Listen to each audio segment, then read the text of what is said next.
casts its gloomy shadows across the lake, approaching the very shores of Queen Victoria's dominions. The presence of slavery may be explained by as it is the explanation of mobocratic violence which lately disgraced New York, and which still more recently disgraced the city of Boston. These violent demonstrations, these outrageous invasions of human rights, faintly indicate the presence and power of slavery here. It is a significant fact, that while meetings for almost any purpose under heaven may be held unmolested in the city of Boston, that in the same city, a meeting cannot be peaceably held for the purpose of preaching the doctrine of the American Declaration of Independence, that all men are created equal.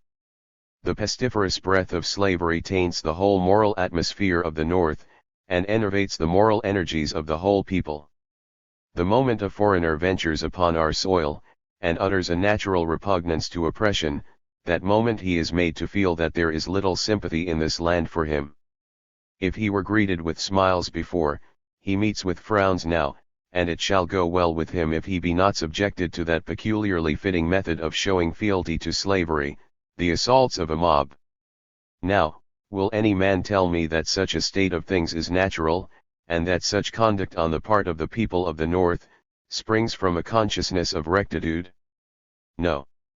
Every fiber of the human heart unites in detestation of tyranny, and it is only when the human mind has become familiarized with slavery, is accustomed to its injustice, and corrupted by its selfishness, that it fails to record its abhorrence of slavery, and does not exult in the triumphs of liberty.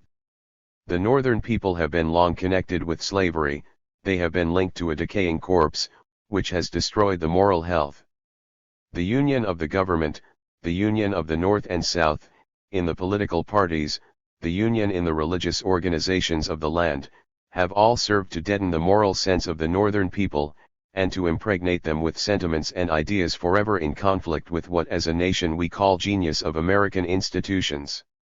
Rightly viewed, this is an alarming fact, and ought to rally all that is pure, just, and holy in one determined effort to crush the monster of corruption, and to scatter its guilty profits to the winds.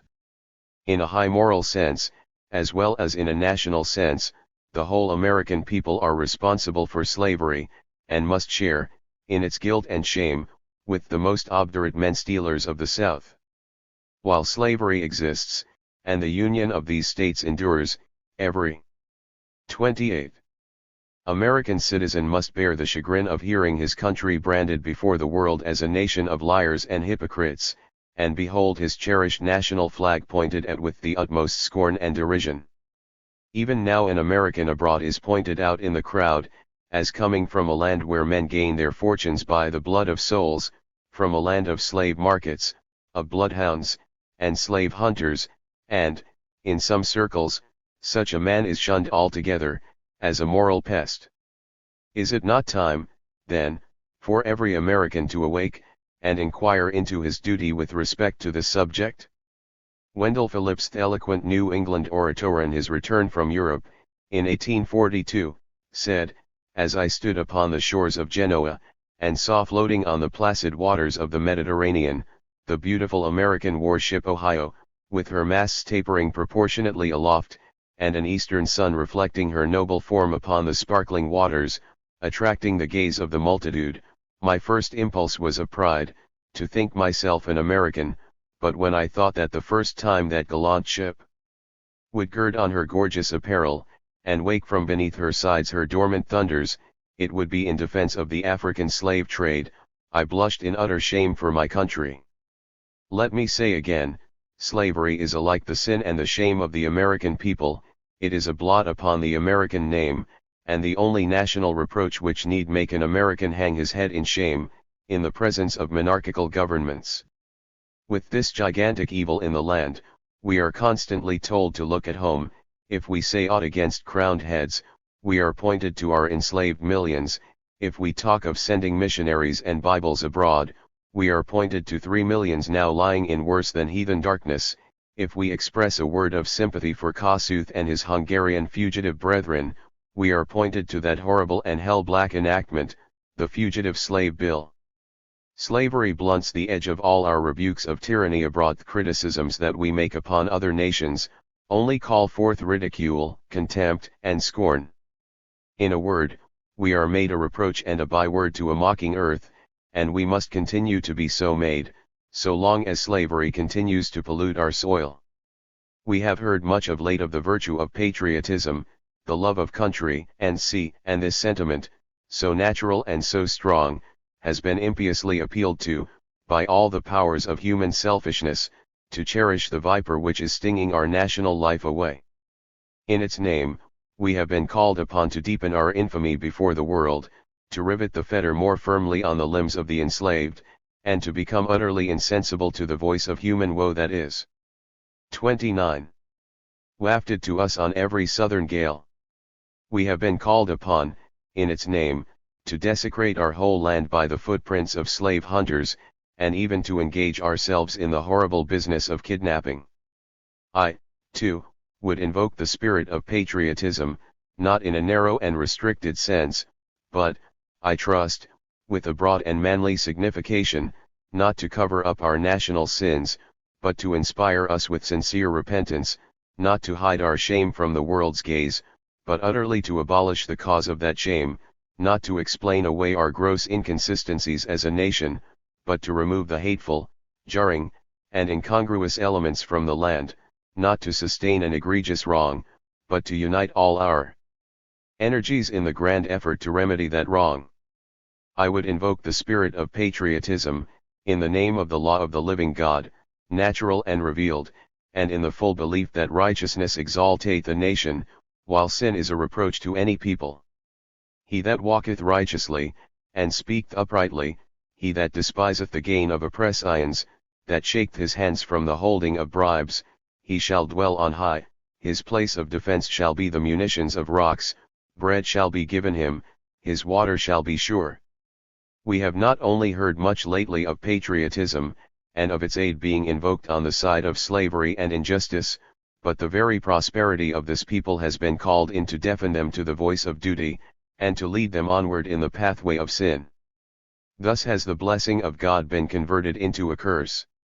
In the spirit of genuine patriotism, I warn the American people, by all that is just and honorable, to beware.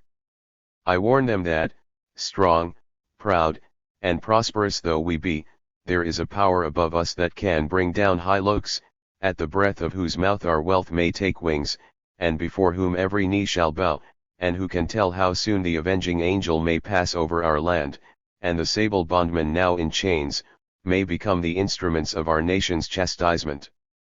Without appealing to any higher feeling, I would warn the American people, and the American government, to be wise in their day and generation. I exhort them to remember the history of other nations, and I remind them that America cannot always sit as a queen, in peace and repose, that prouder and stronger governments than this have been shattered by the bolts of a just God, that the time may come when those they now despise and hate, may be needed, when those whom they now compel by oppression to be enemies, may be wanted as friends. What has been, may be again. There is a point beyond which human endurance cannot go. The crushed worm may 30. Yet turn under the heel of the oppressor. I warn them, then, with all solemnity, and in the name of retributive justice, to look to their ways, for in an evil hour, those sable arms that have, for the last 2 centuries, been engaged in cultivating and adorning the fair fields of our country, may yet become the instruments of terror, desolation, and death, throughout our borders. It was the sage of the Old Dominion that said while speaking of the possibility of a conflict between the slaves and the slaveholders, God has no attribute that could take sides with the oppressor in such a contest. I tremble for my country when I reflect that God is just, and that his justice cannot sleep forever. Such is the warning voice of Thomas Jefferson, and every day's experience since its utterance until now, confirms its wisdom, and commends its truth. 31. What to the slave is the 4th of July? Extract from an oration, at Rochester, July 5, 1852. Fellow citizens, pardon me, and allow me to ask, why am I called upon to speak here today? What have I, or those I represent, to do with your national independence? Are the great principles of political freedom and of natural justice, embodied in that Declaration of Independence, extended to us? And am I, therefore, called upon to bring our humble offering to the national altar, and to confess the benefits, and express devout gratitude for the blessings, resulting from your independence to us? Would to God, both for your sakes and ours, that an affirmative answer could be truthfully returned to these questions. Then would my task be light, and my burden easy and delightful. For who is there so cold that a nation's sympathy could not warm him? Who so obdurate and dead to the claims of gratitude, that would not thankfully acknowledge such priceless benefits? Who so stolid and selfish, that would not give his voice to swell the hallelujahs of a nation's jubilee, when the chains of servitude had been torn from his limbs? I am not that man. In a case like that, the dumb might eloquently speak, and the lame man leap as an hart. But, such is not the state of the case. I say it with a sad sense of the disparity between us. I am not included within the pale of this glorious anniversary. Your high independence only reveals the immeasurable distance between us. The blessings in which you this day rejoice, are not enjoyed in common. The rich inheritance of justice, liberty, prosperity, and independence, bequeathed by your fathers, is shared by you, not by me.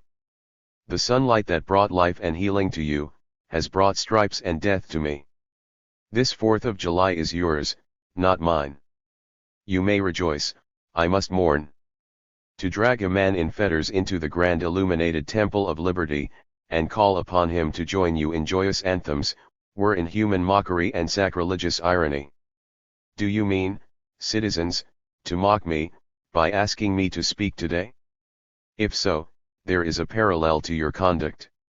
And let me warn you that it is dangerous to copy the example of a nation whose crimes, towering up to heaven, were thrown down by the breath of the Almighty, burying that nation in irrecoverable ruin. I can today take up the plaintive lament of a peeled and woe-smitten people. By the rivers of Babylon, there we sat down. Yeah. We wept when we remembered Zion. We hanged our harps upon the willows in the 32 midst thereof. For there, they that carried us away captive, required of us a song, and they who wasted us required of us mirth, saying, Sing us one of the songs of Zion. How can we sing the Lord's song in a strange land? If I forget thee, O Jerusalem, let my right hand forget her cunning. If I do not remember thee, let my tongue cleave to the roof of my mouth. Fellow citizens, above your national, tumultuous joy, I hear the mournful wail of millions, whose chains, heavy and grievous yesterday, are today rendered more intolerable by the jubilant shouts that reach them. If I do forget, if I do not faithfully remember those bleeding children of sorrow this day, may my right hand forget her cunning, and may my tongue cleave to the roof of my mouth. To forget them, to pass lightly over their wrongs, and to chime in with the popular theme, would be treason most scandalous and shocking, and would make me a reproach before God and the world. My subject, then, fellow citizens, is American slavery.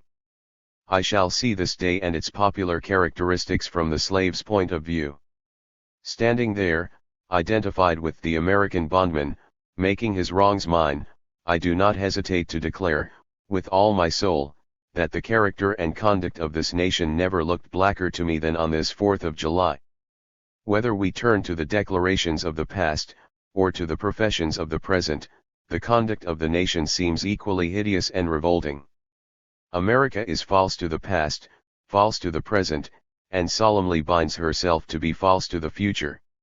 Standing with God and the crushed and bleeding slave on this occasion, I will, in the name of humanity which is outraged, in the name of liberty which is fettered, in the name of the Constitution and the Bible, which are disregarded and trampled upon, dare to call in question and to denounce, with all the emphasis I can command, everything that serves to perpetuate slavereth great sin and shame of America. I will not equivocate, I will not excuse, I will use the severest language I can command, and yet not one word shall escape me that any man, whose judgment is not blinded by prejudice, or who is not at heart a slave holder, shall not confess to be right and just.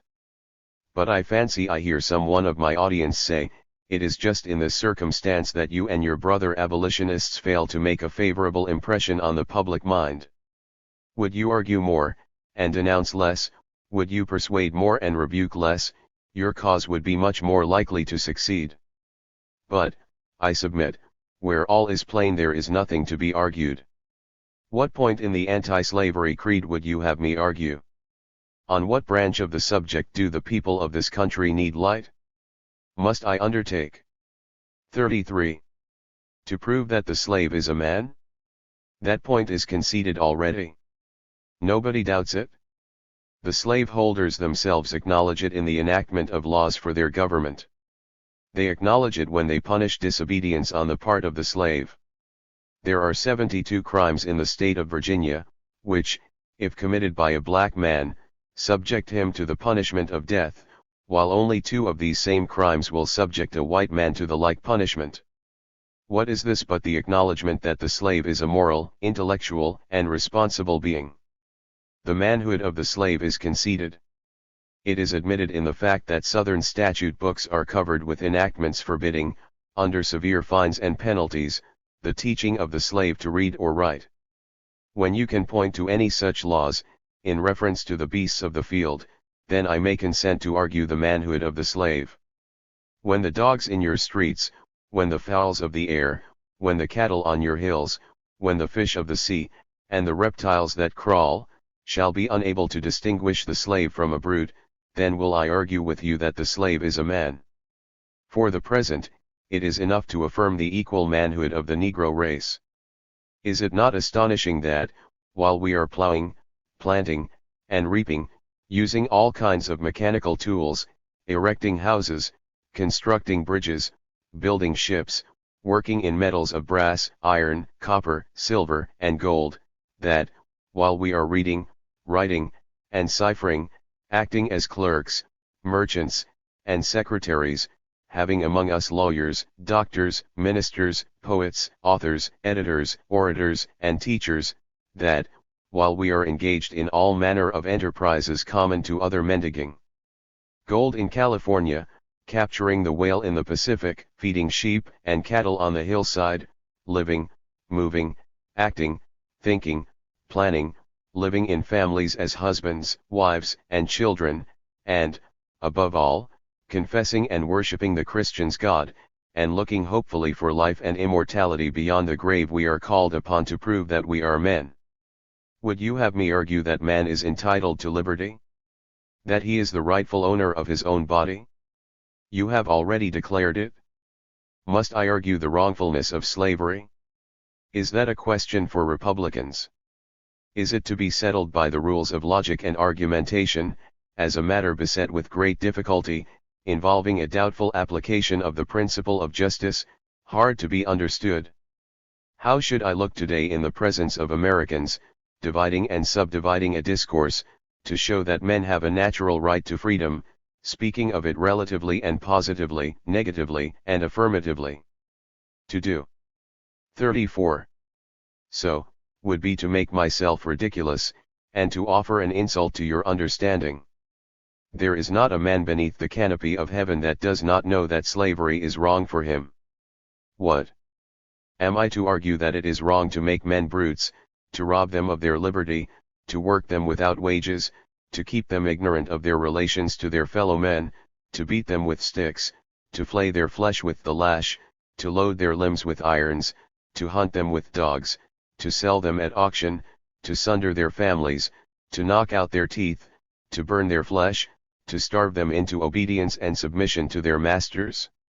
Must I argue that a system, thus marked with blood and stained with pollution, is wrong? No, I will not.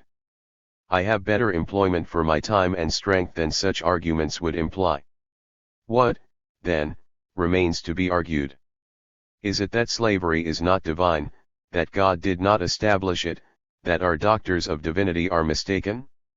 There is blasphemy in the thought. That which is inhuman cannot be divine. Who can reason on such a proposition? They that can, may, I cannot. The time for such argument is past. At a time like this, scorching irony, not convincing argument, is needed. Had I the ability, and could I reach the nation's ear, I would today pour out a fiery stream of biting ridicule, blasting reproach, withering sarcasm, and stern rebuke. For it is not light that is needed, but fire; it is not the gentle shower, but thunder.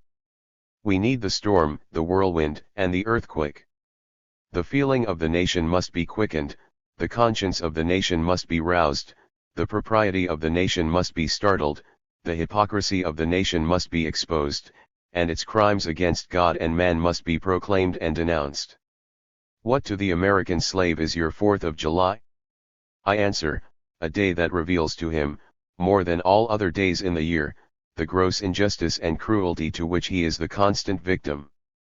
To him, your celebration is a sham, your boasted liberty, an unholy license, your national greatness, swelling vanity, your sounds of rejoicing are empty and heartless, your denunciations of tyrants, brass-fronted impudence, your shouts of liberty and equality, hollow mockery, your prayers and hymns, your sermons and thanksgivings, with all your religious parade and solemnity, are to him mere bombast, fraud, deception, impiety, and hypocrisy, a thin veil to cover up crimes which would disgrace a nation of savages.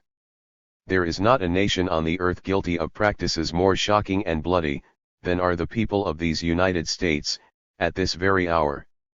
Go where you may, search where you will, roam through all the monarchies and despotisms of the old world, travel through South 35. America, search out every abuse, and when you have found the last, lay your facts by the side of the everyday practices of this nation, and you will say with me, that, for revolting barbarity and shameless hypocrisy, America reigns without a rival. 36. The Internal Slave Trade. Extract from an oration, at Rochester, July 5, 1852. Take the American slave trade, which, we are told by the papers, is especially prosperous just now. Ex-Senator Benton tells us that the price of men was never higher than now. He mentions the fact to show that slavery is in no danger. This trade is one of the peculiarities of American institutions. It is carried on in all the large towns and cities in one half of this confederacy, and millions are pocketed every year by dealers in this horrid traffic. In several states this trade is a chief source of wealth. It is called the internal slave trade. It is, probably, called so, too, in order to divert from it the horror with which the foreign slave trade is contemplated. That trade has long since been denounced by this government as piracy. It has been denounced with burning words, from the high places of the nation, as an execrable traffic. To arrest it, to put an end to it, this nation keeps a squadron, at immense cost, on the coast of Africa. Everywhere in this country, it is safe to speak of this foreign slave trade as a most inhuman traffic, opposed alike to the laws of God and of man. The duty to extirpate and destroy it is admitted even by our doctors of divinity. In order to put an end to it, some of these last have consented that their colored brethren should leave this country, and establish themselves on the western coast of Africa. It is, however, a notable fact, that, while so much execration is poured out by Americans, upon those engaged in the foreign slave trade, the men engaged in the slave trade between the states pass without condemnation, and their business is deemed honorable. Behold the practical operation of this internal slave trade, American slave trade sustained by American politics and American religion. Here you will see men and women reared like swine for the market. You know what is a swine drover? I will show you a man drover. They inhabit all our southern states. They perambulate the country, and crowd the highways of the nation with droves of human stock. You will see one of these human flesh jobbers, armed with pistol, whip, and bowie knife, driving a company of 100 men, women, and children, from the Potomac to the slave market at New Orleans. These wretched people are to be sold singly, or in lots, to suit purchasers. They are food for the cotton field and the deadly sugar mill. Mark the sad procession as it moves wearily along, and the inhuman wretch who drives them. Hear his 37 savage yells and his blood-chilling oaths, as he hurries on his affrighted captives. There, see the old man, with locks thinned and grey. Cast one glance, if you please, upon that young mother, whose shoulders are bare to the scorching sun, her briny tears falling on the brow of the babe in her arms. See, too, that girl of 13, weeping, yes, weeping, as she thinks of the mother from whom she has been torn. The drove moves tardily. Heat and sorrow have nearly consumed their strength. Suddenly you hear a quick snap, like the discharge of a rifle, the fetters clank, and the chain rattles simultaneously. Your ears are saluted with a scream that seems to have torn its way to the center of your soul. The crack you heard was the sound of the slave whip, the scream you heard was from the woman you saw with the babe. Her speed had faltered under the weight of her child and her chains, that gash on her shoulder tells her to move on. Follow this drove to New Orleans. Attend the auction, see men examined like horses, see the forms of women rudely and brutally exposed to the shocking gaze of American slave buyers. See this drove sold and separated forever, and never forget the deep, sad sobs that arose from that scattered multitude. Tell me, citizens, where, under the sun, can you witness a spectacle more fiendish and shocking? Yet this is but a glance at the American slave trade, as it exists at this moment, in the ruling part of the United States. I was born amid such sights and scenes. To me the American slave trade is a terrible reality. When a child, my soul was often pierced with a sense of its horrors.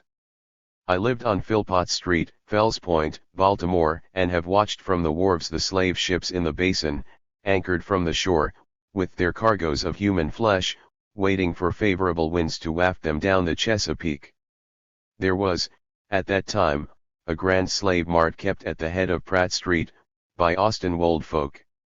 His agents were sent into every town and county in Maryland, announcing their arrival through the papers, and on flaming handbills, headed, "Cash for Negroes." These men were generally well dressed, and very captivating in their manners, ever ready to drink, to treat, and to gamble. The fate of many a slave has depended upon the turn of a single card, and many a child has been snatched from the arms of its mother by bargains arranged in a state of brutal drunkenness. The fleshmongers gather up their victims by dozens, and drive them, chained, to the General Depot at Baltimore. When a sufficient number have been collected here, a ship is chartered, for the purpose of conveying the forlorn crew to Mobile or to New Orleans. From the slave prison to the ship, they are usually driven in the darkness. 38. Of night, for since the anti-slavery agitation a certain caution is observed. In the deep, still darkness of midnight, I have been often aroused by the dead, heavy footsteps and the piteous cries of the chained gangs that passed our door. The anguish of my boyish heart was intense, and I was often consoled, when speaking to my mistress in the morning, to hear her say that the custom was very wicked, that she hated to hear the rattle of the chains, and the heart-rending cries. I was glad to find one who sympathized with me in my horror. Fellow citizens, this murderous traffic is today in active operation in this boasted republic. In the solitude of my spirit, I see clouds of dust raised on the highways of the South, I see the bleeding footsteps, I hear the doleful wail of fettered humanity, on the way to the slave markets, where the victims are to be sold like horses, sheep, and swine, knocked off to the highest bidder. There I see the tenderest ties ruthlessly broken, to gratify the lust, caprice, and rapacity of the buyers and sellers of men. My soul sickens at the sight. Is this the land your fathers loved? The freedom which they toiled to win? Is this the earth whereon they moved? Are these the graves they slumber in? But a still more inhuman, disgraceful, and scandalous state of things remains to be presented. By an act of the American Congress, not yet 2 years old, slavery has been nationalized in its most horrible and revolting form. By that act, Mason and Dixon's line has been obliterated, New York has become as Virginia, and the power to hold, hunt, and sell men, women, and children as slaves, remains no longer a mere state institution, but is now an institution of the whole United States. The power is coextensive with the Star-Spangled Banner and American Christianity. Where these go, may also go the merciless slave hunter. Where these are, man is not sacred. He is a bird for the sportsman's gun. By that most foul and fiendish of all human decrees, the liberty and person of every man are put in peril. Your broad republican domain is a hunting ground for men. Not for thieves and robbers, enemies of society, merely, but for men guilty of no crime. Your lawmakers have commanded all good citizens to engage in this hellish sport. Your president, your secretary of state, your lords, nobles, and ecclesiastics, enforce as a duty you owe to your free and glorious country and to your God, that you do this accursed thing. Not fewer than 40 Americans have within the past 2 years been hunted down, and without a moment's warning, hurried away in chains, and consigned to slavery. 39. And excruciating torture. Some of these have had wives and children dependent on them for bread, but of this no account was made. The right of the hunter to his prey stands superior to the right of marriage, and to all rights in this republic, the rights of God included. For black men there are neither law, justice, humanity, nor religion. The fugitive slave law makes mercy to them a crime, and bribes the judge who tries them. An American judge gets $10 for every victim he consigns to slavery, and 5, when he fails to do so. The oath of any 2 villains is sufficient, under this hell-black enactment, to send the most pious and exemplary black man into the remorseless jaws of slavery. His own testimony is nothing. He can bring no witnesses for himself. The minister of American justice is bound by the law to hear but one side, and that side is the side of the oppressor. Let this damning fact be perpetually told. Let it be thundered around the world, that, in tyrant-killing, king-hating, people-loving, democratic, Christian America, the seats of justice are filled with judges, who hold their office under an open and palpable bribe, and are bound, in deciding in the case of a man's liberty, to hear only his accusers. In glaring violation of justice, in shameless disregard of the forms of administering law, in cunning arrangement to entrap the defenseless, and in diabolical intent, this fugitive slave law stands alone in the annals of tyrannical legislation. I doubt if there be another nation on the globe having the brass and the baseness to put such a law on the statute book. If any man in this assembly thinks differently from me in this matter, and feels able to disprove my statements, I will gladly confront him at any suitable time and place he may select. 40. The Slavery Party. Extract from a speech delivered before the AAS Society, in New York, May, 1853. Sir, it is evident that there is in this country a purely slavery party, a party which exists for no other earthly purpose but to promote the interests of slavery. The presence of this party is felt everywhere in the Republic. It is known by no particular name, and has assumed no definite shape, but its branches reach far and wide in the Church and in the State. This shapeless and nameless party is not intangible in other and more important respects. That party, sir, has determined upon a fixed, definite, and comprehensive policy toward the whole colored population of the United States. What that policy is, it becomes us as abolitionists, and especially does it become the colored people themselves, to consider and to understand fully. We ought to know who our enemies are, where they are, and what are their objects and measures. Well, sir, here is my version of it, not original with me but mine because I hold it to be true. I understand this policy to comprehend 5 cardinal objects. They are these: first, the complete suppression of all anti-slavery discussion. 2d. The expatriation of the entire free people of color from the United States. 3d. The unending perpetuation of slavery in this republic. 4th. The nationalization of slavery to the extent of making slavery respected in every state of the Union. 5th. The extension of slavery over Mexico and the entire South American states.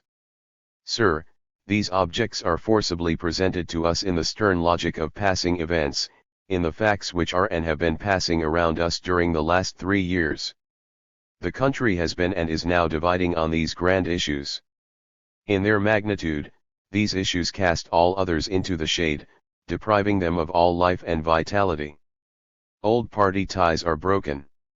Like is finding its like on either side of these great issues, and the great battle is at hand. For the present, the best representative of the slavery party in politics is the Democratic Party. Its great head for the present is President Pierce, whose boast it was, before his election, that his whole life had been consistent with the interests of slavery, that he is above reproach on that score. In his inaugural address, he reassures the South on this point. Well, the head of the slave power being in power, it is natural that the pro-slavery elements should cluster around the administration, and this is rapidly being done. A fraternization is going on. The stringent protectionists and the free traders strike hands. The supporters of Phil. 41. More are becoming the supporters of Pierce. The silver grey Whig shakes hands with the hunker Democrat, the former only differing from the latter in name. They are of one heart, one mind, and the union is natural and perhaps inevitable. Both hate Negroes, both hate progress, both hate the higher law, both hate William H. Seward, both hate the Free Democratic Party, and upon this hateful basis they are forming a union of hatred. Pilate and Herod are thus made friends. Even the central organ of the Whig Party is extending its beggar hand for a morsel from the table of slavery democracy, and when spurned from the feast by the more deserving, it pockets the insult, when kicked on one side it turns the other, and perseveres in its import unities. The fact is, that paper comprehends the demands of the times, it understands the age and its issues, it wisely sees that slavery and freedom are the great antagonistic forces in the country, and it goes to its own side. Silver Greys and hunkers all understand this. They are, therefore, rapidly sinking all other questions to nothing, compared with the increasing demands of slavery. They are collecting, arranging, and consolidating their forces for the accomplishment of their appointed work. The keystone to the arch of this grand union of the slavery party of the United States, is the Compromise of 1850. In that compromise we have all the objects of our slave-holding policy specified. It is, sir, favorable to this view of the designs of the slave power, that both the Whig and the Democratic Party bent lower, sunk deeper, and strained harder, in their conventions, preparatory to the late presidential election, to meet the demands of the slavery party than at any previous time in their history. Never did parties come before the Northern people with propositions of such undisguised contempt for the moral sentiment and the religious ideas of that people. They virtually asked them to unite in a war upon free speech, and upon conscience, and to drive the Almighty Presence from the councils of the nation. Resting their platforms upon the Fugitive Slave Bill, they boldly asked the people for political power to execute the horrible and hell-black provisions of that bill. The history of that election reveals, with great clearness, the extent to which slavery has shot its leprous distilment through the lifeblood of the nation. The party most thoroughly opposed to the cause of justice and humanity, triumphed, while the party suspected of a leaning toward liberty, was overwhelmingly defeated, some say annihilated. But here is a still more important fact, illustrating the designs of the slave power. It is a fact full of meaning, that no sooner did the Democratic Slavery Party come into power, than a system of legislation was presented to the legislatures of the northern states, designed 42. To put the states in harmony with the fugitive slave law, and the malignant bearing of the national government toward the colored inhabitants of the country. This whole movement on the part of the states, bears the evidence of having one origin, emanating from one head, and urged forward by one power. It was simultaneous, uniform, and general, and looked to one end. It was intended to put thorns under feet already bleeding, to crush a people already bowed down, to enslave a people already but half free, in a word, it was intended to discourage, dishearten, and drive the free-colored people out of the country. In looking at the recent black law of Illinois, one is struck dumb with its enormity. It would seem that the men who enacted that law, had not only banished from their minds all sense of justice, but all sense of shame.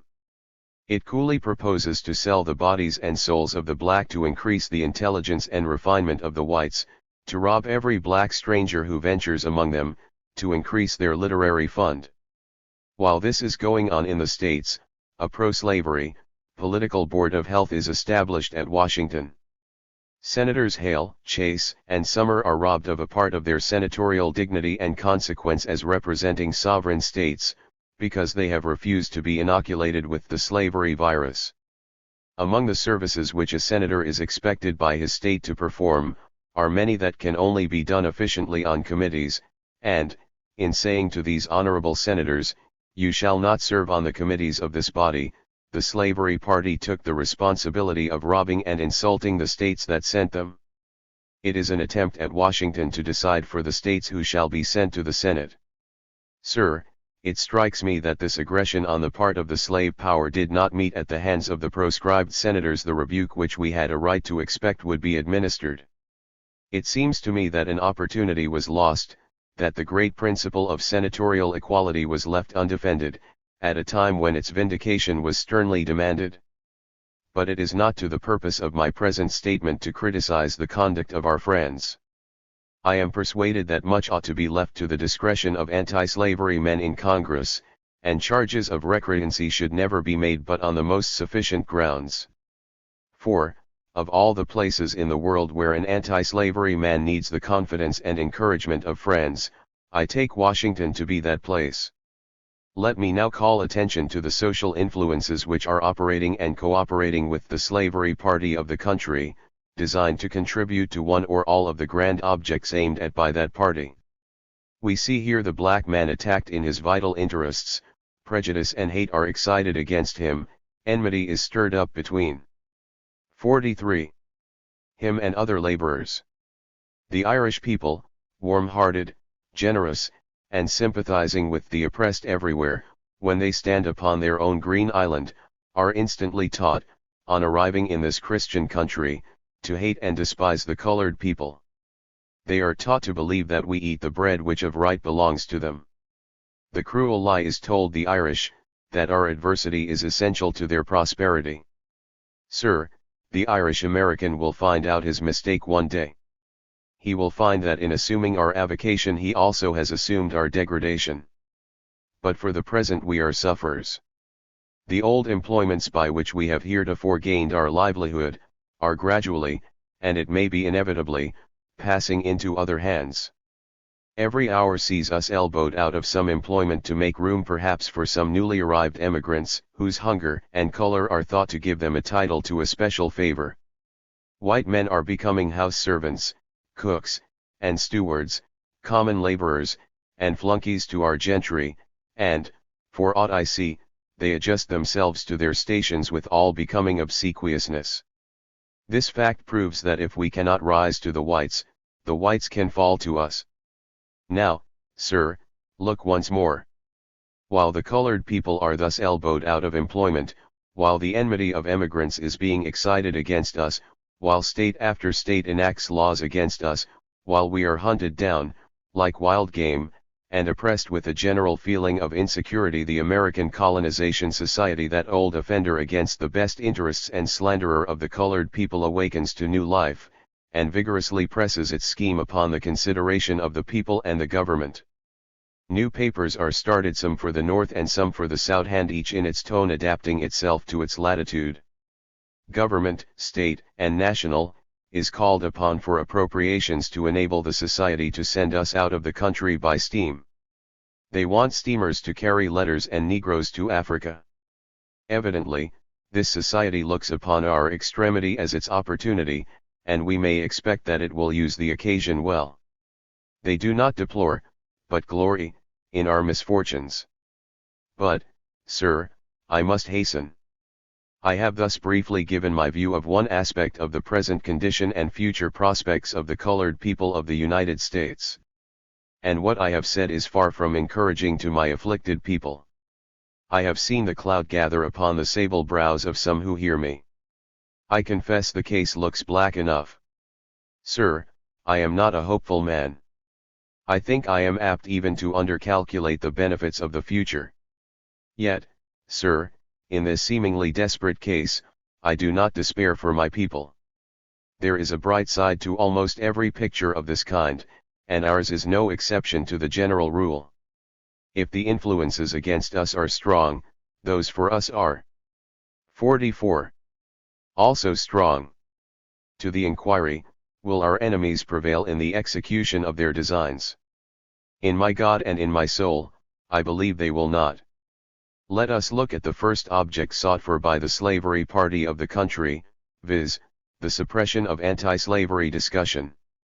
They desire to suppress discussion on this subject, with a view to the peace of the slaveholder and the security of slavery.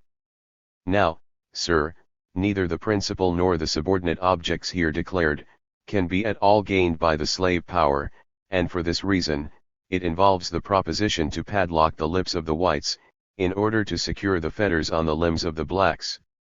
The right of speech, precious and priceless, cannot, will not, be surrendered to slavery. Its suppression is asked for, as I have said, to give peace and security to slaveholders. Sir, that thing cannot be done.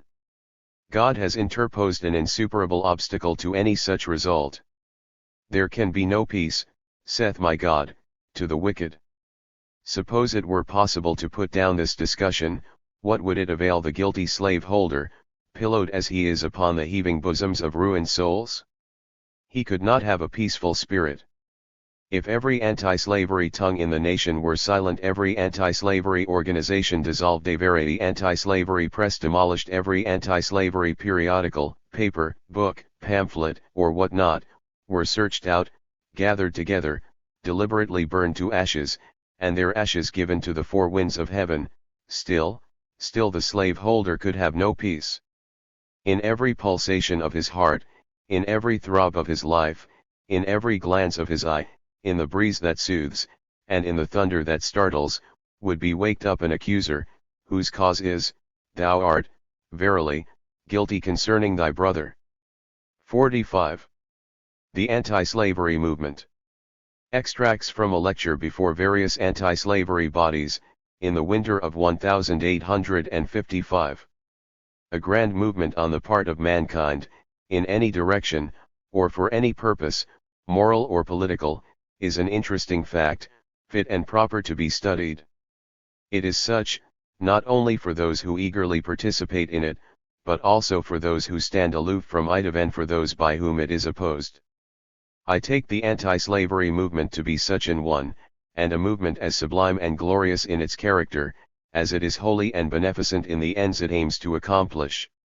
At this moment, I deem it safe to say, it is properly engrossing more minds in this country than any other subject now before the American people. The late John C. Calhoun, one of the mightiest men that ever stood up in the American Senate, did not deem it beneath him, and he probably studied it as deeply, though not as honestly, as Gerrit Smith, or William Lloyd Garrison. He evinced the greatest familiarity with the subject, and the greatest efforts of his last years in the Senate had direct reference to this movement. His eagle eye watched every new development connected with it, and he was ever prompt to inform the South of every important step in its progress.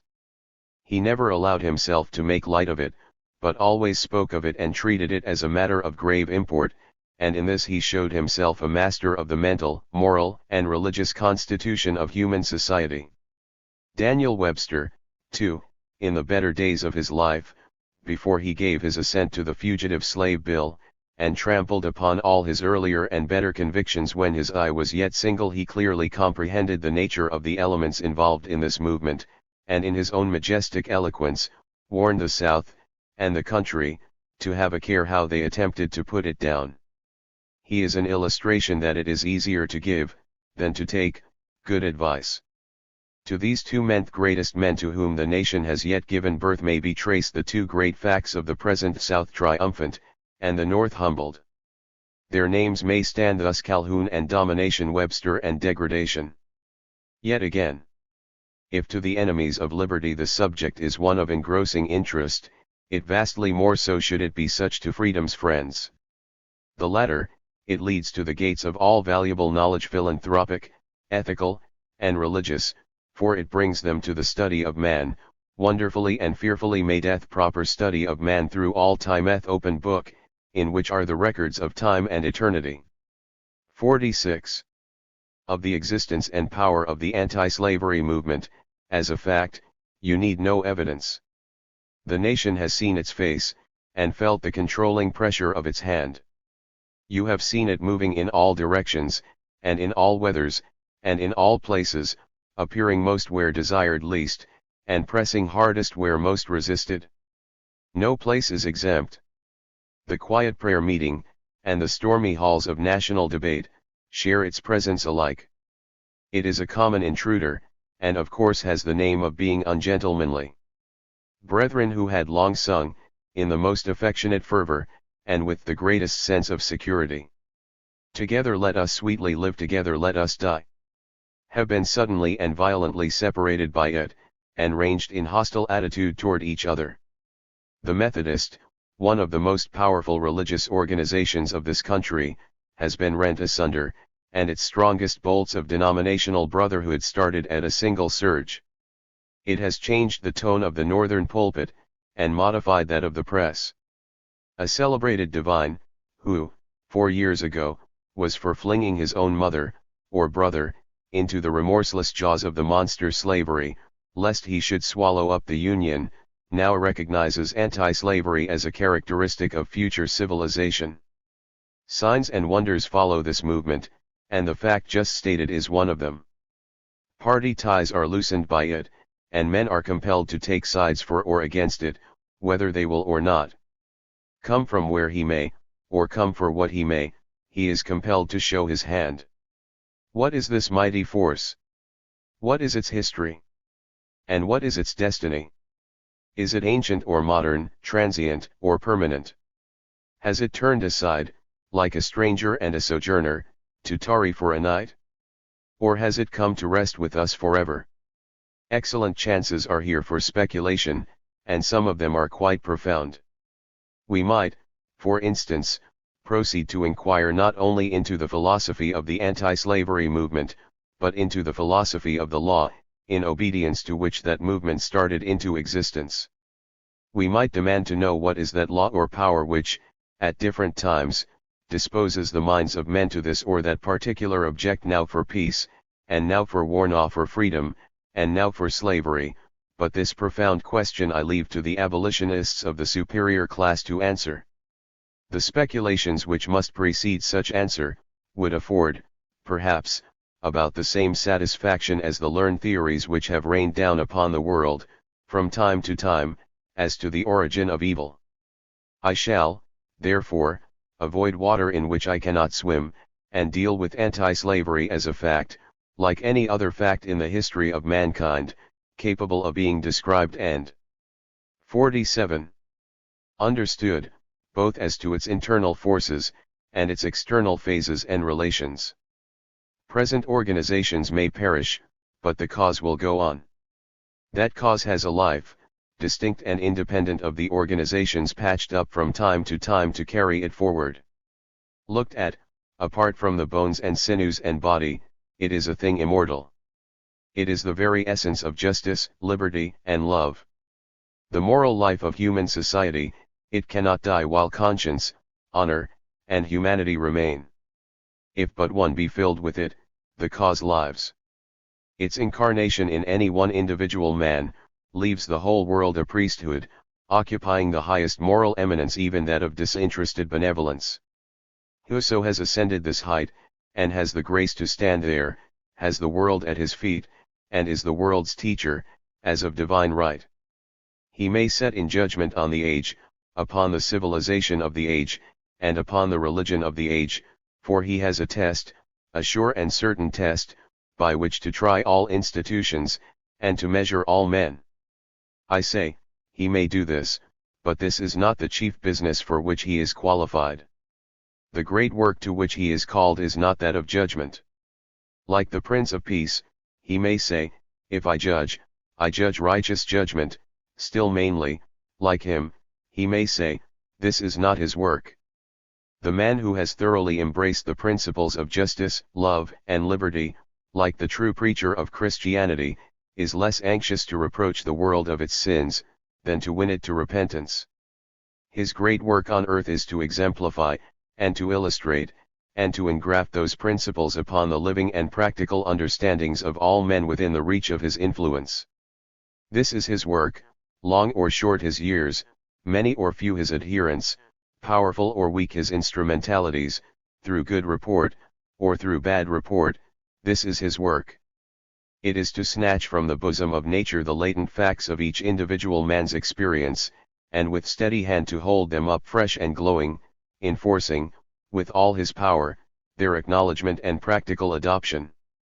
If there be but one such man in the land, no matter what becomes of abolition societies and parties, there will be an anti-slavery cause, and an anti-slavery movement. Fortunately for that cause, and fortunately for him by whom it is espoused, it requires no extraordinary amount of talent to preach it or to receive it when preached. The grand secret of its power is, that each of its principles is easily rendered appreciable. 48. To the faculty of reason in man, and that the most unenlightened conscience has no difficulty in deciding on which side to register its testimony. It can call its preachers from among the fishermen, and raise them to power. In every human breast, it has an advocate which can be silent only when the heart is dead. It comes home to every man's understanding, and appeals directly to every man's conscience. A man that does not recognize and approve for himself the rights and privileges contended for, in behalf of the American slave, has not yet been found. In whatever else men may differ, they are alike in the apprehension of their natural and personal rights. The difference between abolitionists and those by whom they are opposed, is not as to principles. All are agreed in respect to these. The manner of applying them is the point of difference.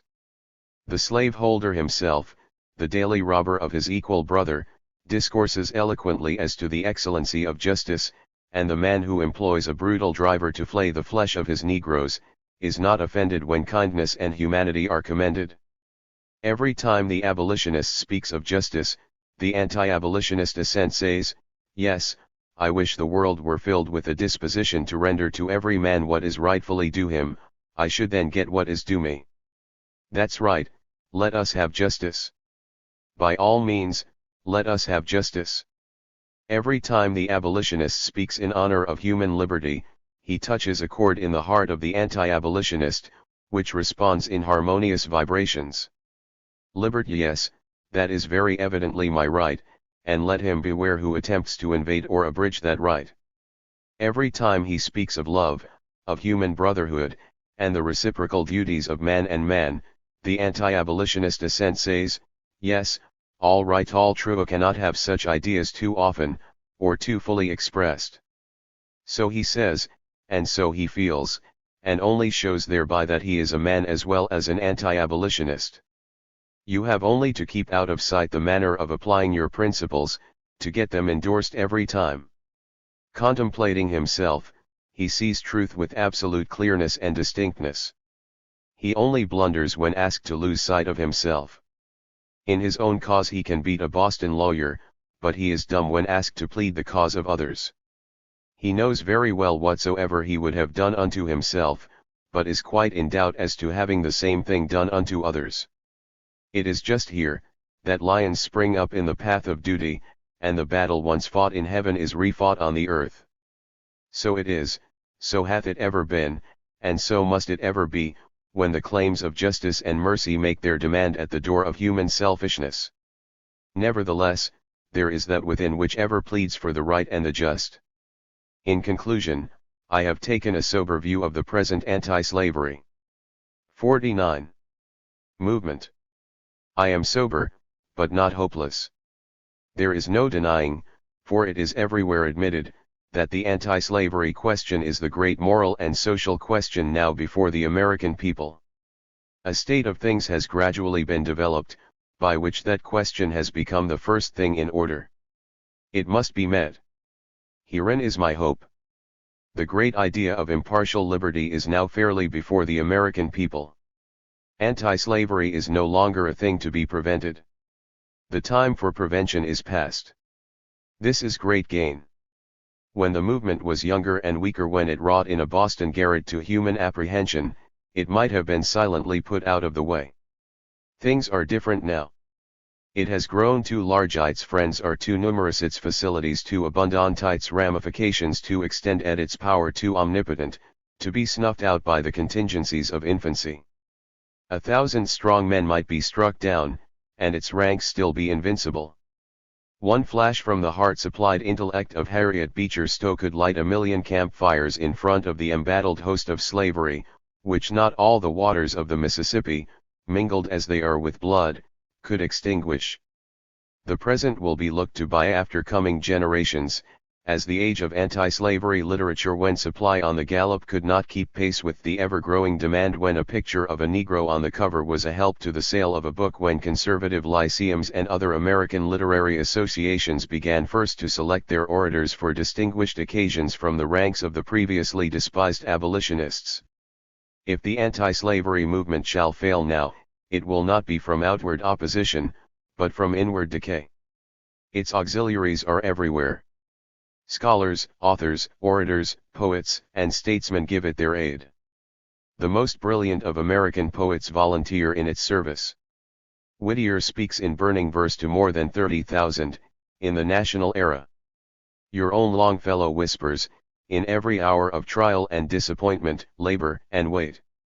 James Russell Lowell is reminding us that men are more than institutions. Pierpont cheers the heart of the pilgrim in search of liberty, by singing the praises of the North Star. Bryant, too, is with us, and though chained to the car of party, and dragged on amidst a whirl of political excitement, he snatches a moment for letting drop a smiling verse of sympathy for the man in chains. The poets are with us. It would seem almost absurd to say it, considering the use that has been made of them, that we have allies in the Ethiopian songs, those songs that constitute our national music, and without which we have no national music. They are heart songs, and the finest feelings of human nature are expressed in them. Lucy Neal, Old Kentucky Home, and Uncle Ned, can make the heart sad as well as merry, and can 50. Call forth a tear as well as a smile.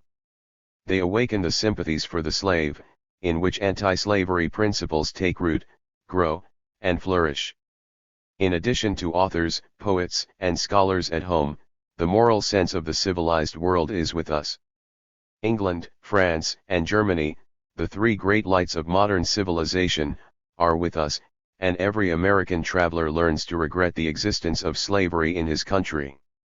The growth of intelligence, the influence of commerce, steam, wind, and lightning are our allies. It would be easy to amplify this summary, and to swell the vast conglomeration of our material forces, but there is a deeper and truer method of measuring the power of our cause, and of comprehending its vitality. This is to be found in its accordance with the best elements of human nature. It is beyond the power of slavery to annihilate affinities recognized and established by the Almighty. The slave is bound to mankind by the powerful and inextricable network of human brotherhood. His voice is the voice of a man, and his cry is the cry of a man in distress, and man must cease to be man before he can become insensible to that cry.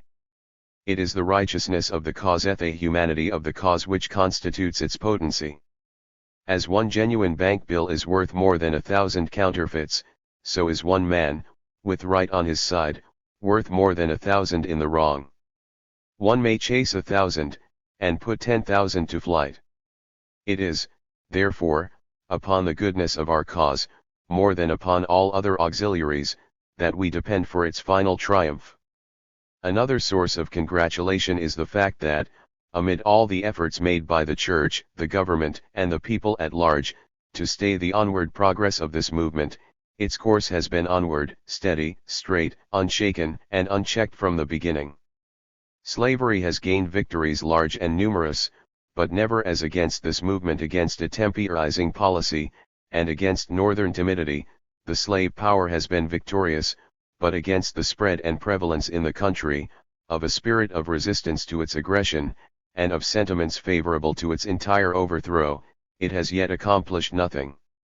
Every measure, yet devised and executed, having for its object the suppression of anti-slavery, has been as idle and fruitless as pouring oil to extinguish fire.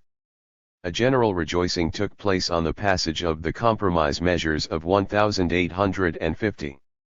Those measures were called peace measures, and were afterward termed by both the great parties of the country, as well as by leading statesmen, a final settlement of the whole question of slavery, but experience has laughed to scorn the wisdom of pro-slavery statesmen, and their final settlement of agitation seems to be the final revival, on a broader and grander scale than ever before, of the case. 51. Which they vainly attempted to suppress forever. The Fugitive Slave Bill has especially been of positive service to the anti-slavery movement.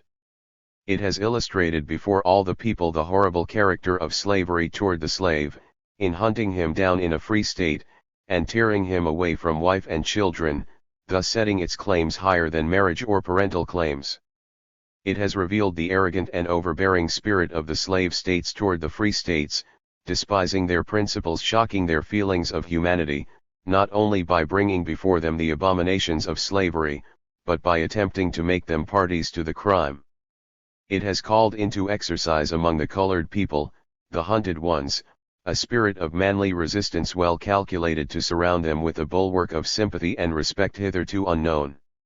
For men are always disposed to respect and defend rights, when the victims of oppression stand up manfully for themselves. There is another element of power added to the anti-slavery movement, of great importance. It is the conviction, becoming every day more general and universal, that slavery must be abolished at the South, or it will demoralize and destroy liberty at the North. It is the nature of slavery to beget a state of things all around it favorable to its own continuance. This fact, connected with the system of bondage, is beginning to be more fully realized.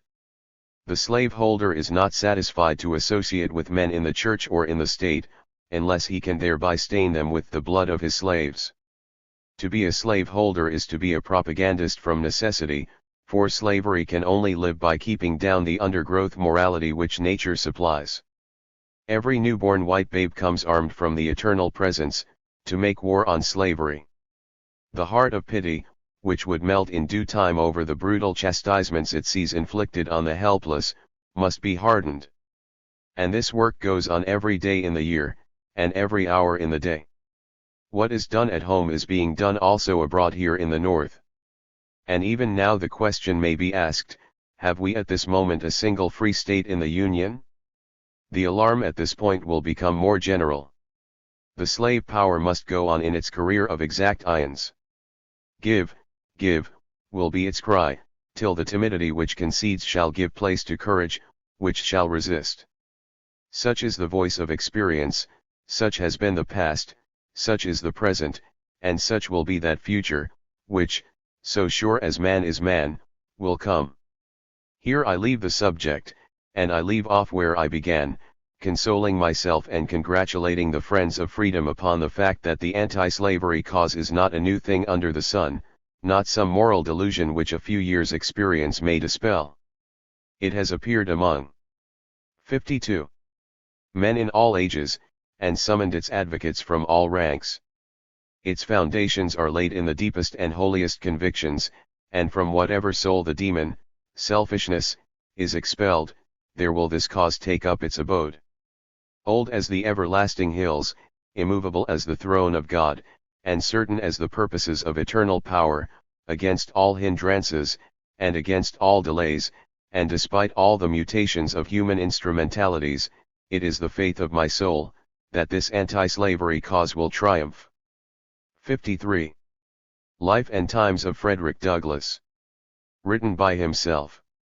His early life he is a slave, his escape from bondage, and his complete history to the present time, including his connection with the anti-slavery movement, his labors in Great Britain as well as in his own country, his experience in the conduct of an influential newspaper, his connection with the Underground Railroad, his relation with John Brown and the Harper's Ferry raid, his recruiting the 54th and 55th Mass. Colored regiments, his interviews with Presidents Lincoln and Johnson, his appointment by Gen. Grant to accompany the Santo Domingo Commission also to a seat in the Council of the District of Columbia, his appointment as United States Marshal by President R.B. Hayes, also his appointment to be Recorder of Deeds in Washington by President J.A. Garfield, with many other interesting and important events of his most eventful life. With an introduction by M.R. George L. Ruffin of Boston. 1893. 54. 55. Contents. Chapter I. Author's birth. 475. Author's place of birth. Description of country, its inhabitants, genealogical trees, method of counting time in slave district, state of author's birth, names of grandparents, their cabin home with them, slave practice of separating mothers from their children, author's recollections of his mother who was his father. Chapter 2.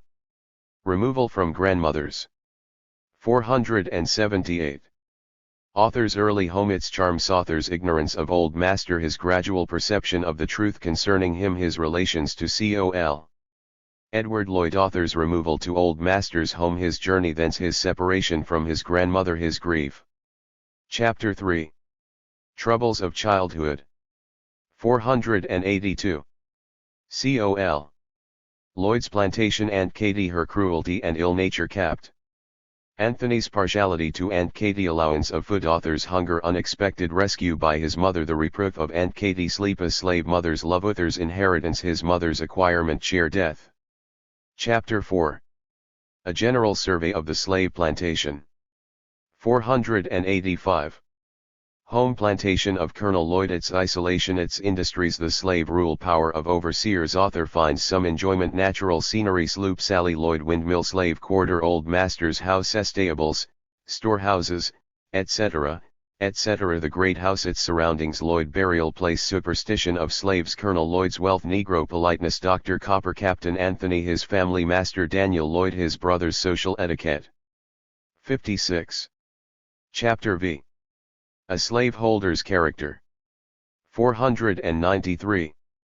Increasing acquaintance with old master, evils of unresisted passion, apparent tenderness, a man of trouble, custom of muttering to himself, brutal outrage, a drunken overseer, slaveholder's impatience, wisdom of appeal, a base and selfish attempt to break up a courtship. Chapter 6. A child's reasoning. 498. The author's early reflections on slavery, Aunt Jenny and Uncle Noah, presentiment of one day becoming a freeman, conflict between an overseer and a slave woman, advantage of resistance, death of an overseer, Col.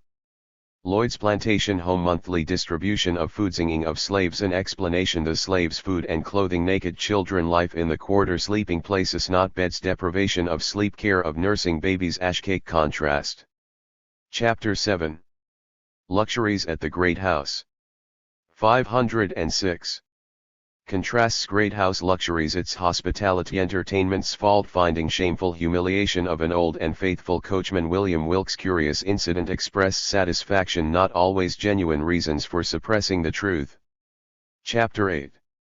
Characteristics of overseers. 513. Austin Gore sketch of his character, overseers as a class, their peculiar characteristics, the marked individuality of Austin Gore, his sense of duty, murder of poor Denby, sensation, how Gore made his peace with Col. Lloyd, other horrible murders, no laws for the protection of slaves possible of being enforced. Chapter 9. Change of location. 518. Miss Lucretia, her kindness, how it was manifested, Ike, a battle with him, Miss Lucretia's balsam bread, how it was obtained, gleams of sunset amidst the general darkness. 57. Suffering from cold, how we took our meal, mush preparations for going to Baltimore, delight at the change, cousin Tom's opinion of Baltimore, arrival there, kind reception, Mr. and Mrs. Hugh, their son Tommy, my relations to them, my duties, a turning point in my life. Chapter X, learning to read. 524. City annoyances, plantation regrets, my mistress, her history, her kindness, my master, his sourness, my comforts, increased sensitiveness, my occupation, learning to read, baneful effects of slave holding on my dear, good mistress, Mr. Hugh forbids Mrs. Sophia to teach me further, clouds gather on my bright prospects, Master Ald's exposition of the philosophy of slavery, city slaves, country slaves, contrasts, exceptions, Mr. Hamilton's two slaves Mrs. Hamilton's cruel treatment of them, piteous aspect presented by them, no power to come between the slave and slaveholder. Chapter 11. Growing in Knowledge. 529. My mistress, her slave-holding duties, their effects on her originally noble nature, the conflict in her mind, she opposes my learning to read. Too late she had given me the inch, I was resolved to take the L. How I pursued my study to read me tutors, what progress I made, slavery, what I heard said about it. 13 years old, Columbian orator, dialogue, speeches, Sheridan, Pitt, Lords Chatham and Fox, knowledge increasing, liberty singing, sadness, unhappiness of Mrs. Sophiami, hatred of slavery, yon upas tree overshadows us all. Chapter 12. Religious nature awakened. 536. Abolitionists spoken of eagerness to know the meaning of word, consults the dictionary, incendiary information, the enigmas solved, Nat Turner, insurrection, cholera, religion, Methodist minister, religious impressions, Father Lawson, his character and occupation, his influence over me, our mutual attachment, new hopes and aspirations, heavenly light, two Irishmen on wharf, conversation with them, learning to write, my aims. 58. Chapter 13. The vicissitudes of slave life. 543.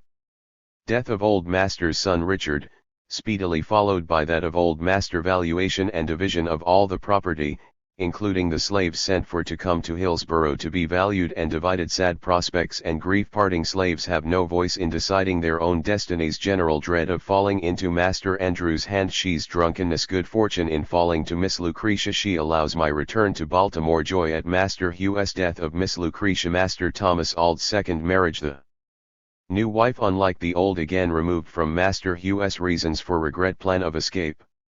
Chapter 14. Experience in St. Michael's. 551. St. Michael's and its inhabitants capped. Auld, his new wife, sufferings from hunger, forced to steal, argument in vindication thereof, Southern camp meeting, what capped. Auld did, their hopes, suspicions, the result, faith and works at variance, position in the church, poor cousin Henny, Methodist preachers, their disregard of the slave sown exception, Sabbath school, how and by whom broken up, sad change in my prospects, Covey, the Negro breaker. Chapter 15. Covey, the Negro breaker. 563.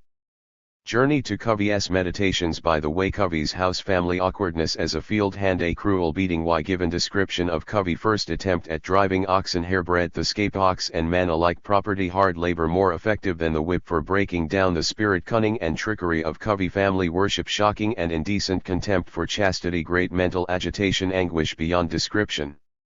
Chapter 16. Another pressure of the tyrant's vice. 575. Experience at Covey's summed up, first 6 months severer than the remaining 6 preliminaries to the change, reasons for narrating the circumstances seen in the treading yard, author taken Ilescapes to St. Michael's, the pursuit, suffering in the Woodstock with Master Tamasha, speeding, driven back to 59. Covey's the slaves never sick, natural to expect them to feign sickness, laziness of slave holders. Chapter 17. The last flogging. 582. A sleepless night returned to Covey's, punished by him, the chase defeated, vengeance postponed, musings in the woods, the alternative, deplorable spectacle, night in the woods, expected attack, accosted by Sandy, a friend, not a master, Sandy's hospitality, the ash cake supper, interview with Sandy, his advice, Sandy a conjurer as well as a Christianthe, magic root, strange meeting with Covey, his manner, Covey's Sunday face, Arthur's defensive resolve, the fight, the victory, and its results. Chapter 18. New relations and duties. 593. Change of masters, benefits derived by change, fame of the fight with Covey, reckless unconcern, author's abhorrence of slavery, ability to read, a cause of prejudice, the holiday show, spent sharp hit at slavery, effects of holidays, difference between Covey and Freeland, an irreligious master preferred to a religious one, hard life at Covey's useful to the author, improved condition does not bring contentment, congenial society at Freeland, Souther's Sabbath school, secrecy necessary, affectionate relations of tutor and pupils, confidence and friendship among slaves, slavery the inviter of vengeance. Chapter 19. The runaway plot. 603. New Year's thoughts and meditations again hired by Freeland. Kindness, no compensation for slavery. Incipient steps toward escape. Considerations leading there to. Hostility to slavery. Solemn vow taken. Plan divulged to slaves. Columbian orator against scheme. Gains favor. Danger of discovery. Skill of slaveholders. Suspicion and coercion. Hymns with double meaning. Consultation. Password. Hope and fear. Ignorance of geography. Imaginary difficulties. Patrick Henry. Sandy, a dreamer. Route to the north mapped out. Objections, frauds, passes, anxieties, fear of failure, strange presentiment, coincidence, betrayal, arrests, resistance, MRS. Freeland, prison, brutal jests, passes, eaten, denial, Sandy, dragged behind horses, slave trader, Salone in prison, sent to Baltimore. 60. Chapter XX. Apprenticeship life. 624. Nothing lost in my attempt to run away. Comrades at home, reasons for sending me away. Return to Baltimore. Tommy changed. Caulking in Gardena's shipyard. Desperate fight. Its causes. Conflict between white and black labor. Outrage. Testimony. Master Hugh. Slavery in Baltimore. My condition improves. New associations. Slaveholders' right to the slave's wage. Show to make a discontented slave. Chapter XXI. Escape from slavery. 635.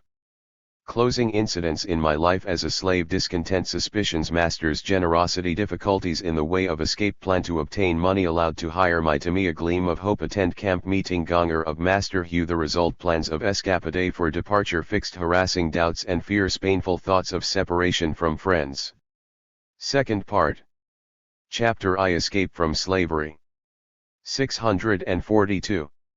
Reasons for not having revealed the manner of escape. Nothing of romance in the method. Danger-free papers. Unjust tax protection papers. Free trade and sailors' rights. American Eagle Railroad train. Unobserving conductor. Capt.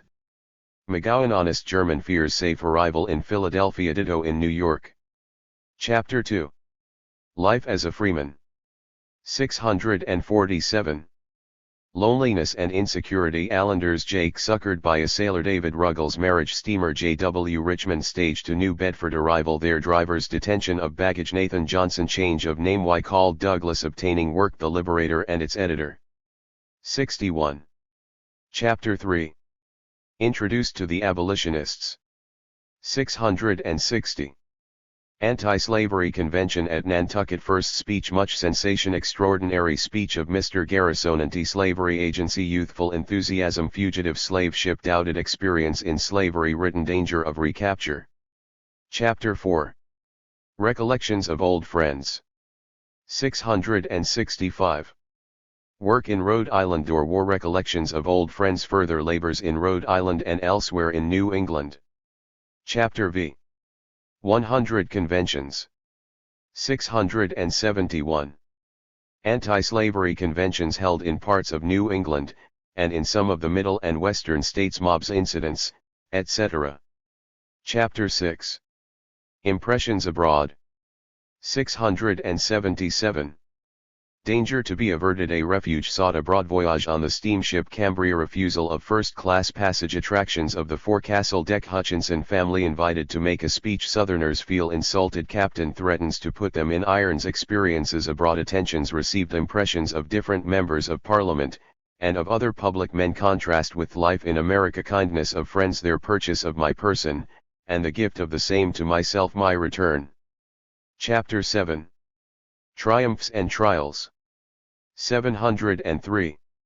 New experience. Painful disagreement of opinion with old friends. Final decision to publish my paper in Rochester. Its fortunes and its friends. Change in my own views regarding the Constitution of the United States. Fidelity to conviction. Loss of old friends. Support of new ones. Loss of house, etc. by fire. Triumphs and trials. Underground Railroad incidents. 62. Chapter 8. John Brown and Mrs. Stowe. 715. My first meeting with Capt.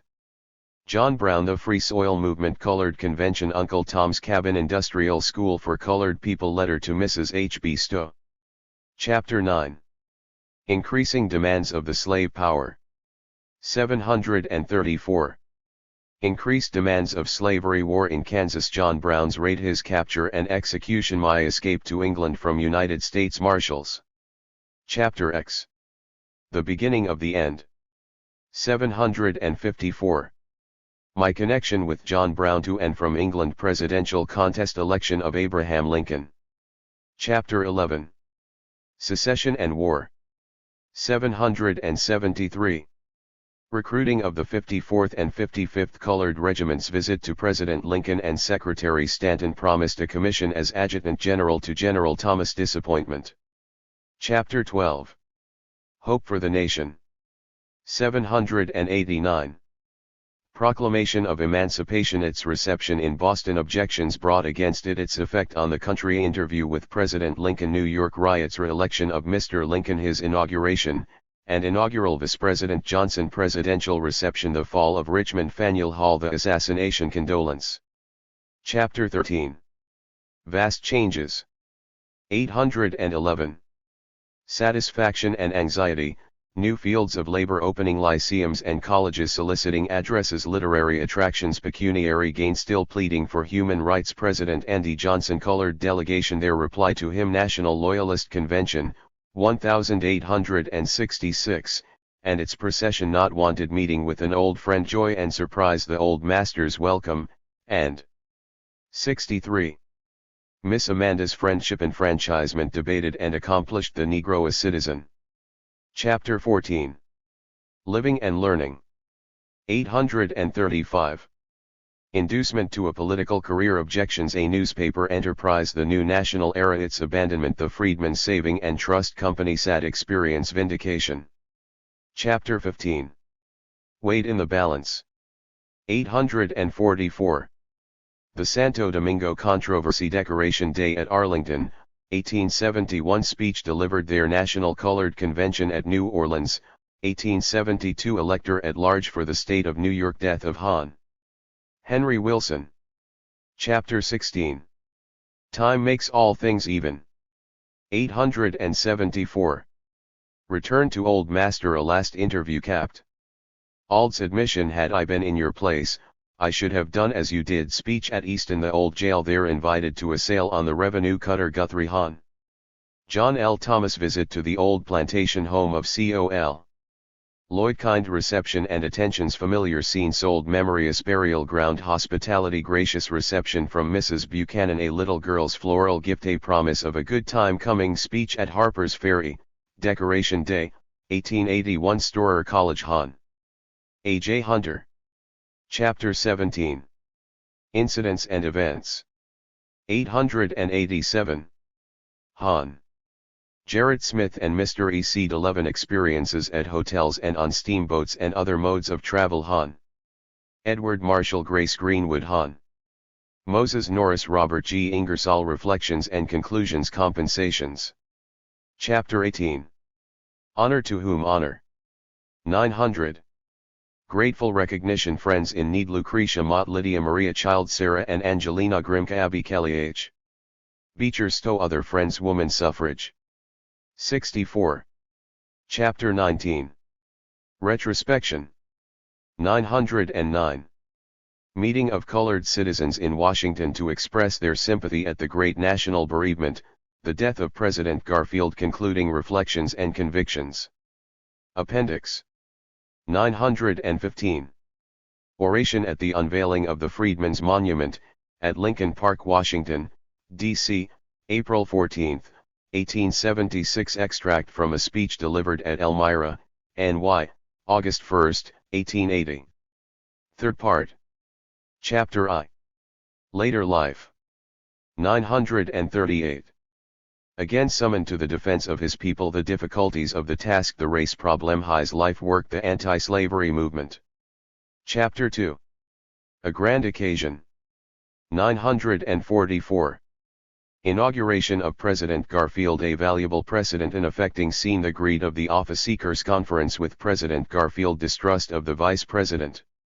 Chapter 3. Doubts as to Garfield's course. 950. Garfield not a stalwart. Encounter of Garfield with Tucker. Hope in promises of a new departure. The sorrow-stricken nation. Chapter 4. Recorder of Deeds. 954. Activity in behalf of his people. Income of the Recorder of Deeds. False impressions as to his wealth. Appeals for assistance. Persistent beggars. 65. Chapter V. President Cleveland's administration. 959. Circumstances of Cleveland's election. Political standing of the District of Columbia. Estimate of Cleveland's character. Respect for Mr. Cleveland. Decline of strength in the Republican Party. Time of gloom for the colored people. Reason for the defeat of Blaine. Chapter 6. The Supreme Court Decision. 966. Action of the Supreme Court. Its effects on the colored people. Address at Lincoln Hall. Chapter 7. Defeat of James G. Blaine. 981. Causes of the Republican defeat. Tariff and free trade. No confidence in the Democratic Party. Chapter 8. European Tour. 984. Revisits Parliament. Changes in Parliament. Recollections of Lord Brougham. Listens to Gladstone. Meeting with old friends. Chapter 9. Continuation of European Tour.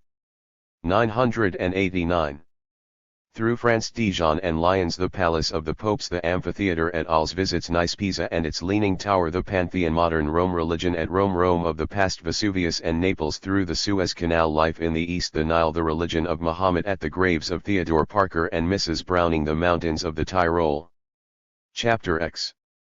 The Campaign of 1888. 1018. Preference for John Sherman's speech at the convention on the Stump the Tariff Question. 66. Chapter 11. Administration of President Harrison. 1023. Appointed Minister at Haiti and friendly criticism. Admiral Gherardi. Chapter 12. Minister to Haiti. 1026. The Mole St. Nicholas. Social relations. Sympathy for Haiti. Facts about the Mole St. Nicholas. Conference with the Haitian government. Negotiations for the Mole St. Nicholas. Close of the interview. Chapter 13. Continued negotiations for the Mole St. Nicholas. 1035. Unfortunate delay. Renewed authority from the United States. Shady's refusal. Reasons for the refusal. The Clyde Contract Act. A dishonest proposition. A strange demand. Haiti's mistake. Bad effect of the Clyde proposition. Final words. 67. Introduction. Just what this country has in store to benefit or to startle the world in the future, no tongue can tell. We know full well the wonderful things which have occurred or have been accomplished here in the past, but the still more wonderful things which we may well say will happen in the centuries of development which lie before us, is vain conjecture. It lies in the domain of speculation. America will be the field for the demonstration of truths not now accepted and the establishment of a new and higher civilization. Horace Walpole's prophecy will be verified when there shall be a Xenophon at New York and a Thucydides at Boston. Up to this time the most remarkable contribution this country has given to the world is the author and subject of this book, now being introduced to the public, Frederick Douglass. The contribution comes naturally and legitimately and to some not unexpectedly, nevertheless it is altogether unique and must be regarded as truly remarkable. Our pantheon contains many that are illustrious and worthy, but Douglass is unlike all others. He is sui generis. For every other great character we can bring forward, Europe can produce another equally as great. When we bring forward Douglass, he cannot be matched. Douglass was born a slave, he won his liberty, he is of Negro extraction, and consequently was despised and outraged. He has by his own energy and force of character commanded the respect of the nation. He was ignorant, he has, against law and by stealth and entirely unaided, educated himself. He was poor, he has by honest toil and industry become rich and independent, so to speak. He, a chattel slave of a hated and cruelly wronged race, in the teeth of American prejudice and in face of nearly every kind of hindrance and drawback, has come to be one of the foremost orators of the age, with a reputation established on both sides of the Atlantic, a writer of power and elegance of expression, a thinker whose views are potent in controlling and shaping public opinion, a high officer in the national government, a cultivated gentleman whose virtues as a husband, father, and citizen are the highest honor a man can have. Frederick Douglass stands upon a pedestal. He has reached this lofty height through years of toil and strife, but it has been the strife of moral ideas, strife in the battle for human rights. No bitter memories come from this strife, no feelings of remorse can rise to cast their gloomy shadows over his soul. Douglas has now reached and passed the meridian of life, his co-laborers in the strife have now nearly all passed away. Garrison has gone, Gerrit Smith has gone, Giddings and Sumner have gone, nearly all the abolitionists are 68. Gone to their reward. The culmination of his life work has been reached, the object dear to his heart, the emancipation of the slave, had been accomplished, through the blessings of God. He stands facing the goal, already reached by his co-laborers, with a halo of peace about him, and nothing but serenity and gratitude must fill his breast. To those, who in the past and antebellum days in any degree shared with Douglas his hopes and feelings on the slavery question, this serenity of mind, this gratitude, can be understood and felt. All Americans, no matter what may have been their views on slavery, now that freedom has come and slavery is ended, must have a restful feeling and be glad that the source of bitterness and trouble is removed. The man who is sorry because of the abolition of slavery, has outlived his day and generation. He should have insisted upon being buried with the lost cause at Appomattox. We rejoice that Douglas has attained unto this exalted position, this pedestal. It has been honorably reached, it is a just recognition of talent and effort, it is another proof that success attends high and noble aim. With this example, the black boy as well as the white boy can take hope and courage in the race of life. Douglas' life has been a romance and a fragrancy to the age. There has been just enough mystery about his origin and escape from slavery to throw a charm about them. The odd proceedings in the purchase of his freedom after his escape from slavery, his movements in connection with the John Brown raid at Harper's Ferry and his subsequent flight across the ocean are romantic as anything which took place among the crags and the cliffs. The Roderick Dhu's and Douglases of the Lady of the Lake, while the pure life he has led and his spotless character are sweet by contrast with the lives of mere politicians and time-serving statesmen. It is well to contemplate one like him, who has had hairbreadth escapes. It is inspiring to know that the day of self-sacrifice and self-development are not past. To say that his life has been eventful, is hardly the word. From the time when he first saw the light on the Tuckahoe plantation up to the time he was called to fill a high official position, his life has been crowded with events which in some sense may be called miracles, and now since his autobiography has come to be written, we must understand the hour of retrospect has come, a forecasting up and balancing accounts as to work done or left undone. It is more than 40 years now that he has been before the world as a writer and speaker, busy, active, wonderful years to him, and we are called upon to pass judgment upon his labors. What can we say? Can he claim the well done, good and faithful? The record shows 69. This, and we must state it, generally speaking, his life had been devoted to his race and the cause of his race. The freedom and elevation of his people has been his life work, and it has been done well and faithfully. That is the record, and that is sufficient. No higher eulogium can be pronounced than that Longfellow says of the village blacksmith. Something attempted, something done, has earned a night's repose. Douglas found his people enslaved and oppressed. He has given the best years of his life to the improvement of their condition, and, now that he looks back upon his labors, may he not say he has attempted and done something? And may he not claim the repose which ought to come in the evening of a well-spent life? The first 23 years of Douglas' life were 23 years of slavery, obscurity, and degradation, yet doubtless in time to come these years will be regarded by the student of history the most interesting portion of his life. To those who in the future would know the inside history of American slavery, this part of his life will be specially instructive. Plantation life at Tuckahoe as related by him is not fiction, it is fact.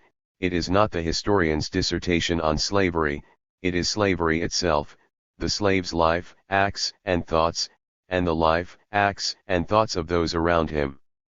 It is Macaulay who says that a copy of a daily newspaper published at Rome would give more information and be of more value than any history we have. So, too, this photographic view of slave life as given to us in the autobiography of an ex-slave will give to the reader a clearer insight of the system of slavery than can be gained from the examination of general history. 28. Ince between the white slave and the black slave was this: the latter belonged to one slaveholder, while the former belonged to the slaveholders collectively. The white slave had taken from him by indirection what the black slave had taken from him directly and without ceremony. Both were plundered, and by the same plunderers. The slave was robbed by his master of all his earnings, above what was required for his bare physical necessities, and the white laboring man was robbed by the slave system of the just results of his labor, because he was flung into competition with a class of laborers who worked without wages. The slaveholders blinded them to this competition by keeping alive their prejudice against the slaves as men, not against them as slaves. They appealed to their pride, often denouncing emancipation as tending to place the white working man on an equality with Negroes, and by this means they succeeded in drawing off the minds of the poor whites from the real fact, that by the rich slave master they were already regarded as but a single remove from equality with the slave. The impression was cunningly made that slavery was the only power that could prevent the laboring white man from falling to the level of the slave's poverty and degradation. To make this enmity deep and broad between the slave and the poor white man, the latter was allowed to abuse and whip the former without hindrance. But, as I have said, this state of affairs prevailed mostly in the country. In the city of Baltimore there were not unfrequent murmurs that educating slaves to be mechanics might, in the end, give slave masters power to dispense altogether with the services of the poor white man. But with characteristic dread of offending the slaveholders, these poor white mechanics in Mr. Gardener's shipyard, instead of applying the natural, honest remedy for the apprehended evil, and objecting at once to work there by the side of slaves, made a cowardly attack upon the free-colored mechanics, saying they were eating the bread which should be eaten by American freemen, and swearing that they, the mechanics, would not work with them. The feeling was really against having their labor brought into competition with that of the colored freeman, and aimed to prevent him from serving himself, in the evening of life, with the trade with which he had served his master, during the more 29 vigorous portion of his days. Had they succeeded in driving the black freemen out of the shipyard, they would have determined also upon the removal of the black slaves. The feeling was, about this time, very bitter toward all colored people in Baltimore, and they free and slaves suffered all manner of insult and wrong.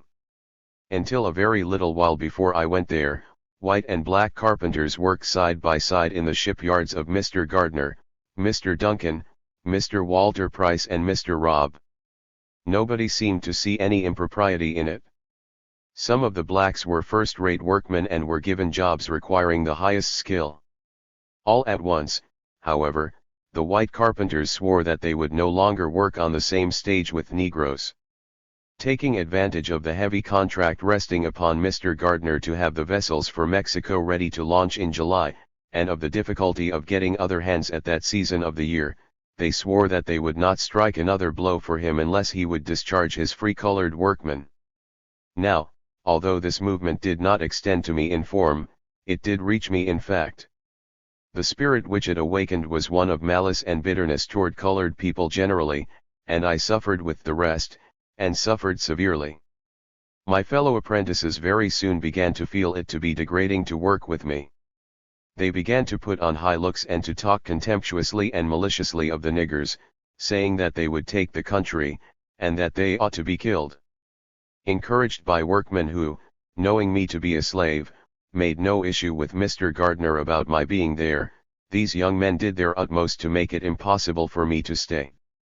They seldom called me to do anything without coupling the call with a curse, and Edward North, the biggest in everything, rascality included, ventured to strike me, whereupon I picked him up and threw him into the dock. Whenever any of them struck me I struck back again, regardless of consequences. I could manage any of them singly, and so long as I could keep them from combining I got on very well. In the conflict which ended my stay at Mr. Gardner's I was beset by 4 of them at once: Ned North, Ned Hayes, Bill Stewart, and Tom Humphreys. 2 of them were as large as myself, and they came near killing me, in broad daylight. 1 came 30 in front, armed with a brick, there was 1 at each side and 1 behind, and they closed up all around me. I was struck on all sides, and while I was attending to those in front I received a blow on my head from behind, dealt with a heavy handspike. I was completely stunned by the blow, and fell heavily on the ground among the timbers. Taking advantage of my fall, they rushed upon me and began to pound me with their fists. With a view of gaining strength, I let them lay on for a while after I came to myself. They had done me little damage, so far, but finally getting tired of that sport I gave a sudden surge, and despite their weight I rose to my hands and knees. Just as I did this, one of their number planted a blow with his boot in my left eye, which for a time seemed to have burst my eyeball. When they saw my eye completely closed, my face covered with blood, and I staggering under the stunning blows they had given me, they left me. As soon as I gathered strength I picked up the handspike and madly enough attempted to pursue them, but here the carpenters interfered and compelled me to give up my pursuit. It was impossible to stand against so many. Dear reader, you can hardly believe the statement, but it is true, and therefore I write it down, that no fewer than 50 white men stood by and saw this brutal and shameful outrage committed, and not a man of them all interposed a single word of mercy. There were 4 against 1, and that one's face was beaten and battered most horribly, and no one said, "That is enough," but some cried out, "Kill him! Kill him! Kill the D_____ and nigger! Knock his brains out!" He struck a white person. I mention this inhuman outcry to show the character of the men and the spirit of the times at Gardena's shipyard, and, indeed, in Baltimore generally, in 1836. As I look back to this period, I am almost amazed that I was not murdered outright, so murderous was the spirit which prevailed there. On 2 other occasions while there I came near losing my life. On one of these, I was driving bolts in the hold through the keelson, with Hayes. In its course the bolt bent. Hayes cursed me and said that it was my blow which bent the bolt. I denied this and charged it upon him. In a fit of rage he seized an adze and darted to 31. Ward me. I met him with a maul and parried his blow, or I should have lost my life. After the united attack of North, Stewart, Hayes, and Humphreys, finding that the carpenters were as bitter toward me as the apprentices, and that the latter were probably set on by the former, I found my only chance for life was in flight. I succeeded in getting away without an additional blow. To strike a white man was death by lynch law, in Gardena's shipyard, nor was there much of any other law toward the colored people at that time in any other part of Maryland. After making my escape from the shipyard I went straight home and related my story to Master Hugh, and to his credit I say it, that his conduct, though he was not a religious man, was every way more humane than that of his brother Thomas, when I went to him in a somewhat similar plight, from the hands of his brother Edward Covey. Master Hugh listened attentively to my narration of the circumstances leading to the ruffianly assault, and gave many evidences of his strong indignation at what was done. He was a rough but manly-hearted fellow, and at this time his best nature showed itself. The heart of my once kind mistress Sophia was again melted in pity towards me. My puffed-out eye and my scarred and blood-covered face moved the dear lady to tears. She kindly drew a chair by me, and with friendly and consoling words, she took water and washed the blood from my face. No mother's hand could have been more tender than hers. She bound up my head and covered my wounded eye with a lean piece of fresh beef. It was almost compensation for all I suffered, that it occasioned the manifestation once more of the originally characteristic kindness of my mistress. Her affectionate heart was not yet dead, though much hardened by time and circumstances. As for Master Hugh, he was furious, and gave expression to his feelings in the forms of speech usual in that locality. He poured curses on the whole of the shipyard company, and swore that he would have satisfaction. His indignation was really strong and healthy, but unfortunately it resulted from the thought that his rights of property, in my person, had not been respected, more than from any sense of the outrage pour 32. Petrated upon me as a man.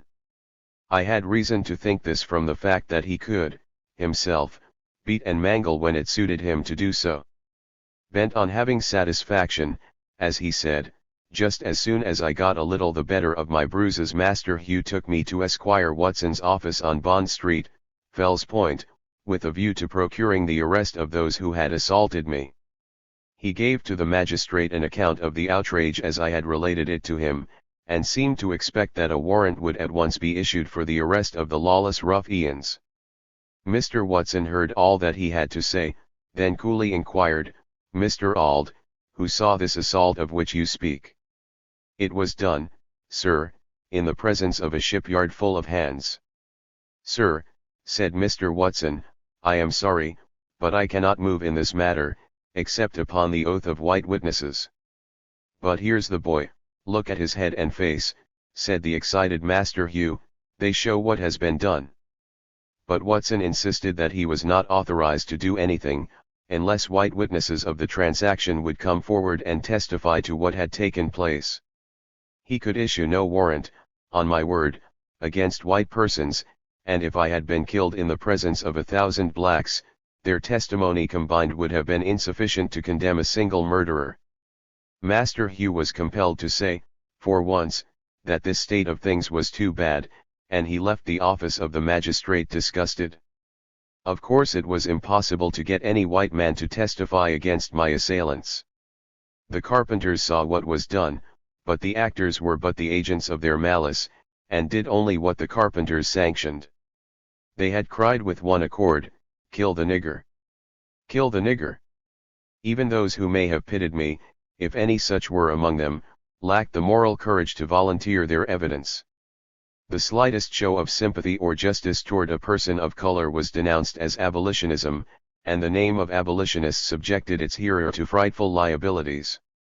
D_____ and abolitionists, and kill the niggers, were the watchwords of the foul-mouthed ruffians of those days. Nothing was done, and probably would not have been, had I been killed in the affray. The laws and the morals of the Christian city of Baltimore afforded no protection to the sable denizens of that city. 33. Master Hugh, on finding that he could get no redress for the cruel wrong, withdrew me from the employment of Mr. Gardner and took me into his own family, Mrs. Auld kindly taking care of me and dressing my wounds until they were healed and I was ready to go to work again. While I was on the Eastern Shore, Master Hugh had met with reverses which overthrew his business and had given up shipbuilding in his own yard, on the city block, and was now acting as foreman of Mr. Walter Price. The best that he could do for me was to take me into Mr. Price's yard, and afford me the facilities there for completing the trade which I began to learn at Gardner's. Here I rapidly became expert in the use of caulker's tools, and in the course of a single year, I was able to command the highest wages paid to journeyman caulkers in Baltimore. The reader will observe that I was now of some pecuniary value to my master. During the busy season I was bringing $6 and $7 per week. I have sometimes brought him as much as $9 a week, for wages were $1.50 per day. After learning to caulk, I sought my own employment, made my own contracts, and collected my own earnings, giving Master Hugh no trouble in any part of the transactions to which I was a party. Here, then, were better days for the Eastern Shore slave. I was free from the vexatious assaults of the apprentices at Gardner's, free from the perils of plantation life, and once more in favorable condition to increase my little stock of education, which had been at a dead stand since my removal from Baltimore. I had on the Eastern Shore been only a teacher, when in company with other slaves, but now there were colored persons here who could instruct me. Many of the young caulkers could read, write, and cipher. Some of them had high notions about mental improvement, and the free ones on Fells Point organized what they called the East Baltimore Mental Improvement Society. To this society, notwithstanding it was intended that only free persons should attach themselves, I was admitted, and was several times assigned a prominent part in its debates. I owe much to the society of these young men. 34. The reader already knows enough of the ill effects of good treatment on a slave to anticipate what was now the case in my improved condition. It was not long before I began to show signs of disquiet with slavery, and to look around for means to get out of it by the shortest route. I was living among freemen, and was in all respects equal to them by nature and attainments. Why should I be a slave? There was no reason why I should be the thrall of any man. Besides, I was now getting, as I have said, $1.50 per day. I contracted for it, worked for it, collected it, it was paid to me, and it was rightfully my own, and yet upon every returning Saturday night, this money me own hard earnings, every cent of it was demanded of me and taken from me by Master Hugh. He did not earn it, he had no hand in earning it, why, then should he have it? I owed him nothing. He had given me no schooling, and I had received from him only my food and raiment, and for these, my services were supposed to pay from the first. The right to take my earnings was the right of the robber. He had the power to compel me to give him the fruits of my labor, and this power was his only right in the case. I became more and more dissatisfied with this state of things, and in so becoming I only gave proof of the same human nature which every reader of this chapter in my life a slaveholder, or non-slaveholder is conscious of possessing. To make a contented slave, you must make a thoughtless one. It is necessary to darken his moral and mental vision, and, as far as possible, to annihilate his power of reason.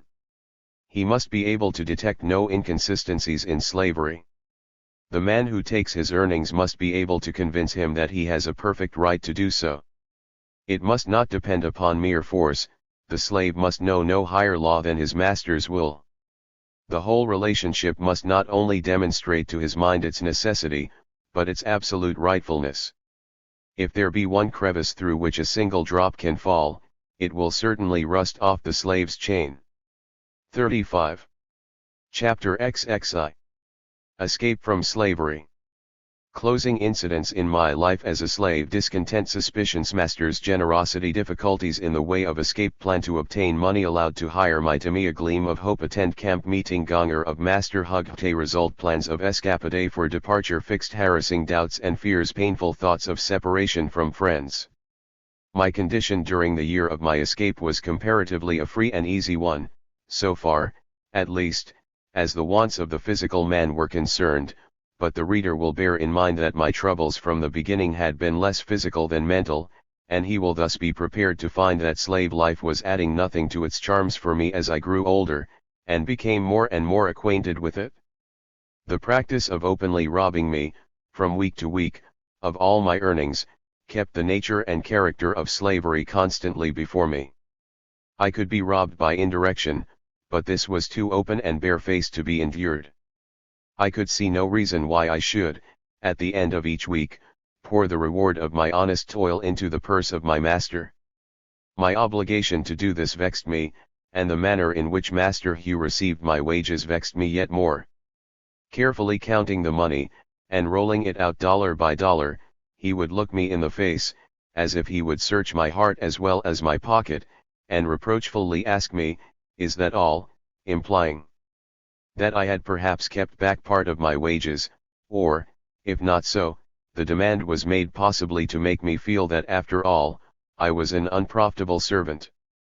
Draining me of the last cent of my hard earnings, he would, however, occasionally, when I brought home an extra large sum, dole out to me a sixpence or shilling, with a view, perhaps, of kindling my gratitude. But it had the opposite effect. It was an admission of my right to the whole sum. The fact that he gave me any part of my wages, was proof that he suspected I had a right to the whole of them, and I always felt uncomfortable after having 36. Received anything in this way, lest his giving me a few cents might possibly ease his conscience, and make him feel himself to be a pretty honorable robber after all. Held to a strict account, and kept under a close watch, the old suspicion of my running away not having been entirely removed to accomplish my escape seemed a very difficult thing. The railroad from Baltimore to Philadelphia was under regulations so stringent that even free-colored travelers were almost excluded. They must have free papers, they must be measured and carefully examined before they could enter the cars, and could go only in the daytime, even when so examined. The steamboats were under regulations equally stringent. And still more, and worse than all the great turnpikes leading northward were beset with kidnappers, a class of men who watched the newspapers for advertisements for runaway slaves, thus making their living by the accursed reward of slave hunting. My discontent grew upon me, and I was on a constant lookout for means to get away. With money I could easily have managed the matter, and from this consideration I hit upon the plan of soliciting the privilege of hiring my time. It was quite common in Baltimore to allow slaves this privilege, and was the practice also in New Orleans. A slave who was considered trustworthy could, by regularly paying his master a definite sum at the end of each week, dispose of his time as he liked. It so happened that I was not in very good odor, and was far from being a trustworthy slave. Nevertheless, I watched my opportunity when Master Thomas came to Baltimore in the spring of 1838, to purchase his spring supply of goods, and applied to him directly for the much coveted privilege of hiring my time. This request Master Thomas unhesitatingly refused to grant, and charged me, with some sternness, with inventing this stratagem to make my escape. He told me I could go nowhere but he would catch me, and, in the event of my running away, I might be assured that he should spare no pains in his efforts to recapture me. He recounted, with a good deal of eloquence, the many kind offices he had done me, and exhorted me to be contented and obedient. "Lay out no plans for the future," said he. "If you 37. Behave yourself properly, I will take care of you." Kind and considerate as this offer was, it failed to soothe me into repose. In spite of all Master Thomas had said, and in spite of my own efforts to the contrary, the injustice and wickedness of slavery were always uppermost in my thoughts, and strengthening my purpose to make my escape at the earliest moment possible. About 2 months after applying to Master Thomas for the privilege of hiring my time, I applied to Master Hugh for the same liberty, supposing him to be unacquainted with the fact that I had made a similar application to Master Thomas and had been refused. My boldness in making this request fairly astounded him at first. He gazed at me in amazement. But I had many good reasons for pressing the matter, and, after listening to them a while, he did not absolutely refuse, but told me that he would think of it. There was hope for me in this. Once master of my own time, I felt sure that I could make, over and above my obligation to him, $1 or $2 every week. Some slaves had, in this way, made enough to purchase their freedom. It was a sharp spur to their industry, and some of the most enterprising colored men in Baltimore hired themselves in that way. After mature reflection, as I suppose it was, Master Hugh granted me the privilege in question, on the following terms: I was to be allowed all my time, to make all bargains for work, and to collect my own wages, and in return for this liberty, I was required or obliged to pay him $3 at the end of each week, and to board and clothe myself, and buy my own caulking tools.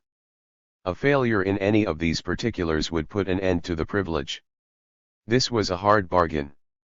The wear and tear of clothing, the losing and breaking of tools, and the expense of board, made it necessary for me to earn at least $6 per week to keep even with the world. All who are acquainted with caulking know how uncertain and irregular that employment is. It can be done to advantage only in dry weather, for it is useless to put wet oakum into a ship's seam. Rain or shine, however, work or no work, at the end of each week the money must be forthcoming. Master Hugh seemed, for a time, much pleased with this arrangement, and well he might be, for it was decidedly in his 38. favor. It relieved him of all anxiety concerning me.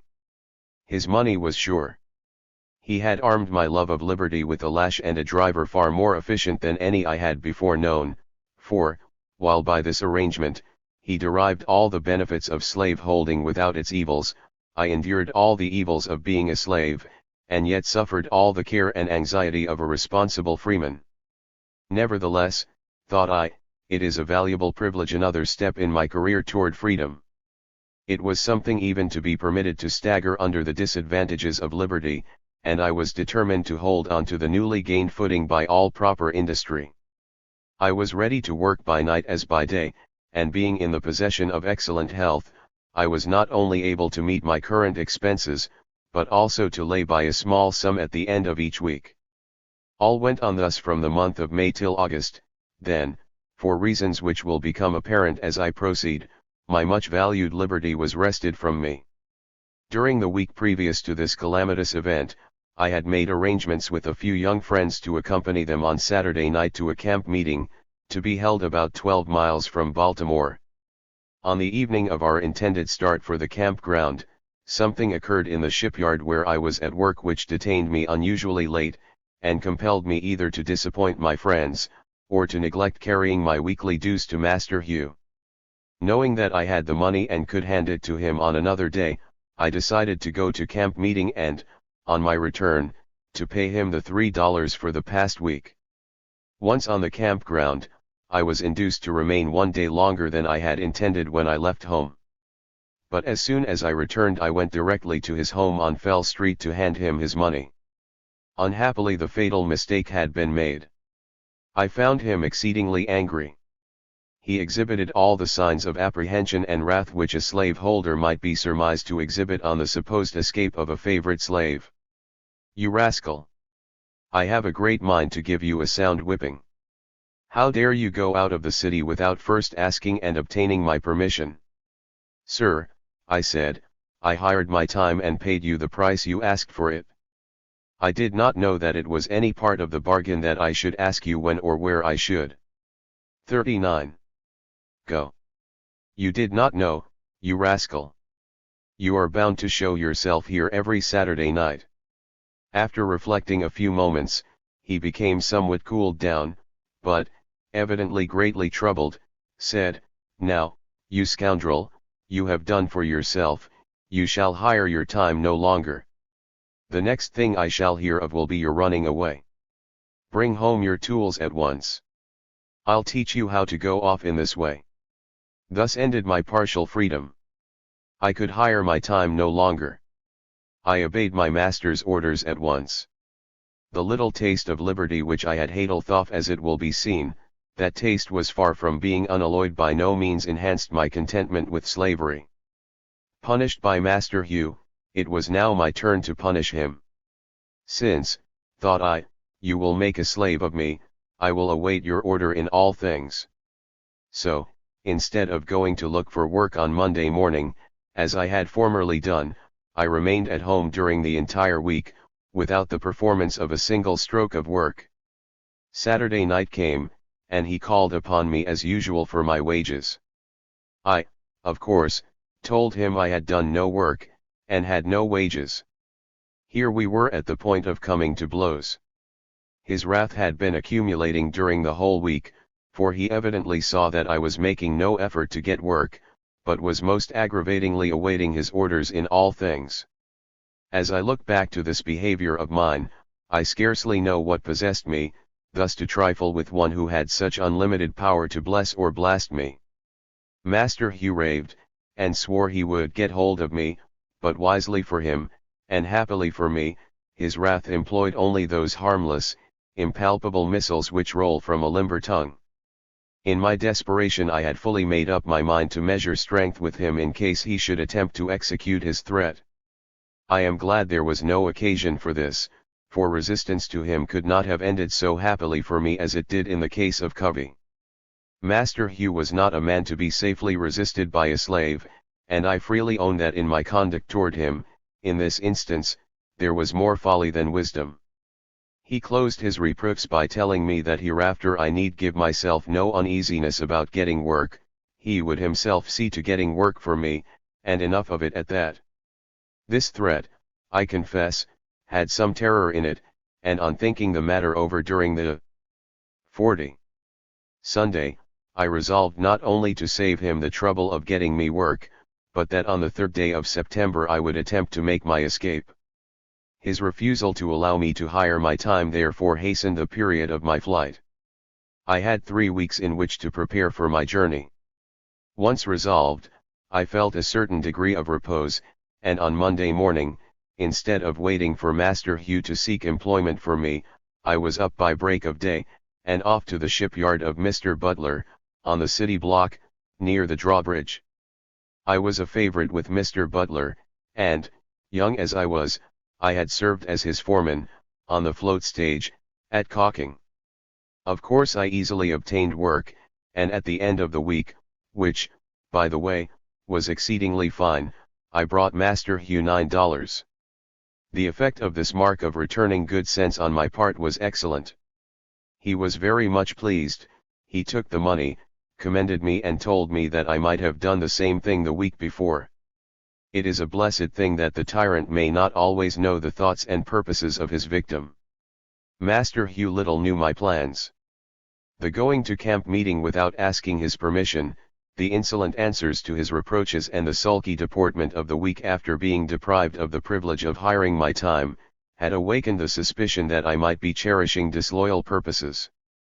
My object, therefore, in working steadily was to remove suspicion, and in this I succeeded admirably. He probably thought that I was never better satisfied with my condition than at the very time I was planning my escape. The second week passed, and I again carried him my full week's wages $9, and so well pleased was he that he gave me 25 cents. And bade me make good use of it. I told him I would do so, for one of the uses to which I intended to put it was to pay my fare on the Underground Railroad. Things without went on as usual, but I was passing through the same internal excitement and anxiety which I had experienced 2 years and a half before. The failure in that instance was not calculated to increase my confidence in the success of this, my second attempt, and I knew that a second failure could not leave me where my first did. I must either get to the far north or be sent to the far south. Besides the 41. Exercise of mind from this state of facts, I had the painful sensation of being about to separate from a circle of honest and warm-hearted friends. The thought of such a separation, where the hope of ever meeting again was excluded, and where there could be no correspondence, was very painful. It is my opinion that thousands more would have escaped from slavery but for the strong affection which bound them to their families, relatives, and friends. The daughter was hindered by the love she bore her mother and the father by the love he bore his wife and children, and so on to the end of the chapter. I had no relations in Baltimore, and I saw no probability of ever living in the neighborhood of sisters and brothers, but the thought of leaving my friends was the strongest obstacle to my running away. The last 2 days of the week, Friday and Saturday, were spent mostly in collecting my things together for my journey. Having worked 4 days that week for my master, I handed him $6 on Saturday night. I seldom spent my Sundays at home, and for fear that something might be discovered in my conduct, I kept up my custom and absented myself all day. On Monday, the 3rd day of September, 1838, in accordance with my resolution, I bade farewell to the city of Baltimore, and to that slavery which had been my abhorrence from childhood. 42. Second part. Chapter I Escape from Slavery. Reasons for not having revealed the manner of escape. Nothing of romance in the method. Danger-free papers, unjust tax protection papers, free trade and sailors' rights. American Eagle Railroad train, unobserving conductor. Cap. McGowan, honest German fears safe arrival in Philadelphia, ditto in New York. In the first narrative of my experience in slavery, written nearly 40 years ago, and in various writings since, I have given the public what I considered very good reasons for withholding the manner of my escape. In substance these reasons were, first, that such publication at any time during the existence of slavery might be used by the master against the slave, and prevent the future escape of any who might adopt the same means that I did. The second reason was, if possible, still more binding to silence, for publication of details would certainly have put in peril the persons and property of those who assisted. Murder itself was not more sternly and certainly punished in the state of Maryland than was the aiding and abetting the escape of a slave. Many colored men, for no other crime than that of giving aid to a fugitive slave, have, like Charles T. Torrey, perished in prison. The abolition of slavery in my native state and throughout the country, and the lapse of time, render the caution hitherto observed no longer necessary. But, even since the abolition of slavery, I have sometimes thought it well enough to baffle curiosity by saying that while slavery existed there were good reasons for not telling the manner of my escape, and since slavery had ceased to exist there was no reason for telling it. I shall now, however, cease to avail myself of this formula, and, as far as I can, endeavor to satisfy this very natural curiosity. I should perhaps have yielded to that feeling sooner, had there been 43. Anything very heroic or thrilling in the incidents connected with my escape, for I am sorry to say I have nothing of that sort to tell, and yet the courage that could risk betrayal and the bravery which was ready to encounter death if need be, in pursuit of freedom, were essential features in the undertaking. My success was due to address rather than to courage, to good luck rather than to bravery. My means of escape were provided for me by the very men who were making laws to hold and bind me more securely in slavery. It was the custom in the state of Maryland to require of the free colored people to have what were called free papers. This instrument they were required to renew very often, and by charging a fee for this writing, considerable sums from time to time were collected by the state. In these papers the name, age, color, height, and form of the free man were described, together with any scars or other marks upon his person which would assist in his identification.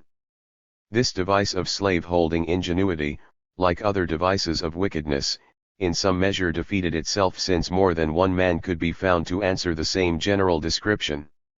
Hence many slaves could escape by personating the owner of one set of papers, and this was often done as follows: a slave nearly or sufficiently answering the description set forth in the papers, would borrow or hire them till he could by their means escape to a free state, and then, by mail or otherwise, return them to the owner. The operation was a hazardous one for the lender as well as for the borrower. A failure on the part of the fugitive to send back the papers would imperil his benefactor, and the discovery of the papers in possession of the wrong man would imperil both the fugitive and his friend. It was therefore an act of supreme trust on the part of a freeman of color thus to put in jeopardy his own liberty that another might be free. It was, however, not unfrequently bravely done, and was seldom discovered. I was not so fortunate as to sufficiently resemble any of my free acquaintances as to answer the description of their papers. But I had one friend a sailor who owned a sailor's protection, which answered somewhat the purpose of free papers describing his person and certifying to the fact that he was a free American sailor. The instrument had at its head the American eagle, which at 44 once gave it the appearance of an authorized document. This protection did not, when in my hands, describe its bearer very accurately. Indeed, it called for a man much darker than myself, and close examination of it would have caused my arrest at the start. In order to avoid this fatal scrutiny on the part of the railroad official, I had arranged with Isaac Rolls, a hackman, to bring my baggage to the train just on the moment of starting, and jumped upon the car myself when the train was already in motion. Had I gone into the station and offered to purchase a ticket, I should have been instantly and carefully examined, and undoubtedly arrested. In choosing this plan upon which to act, I considered the jostle of the train, and the natural haste of the conductor in a train crowded with passengers, and relied upon my skill and address in playing the sailor as described in my protection, to do the rest. One element in my favor was the kind feeling which prevailed in Baltimore and other seaports at the time, towards those who go down to the sea in ships. Free trade and sailors' rights expressed the sentiment of the country just then. In my clothing I was rigged out in sailor style. I had on a red shirt and a tarpaulin hat and black cravat, tied in sailor fashion, carelessly and loosely about my neck. My knowledge of ships and sailors' talk came much to my assistance, for I knew a ship from stem to stern, and from keelson to cross trees, and could talk sailor like an old salt. On sped the train, and I was well on the way to Havre de Grace before the conductor came into the negro car to collect tickets and examine the papers of his black passengers. This was a critical moment in the drama. My whole future depended upon the decision of this conductor. Agitated I was while the ceremony was proceeding, but still, externally at least, I was apparently calm and self-possessed. He went on with his duty examining several colored passengers before reaching me. He was somewhat harsh in tone and peremptory in manner until he reached me, when, strangely enough, and to my surprise and relief, his whole manner changed. Seeing that I did not readily produce my free papers, as the other colored persons in the car had done, he said to me in a friendly contrast with that observed towards the others, "I suppose you have your free papers?" To which I answered, "No, sir, I never carry my free papers to 45. See with me. But you have something to show that you are a free man, have you not?" "Yes, sir," I answered, "I have a paper with the American eagle on it, that will carry me round the world." With this I drew from my deep sailor's pocket my seaman's protection, as before described. The merest glance at the paper satisfied him, and he took my fare and went on about his business. This moment of time was one of the most anxious I ever experienced. Had the conductor looked closely at the paper, he could not have failed to discover that it called for a very different looking person from myself, and in that case it would have been his duty to arrest me on the instant and send me back to Baltimore from the first station. When he left me with the assurance that I was all right, though much relieved, I realized that I was still in great danger. I was still in Maryland, and subject to arrest at any moment. I saw on the train several persons who would have known me in any other clothes, and I feared they might recognize me, even in my sailor rig, and report me to the conductor, who would then subject me to a closer examination, which I knew well would be fatal to me. Though I was not a murderer fleeing from justice, I felt, perhaps, quite as miserable as such a criminal. The train was moving at a very high rate of speed for that time of railroad travel, but to my anxious mind, it was moving far too slowly. Minutes were hours, and hours were days during this part of my flight. After Maryland I was to pass through Delaware, another slave state, where slave catchers generally awaited their prey, for it was not in the interior of the state, but on its borders, that these human hounds were most vigilant and active. The border lines between slavery and freedom were the dangerous ones, for the fugitives. The heart of no fox or deer, with hungry hounds on his trail, in full chase, could have beaten more anxiously or noisily than did mine from the time I left Baltimore till I reached Philadelphia.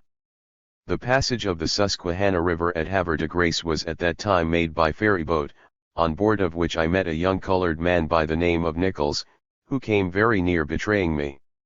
He was a hand on the boat, but instead of minding his business, he insisted upon knowing me, and asking me dangerous questions as to where I was going, and when I was 46. Coming back, etc. I got away from my old and inconvenient acquaintance as soon as I could decently do so, and went to another part of the boat. Once across the river I encountered a new danger. Only a few days before I had been at work on a revenue cutter, in Mr. Price's shipyard, under the care of Captain McGowan. On the meeting at this point of the two trains, the one going south stopped on the track just opposite to the one going north, and it so happened that this Captain McGowan sat at a window where he could see me very distinctly, and would certainly have recognized me had he looked at me but for a second. Fortunately, in the hurry of the moment, he did not see me, and the trains soon passed each other on their respective ways. But this was not the only hairbreadth escape. A German blacksmith, whom I knew well, was on the train with me, and looked at me very intently, as if he thought he had seen me somewhere before in his travels. I really believe he knew me, but had no heart to betray me. At any rate he saw me escaping and held his peace. The last point of imminent danger, and the one I dreaded most, was Wilmington. Here we left the train and took the steamboat for Philadelphia. In making the change I again apprehended arrest, but no one disturbed me, and I was soon on the broad and beautiful Delaware, speeding away to the Quaker City. On reaching Philadelphia in the afternoon I inquired of a colored man how I could get on to New York. He directed me to the Willow Street Depot, and thither I went, taking the train that night. I reached New York Tuesday morning, having completed the journey in less than 24 hours. Such is briefly the manner of my escape from slavery and the end of my experience as a slave. Other chapters will tell the story of my life as a freeman. 47. Chapter 2. Life as a Freeman. Loneliness and insecurity. Islanders Jake succored by a sailor David Ruggles marriage. A steamer J.W. Richmond stage to New Bedford arrival. Their driver's detention of baggage. Nathan Johnson change of name. We called Douglas obtaining Worth Liberator and its editor. My free life began on the 3rd of September, 1838. On the morning of the 4th of that month, after an anxious and most perilous but safe journey, I found myself in the big city of New York, a free man, one more added to the mighty throng which, like the confused waves of the troubled sea, surged to and fro between the lofty walls of Broadway. Though dazzled with the wonders which met me on every hand, my thoughts could not be much withdrawn from my strange situation. For the moment the dreams of my youth and the hopes of my manhood were completely fulfilled. The bonds that had held me to old master were broken. No man now had a right to call me his slave or assert mastery over me. I was in the rough and tumble of an outdoor world, to take my chance with the rest of its busy number. I have often been asked, how I felt when first I found myself on free soil. My readers may share the same curiosity. There is scarcely anything in my experience about which I could not give a more satisfactory answer. A new world had opened upon me. If life is more than breath, and the quick round of blood, I lived more in one day than in a year of my slave life. It was a time of joyous excitement which words can but tamely describe. In a letter written to a friend soon after reaching New York, I said, I felt as one might feel upon escape from a den of hungry lions. Anguish and grief, like darkness and rain, may be depicted, but gladness and joy, like the rainbow, defy the skill of pen or pencil. During 10 or 15 years I had, as it were, been dragging a heavy chain which no strength of mine could break. I was not only a slave, but a slave for life. I might become a husband, a father, an aged man, but through all, from the cradle to the grave, I, 48, had felt myself doomed. All efforts I had previously made to secure my freedom, had not only failed, but had seemed only to rivet my fetters the more firmly and to render my escape more difficult. Baffled, entangled, and discouraged, I had at times asked myself the question, may not my condition after all be God's work and ordered for a wise purpose, and if so, was not submission my duty? A contest had in fact been going on in my mind for a long time, between the clear consciousness of right and the plausible makeshifts of theology and superstition. The one held me an abject slave, a prisoner for life, punished for some transgression in which I had no lot or part, the other counseled me to manly endeavor to secure my freedom. This contest was now ended, my chains were broken, and the victory brought me unspeakable joy. But my gladness was short-lived, for I was not yet out of the reach and power of the slave-holders. I soon found that New York was not quite so free or so safe a refuge as I had supposed, and a sense of loneliness and insecurity again oppressed me most sadly. I chanced to meet on the street, a few hours after my landing, a fugitive slave whom I had once known well in slavery. The information received from him alarmed me. The fugitive in question was known in Baltimore as Islanders Jake, but in New York he wore the more respectable name of William Dixon. Jake, in law, was the property of Dr. Allender, and Tolly Allender, the son of the doctor, had once made an effort to recapture Mr. Dixon, but had failed for want of evidence to support his claim. Jake told me the circumstances of this attempt and how narrowly he escaped being sent back to slavery and torture. He told me that New York was then full of Southerners returning from the watering places north, that the colored people of New York were not to be trusted, that there were hired men of my own color who would betray me for a few dollars, that there were hired men ever on the lookout for fugitives, that I must trust no man with my secret, that I must not think of going either upon the wharves, or into any colored boarding house, for all such places were closely watched, that he was himself unable to help me, and, in fact, he seemed while speaking to me, to fear lest I myself might be a spy and a betrayer. Under this apprehension, as I suppose, he showed signs of wishing to be 49. Rid of me, and with whitewash brush in hand, in search of work, he soon disappeared. This picture, given by poor Jake, of New York, was a damper to my enthusiasm. My little store of money would soon be exhausted, and since it would be unsafe for me to go on the wharves for work and I had no introductions elsewhere, the prospect for me was far from cheerful. I saw the wisdom of keeping away from the shipyards, for, if pursued, as I felt certain I would be, Mr. Auld would naturally seek me there among the caulkers. Every door seemed closed against me. I was in the midst of an ocean of my fellow men, and yet a perfect stranger to every one. I was without home, without acquaintance, without money, without credit, without work, and without any definite knowledge as to what course to take or where to look for succor. In such an extremity, a man has something beside his newborn freedom of which to think. While wandering about the streets of New York, and lodging at least one night among the barrels on one of the wharves, I was indeed free from slavery, but free from food and shelter as well. I kept my secret to myself as long as I could, but was compelled at last to seek someone who should befriend me without taking advantage of my destitution to betray me.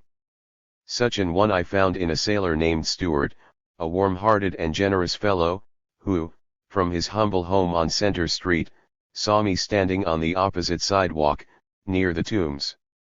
As he approached me I ventured a remark to him which at once enlisted his interest in me. He took me to his home to spend the night, and in the morning went with me to Mr. David Ruggles, the secretary of the New York Vigilance Committee, a co-worker with Isaac T. Hopper, Lewis and Arthur Tappan, Theodore S. Wright, Samuel Cornish, Thomas Downing, Philip A. Bell, and other true men of their time. All these have finished their work on earth. Once in the hands of these brave and wise men, I felt comparatively safe. With Mr. Ruggles, on the corner of L'Esplanade and Church Streets, I was hidden several days, during which time my intended wife came on from Baltimore at my call, to share the burdens of life with me. She was a free woman, and came at once on getting the good. 50. News of my safety. We were married by Reverend J. W. C. Pennington, then a well-known and respected Presbyterian minister. I had no money with which to pay the marriage fee, but he seemed well pleased with our thanks. Mr. Ruggles was the first officer on the Underground Railroad with whom I met after coming north, and was indeed the only one with whom I had anything to do, till I became such an officer myself. Learning that my trade was that of a caulker, he promptly decided that the best place for me was in New Bedford, Mass. He told me that many ships for whaling voyages were fitted out there, and that I might there find work at my trade and make a good living. So, on the day of the marriage ceremony, we took our little luggage to the steamer John W. Richmond, which at that time was one of the line running between New York and Newport. 43 years ago colored travelers were not permitted in the cabin, nor allowed abaft the paddle wheels of a steam vessel. They were compelled, whatever the weather might be, whether cold or hot, wet or dry, to spend the night on deck. Unjust as this regulation was, it did not trouble us much. We had fared much harder before. We arrived at Newport the next morning, and soon after an old-fashioned stagecoach with New Bedford in large, yellow letters on its sides, came down to the wharf. I had not money enough to pay our fare and stood hesitating to know what to do. Fortunately for us, there were two Quaker gentlemen who were about to take passage on the stage, friends William C. Tabor and Joseph Ricketson, who at once discerned our true situation, and in a peculiarly quiet way, addressing me, Mr. Tabor said, "Thee get in." I never obeyed an order with more alacrity, and we were soon on our way to our new home. When we reached Stonebridge the passengers alighted for breakfast and paid their fares to the driver. We took no breakfast, and when asked for our fares I told the driver I would make it right with him when we reached New Bedford. I expected some objection to this on his part, but he made none. When, however, we reached New Bedford he took our baggage, including 3 music books, 2 of them collections by Dyer, and 1 by Shaw, and held them until I was able to redeem them by paying to him the sums due for our rides. This was 51. Soon done, for Mr. Nathan Johnson not only received me kindly and hospitably, but, on being informed about our baggage, at once loaned me the $2 with which to square accounts with the stage driver. Mr. and Mrs. Nathan Johnson reached a good old age and now rest from their labors. I am under many grateful obligations to them. They not only took me in when a stranger, and fed me when hungry, but taught me how to make an honest living. Thus, in a fortnight after my flight from Maryland, I was safe in New Bedford, a citizen of the grand old Commonwealth of Massachusetts. Once initiated into my new life of freedom and assured by Mr. Johnson that I need not fear recapture in that city, a comparatively unimportant question arose, as to the name by which I should be known thereafter, in my new relation as a free man. The name given me by my dear mother was no less pretentious and long than Frederick Augustus Washington Bailey. I had, however, while living in Maryland, disposed of the Augustus Washington, and retained only Frederick Bailey. Between Baltimore and New Bedford, the better to conceal myself from the slave hunters, I had parted with Bailey and called myself Johnson, but finding that in New Bedford the Johnson family was already so numerous as to cause some confusion in distinguishing one from another, a change in this name seemed desirable. Nathan Johnson, mine host, was emphatic as to this necessity, and wished me to allow him to select a name for me. I consented, and he called me by my present name, the one by which I have been known for 43 years, Frederick Douglass. Mr. Johnson had just been reading The Lady of the Lake, and so pleased was he with its great character that he wished me to bear his name. Since reading that charming poem myself, I have often thought that, considering the noble hospitality and manly character of Nathan Johnson, black man though he was, he, far more than I, illustrated the virtues of the Douglas of Scotland. Sure am I that if any slave catcher had entered his domicile with a view to my recapture, Johnson would have been like him of the stalwart hand. Living in Baltimore as I had done for many years, the reader may be surprised, when I tell the honest truth of the 52 impressions I had in some way conceived of the social and material condition of the people at the North. I had no proper idea of the wealth, refinement, enterprise, and high civilization of this section of the country. My Columbian Orator, almost my only book, had done nothing to enlighten me concerning Northern society. I had been taught that slavery was the bottom fact of all wealth. With this foundation idea, I came naturally to the conclusion that poverty must be the general condition of the people of the free states. A white man holding no slaves in the country from which I came, was usually an ignorant and poverty-stricken man. Men of this class were contemptuously called poor white trash. Hence I supposed that since the non-slave holders at the South were, as a class, ignorant, poor and degraded, the non-slave holders at the North must be in a similar condition. New Bedford, therefore, which at that time was in proportion to its population, really the richest city in the Union, took me greatly by surprise, in the evidences it gave of its solid wealth and grandeur. I found that even the laboring classes lived in better houses, that their houses were more elegantly furnished and were more abundantly supplied with conveniences and comforts, than the houses of many who owned slaves on the eastern shore of Maryland.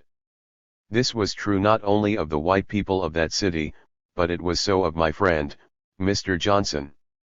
He lived in a nicer house, dined at a more ample board, was the owner of more books, the reader of more newspapers, was more conversant with the moral, social, and political condition of the country and the world, than 9/10 of the slave holders in all Talbot County. I was not long in finding the cause of the difference, in these respects, between the people of the North and South. It was the superiority of educated mind over mere brute force. I will not detain the reader by extended illustrations as to how my understanding was enlightened on this subject. On the wharves of New Bedford I received my first light. I saw their industry without bustle, labor without noise, toil honest, earnest, and exhaustive without the whip. There was no loud singing or hallooing, as at the wharves of southern ports when ships were loading or unloading, no loud cursing or quarreling, everything went on as smoothly as well-oiled machinery. One of the first incidents, 53, which impressed me with the superior mental character of labor in the North over that of the South, was the manner of loading and unloading vessels. In a southern port 20 or 30 hands would be employed to do what 5 or 6 men, with the help of one ox, would do at the wharf in New Bedford. Main strength human muscle unassisted by intelligent skill, was slavery's method of labor. With a capital of about $60 in the shape of a good-natured old ox attached to the end of a stout rope, New Bedford did the work of $10,000 or $12,000, represented in the bones and muscles of slaves, and did it far better. In a word, I found everything managed with a much more scrupulous regard to economy, both of men and things, time and strength, than in the country from which I had come. Instead of going 100 yards to the spring, the maidservant had a well or pump at her elbow. The wood used for fuel was kept dry and snugly piled away for winter. Here were sinks, drains, self-shutting gates, pounding barrels, washing machines, wringing machines, and 100 other contrivances for saving time and money. The ship-repairing docks showed the same thoughtful wisdom as seen elsewhere. Everybody seemed in earnest. The carpenter struck the nail on its head, and the caulkers wasted no strength in idle flourishes of their mallets. Ships brought here for repairs were made stronger and better than when new. I could have landed in no part of the United States where I should have found a more striking and gratifying contrast, not only to life generally in the South, but in the condition of the colored people there, than in New Bedford. No colored man was really free while residing in a slave state. He was ever more or less subject to the condition of his slave brother. In his color was his badge of bondage. I saw in New Bedford the nearest approach to freedom and equality that I had ever seen. I was amazed when Mr. Johnson told me that there was nothing in the laws or Constitution of Massachusetts that would prevent a colored man from being governor of the state, if the people should see fit to elect him. There, too, the black man's children attended the same public schools with the white man's children, and apparently without objection from any quarter. To impress me with my security from recapture and return to slavery, Mr. Johnson assured me that no 54 slaveholder could take a slave out of New Bedford, that there were men there who would lay down their lives to save me from such a fate. A threat was once made by a colored man to inform a Southern master where his runaway slave could be found. As soon as this threat became known to the colored people, they were furious. A notice was read from the pulpit of the Third Christian Church for a public meeting, when important business would be transacted. In the meantime, special measures had been taken to secure the attendance of the would-be Judas, and these had proved successful, for when the hour of meeting arrived, ignorant of the object for which it was called, the offender was promptly in attendance. All the usual formalities were gone through with, the prayer, appointments of president, secretaries, etc. Then the president, with an air of great solemnity, rose and said, "Well, friends and brethren, we have got him here, and I would recommend that you, young men, should take him outside the door and kill him." This was enough. There was a rush for the villain, who would probably have been killed but for his escape by an open window. He was never seen again in New Bedford. The 5th day after my arrival I put on the clothes of a common laborer, and went upon the wharves in search of work. On my way down Union Street I saw a large pile of coal in front of the house of Rev.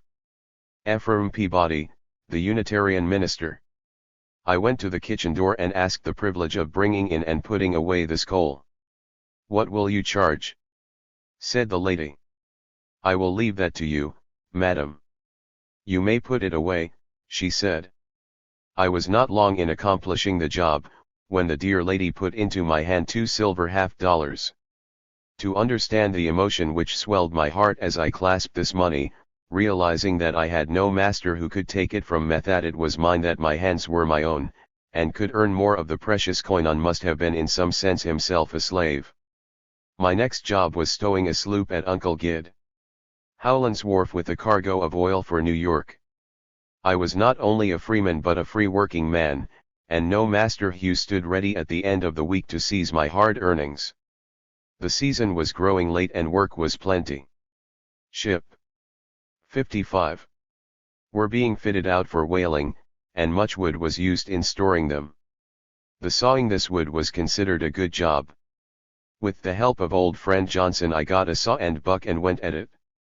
When I went into a store to buy a cord with which to brace up my saw in the frame, I asked for a fip's worth of cord. The man behind the counter looked rather sharply at me and said with equal sharpness, "You don't belong about here." I was alarmed, and thought I had betrayed myself. A fip in Maryland was 6¼ cents, called 4 pence in Massachusetts. But no harm came, except my fear, from the fippenny bit blunder, and I confidently and cheerfully went to work with my saw and buck. It was new business to me, but I never, in the same space of time, did for Covey, the Negro breaker, better work, or more of it, than I did for myself in these earliest years of my freedom. Notwithstanding the just and humane sentiment of New Bedford 43 years ago, the place was not entirely free from race and color prejudice. The good influence of the Roaches, Rodmans, Arnolds, Grinnells, and Robesons did not pervade all classes of its people. The test of the real civilization of the community came when I applied for work at my trade, and then my repulse was emphatic and decisive. It so happened that Mr. Rodney French, a wealthy and enterprising citizen, distinguished as an anti-slavery man, was fitting out a vessel for a whaling voyage, upon which there was a heavy job of caulking and coppering to be done. I had some skill in both branches, and applied to Mr. French for work.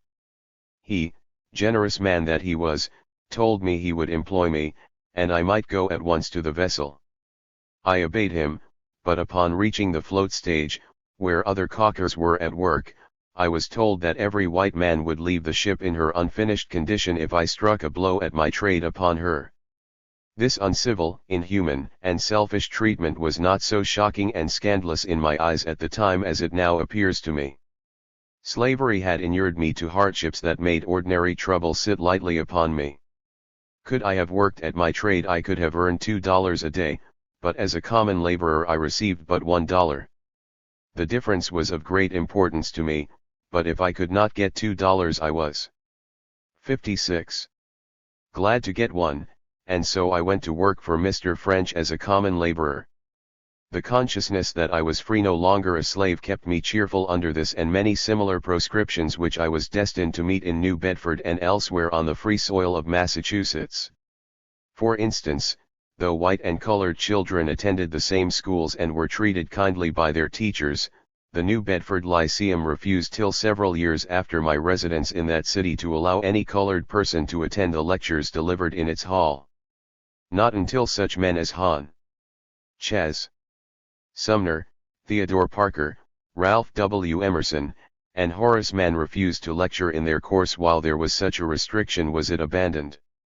Becoming satisfied that I could not rely on my trade in New Bedford to give me a living, I prepared myself to do any kind of work that came to hand.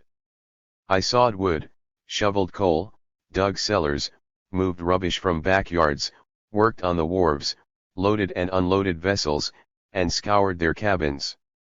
This was an uncertain and unsatisfactory mode of life, for it kept me too much of the time in search of work. Fortunately it was not to last long. One of the gentlemen of whom I have spoken as being in company with Mr. Tabor on the Newport wharf when he said to me, "The get-in," was Mr. Joseph Ricketson, and he was the proprietor of a large candle works in the south part of the city. By the kindness of Mr. Ricketson I found in this candle works, as it was called, though no candles were manufactured there, what is of the utmost importance to a young man just starting in life: constant employment and regular wages. My work in this oil refinery required good wind and muscle. Large casks of oil were to be moved from place to place and much heavy lifting to be done. Happily I was not deficient in the requisite qualities. Young, strong and active, and ambitious to do my full share, I soon made myself useful, and I think liked by the men who worked with me, though they were all white. I was retained here as long as there was anything for me to do, when I went again to the wharves and, as a laborer, obtained work on 2 vessels which belonged to Mr. George Howland, and which were being repaired and fitted up for whaling. My 57. Employer was a man of great industry, a hard driver, but a good paymaster, and I got on well with him. I was not only fortunate in finding work with Mr. Howland, but fortunate in my work fellows. I have seldom met three working men more intelligent than were John Briggs, Abraham Rodman, and Solomon Pennington, who labored with me on the Java and Golconda. They were sober, thoughtful, and upright, thoroughly imbued with the spirit of liberty, and I am much indebted to them for many valuable ideas and impressions. They taught me that all colored men were not light-hearted triflers, incapable of serious thought or effort. My next place of work was at the brass foundry owned by Mr. Richmond. My duty here was to blow the bellows, swing the crane and empty the flasks in which castings were made, and at times this was hot and heavy work. The articles produced here were mostly for ship work, and in the busy season the foundry was in operation night and day. I have often worked 2 nights and each working day of the week. My foreman, Mr. Cobb, was a good man, and more than once protected me from abuse that one or more of the hands were disposed to throw upon me. While in this situation I had little time for mental improvement. Hard work, night and day, over a furnace hot enough to keep the metal running like water, was more favorable to action than thought, yet here I often nailed a newspaper to the post near my bellows, and read while I was performing the up and down motion of the heavy beam by which the bellows was inflated and discharged. It was the pursuit of knowledge under difficulties, and I look back to it now after so many years with some complacency and a little wonder that I could have been so earnest and persevering in any pursuit other than for my daily bread. I certainly saw nothing in the conduct of those around to inspire me with such interest. They were all devoted exclusively to what their hands found to do. I am glad to be able to say that during my engagement in this foundry no complaint was ever made against me that I did not do my work, and do it well. The bellows which I worked by main strength was, after I left, moved by a steam engine. I had been living 4 or 5 months in New Bedford. 58. When there came a young man to me with a copy of The Liberator, the paper edited by William Lloyd Garrison and published by Isaac Knapp, and asked me to subscribe for it. I told him I had but just escaped from slavery and was of course very poor, and had no money then to pay for it. He was very willing to take me as a subscriber, notwithstanding, and from this time I was brought into contact with the mind of Mr. Garrison, and his paper took a place in my heart second only to the Bible. It detested slavery and made no truce with the traffickers in the bodies and souls of men. It preached human brotherhood, it exposed hypocrisy and wickedness in high places, it denounced oppression and with all the solemnity of "Thus saith the Lord," demanded the complete emancipation of my race. I loved this paper and its editor. He seemed to me an all-sufficient match to every opponent, whether they spoke in the name of the law or the gospel. His words were full of holy fire, and straight to the point. Something of a hero worshipper by nature, here was one to excite my admiration and reverence. Soon after becoming a reader of The Liberator, it was my privilege to listen to a lecture in Liberty Hall by Mr. Garrison, its editor. He was then a young man, of a singularly pleasing countenance, and earnest and impressive manner. On this occasion he announced nearly all his heresies. His Bible was his textbook, held sacred as the very word of the Eternal Father. He believed in sinless perfection, complete submission to insults and injuries, and literal obedience to the injunction if smitten on one cheek to turn the other also. Not only was Sunday a Sabbath, but all days were Sabbaths, and to be kept holy. All sectarianism was false and mischievous. He regenerated throughout the world, being members of one body, and the head Christ Jesus. Prejudice against color was rebellion against God. Of all men beneath the sky, the slaves, because most neglected and despised, were nearest and dearest to his great heart.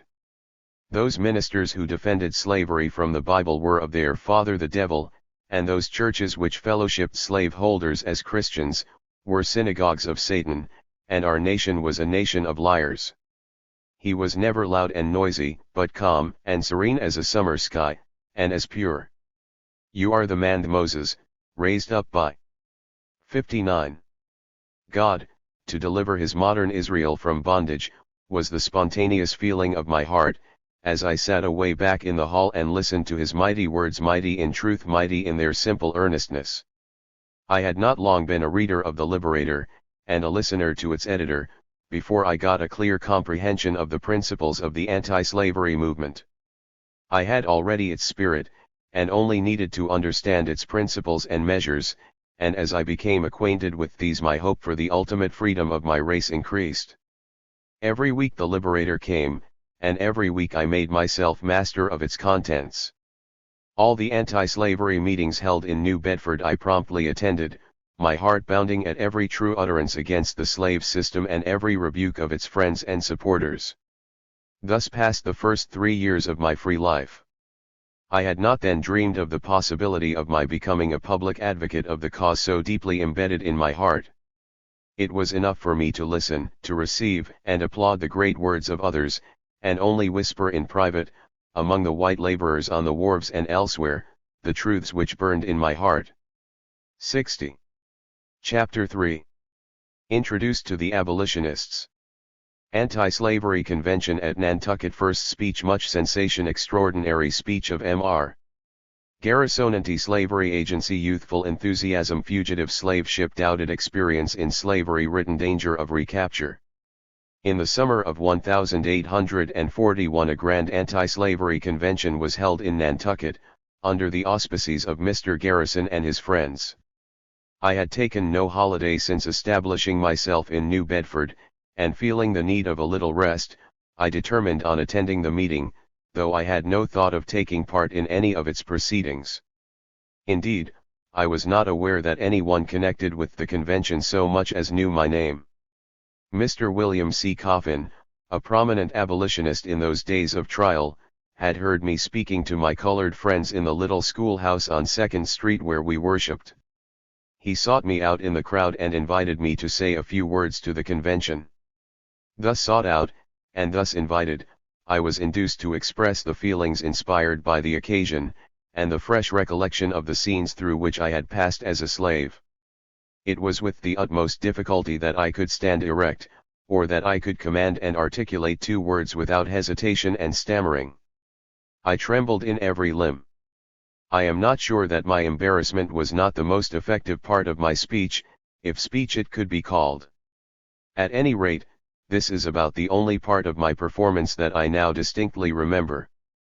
The audience sympathized with me at once, and from having been remarkably quiet, became much excited. Mr. Garrison followed me, taking me as his text, and now, whether I had made an eloquent plea in behalf of freedom, or not, his was one, never to be forgotten. Those who had heard him oftenest and had known him longest, were astonished at his masterly effort. For the time he possessed that almost fabulous inspiration often referred to, but seldom attained, in which a public meeting is transformed, as it were, into a single individuality, the orator. 61.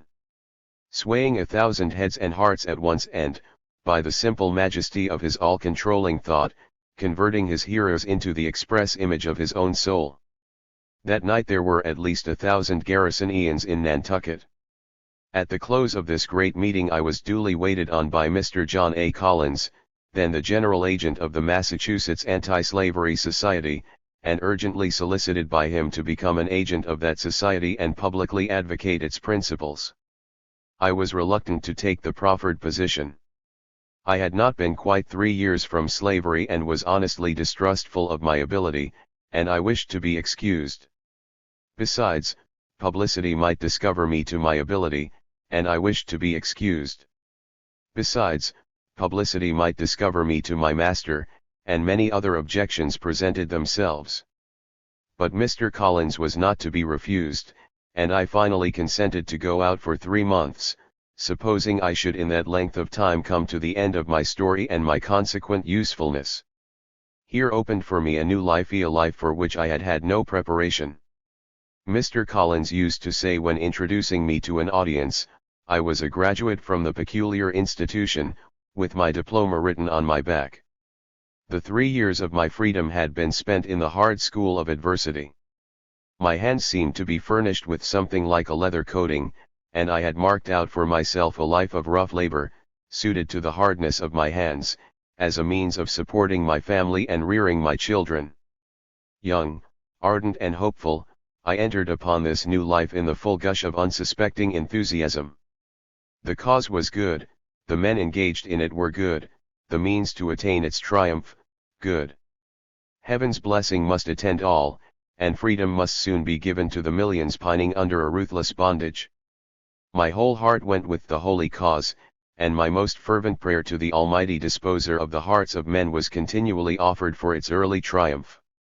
In this enthusiastic spirit I dropped into the ranks of freedom's friends and went forth to the battle. For a time I was made to forget that my skin was dark and my hair crisped. For a time I regretted that I could not have shared the hardships and dangers endured by the earlier workers for the slaves' release. I found, however, full soon that my enthusiasm had been extravagant, that hardships and dangers were not all over, and 62. That the life now before me had its shadows also, as well as its sunbeams.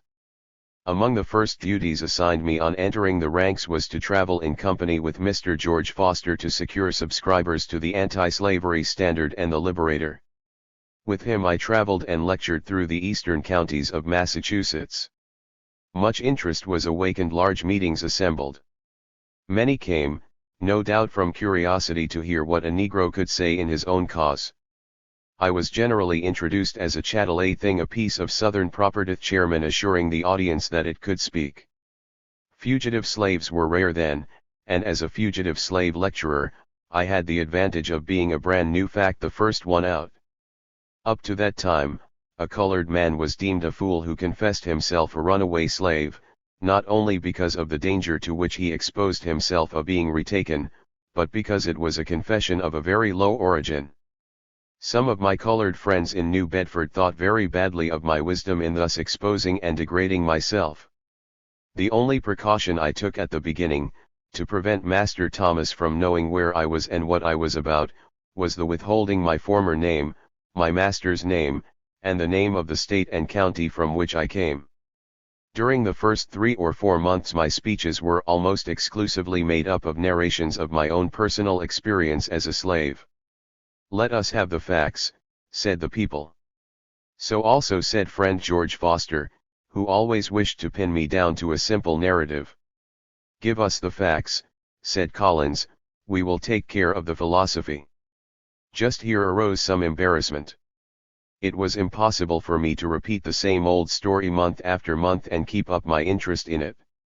It was new to the people, it is true, but it was an old story to me, and to go through with it night after night was a task altogether too mechanical for my nature. "Tell your story, Frederick," would whisper my revered friend, Mr. Garrison, as I stepped upon the platform. I could not always follow the injunction, for I was now reading and thinking. New views of the subject were being presented to my mind. It did not entirely satisfy me to narrate wrongs, I felt like denouncing them. I could not always curb my moral indignation for the perpetrators of slave. 63. Holding villainy long enough for a circumstantial statement of the facts which I felt almost sure everybody must know. Besides, I was growing and needed room. "People won't believe you ever were a slave, Frederick, if you keep on this way," said friend Foster. "Be yourself," said Collins, "and tell your story. Better have a little of the plantation speech than not," was said to me, "it is not best that you seem too learned." These excellent friends were actuated by the best of motives and were not altogether wrong in their advice, and still I must speak just the word that seemed to me the word to be spoken by me. At last the apprehended trouble came. People doubted if I had ever been a slave. They said I had ever been a slave. They said I did not talk like a slave, look like a slave, or act like a slave, and that they believed I had never been south of Mason and Dixon's line. "He don't tell us where he came from, what his master's name was, or how he got away, besides, he is educated, and is in this a contradiction of all the facts we have concerning the ignorance of the slaves." Thus I was in a pretty fair way to be denounced as an impostor. The committee of the Massachusetts Anti-Slavery Society knew all the facts in my case and agreed with me thus far in the prudence of keeping them private, but going down the aisles of the churches in which my meetings were held, and hearing the outspoken Yankees repeatedly saying, "He's never been a slave, I'll warrant you," I resolved that at no distant day, and by such a revelation of facts as could not be made by any other than a genuine fugitive, I would dispel all doubt. In a little less than 4 years, therefore, after becoming a public lecturer, I was induced to write out the leading facts connected with my experience in slavery, giving names of persons, places, and dates, thus putting it in the power of any who doubted, to ascertain the truth or falsehood of my story. This statement soon became known in Maryland, and I had reason to believe that an effort would be made to recapture me. It is not probable that any open attempt to secure me as a slave could have succeeded further than the obtainment by my master of the money value of my bones and sinews. Fortunately for me, in the 4 years of my labors in the abolition cause I had gained many friends who would have suffered 64. Themselves to be taxed to almost any extent to save me from slavery. It was felt that I had committed the double offense of running away and exposing the secrets and crimes of slavery and slaveholders. There was a double motive for seeking my re-enslavement, avarice and vengeance, and while, as I have said, there was little probability of successful recapture, if attempted openly, I was constantly in danger of being spirited away at a moment when my friends could render me no assistance. In traveling about from place to place, often alone, I was much exposed to this sort of attack. Anyone cherishing the desire to betray me could easily do so by simply tracing my whereabouts through the anti-slavery journals, for my movements and meetings were made through these in advance. My friends Mr. Garrison and Mr. Phillips had no faith in the power of Massachusetts to protect me in my right to liberty. Public sentiment and the law, in their opinion, would hand me over to the tormentors. Mr. Phillips especially considered me in danger, and said, when I showed him the manuscript of my story, if in my place he would throw it into the fire. Thus the reader will observe that the overcoming of one difficulty only opened the way for another, and that though I had reached a free state, and had attained a position for public usefulness, I was still under the liability of losing all I had gained. 65. Chapter 4. Recollections of Old Friends. Work in Rhode Island or War. Recollections of Old Friends. Further labors in Rhode Island and elsewhere in New England. In the state of Rhode Island, under the leadership of Thomas W. Dorr, an effort was made in 1841 to set aside the old colonial charter, under which that state had lived and flourished since the Revolution, and to replace it with a new constitution having such improvements as it was thought that time and experience had shown to be wise and necessary. This new constitution was especially framed to enlarge the basis of representation so far as the white people of the state were concerned, to abolish an odious property qualification and to confine the right of suffrage to white male citizens only. Mr. Dorr was himself a well-meaning man, and, after his fashion, a man of broad and progressive views quite in advance of the party with which he acted. To gain their support he consented to this restriction to a class, a right which ought to be enjoyed by all citizens. In this he consulted policy rather than right, and at last shared the fate of all compromisers and trimmers, for he was disastrously defeated. The proscriptive features of his constitution shocked the sense of right and roused the moral indignation of the abolitionists of the state, a class which would otherwise have gladly cooperated with him, at the same time that it did nothing to win support from the conservative class which clung to the old charter. Anti-slavery men wanted a new constitution, but they did not want a defective instrument which required reform at the start. The result was that such men as William M. Chase, Thomas Davis, George L. Clark, Asa Fairbanks, Alphonso Janes, and others of Providence, the Perry brothers of Westerly, John Brown and C.C. Eldridge of East Greenwich, Daniel Mitchell, William Adams, and Robert Chubb of Pawtucket, Peleg Clark, Caleb Kelton, G.J. Adams, and the Anthonys and Goulds of Coventry and vicinity, Edward Harris of Woonsocket, and other abolitionists of the state, decided that the time had 66. Come when the people of Rhode Island might be taught a more comprehensive gospel of human rights than had gotten itself into this Dorr Constitution. The public mind was awake, and one class of its people at least was ready to work with us to the extent of seeking to defeat the proposed Constitution, though their reasons for such work were far different from ours. Stephen S. Foster, Parker Pillsbury, Abby Kelly, James Monroe, and myself were called into the state to advocate equal rights as against this narrow and proscriptive constitution. The work to which we were invited was not free from difficulty. The majority of the people were evidently with the new constitution, even the word white in it chimed well with the popular prejudice against the colored race, and at the first helped to make the movement popular. On the other hand, all the arguments which the doormen could urge against a property qualification for suffrage were equally cogent against a color qualification, and this was our advantage. But the contest was intensely bitter and exciting. We were as usual denounced as intermeddlers, and were told to mind our own business, and the like, a mode of defense common to men when called to account for mean and discreditable conduct. Stephen S. Foster, Parker Pillsbury, and the rest of us were not the kind of men to be ordered off by that sort of opposition. We cared nothing for the Door party on the one hand, nor the Law and Order party on the other. What we wanted, and what we labored to obtain, was a constitution free from the narrow, selfish, and senseless limitation of the word white. Naturally enough, when we said a strong and striking word against the Door Constitution, the conservatives were pleased and applauded, while the Door men were disgusted and indignant. Foster and Pillsbury were like the rest of us, young, strong, and at their best in this contest. The splendid vehemence of the one, and the weird and terrible denunciations of the other, never failed to stir up mobocratic wrath wherever they spoke. Foster, especially, was effective in this line. His theory was that he must make converts or mobs. If neither came, he charged it either to his want of skill or his unfaithfulness. I was much with Mr. Foster during the tour in Rhode Island, and though at times he seemed to me extravagant and neat. 67. Lessly offensive in his manner of presenting his ideas, yet take him for all in all, he was one of the most impressive advocates the cause of the American slave ever had. No white man ever made the black man's cause more completely his own. Abby Kelly, since Abby Kelly Foster, was perhaps the most successful of any of us.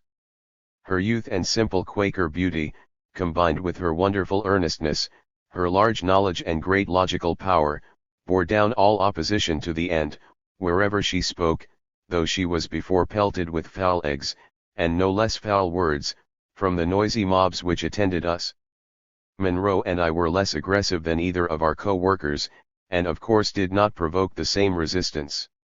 He, at least, had the eloquence that charms, and the skill that disarms. I think that our labors in Rhode Island during this Door excitement did more to abolitionize the state than any previous or subsequent work. It was the tide, taken at the flood. One effect of those labors was to induce the old Law and Order party, when it set about making its new constitution, to avoid the narrow folly of the Dorites, and make a constitution which should not abridge any man's rights on account of race or color. Such a constitution was finally adopted. Owing perhaps to my efficiency in this campaign, I was for a while employed in further labors in Rhode Island by the State Anti-Slavery Society, and made there many friends to my cause as well as to myself.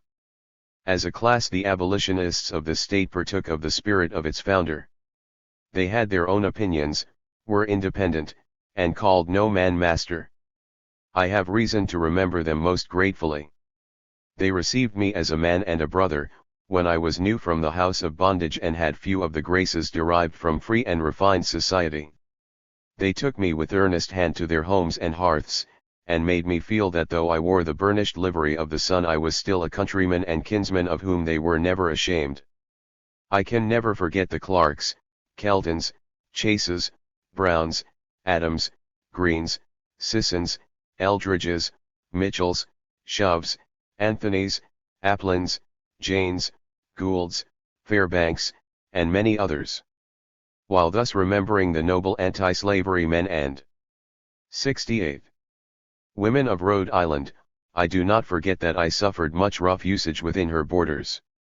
It was like all the northern states at that time, under the influence of slave power, and often showed a proscriptive and persecuting spirit, especially upon its railways, steamboats, and in its public houses. The Stonington route was a hard road for a colored man to travel in that day. I was several times dragged from the cars for the crime of being colored. On the Sound between New York and Stonington, there were the same proscriptions which I have before named as enforced on the steamboats running between New York and Newport. No colored man was allowed abaft the wheel, and in all seasons of the year, in heat or cold, wet or dry, the deck was his only place. If I would lie down at night I must do so upon the freight on deck, and this in cold weather was not a very comfortable bed. When traveling in company with my white friends I always urged them to leave me and go into the cabin and take their comfortable berths. I saw no reason why they should be miserable because I was. Some of them took my advice very readily. I confess, however, that while I was entirely honest in urging them to go, and saw no principle that should bind them to stay and suffer with me, I always felt a little nearer to those who did not take my advice and persisted in sharing my hardships with me. There is something in the world above fixed rules and the logic of right and wrong, and there is some foundation for recognizing works, which may be called works of supererogation. Wendell Phillips, James Monroe, and William White, were always dear to me for their nice feeling at this point. I have known James Monroe to pull his coat about him and crawl upon the cotton bales between decks and pass the night with me, without a murmur. Wendell Phillips would never go into a first-class car while I was forced into what was called the Jim Crow car. True men they were, who could accept welcome at no man's table where I was refused. I speak of these gentlemen, not as singular or exceptional cases, but as representatives of a large class of the early workers for the abolition of slavery. As a general rule there was in New England after 1840, little difficulty in obtaining suitable places where I could plead the cause of my people. The abolitionists had passed the 69 Red Sea of mobs and had conquered the right to a respectful hearing. I, however, found several towns in which the people closed their doors and refused to entertain the subject. Notably among these was Hartford, Conn, and Grafton, Mass. In the former place Messrs. Garrison, Hudson, Foster, Abby Kelly, and myself determined to hold our meetings under the open sky, which we did in a little court under the eaves of the sanctuary ministered unto by the Rev. Dr. Hawes, with much satisfaction to ourselves, and I think with advantage to our cause. In Grafton I was alone, and there was neither house, hall, church, nor marketplace in which I could speak to the people, but, determined to speak, I went to the hotel and borrowed a dinner bell, with which in hand I passed through the principal streets, ringing the bell and crying out, "Notice! Frederick Douglass, recently a slave, will lecture on American slavery, on Grafton Common, this evening, at 7 o'clock. Those who would like to hear of the workings of slavery by one of the slaves are respectfully invited to attend." This notice brought out a large audience, after which the largest church in town was open to me. Only in one instance was I compelled to pursue this course thereafter, and that was in Manchester, N.H., and my labors there were followed by similar results. When people found that I would be heard, they saw it was the part of wisdom to open the way for me. My treatment in the use of public conveyances about these times was extremely rough, especially on the Eastern Railroad, from Boston to Portland. On that road, as on many others, there was a mean, dirty and uncomfortable car set apart for colored travelers called the Jim Crow car. Regarding this as the fruit of slave-holding prejudice and being determined to fight the spirit of slavery wherever I might find it, I resolved to avoid this car, though it sometimes required some courage to do so.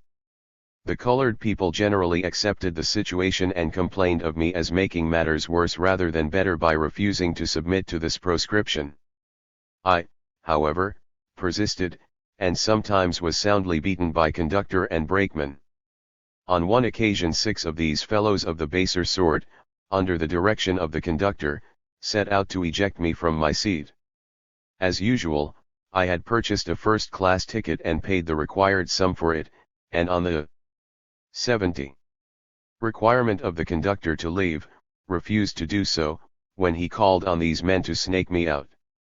They attempted to obey with an air which plainly told me they relished the job. They however found me much attached to my seat, and in removing me I tore away 2 or 3 of the surrounding ones, on which I held with a firm grasp, and did the car no service in some other respects. I was strong and muscular, and the seats were not then so firmly attached or of as solid make as now. The result was that Stephen A. Chase, superintendent of the road, ordered all passenger trains to pass through Lynn, where I then lived, without stopping. This was a great inconvenience to the people, large numbers of whom did business in Boston and at other points on the road. Led on, however, by James N. Buffum, Jonathan Buffum, Christopher Robinson, William Bassett, and others, the people of Lynn stood bravely by me and denounced the railroad management in emphatic terms. Mr. Chase made reply that a railroad corporation was neither a religious nor reformatory body, that the road was run for the accommodation of the public, and that it required the exclusion of colored people from its cars. With an air of triumph he told us that we ought not to expect a railroad company to be better than the evangelical church, and that until the churches abolished the Negro pew we ought not to expect the railroad company to abolish the Negro car. This argument was certainly good enough as against the church, but good for nothing as against the demands of justice and equality. My old and dear friend J. N. Buffum made a point against the company that they often allowed dogs and monkeys to ride in first-class cars, and yet excluded a man like Frederick Douglass. In a very few years this barbarous practice was put away, and I think there have been no instances of such exclusion during the past 30 years, and colored people now, everywhere in New England, ride upon equal terms with other passengers. 71. Chapter V. 100 Conventions. Anti-slavery conventions held in parts of New England and in some of the Middle and Western states, mobs, incidents, etc. The year 1843 was one of remarkable anti-slavery activity. The New England Anti-Slavery Society, at its annual meeting held in the spring of that year, resolved, under the auspices of Mr. Garrison and his friends, to hold a series of 100 conventions. The territory embraced in this plan for creating anti-slavery sentiment included New Hampshire, Vermont, New York, Ohio, Indiana, and Pennsylvania. I had the honor to be chosen one of the agents to assist in these proposed conventions, and I never entered upon any work with more heart and hope. All that the American people needed, I thought, was light. Could they know slavery as I knew it, they would hasten to the work of its extinction. The corps of speakers who were to be associated with me in carrying on these conventions was Messrs. George Bradburn, John A. Collins, James Monroe, William A. White, Charles L. Remond, and Sidney Howard Gay. They were all masters of the subject, and some of them able and eloquent orators. It was a piece of great good fortune to me, only a few years from slavery as I was, to be brought into contact with such men. It was a real campaign, and required nearly 6 months for its accomplishment. Those who only know the state of Vermont as it is today can hardly understand, and must wonder that there was 40 years ago need for anti-slavery effort within its borders. Our first convention was held in Middlebury, its chief seat of learning and the home of William Slade, who was for years the co-worker with John Quincy Adams in Congress, and yet in this town the opposition to our anti-slavery convention was intensely bitter and violent. The only man of note in the town whom I now remember as giving us sympathy or welcome was Mr. Edward Barber, who was a man of courage as well as ability, and did his best to make our convention a success. In advance of our arrival the college students had 72. Very industriously and mischievously placarized the town with violent aspersions of our characters and the grossest misrepresentations of our principles, measures, and objects. I was described as an escaped convict from the state prison, and the other speakers were assailed not less slanderously. Few people attended our meeting, and apparently little was accomplished by it. In the neighboring town of Ferrisburgh the case was different and more favorable. The way had been prepared for us by such stalwart anti-slavery workers as Orson S. Murray, Charles C. Burley, Roland T. Robinson, and others. Upon the whole, however, the several towns visited showed that Vermont was surprisingly under the influence of the slave power. Her proud boast that within her borders no slave had ever been delivered up to his master, did not hinder her hatred to anti-slavery. What was in this respect true of the Green Mountain State was most discouragingly true of New York, the state next visited. All along the Erie Canal, from Albany to Buffalo, there was evinced apathy, indifference, aversion, and sometimes a mobocratic spirit. Even Syracuse, afterward the home of the humane Samuel J. May and the scene of the Jerry Rescue, where Gerrit Smith, Beriah Green, William Goodell, Alvin Stewart, and other able men taught their noblest lessons, would not at that time furnish us with church, market, house, or hall in which to hold our meetings. Discovering this state of things, some of our number were disposed to turn our backs upon the town and to shake its dust from our feet, but of these, I am glad to say, I was not one. I had somewhere read of a command to go into the hedges and highways and compel men to come in. Mr. Stephen Smith, under whose hospitable roof we were made at home, thought as I did. It would be easy to silence anti-slavery agitation if refusing its agents the use of halls and churches could effect that result. The house of our friend Smith stood on the southwest corner of the park, which was well covered with young trees too small to furnish shade or shelter, but better than none. Taking my stand under a small tree in the southeast corner of this park, I began to speak in the morning to an audience of 5 persons, and before the close of my afternoon meeting I had before me not less than 500. In the evening I was waited upon by officers of 73. The Congregational Church and tendered the use of an old wooden building which they had deserted for a better, but still owned, and here our convention was continued during 3 days. I believe there has been no trouble to find places in Syracuse in which to hold anti-slavery meetings since. I never go there without endeavoring to see that tree, which, like the cause it sheltered, has grown large and strong and imposing. I believe my first offense against our anti-slavery Israel was committed during these Syracuse meetings.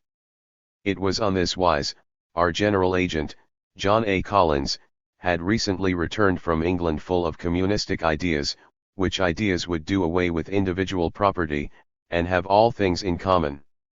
He had arranged a corps of speakers of his communistic persuasion, consisting of John O. Wattles, Nathaniel Whiting, and John Orvis, to follow our anti-slavery conventions, and, while our meeting was in progress in Syracuse, a meeting, as the reader will observe, obtained under much difficulty, Mr. Collins came in with his new friends and doctrines and proposed to adjourn our anti-slavery discussions and take up the subject of communism. To this I ventured to object. I held that it was imposing an additional burden of unpopularity on our cause, and an act of bad faith with the people, who paid the salary of Mr. Collins, and were responsible for these 100 conventions. Strange to say, my course in this matter did not meet the approval of Mrs. M. W. Chapman, an influential member of the Board of Managers of the Massachusetts Anti-Slavery Society, and called out a sharp reprimand from her, for insubordination to my superiors. This was a strange and distressing revelation to me, and one of which I was not soon relieved. I thought I had only done my duty, and I think so still. The chief reason for the reprimand was the use which the Liberty Party papers would make of my seeming rebellion against the commanders of our anti-slavery army. In the growing city of Rochester we had in every way a better reception. Abolitionists of all shades of opinion were brought enough to give the Garrisonians a hearing. Samuel D. Porter and the Avery family, though they belonged to the Gerrit Smith, Myron Holly, and William 74. Goodell School, were not so narrow as to refuse us the use of their church for the convention. They heard our moral suasion arguments, and in a manly way met us in debate. We were opposed to carrying the anti-slavery cause to the ballot box, and they believed in carrying it there. They looked at slavery as a creature of law, we regarded it as a creature of public opinion. It is surprising how small the difference appears as I look back to it, over the space of 40 years, yet at the time of it this difference was immense. During our stay at Rochester we were hospitably entertained by Isaac and Amy Post, 2 people of all abounding benevolence, the truest and best of Long Island and Elias Hicks Quakers. They were not more amiable than brave, for they never seemed to ask, "What will the world say?" but walked straight forward in what seemed to them the line of duty, please or offend whomsoever it might. Many a poor fugitive slave found shelter under their roof when such shelter was hard to find elsewhere, and I mention them here in the warmth and fullness of earnest gratitude. Pleased with our success in Rochester, what that is, Mr. Bradburn and myself made our way to Buffalo, then a rising city of steamboats, bustle, and business. Buffalo was too busy to attend to such matters as we had in hand. Our friend, Mr. Marsh, had been able to secure for our convention only an old dilapidated and deserted room, formerly used as a post office. We went at the time appointed, and found seated a few cabmen in their coarse, everyday clothes, whips in hand, while their teams were standing on the street waiting for a job. Friend Bradburn looked around upon this unpromising audience, and turned upon his heel, saying he would not speak to such a set of ragamuffins, and took the first steamer to Cleveland, the home of his brother Charles, and left me to do Buffalo alone. For nearly a week I spoke every day in this old post office to audiences constantly increasing in numbers and respectability, till the Baptist church was thrown open to me, and when this became too small I went on Sunday into the open park and addressed an assembly of 4,000 or 5,000 persons. After this my colored friends, Charles L. Remond, Henry Highland Garnett, Theodore S. Wright, Amos G. Beeman, Charles M. Ray, and 75 other well-known colored men held a convention here, and then Remond and myself left for our next meeting in Clinton County, Ohio. This was held under a great shed, built for this special purpose by the abolitionists, of whom Dr. Abram Brooke and Valentine Nicholson were the most noted. Thousands gathered here and were addressed by Bradburn, White, Monroe, Remond, Gay, and myself. The influence of this meeting was deep and widespread. It would be tedious to tell of all, or a small part of all that was interesting and illustrative of the difficulties encountered by the early advocates of anti-slavery in connection with this campaign, and hence I leave this part of it at once. From Ohio we divided our forces and went into Indiana. At our first meeting we were mobbed, and some of us had our good clothes spoiled by evil-smelling eggs. This was at Richmond, where Henry Clay had been recently invited to the high seat of the Quaker meeting house just after his gross abuse of Mr. Mendenhall, because of the latter presenting to him a respectful petition, asking him to emancipate his slaves. At Pendleton this mobocratic spirit was even more pronounced. It was found impossible to obtain a building in which to hold our convention, and our friends, Dr. Fussell and others, erected a platform in the woods, where quite a large audience assembled. Mr. Bradburn, Mr. White, and myself were in attendance. As soon as we began to speak a mob of about 60 of the roughest characters I ever looked upon ordered us, through its leaders, to be silent, threatening us, if we were not, with violence. We attempted to dissuade them, but they had not come to parley but to fight, and were well armed. They tore down the platform on which we stood, assaulted Mr. White and knocked out several of his teeth, dealt a heavy blow on William A. White, striking him on the back part of the head, badly cutting his scalp and felling him to the ground. Undertaking to fight my way through the crowd with a stick which I caught up in the melee, I attracted the fury of the mob, which laid me prostrate on the ground under a torrent of blows. Leaving me thus, with my right hand broken, and in a state of unconsciousness, the mobocrats hastily mounted their horses and rode to Andersonville, where most of them resided. I was soon raised up and 76.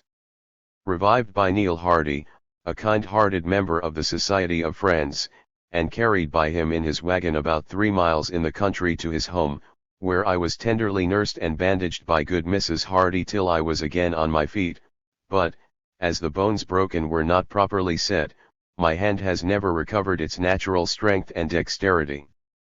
We lingered long in Indiana, and the good effects of our labors there are felt at this day.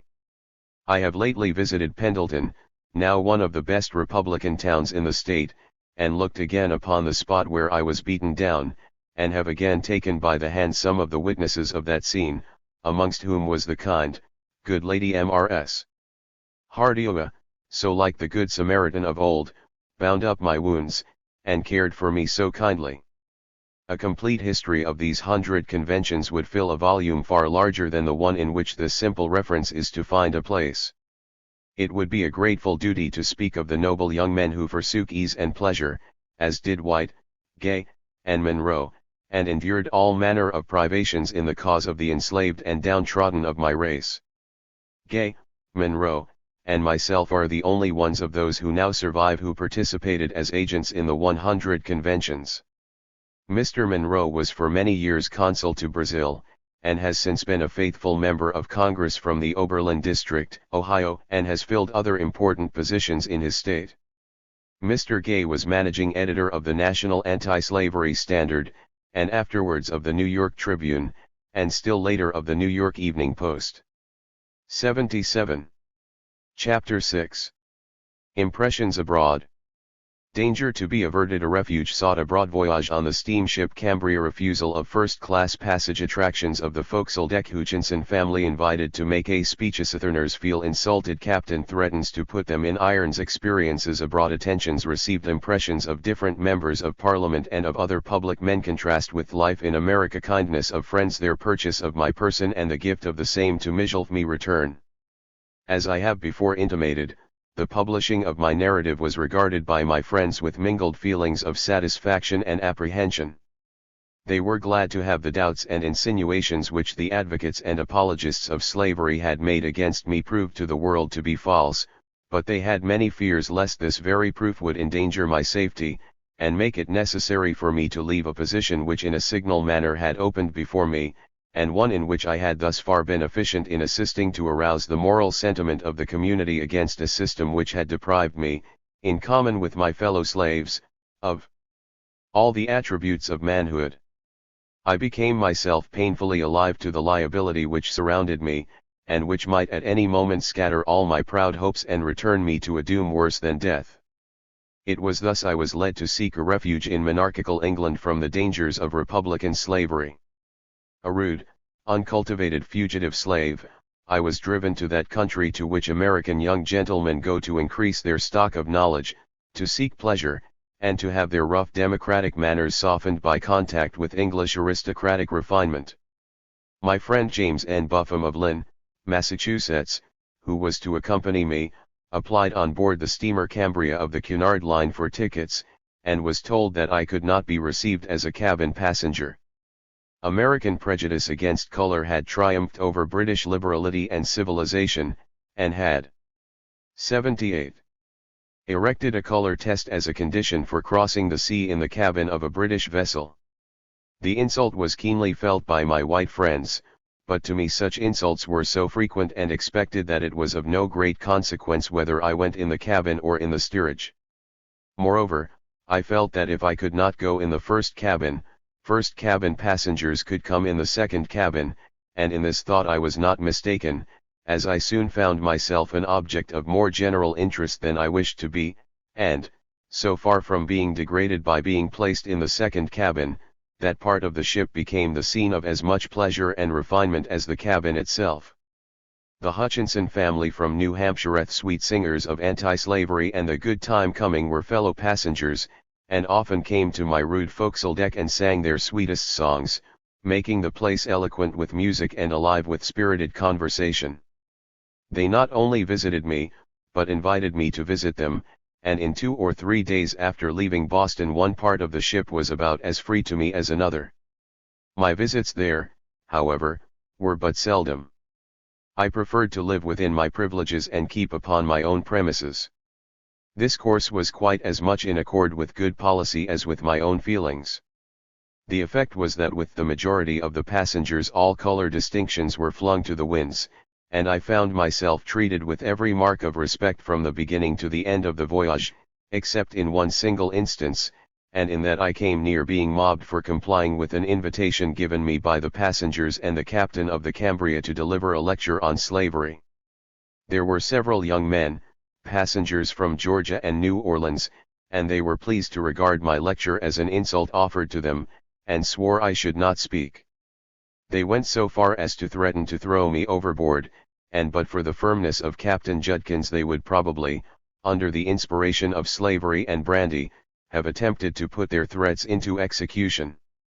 I have no space to describe this scene, although its tragic and comic features are well worth describing. An end was put to the melee by the captain's call to the ship's company to put the saltwater mobocrats in irons, at which determined order the gentlemen of the lash scampered. 79. And for the remainder of the voyage conducted themselves very decorously. This incident of the voyage brought me within 2 days after landing at Liverpool before the British public. The gentlemen so promptly withheld in their attempted violence toward me flew to the press to justify their conduct and to denounce me as a worthless and insolent Negro.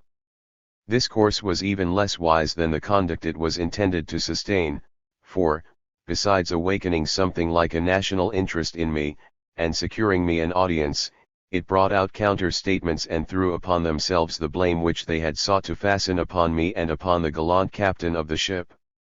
My visit to England did much for me every way.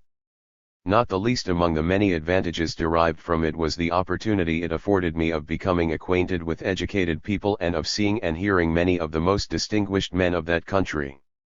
My friend Mr. Wendell Phillips, knowing something of my appreciation of orators and oratory, had said to me before leaving Boston, although Americans are generally better speakers than Englishmen, you will find in England individual orators superior to the best of ours. I do not know that Mr. Phillips was quite just to himself in this remark, for I found few, if any, superior to him in the gift of speech. When I went to England, that country was in the midst of a tremendous agitation. The people were divided by two great questions of repeal: the repeal of the Corn Laws and the repeal of the union between England and Ireland. Debate ran high in Parliament and among the people everywhere, especially concerning the Corn Laws. Two powerful interests of the country confronted each other, one venerable from age, and the other young, stalwart, and growing. Both strove for ascendancy. Conservatism united for retaining the Corn Laws, while the rising power of commerce and manufactures demanded repeal. It was interest against interest, but something more and deeper, for while there was aggrandizement of the landed aristocracy on the one side, there was famine and pestilence on the other. Of the anti-Corn Law movement, Richard Cobden and John Bright, both then 80 members of Parliament, were the leaders. They were the rising statesmen of England, and possessed a very friendly disposition toward America. Mr. Bright, who is now Right Honourable John Bright, and occupies a high place in the British Cabinet, was friendly to the loyal and progressive spirit which abolished our slavery and saved our country from dismemberment. I have seen and heard both of these men, and, if I may be allowed so much egotism, I may say I was acquainted with both of them. I was, besides, a welcome guest at the house of Mr. Bright in Rochdale, and treated as a friend and brother among his brothers and sisters. Messrs. Cobden and Bright were well-matched leaders. One was in large measure the complement of the other. They were spoken of usually as Cobden and Bright, but there was no reason, except that Cobden was the elder of the two, why their names might not have been reversed. They were about equally fitted for their respective parts in the great movement of which they were the distinguished leaders, and neither was likely to encroach upon the work of the other. The contrast was quite marked in their persons as well as in their oratory. The powerful speeches of the one, as they travelled together over the country, heightened the effect of the speeches of the other, so that their difference was about as effective for good as was their agreement. Mr. Cobden, for an Englishman, was lean, tall, and slightly sallow, and might have been taken for an American or Frenchman. Mr. Bright was, in the broadest sense, an Englishman, abounding in all the physical perfections peculiar to his countrymen, full, round and ruddy.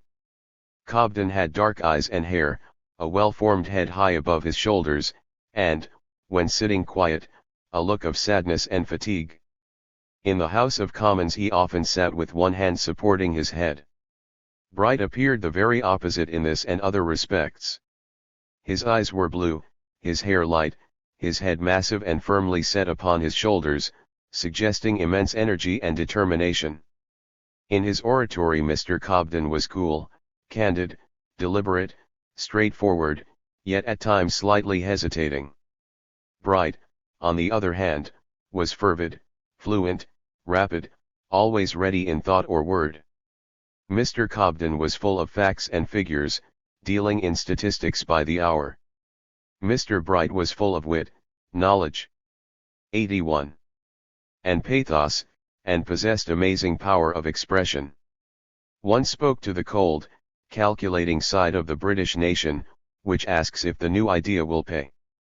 The other spoke to the infinite side of human nature, a side which asks, first of all, is it right? Is it just? Is it humane? Wherever these two great men appeared, the people assembled in thousands. They could, at an hour's notice, pack the town hall of Birmingham, which would hold 7,000 persons, or the Free Trade Hall in Manchester, and Covent Garden Theatre, London, each of which was capable of holding 8,000. One of the first attentions shown me by these gentlemen was to make me welcome at the Free Trade Club, in London. I was not long in England before a crisis was reached in the anti-Corn Law movement. The announcement that Sir Robert Peel, then Prime Minister of England, had become a convert to the views of Messrs. Cobden and Bright, came upon the country with startling effect, and formed the turning point in the anti-Corn Law question. Sir Robert had been the strong defence of the landed aristocracy of England, and his defection left them without a competent leader, and just here came the opportunity for Mr. Benjamin Disraeli, the Hebrew, since Lord Beaconsfield. To him it was in public affairs the tide which led on to fortune. With a bitterness unsurpassed he had been denounced, by reason of his being a Jew, as a lineal descendant of the thief on the cross. But now his time had come, and he was not the man to permit it to pass unimproved. For the first time, it seems, he conceived the idea of placing himself at the head of a great party, and thus become the chief defender of the landed aristocracy. The way was plain. He was to transcend all others in effective denunciation of Sir Robert Peel, and surpass all others in zeal. His ability was equal to the situation, and the world knows the result of his ambition. I watched him narrowly when I saw him in the House of Commons, but I saw and heard nothing there that foreshadowed the immense space he at last came to fill in the mind of his country and the world. He had nothing of the grace and warmth of Peel in debate, and his speeches were better in print than when listened to, yet when he spoke all eyes were fixed and all ears attent. Despite all his ability and power, however, as the defender of the landed interests of 82. England, his cause was already lost.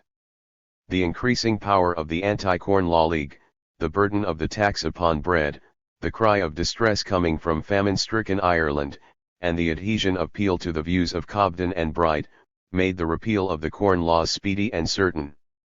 The repeal of the union between England and Ireland was not so fortunate. It is still, under one name or another, the cherished hope and inspiration of her sons. It stands little better or stronger than it did 36 years ago, when its greatest advocate, Daniel O'Connell, welcomed me to Ireland and to Conciliation Hall, and where I first had a specimen of his truly wondrous eloquence. Until I heard this man I had thought that the story of his oratory and power were greatly exaggerated. I did not see how a man could speak to 20 or 30,000 people at one time and be heard by any considerable portion of them, but the mystery was solved when I saw his ample person and heard his musical voice. His eloquence came down upon the vast assembly like a summer thunder-shower upon a dusty road. He could at will stir the multitude to a tempest of wrath or reduce it to the silence with which a mother leaves the cradle side of her sleeping babe. Such tenderness, such pathos, such world-embracing love, and, on the other hand, such indignation, such fiery and thunderous denunciation, such wit and humor, I never heard surpassed, if equaled, at home or abroad. He held Ireland within the grasp of his strong hand, and could lead it whithersoever he would, for Ireland believed in him and loved him as she has loved and believed in no leader since. In Dublin, when he had been absent from that city a few weeks, I saw him followed through Sackville Street by a multitude of little boys and girls, shouting in loving accents, "There goes Dan! There goes Dan!" While he looked at the ragged and shoeless crowd with the kindly air of a loving parent returning to his gleeful children. He was called the Liberator, and not without cause, for, though he failed to effect the repeal of the union between England and Ireland, he fought out the battle of Catholic emancipation, and was clearly the friend of liberty the world over. In introducing me to an immense audience in Conciliation Hall, he playfully called me the Black O'Connell of the United States. Nor did he let the 83 occasion pass without his usual word of denunciation of our slave system. O.A. Brownson had then recently become a Catholic, and taking advantage of his new Catholic audience in Brownson's review, had charged O'Connell with attacking American institutions. In reply, Mr. O'Connell said, "I am charged with attacking American institutions, as slavery is called. I am not ashamed of this attack. My sympathy is not confined to the narrow limits of my own green Ireland. My spirit walks abroad upon sea and land, and wherever there is oppression I hate the oppressor, and wherever the tyrant rears his head I will deal my bolts upon it, and wherever there is sorrow and suffering, there is my spirit to succor and relieve." No transatlantic statesman bore a testimony more marked and telling against the crime and curse of slavery than did Daniel O'Connell. He would shake the hand of no slaveholder, nor allow himself to be introduced to one if he knew him to be such. When the friends of repeal in the Southern states sent him money with which to carry on his work, he, with ineffable scorn, refused the bribe and sent back what he considered the blood-stained offering, saying he would never purchase the freedom of Ireland with the price of slaves. It was not long after my seeing Mr. O'Connell that his health broke down, and his career ended in death. I felt that a great champion of freedom had fallen, and that the cause of the American slave, not less than the cause of his country, had met with a great loss. All the more was this felt when I saw the kind of men who came to the front when the voice of O'Connell was no longer heard in Ireland. He was succeeded by the Duffys, Mitchells, Meagers, and others, men who loved liberty for themselves and their country, but were utterly destitute of sympathy with the cause of liberty in countries other than their own. One of the first utterances of John Mitchell on reaching this country, from his exile and bondage, was a wish for a slave plantation, well stocked with slaves. Besides hearing Cobden, Bright, Peel, Disraeli, O'Connell, Lord John Russell, and other parliamentary debaters, it was my good fortune to hear Lord Brougham when nearly at his best. He was then a little over 60, and that for a British statesman is not considered old, and in his case there were 30 years of life still before him. He struck me as the most 84 wonderful speaker of them all. How he was ever reported I cannot imagine. Listening to him was like standing near the track of a railway train, drawn by a locomotive at the rate of 40 miles an hour. You are riveted to the spot, charmed with the sublime spectacle of speed and power, but can give no description of the carriages, or of the passengers at the windows. There was so much to see and hear, and so little time left the beholder and hearer to note particulars, that when this strange man sat down you felt like one who had hastily passed through the bewildering wonders of a world's exhibition. On the occasion of my listening to him, his speech was on the postal relations of England with the outside world, and he seemed to have a perfect knowledge of the postal arrangements of every nation in Europe, and, indeed, in the whole universe. He possessed the great advantage, so valuable to a parliamentary debater, of being able to make all interruptions serve the purpose of his thought and speech, and to carry on a dialogue with several persons without interrupting the rapid current of his reasoning. I had more curiosity to see and hear this man than any other in England, and he more than fulfilled my expectations. While in England, I saw few literary celebrities except William and Mary Howitt, and Sir John Bowring. I was invited to breakfast by the latter in company with W.M. Lloyd Garrison, and spent a delightful morning with him, chiefly as a listener to their conversation. Sir John was a poet, a statesman, and a diplomat, and had represented England as minister to China. He was full of interesting information, and had a charming way of imparting his knowledge. The conversation was about slavery and about China, and as my knowledge was very slender about the flowery kingdom and its people, I was greatly interested in Sir John's description of the ideas and manners prevailing among them. According to him, the doctrine of substitution was in that country carried so far that men sometimes procured others to suffer even the penalty of death in their stead. Justice seemed not intent upon the punishment of the actual criminal, if only somebody was punished when the law was violated. William and Mary Howitt were among the kindliest people I ever met. Their interest in America, and their well-known 85 testimonies against slavery, made me feel much at home with them at their house in that part of London known as Clapham. Whilst stopping here, I met the Swedish poet and author Hans Christian Andersen. He, like myself, was a guest, spending a few days. I saw but little of him though under the same roof. He was singular in his appearance, and equally singular in his silence. His mind seemed to me all the while turned inwardly. He walked about the beautiful garden as one might in a dream. The Howitts had translated his works into English, and could of course address him in his own language. Possibly his bad English, and my destitution of Swedish, may account for the fact of our mutual silence, and yet I observed he was much the same towards everyone. Mr. and Mrs. Howitt were indefatigable writers. Two more industrious and kind-hearted people did not breathe. With all their literary work, they always had time to devote to strangers, and to all benevolent efforts to ameliorate the condition of the poor and needy. Quakers though they were, they took deep interest in the Hutchinsons. Judson, John, Asa, and Abioyo were much at their house during my stay there. Mrs. Howitt not inaptly styled them a band of young apostles. They sang for the oppressed and the poor, for liberty and humanity. Whilst in Edinburgh, so famous for its beauty, its educational institutions, its literary men, and its history, I had a very intense desire gratified, and that was to see and converse with George Combe, the eminent mental philosopher, and author of Combe's Constitution of Man, a book which had been placed in my hands a few years before, by Dr. Peleg Clark of Rhode Island, the reading of which had relieved my path of many shadows.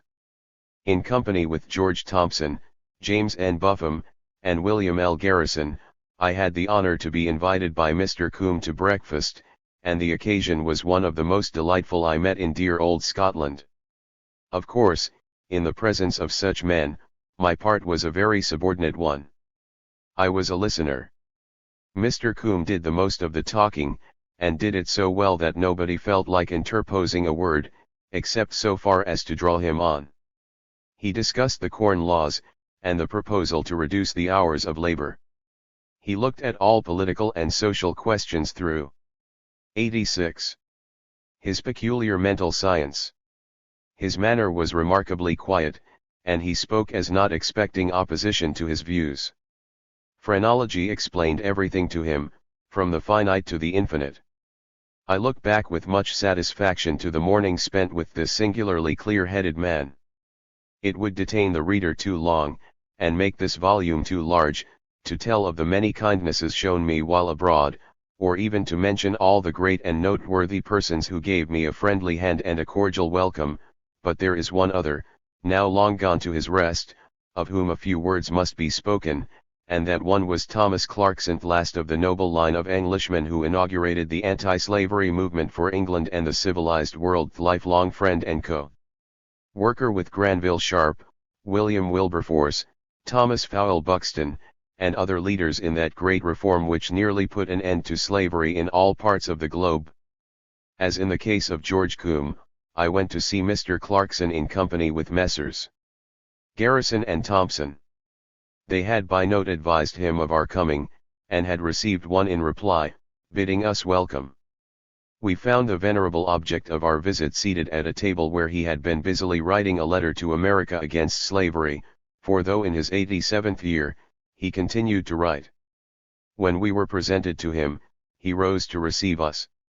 The scene was impressive. It was the meeting of two centuries. Garrison, Thompson, and myself were young men. After shaking hands with my two distinguished friends, and giving them welcome, he took one of my hands in both of his, and, in a tremulous voice, said, "God bless you, Frederick Douglass. I have given 60 years of my life to the emancipation of your people, and if I had 60 years more they should all be given to the same cause." Our stay with this great-hearted old man was short. He was feeble, and our presence greatly excited him, and we left the house with something of the feeling with which a man takes final leave of a beloved friend at the edge of the grave. Some notion may be formed of the difference in my feelings and circumstances while abroad, from an extract from one of a series of letters addressed by me to Mr. Garrison, and 87. Published in the Liberator. It was written on the 1st day of January, 1846. My dear friend Garrison, up to this time, I have given no direct expression of the views, feelings, and opinions which I have formed respecting the character and condition of the people of this land. I have refrained thus purposely. I wish to speak advisedly, and in order to do this, I have waited till, I trust, experience has brought my opinion to an intelligent maturity.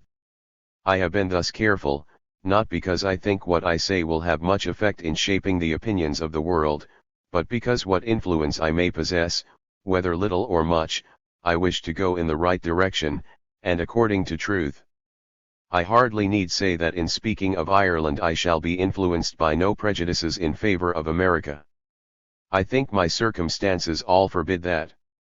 I have no end to serve, no creed to uphold, no government to defend, and as to nation, I belong to none.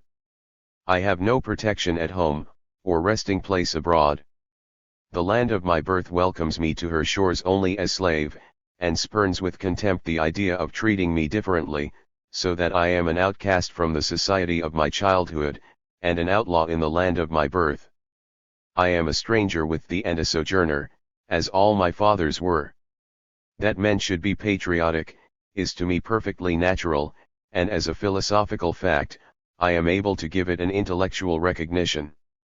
But no further can I go. If ever I had any patriotism, or any capacity for the feeling, it was whipped out of me long since by the lash of the American soul drivers.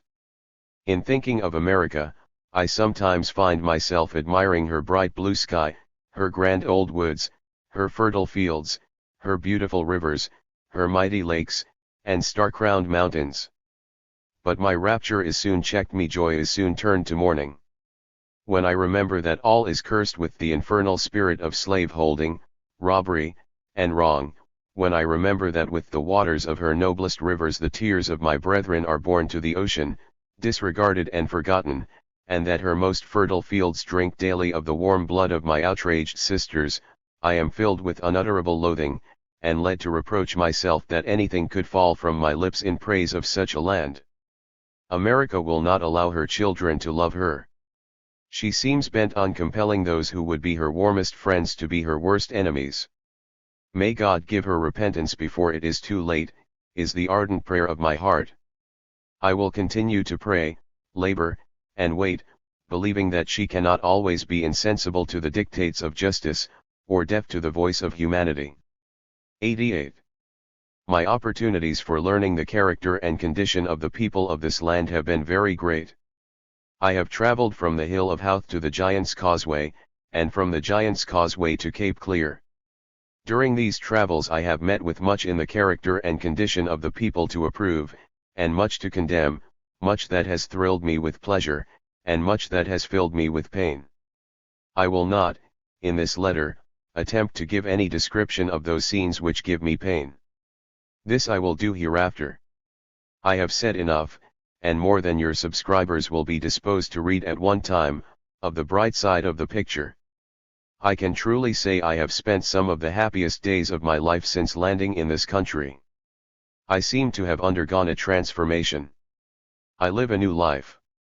The warm and generous cooperation extended to me by the friends of my despised race, the prompt and liberal manner with which the press has rendered me its aid, the glorious enthusiasm with which thousands have flocked to hear the cruel wrongs of my downtrodden and long enslaved fellow countrymen portrayed, the deep sympathy for the slave, and the strong abhorrence of the slave-holder, everywhere evinced, the cordiality with which members and ministers of various religious bodies, and of various shades of religious opinion, have embraced me and lent me their aid, the kind hospitality constantly proffered me by persons of the highest rank in society, the spirit of freedom that seems to animate all with whom I come in contact, and the entire absence of everything that looks like prejudice against me, on account of the color of my skin, contrasts so strongly with my long and bitter experience in the United States, that I look with wonder and amazement on the transition.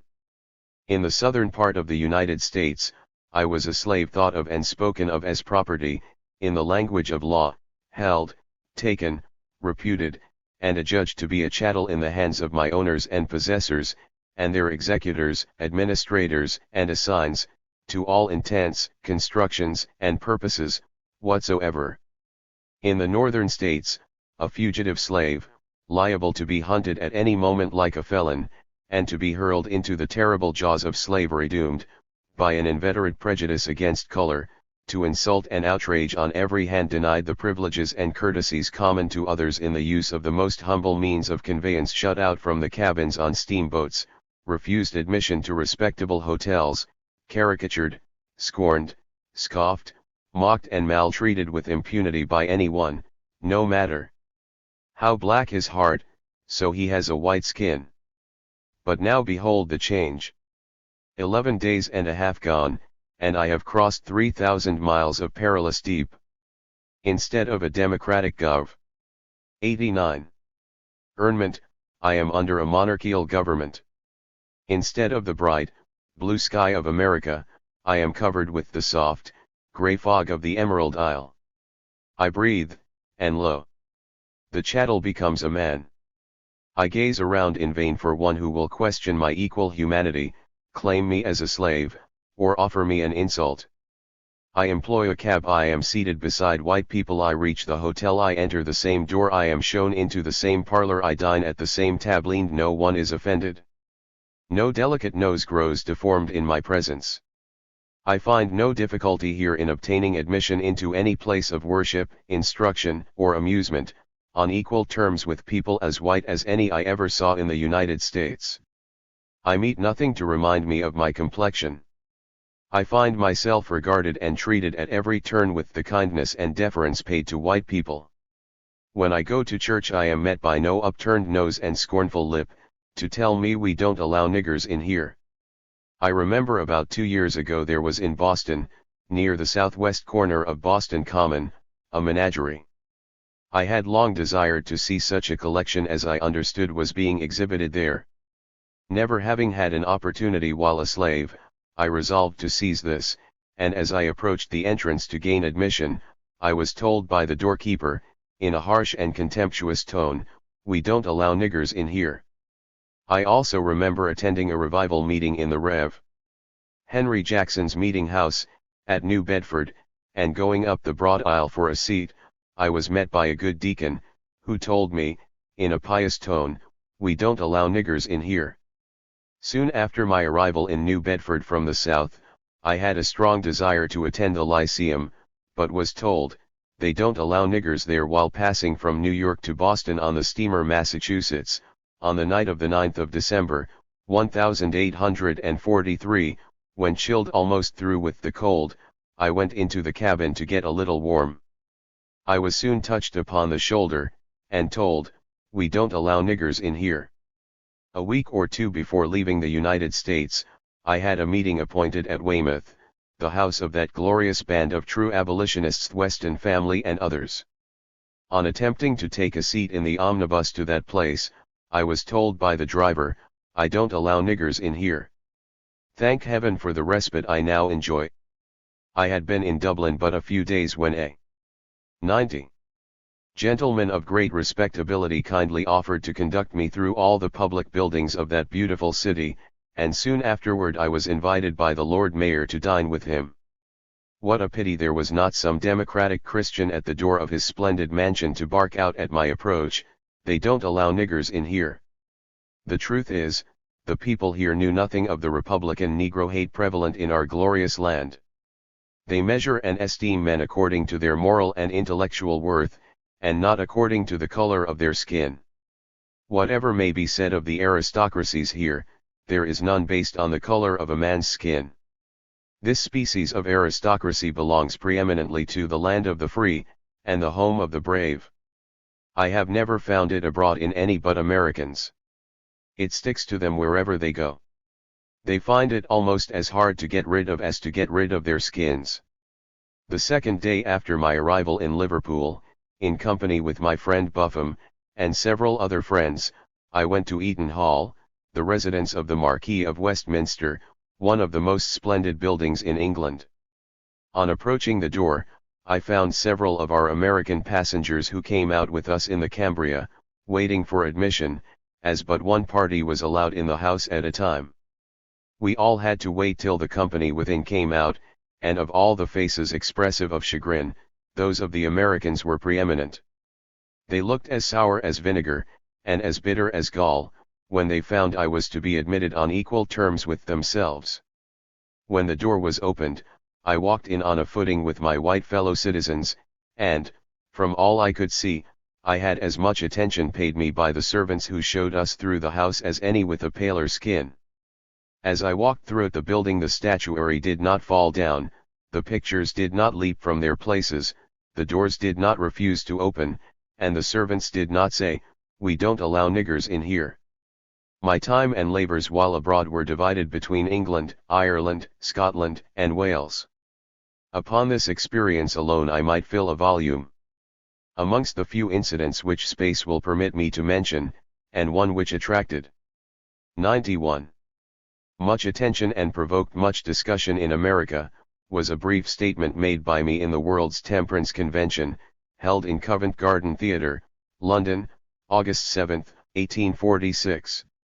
The United States was largely represented in this convention by eminent divines, mostly doctors of divinity. They had come to England for the double purpose of attending the World's Evangelical Alliance, and the World's Temperance Convention. In the former, these ministers were endeavoring to procure endorsement for the Christian character of slaveholders, and, naturally enough, they were adverse to the exposure of slaveholding practices. It was not pleasant to them to see one of the slaves running at large in England, and telling the other side of the story. The Rev.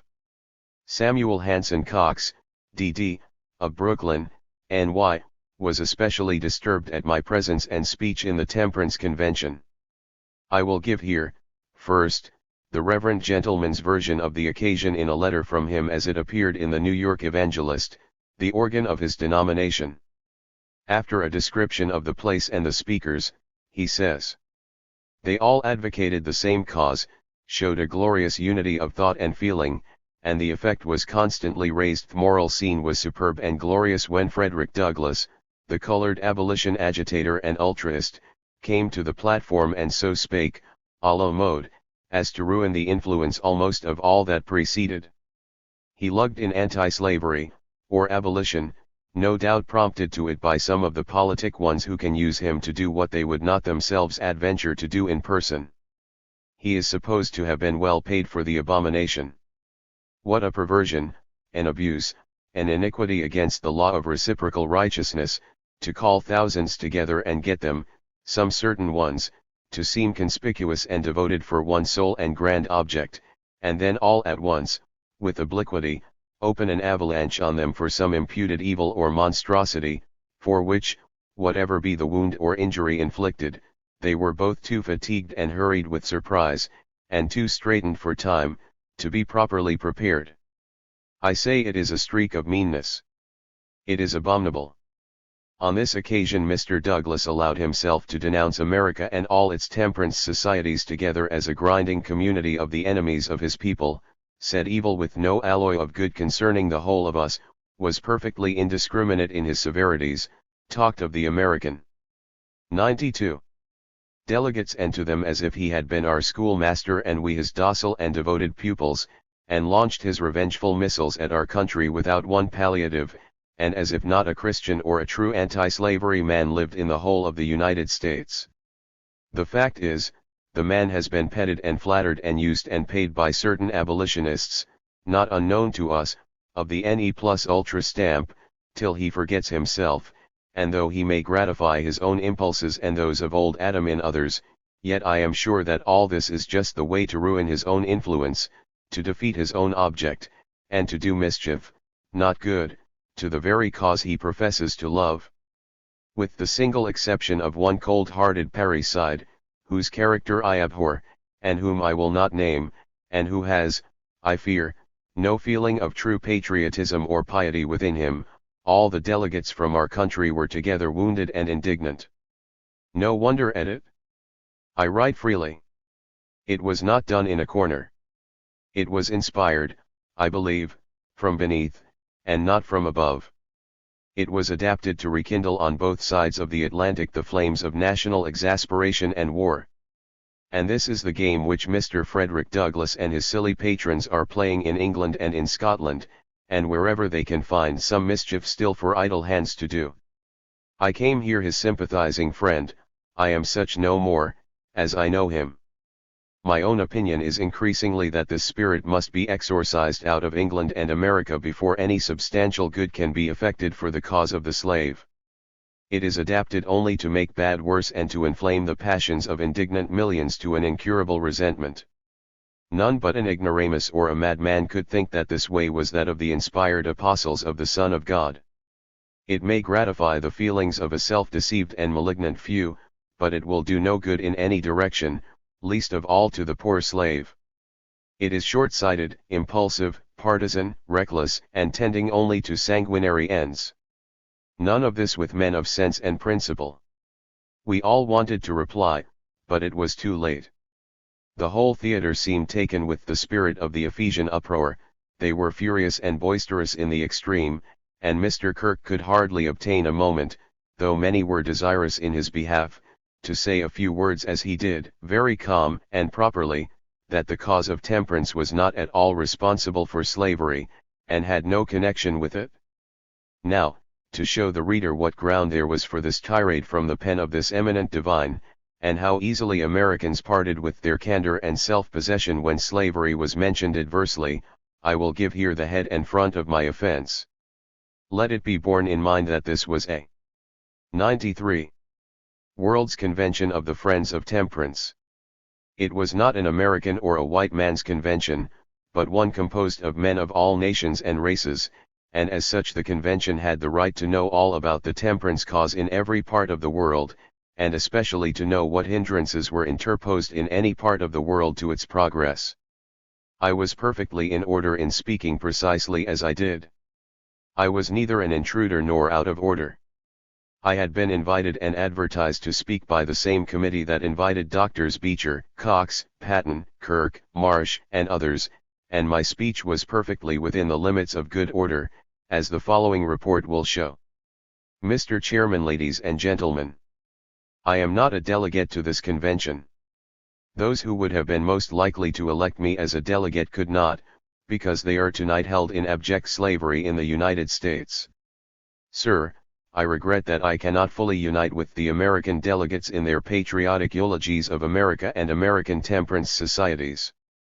I cannot do so for this good reason: there are at this moment 3 millions of the American population by slavery and prejudice placed entirely beyond the pale of American temperance societies. The 3 million slaves are completely excluded by slavery, and 400,000 free colored people are almost as completely excluded by an inveterate prejudice against them on account of their color.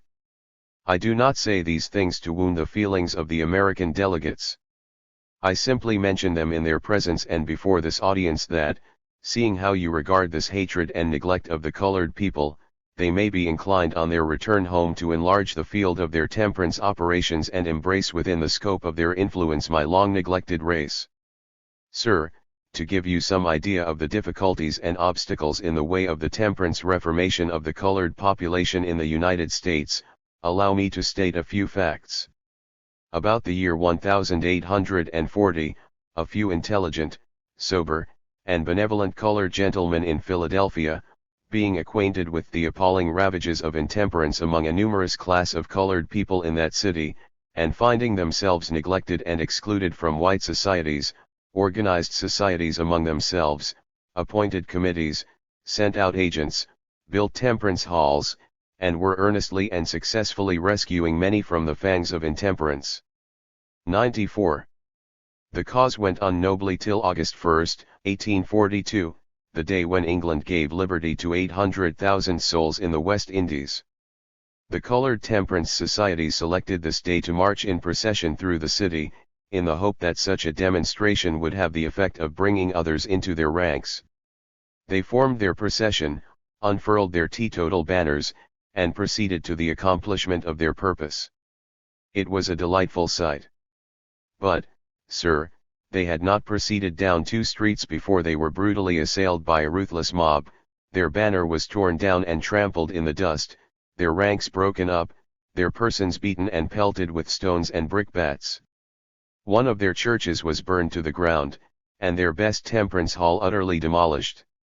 In the midst of this commotion the chairman tapped me on the shoulder, and, whispering, informed me that the 15 minutes allotted to each speaker had expired, whereupon the vast audience simultaneously shouted, "Don't interrupt! Don't dictate! Go on! Go on! Douglas! Douglas!" This continued several minutes, when I proceeded as follows: "Kind friends, I beg to assure you that the chairman has not in the slightest degree sought to alter any sentiment which I am anxious to express on this occasion. He was simply reminding me that the time allotted for me to speak had expired. I do not wish to occupy one moment more than is allotted to other speakers. Thanking you for your kind indulgence, I will take my seat." Proceeding to do so again, there were loud cries of "Go on! Go on!" with which I complied for a few moments, but without saying anything more that particularly related to the colored people in America. I did not allow the letter of Dr. Cox to go unanswered through the American journals, but promptly exposed its unfairness. That letter is too long for insertion here. A part of it was published in the Evangelist and in many other papers, both in this country and in England. Our eminent divine made no rejoinder, and his silence was regarded at the time as an admission of defeat. Another interesting circumstance connected with my visit to England was the position of the Free Church of Scotland, with the great doctors Chalmers, Cunningham, and Candlish. 95. At its head. That church had settled for itself the question which was frequently asked by the opponents of abolition at home: what have we to do with slavery? By accepting contributions from slaveholders, i.e., receiving the price of blood into its treasury with which to build churches and pay ministers for preaching the gospel, and worse than this, when honest John Murray of Boland Bay, with William Smeal, Andrew Peyton, Frederick Card, and other sterling anti-slavery men in Glasgow, denounced the transaction as disgraceful, and shocking to the religious sentiment of Scotland, this church, through its leading divines, instead of repenting and seeking to amend the mistake into which it had fallen, caused that mistake to become a flagrant sin by undertaking to defend, in the name of God and the Bible, the principle not only of taking the money of slave dealers to build churches and thus extend the gospel, but of holding fellowship with the traffickers in human flesh. This, the reader will see, brought up the whole question of slavery, and opened the way to its full discussion.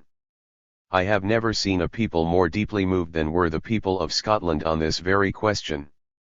Public meeting succeeded public meeting, speech after speech, pamphlet after pamphlet, editorial after editorial, sermon after sermon, lashed the conscientious Scotch people into a perfect furor. "Send back the money!" was indignantly shouted from Greenock to Edinburgh, and from Edinburgh to Aberdeen. George Thompson of London, Henry C. Wright, J. N. Buffum and myself from America, were of course on the anti-slavery side, and Chalmers, Cunningham, and Candlish on the other. Dr. Cunningham was the most powerful debater on the slavery side of the question, Mr. Thompson the ablest on the anti-slavery side. A scene occurred between these two men, a parallel to which I think I have never witnessed before or since. It was caused by a single exclamation on the part of Mr. Thompson, and was on this wise. The General Assembly of the Free Church was in progress at Cannon Mills, Edinburgh. The building would hold 2,500 persons, and on this occasion was densely packed, notice having been given that Doctors Cunningham and Candlish would speak that day in defense of the relations of the Free Church of Scotland to slavery in America. Messrs. 96. Thompson, Buffum, myself and a few other anti-slavery friends attended, but sat at such distance and in such position as not to be observed from the platform. The excitement was intense, having been greatly increased by a series of meetings held by myself and friends, in the most splendid hall in that most beautiful city, just previous to this meeting of the General Assembly. Send back the money. In large capitals stared from every street corner, send back the money. Adorn the broad flags of the pavement, send back the money. Was the chorus of the popular street song, send back the money, was the heading of leading editorials in the daily newspapers. This day, at Cannon Mills, the great doctors of the church were to give an answer to this loud and stern demand. Men of all parties and sects were most eager to hear. Something great was expected. The occasion was great, the men were great, and great speeches were expected from them. In addition to the outward pressure, there was wavering within. The conscience of the church itself was not at ease.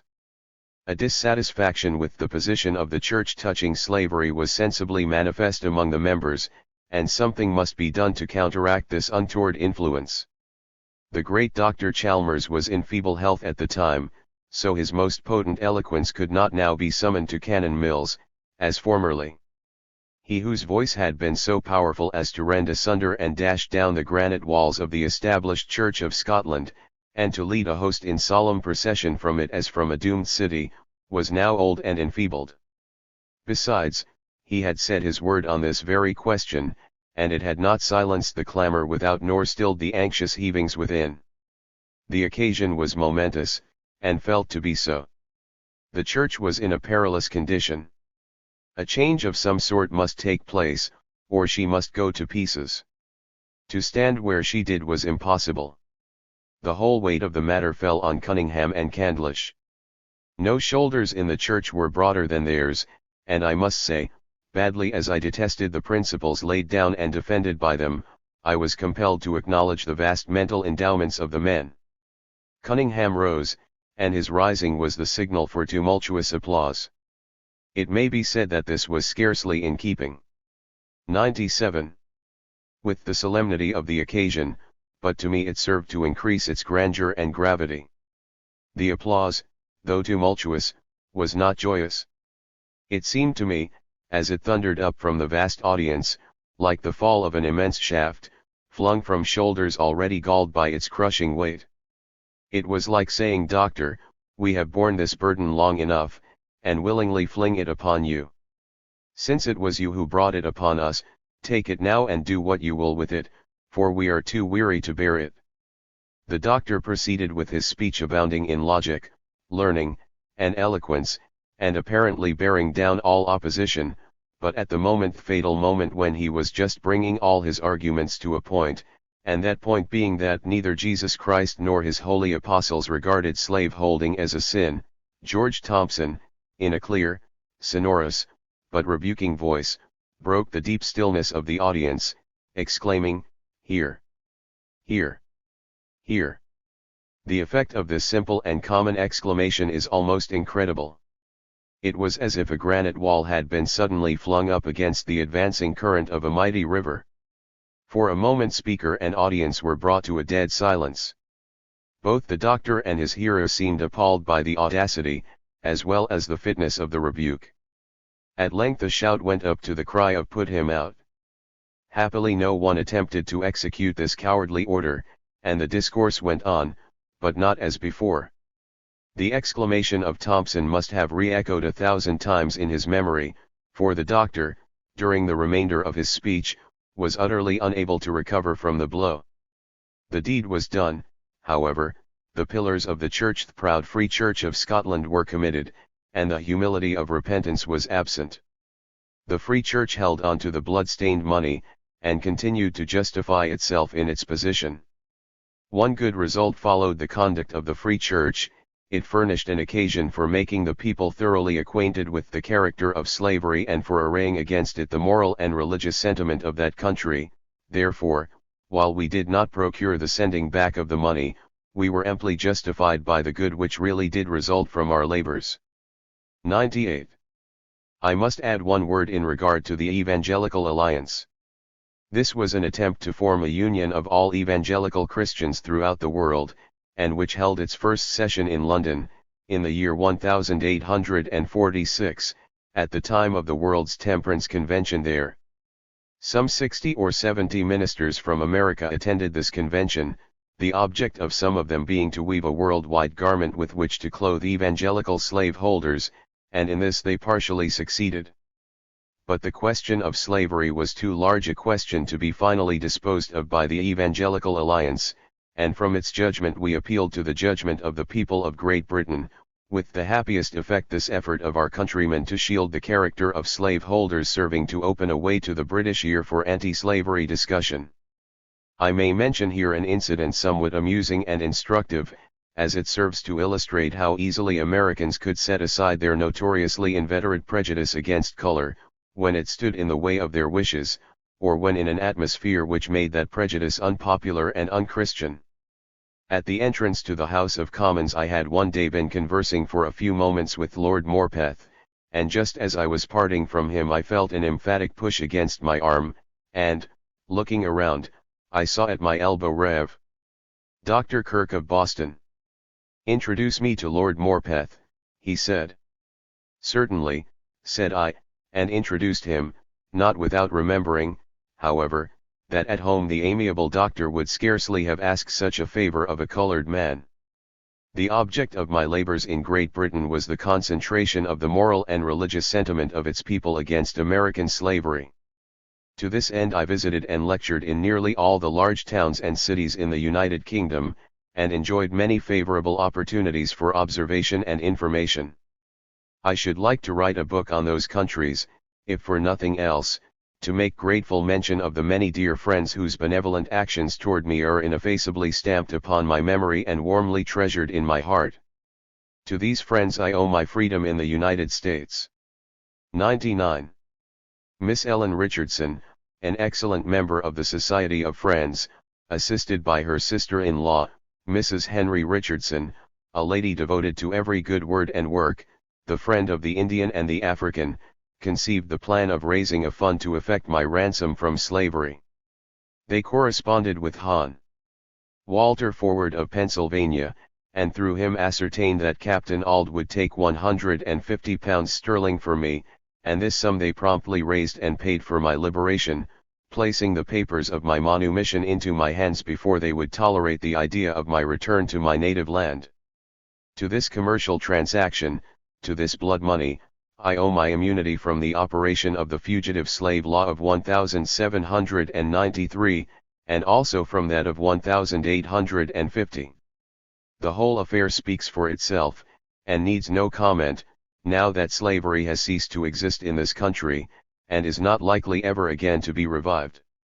Some of my uncompromising anti-slavery friends in this country failed to see the wisdom of this commercial transaction, and were not pleased that I consented to it, even by my silence.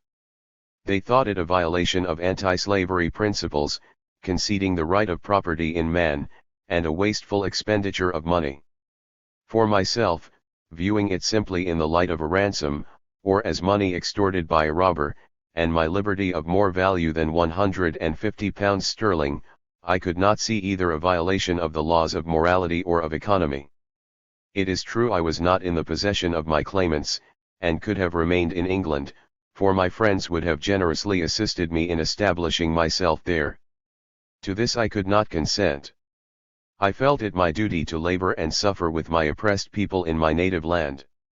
Considering all the circumstances, the Fugitive Bill included, I think now as then, that the very best thing was done in letting Master Hugh have the money, and thus leave me free to return to my appropriate field of labor.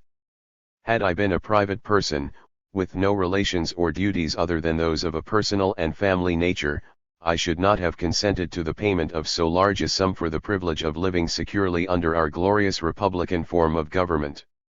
I could have lived elsewhere, or perhaps might have been unobserved even here, but I had become somewhat notorious, and 00. Withal quite as unpopular in some directions as notorious, and I was therefore much exposed to arrest and capture *. Having remained abroad nearly 2 years, and being about to return to America, not as I left it, a slave, but a freeman. The following is a copy of these curious papers, both of my transfer from Thomas to Hugh Auld and from Hugh to myself. Know all men by these presents, that I, Thomas Auld, of Talbot County and State of Maryland, for and in consideration of the sum of $100, current money, to me paid by Hugh Auld of the city of Baltimore, in the said state, at and before the sealing and delivery of these presents, the receipt whereof I, the said Thomas Auld, do hereby acknowledge, have granted, bargained, and sold, and by these presents do grant, bargain, and sell unto the said Hugh Auld, his executors, administrators, and assigns, one Negro man, by the name of Frederick Bailey, or Douglas, as he calls himself. He is now about 28 years of age, to have and to hold the said Negro man for life. And I, the said Thomas Auld, for myself, my heirs, executors, and administrators, all and singular, the said Frederick Bailey, alias Douglas, unto the said Hugh Auld, his executors and administrators, and against all and every other person or persons whatsoever, shall and will warrant and forever defend by these presents. In witness whereof, I set my hand and seal this 13th day of November, 1846. Thomas Auld. Signed, sealed, and delivered in presence of Wrightson Jones, John C. Lear. The authenticity of this bill of sale is attested by N. Harrington, a justice of the peace of the state of Maryland and for the county of Talbot, dated same day as above.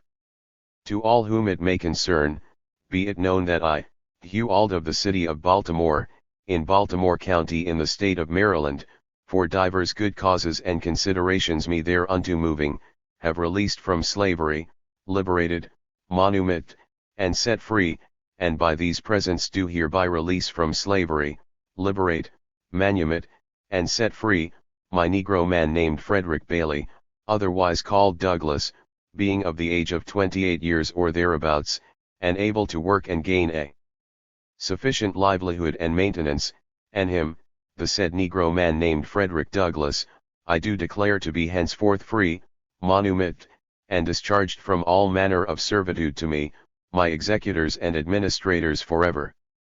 In witness whereof, I, the said Hugh Auld, have hereunto set my hand and seal the 5th of December, in the year 1846. Hugh Auld. Sealed and delivered in presence of T. Hanson Belt, James N. St. Wright. 01. Prominent friends of the cause of emancipation intimated their intention to make me a testimonial, both on grounds of personal regard to me and also to the cause to which they were so ardently devoted. How such a project would have succeeded I do not know, but many reasons led me to prefer that my friends should simply give me the means of obtaining a printing press and materials to enable me to start a paper advocating the interests of my enslaved and oppressed people. I told them that perhaps the greatest hindrance to the adoption of abolition principles by the people of the United States was the low estimate everywhere in that country placed upon the Negro as a man, that because of his assumed natural inferiority people reconciled themselves to his enslavement and oppression as being inevitable, if not desirable. The grand thing to be done, therefore, was to change this estimation by disproving his inferiority and demonstrating his capacity for a more exalted civilization than slavery and prejudice had assigned him.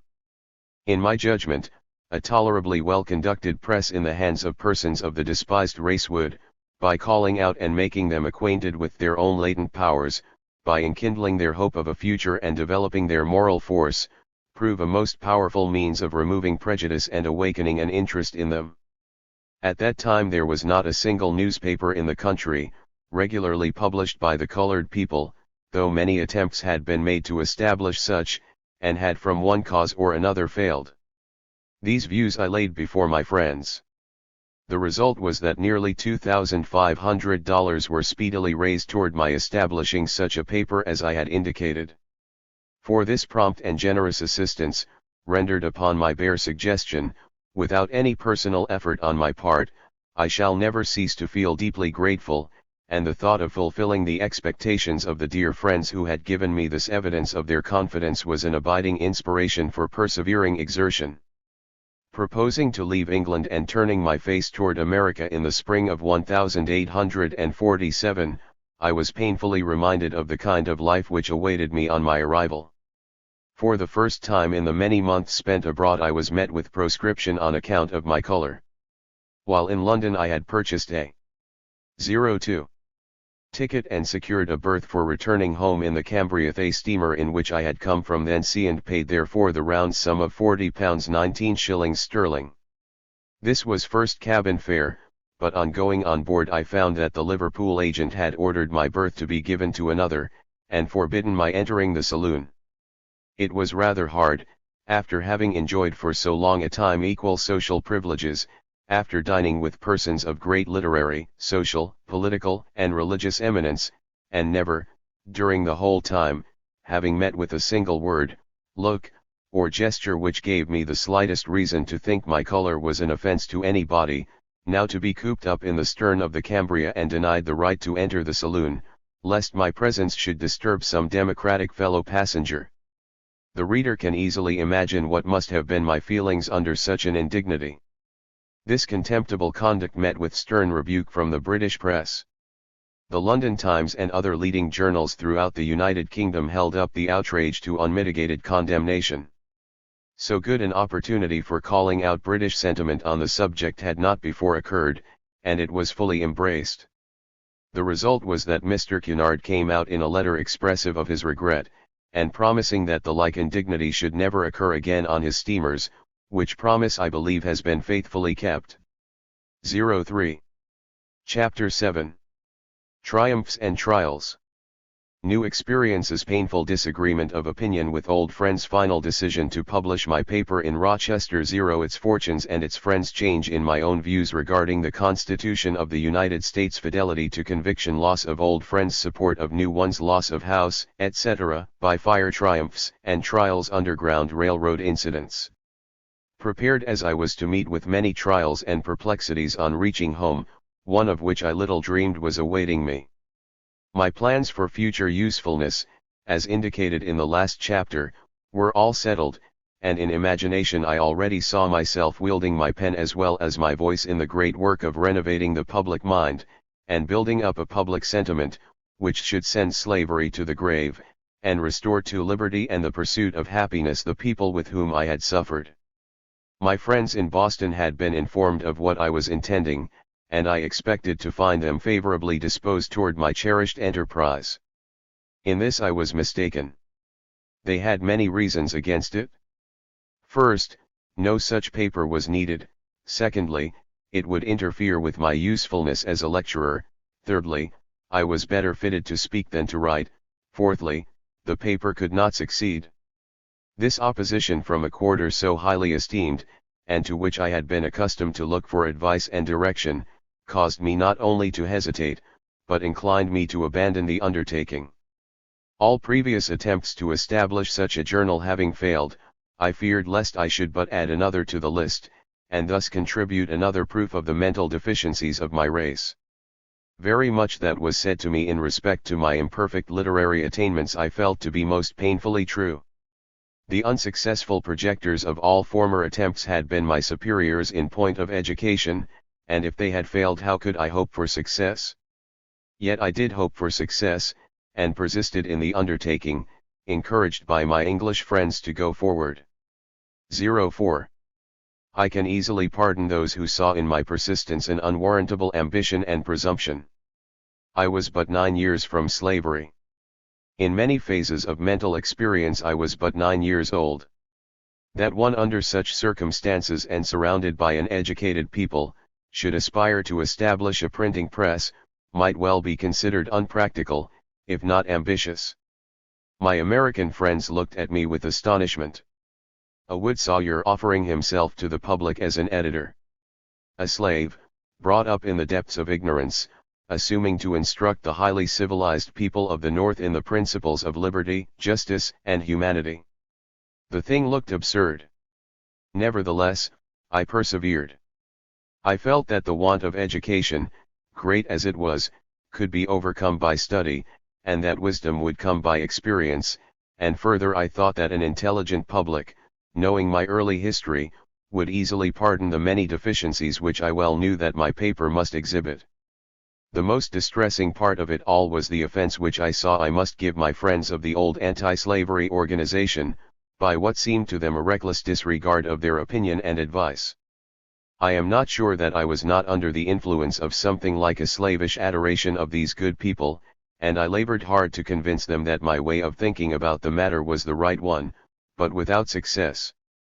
From motives of peace, instead of issuing my paper in Boston, among New England friends, I went to Rochester, NY, among strangers, where the local circulation of my paper The North Star would not interfere with that of the Liberator or the Anti-Slavery Standard, for I was then a faithful disciple of W.M. Lloyd Garrison, and fully committed to his doctrine touching the pro-slavery character of the Constitution of the United States, also the non-voting principle of which he was the known and distinguished advocate. With him, I held it to be the first duty of the non-slave-holding states to dissolve the Union with the slave-holding states, and hence my cry, like his, was no union with slaveholders. With these views I went into Western New York, and during the first 4 years of my labors there I advocated them with pen and tongue to the best of my ability. After a time, a care. 05. Full reconsideration of the subject convinced me that there was no necessity for dissolving the Union between the Northern and Southern states, that to seek this dissolution was no part of my duty as an abolitionist, that to abstain from voting was to refuse to exercise a legitimate and powerful means for abolishing slavery, and that the Constitution of the United States not only contained no guarantees in favor of slavery, but, on the contrary, was in its letter and spirit an anti-slavery instrument, demanding the abolition of slavery as a condition of its own existence as the supreme law of the land. This radical change in my opinions produced a corresponding change in my action. To those with whom I had been in agreement and in sympathy, I came to be in opposition. What they held to be a great and important truth I now looked upon as a dangerous error. A very natural, but to me a very painful thing, now happened. Those who could not see any honest reasons for changing their views, as I had done, could not easily see any such reasons for my change, and the common punishment of apostates was mine. My first opinions were naturally derived and honestly entertained. Brought directly, when I escaped from slavery, into contact with abolitionists who regarded the Constitution as a slave-holding instrument, and finding their views supported by the united and entire history of every department of the government, it is not strange that I assumed the Constitution to be just what these friends made it seem to be. I was bound, not only by their superior knowledge, to take their opinions in respect to this subject, as the true ones, but also because I had no means of showing the unsoundness of these opinions. But for the responsibility of conducting a public journal, and the necessity imposed upon me of meeting opposite views from abolitionists outside of New England, I should in all probability have remained firm in my disunion views. My new circumstances compelled me to rethink the whole subject, and to study with some care not only the just and proper rules of legal interpretation, but the origin, design, nature, rights, powers, and duties of civil governments, and also the relations which human beings sustain to it. By such a course of thought and reading I was conducted to the conclusion that the Constitution of the United States inaugurated to 06. Form a more perfect union, establish justice, ensure domestic tranquility, provide for the common defense, promote the general welfare, and secure the blessings of liberty could not well have been designed at the same time to maintain and perpetuate a system of rapine and murder like slavery, especially as not one word can be found in the Constitution to authorize such a belief. Then, again, if the declared purposes of an instrument are to govern the meaning of all its parts and details, as they clearly should, the Constitution of our country is our warrant for the abolition of slavery in every state of the Union. It would require much time and space to set forth the arguments which demonstrated to my mind the unconstitutionality of slavery, but being convinced of the fact my duty upon this point in the further conduct of my paper was plain. The North Star was a large sheet, published weekly, at a cost of $80 per week, and an average circulation of 3,000 subscribers. There were many times when, in my experience as editor and publisher, I was very hard pressed for money, but by one means or another I succeeded so well as to keep my pecuniary engagements, and to keep my anti-slavery banner steadily flying during all the conflict from the autumn of 1847 till the Union of the States was assured and emancipation was a fact accomplished. I had friends abroad as well as at home who helped me liberally. I can never be too grateful to Rev. Russell Land Carpenter and to Mrs. Carpenter for the moral and material aid they tendered me through all the vicissitudes of my paper enterprise. But to no one person was I more indebted for substantial assistance than to Mrs. Julia Griffiths Crofts. She came to my relief when my paper had nearly absorbed all my means, and I was heavily in debt, and when I had mortgaged my house to raise money to meet current expenses, and in a single year by her energetic and effective management enabled me to extend the circulation of my paper from 2,000 to 4,000 copies, pay off the debts and lift the mortgage from my house. Her industry was equal to her devotion. She seemed to rise with every emergency, and her resources appeared inexhaustible. I shall never cease to remember with sincere gratitude the assistance rendered me by this noble lady, and I mention her here in the desire in some humble measure to give honor to whom honor is due. 07. During the first 3 or 4 years my paper was published under the name of the North Star. It was subsequently changed to Frederick Douglass's paper, in order to distinguish it from the many papers with stars in their titles. There were North Stars, Morning Stars, Evening Stars, and I know not how many other stars in the newspaper firmament, and naturally enough some confusion arose in distinguishing between them. For this reason, and also because some of these stars were older than my star, I felt that mine, not theirs, ought to be the one to go out. Among my friends in this country, who helped me in my earlier efforts to maintain my paper, I may proudly count such men as the late Hon. Gerrit Smith, and Chief Justice Chase, Hon. Horace Mann, Hon. Joshua R. Giddings, Hon. Charles Sumner, Hon. John G. Palfrey, Hon. W. M. H. Seward, Rev. Samuel J. May, and many others, who though of lesser note were equally devoted to my cause. Among these latter ones were Isaac and Amy Post, William and Mary Hollowell, Asa and Huldah Anthony, and indeed all the committee of the Western New York Anti-Slavery Society. They held festivals and fairs to raise money, and assisted me in every other possible way to keep my paper in circulation, while I was a non-voting abolitionist, but withdrew from me when I became a voting abolitionist. For a time the withdrawal of their cooperation embarrassed me very much, but soon another class of friends was raised up for me, chief amongst whom were the Porter family of Rochester. The late Samuel D. Porter and his wife Susan F. Porter, and his sisters, Maria and Elmira Porter, deserve grateful mention as among my steadfast friends, who did much in the way of supplying pecuniary aid. Of course there were moral forces operating against me in Rochester, as well as material ones. There were those who regarded the publication of a Negro paper in that beautiful city as a blemish and a misfortune.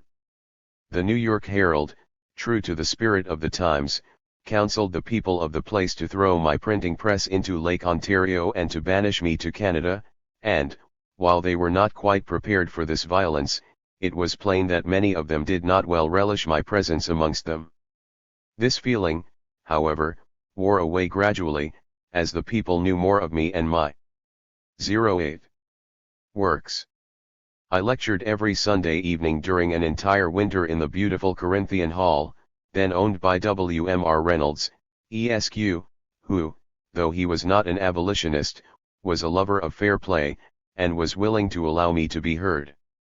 If in these lectures I did not make abolitionists, I did succeed in making tolerant the moral atmosphere in Rochester, so much so, indeed, that I came to feel as much at home there as I had ever done in the most friendly parts of New England. I had been at work there with my paper but a few years before colored travelers told me that they felt the influence of my labors when they came within 50 miles. I did not rely alone upon what I could do by the paper, but would write all day, then take a train to Victor, Farmington, Canandaigua, Geneva, Waterloo, Batavia, or Buffalo, or elsewhere, and speak in the evening, returning home afterwards or early in the morning, to be again at my desk writing or mailing papers. There were times when I almost thought my Boston friends were right in dissuading me from my newspaper project.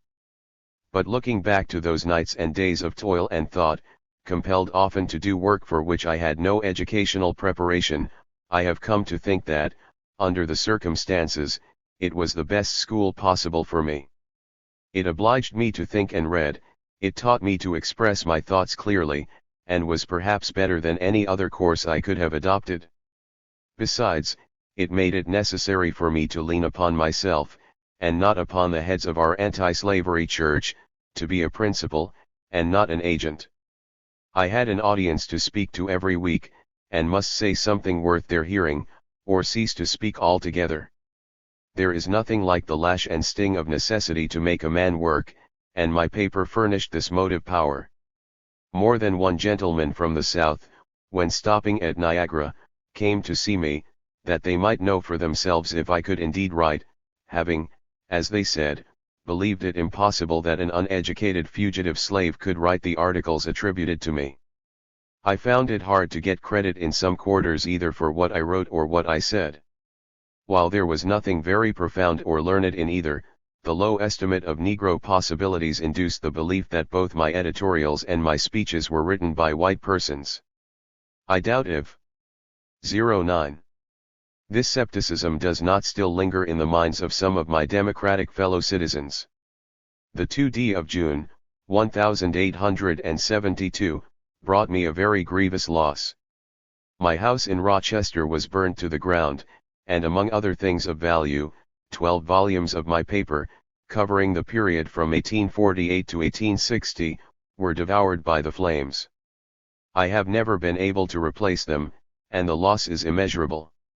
Only a few weeks before, I had been invited to send these bound volumes to the library of Harvard University, where they would have been preserved in a fireproof building, and the result of my procrastination attests the wisdom of more than one proverb. Outside the years embraced in the late tremendous war, there had been no period more pregnant with great events, or better suited to call out the best mental and moral energies of men, than that covered by these lost volumes. If I have at any time said or written that which is worth remembering or repeating, I must have said such things between the years 1848 and 1860, and my paper was a chronicle of most of what I said during that time. Within that space we had the Great Free Soil Convention at Buffalo, the nomination of Martin Van Buren, the Fugitive Slave Law, the 7th of March speech by Daniel Webster, the Dred Scott decision, the repeal of the Missouri Compromise, the Kansas-Nebraska Bill, the border war in Kansas, the John Brown raid upon Harper's Ferry, and a part of the war against the rebellion, with much else, well calculated to fire the souls of men having one spark of liberty and patriotism within them. I have only fragments now of all the work accomplished during these 12 years, and must cover this chasm as best I can from memory, and the incidental items which I am able to glean from various sources. 2 volumes of the North Star have been kindly supplied me, by my friend, Marshall Pearce, of Saco, Me. He had these carefully preserved and bound in one cover and sent to me in Washington. He was one of the most systematically careful men of all my anti-slavery friends, for I doubt if another entire volume of the paper exists. One important branch of my anti-slavery work in Rochester, in addition to that of speaking and writing against slavery, must not be forgotten or omitted. My position gave me the chance of hitting that old enemy some telling blows, in 10. Another direction than these. I was on the southern border of Lake Ontario, and the Queen's dominions were right over the way, and my prominence as an abolitionist, and as the editor of an anti-slavery paper, naturally made me the station master and conductor of the Underground Railroad passing through this goodly city. Secrecy and concealment were necessary conditions to the successful operation of this railroad, and hence its prefix Underground. My agency was all the more exciting and interesting, because not altogether free from danger. I could take no step in it without exposing myself to fine and imprisonment, for these were the penalties imposed by the fugitive slave law for feeding, harboring, or otherwise assisting a slave to escape from his master. But, in face of this fact, I can say I never did more congenial, attractive, fascinating, and satisfactory work. True, as a means of destroying slavery, it was like an attempt to bail out the ocean with a teaspoon, but the thought that there was one less slave, and one more freeman, having myself been a slave, and a fugitive slave, brought to my heart unspeakable joy. On one occasion I had 11 fugitives at the same time under my roof, and it was necessary for them to remain with me until I could collect sufficient money to get them on to Canada. It was the largest number I ever had at any one time, and I had some difficulty in providing so many with food and shelter, but, as may well be imagined, they were not very fastidious in either direction, and were well content with very plain food, and a strip of carpet on the floor for a bed, or a place on the straw in the barn loft. The Underground Railroad had many branches, but that one with which I was connected had its main stations in Baltimore, Wilmington, Philadelphia, New York, Albany, Syracuse, Rochester, and St. Catharines. It is not necessary to tell who were the principal agents in Baltimore.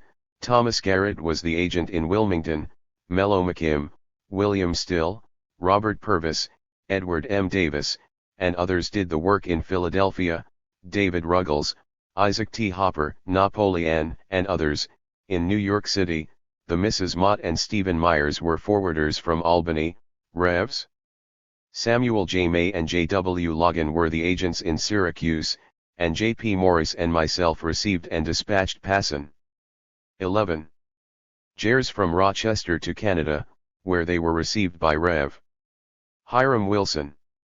When a party arrived in Rochester, it was the business of Mr. Morris and myself to raise funds with which to pay their passage to St. Catharines, and it is due to truth to state that we seldom called in vain upon Whig or Democrat for help. Men were better than their theology, and truer to humanity than to their politics, or their offices. On one occasion, while a slave master was in the office of a United States Commissioner, procuring the papers necessary for the arrest and rendition of 3 young men who had escaped from Maryland, the law partner of the commissioner, then a distinguished Democrat, sought me out, and told me what was going on in his office, and urged me by all means to get these young men out of the way of their pursuers and claimants. Of course no time was to be lost. A swift horseman was dispatched to Farmington, 18 miles distant, another to Asa Anthony's farm, about 3 miles, and another to my house on the south side of the city, and before the papers could be served, all 3 of the young men were on the free waves of Lake Ontario, bound to Canada. In writing to their old master, they had dated their letter at Rochester, though they had taken the precaution to send it to Canada to be mailed, but this blunder in the date had betrayed their whereabouts, so that the hunters were at once on their tracks. So numerous were the fugitives passing through Rochester that I was obliged at last to appeal to my British friends for the means of sending them on their way, and when Mr. and Mrs. Carpenter and Mrs. Crofts took the matter in hand, I had never any further trouble in that respect. When slavery was abolished, I wrote to Mrs. Carpenter, congratulating her that she was relieved of the work of raising funds for such purposes, and the characteristic reply of that lady was that she had been very glad to do what she had done, and had no wish for relief. My pathway was not entirely free from thorns in Rochester, and the wounds and pains inflicted by them were perhaps much less easily borne, because of my exemption from such. 12. Annoyances while in England. Men can in time become accustomed to almost anything, even to being insulted and ostracized, but such treatment comes hard at first, and when to some extent unlooked for. The vulgar prejudice against color, so common to Americans, met me in several disagreeable forms. A seminary for young ladies and misses, under the auspices of Miss Tracy, was near my house on Alexander Street, and desirous of having my daughter educated like the daughters of other men, I applied to Miss Tracy for her admission to her school. All seemed fair, and the child was duly sent to Tracy Seminary, and I went about my business happy in the thought that she was in the way of a refined and Christian education. Several weeks elapsed before I knew how completely I was mistaken. The little girl came home to me one day and told me she was lonely in that school, that she was in fact kept in solitary confinement, that she was not allowed in the room with the other girls, nor to go into the yard when they went out, that she was kept in a room by herself and not permitted to be seen or heard by the others. No man with the feeling of a parent could be less than moved by such a revelation, and I confess that I was shocked, grieved, and indignant. I went at once to Miss Tracy to ascertain if what I had heard was true, and was coolly told it was, and the miserable plea was offered that it would have injured her school if she had done otherwise. I told her she should have told me so at the beginning, but I did not believe that any girl in the school would be opposed to the presence of my daughter, and that I should be glad to have the question submitted to them. She consented to this, and to the credit of the young ladies not one made objection. Not satisfied with this verdict of the natural and uncorrupted sense of justice and humanity of these young ladies, Miss Tracy insisted that the parents must be consulted, and if one of them objected she should not admit my child to the same apartment and privileges of the other pupils. One parent only had the cruelty to object, and he was Mr. Horatio G. Warner, a Democratic editor, and upon his adverse conclusion my daughter was excluded from Tracy Seminary. Of course Miss Tracy was a devout Christian lady after the fashion of the time and locality, in good and regular standing in the church. 13. My troubles attending the education of my children were not to end here. They were not allowed in the public school in the district in which I lived, owned property, and paid taxes, but were compelled, if they went to a public school, to go over to the other side of the city to an inferior colored school. I hardly need say that I was not prepared to submit tamely to this proscription, any more than I had been to submit to slavery, so I had them taught at home for a while by Miss Thayer. Meanwhile I went to the people with the question, and created considerable agitation. I sought and obtained a hearing before the Board of Education, and after repeated efforts with voice and pen the doors of the public schools were opened and colored children were permitted to attend them in common with others. There were barriers erected against colored people in most other places of instruction and amusement in the city, and until I went there they were imposed without any apparent sense of injustice and wrong, and submitted to in silence, but one by one they have gradually been removed, and colored people now enter freely, without hindrance or observation, all places of public resort. This change has not been wholly effected by me. From the first I was cheered on and supported in my demands for equal rights by such respectable citizens as Isaac Post, W.M. Hollowell, Samuel D. Porter, W.M.C. Bloss, Benj. Fish, Asa Anthony, and many other good and true men of Rochester. Notwithstanding what I have said of the adverse feeling exhibited by some of its citizens at my selection of Rochester as the place in which to establish my paper, and the trouble in educational matters just referred to, that selection was in many respects very fortunate. The city was and still is the center of a virtuous, intelligent, enterprising, liberal, and growing population. The surrounding country is remarkable for its fertility, and the city itself possesses one of the finest water powers in the world. It is on the line of the New York Central Railroad, a line that, with its connections, spans the whole country. Its people were industrious and in comfortable circumstance, not so rich as to be indifferent to the claims of humanity, and not so poor as to be unable to help any good cause which commanded the approval of their judgment. 14. The ground had been measurably prepared for me by the labors of others, notably by Hon. Myron Holly, whose monument of enduring marble now stands in the beautiful cemetery at Mount Hope upon an eminence befitting his noble character. I know of no place in the Union where I could have located at the time with less resistance, or received a larger measure of sympathy and cooperation, and I now look back to my life and labors there with unalloyed satisfaction, and having spent a quarter of a century among its people, I shall always feel more at home there than anywhere else in this country. 15. Chapter 8. John Brown and Mrs. Stowe. My first meeting with Capt. Brown. He Free Soil Movement Colored Convention, Uncle Tom's Cabin Industrial School for Colored People. Letter to Mrs. H.B. Stowe. About the time I began my enterprise in Rochester, I chanced to spend a night and a day under the roof of a man whose character and conversation, and whose objects and aims in life, made a very deep impression upon my mind and heart. His name had been mentioned to me by several prominent colored men, among whom were the Rev. Henry Highland Garnett and J.W. Logan. In speaking of him their voices would drop to a whisper, and what they said of him made me very eager to see and to know him. Fortunately, I was invited to see him in his own house. At the time to which I now refer, this man was a respectable merchant in a populous and thriving city, and our first place of meeting was at his store. This was a substantial brick building on a prominent, busy street.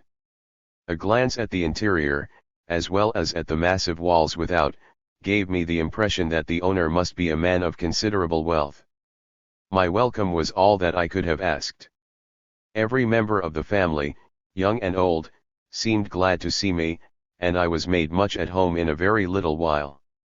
I was, however, a little disappointed with the appearance of the house and its location. After seeing the fine store, I was prepared to see a fine residence in an eligible locality, but this conclusion was completely dispelled by actual observation. In fact, the house was neither commodious nor elegant, nor its situation desirable. It was a small wooden building on a back street, in a neighborhood chiefly occupied by laboring men and mechanics, respectable enough, to be sure, but not quite the place, I thought, where one would look for the residence of a flourishing and successful merchant. Plain as was the outside of this man's house, the inside was plainer. Its furniture would have satisfied a Spartan. It would take longer to tell what was not in this house than what was in it. There was an air of 16. Plainness about it which almost suggested destitution. My first meal passed under the misnomer of tea, though there was nothing about it resembling the usual significance of that term. It consisted of beef soup, cabbage, and potato-esau meal such as a man might relish after following the plough all day or performing a forced march of a dozen miles over a rough road in frosty weather. Innocent of paint, veneering, varnish, or tablecloth, the table announced itself unmistakably of pine and of the plainest workmanship. There was no hired help visible. The mother, daughters, and sons did the serving, and did it well. They were evidently used to it, and had no thought of any impropriety or degradation in being their own servants. It is said that a house in some measure reflects the character of its occupants. This one certainly did. In it there were no disguises, no illusions, no make-believes. Everything implied stern truth, solid purpose, and rigid economy. I was not long in company with the master of this house before I discovered that he was indeed the master of it, and was likely to become mine too if I stayed long enough with him. He fulfilled St. Paul's idea of the head of the family. His wife believed in him, and his children observed him with reverence. Whenever he spoke, his words commanded earnest attention. His arguments, which I ventured at some points to oppose, seemed to convince all, his appeals touched all, and his will impressed all. Certainly I never felt myself in the presence of a stronger religious influence than while in this man's house. In person he was lean, strong, and sinewy, of the best New England mold, built for times of trouble and fitted to grapple with the flintiest hardships. Clad in plain American woolen, shod in boots of cowhide leather, and wearing a cravat of the same substantial material, under 6 feet high, less than 150 pounds in weight, aged about 50, he presented a figure straight and symmetrical as a mountain pine. His bearing was singularly impressive. His head was not large, but compact and high. His hair was coarse, strong, slightly gray, and closely trimmed, and grew low on his forehead. His face was smoothly shaved, and revealed a strong, square mouth, supported by a broad and prominent chin. His eyes were bluish-gray, and in conversation they were full of light and fire. 17. When on the street, he moved with a long, springing, racehorse step, absorbed by his own reflections, neither seeking nor shunning observation. Such was the man whose name I had heard in whispers, such was the spirit of his house and family, such was the house in which he lived, and such was Captain John Brown, whose name has now passed into history, as that of one of the most marked characters and greatest heroes known to American fame. After the strong meal already described, Captain Brown cautiously approached the subject which he wished to bring to my attention, for he seemed to apprehend opposition to his views. He denounced slavery in look and language fierce and bitter, thought that slaveholders had forfeited their right to live, that the slaves had the right to gain their liberty in any way they could, did not believe that moral suasion would ever liberate the slave, or that political action would abolish the system. He said that he had long had a plan which could accomplish this end, and he had invited me to his house to lay that plan before me. He said he had been for some time looking for colored men to whom he could safely reveal his secret, and at times he had almost despaired of finding such men, but that now he was encouraged, for he saw heads of such rising up in all directions. He had observed my course at home and abroad, and he wanted my cooperation. His plan as it lay in his mind had much to commend it. It did not, as some suppose, contemplate a general rising among the slaves, and a general slaughter of the slave masters. An insurrection, he thought, would only defeat the object, but his plan did contemplate the creating of an armed force which should act in the very heart of the South. He was not averse to the shedding of blood, and thought the practice of carrying arms would be a good one for the colored people to adopt, as it would give them a sense of their manhood. No people, he said, could have self-respect, or be respected, who would not fight for their freedom. He called my attention to a map of the United States, and pointed out to me the far-reaching Alleghanies, which stretch away from the borders of New York into the southern states. These mountains, he said, are the basis of my plan. God has given the strength of the hills to freedom, they were placed here for the emancipation of the 18. Negro race, they are full of natural forts, where one man for defense will be equal to 100 for attack, they are full also of good hiding places, where large numbers of brave men could be concealed and baffle and elude pursuit for a long time. I know these mountains well, and could take a body of men into them and keep them there despite of all the efforts of Virginia to dislodge them. The true object to be sought is first of all to destroy the money value of slave property, and that can only be done by rendering such property insecure. My plan, then, is to take at first about 25 picked men, and begin on a small scale, supply them with arms and ammunition and post them in squads of 5s on a line of 25 miles. The most persuasive and judicious of these shall go down to the fields from time to time, as opportunity offers, and induce the slaves to join them, seeking and selecting the most restless and daring. He saw that in this part of the work the utmost care must be used to avoid treachery and disclosure. Only the most conscientious and skillful should be sent on this perilous duty. With care and enterprise he thought he could soon gather a force of 100 hardy men, men who would be content to lead the free and adventurous life to which he proposed to train them. When these were properly drilled, and each man had found the place for which he was best suited, they would begin work in earnest. They would run off the slaves in large numbers, retain the brave and strong ones in the mountains, and send the weak and timid to the north by the Underground Railroad. His operations would be enlarged with increasing numbers and would not be confined to one locality. When I asked him how he would support these men, he said emphatically that he would subsist them upon the enemy. Slavery was a state of war, and the slave had a right to anything necessary to his freedom.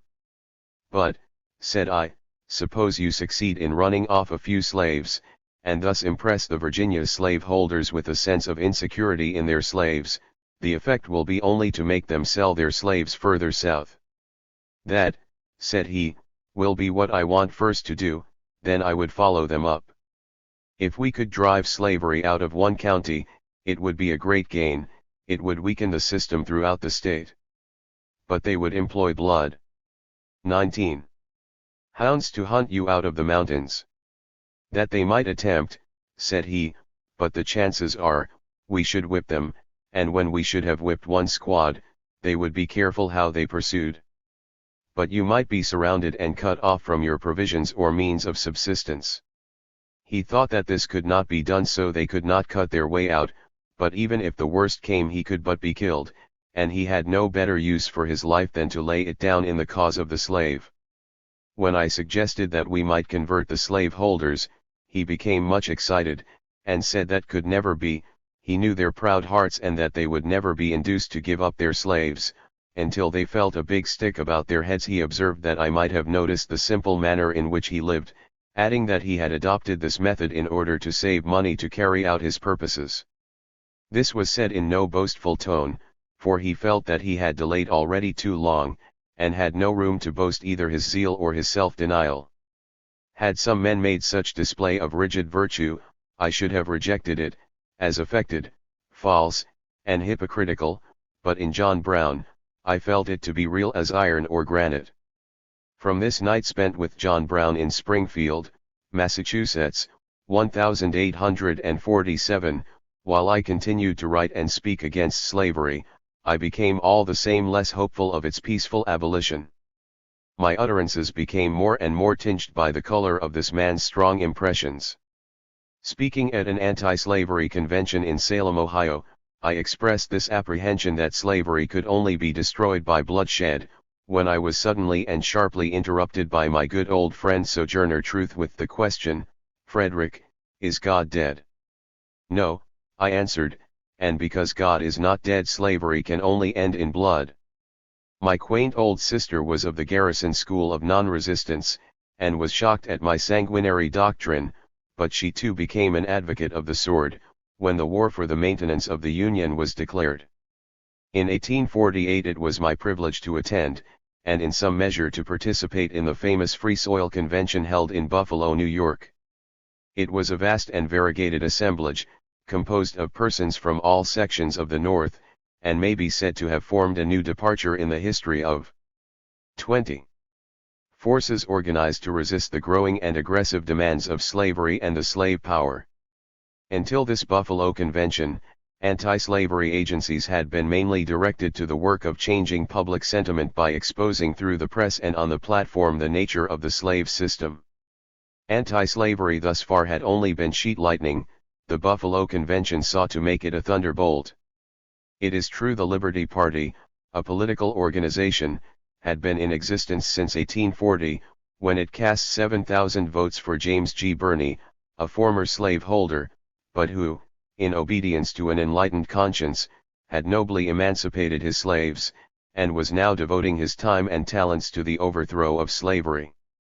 It is true that this little party of brave men had increased their numbers at one time to 60,000 voters. It, however, had now apparently reached its culminating point, and was no longer able to attract to itself and combine all the available elements at the North capable of being marshaled against the growing and aggressive measures and aims of the slave power. There were many in the old Whig party known as Conscience Whigs, and in the Democratic Party known as Barn Burners and Free Democrats, who were anti-slavery in sentiment and utterly opposed to the extension of the slave system to territory hitherto uncursed by its presence, but who, nevertheless, were not willing to join the Liberty Party. It was held to be deficient in numbers and wanting in prestige. Its fate was the fate of all pioneers. The work it had been required to perform had exposed it to assaults from all sides, and it wore on its front the ugly marks of conflict. It was unpopular for its very fidelity to the cause of liberty and justice. No wonder that some of its members, such as Gerrit Smith, William Goodell, Berea Green, and Julius Lemoyne, refused to quit the old for the new. They felt that the Free Soil Party was a step backward, a lowering of the standard, that the people should come to them, not they to the people. The party which had been good enough for them ought to be good enough for all others. Events, however, overruled this reasoning. The conviction became general that the time had come for a new organization which should embrace all who were in any manner opposed to slavery and the slave power, and this Buffalo Free Soil Convention was the result of that. 21. Conviction. It is easy to say that this or that measure would have been wiser and better than the one adopted. But any measure is vindicated by its necessity and good results. It was impossible for the mountain to go to Muhammad, or for the Free Soil element to go to the old Liberty Party, so the latter went to the former. All is well that ends well. This Buffalo Convention of Free Soilers, however low was their standard, did lay the foundation of a grand superstructure. It was a powerful link in the chain of events by which the slave system has been abolished, the slave emancipated and the country saved from dismemberment. It is nothing against the actors in this new movement that they did not see the end from the beginning, that they did not at first take the high ground that further on in the conflict their successors felt themselves called upon to take, or that their Free Soil Party, like the old Liberty Party, was ultimately required to step aside and make room for the great Republican Party. In all this and more it illustrates the experience of reform in all ages, and conforms to the laws of human progress. Measures change, principles never. I was not the only colored man well known to the country who was present at this convention.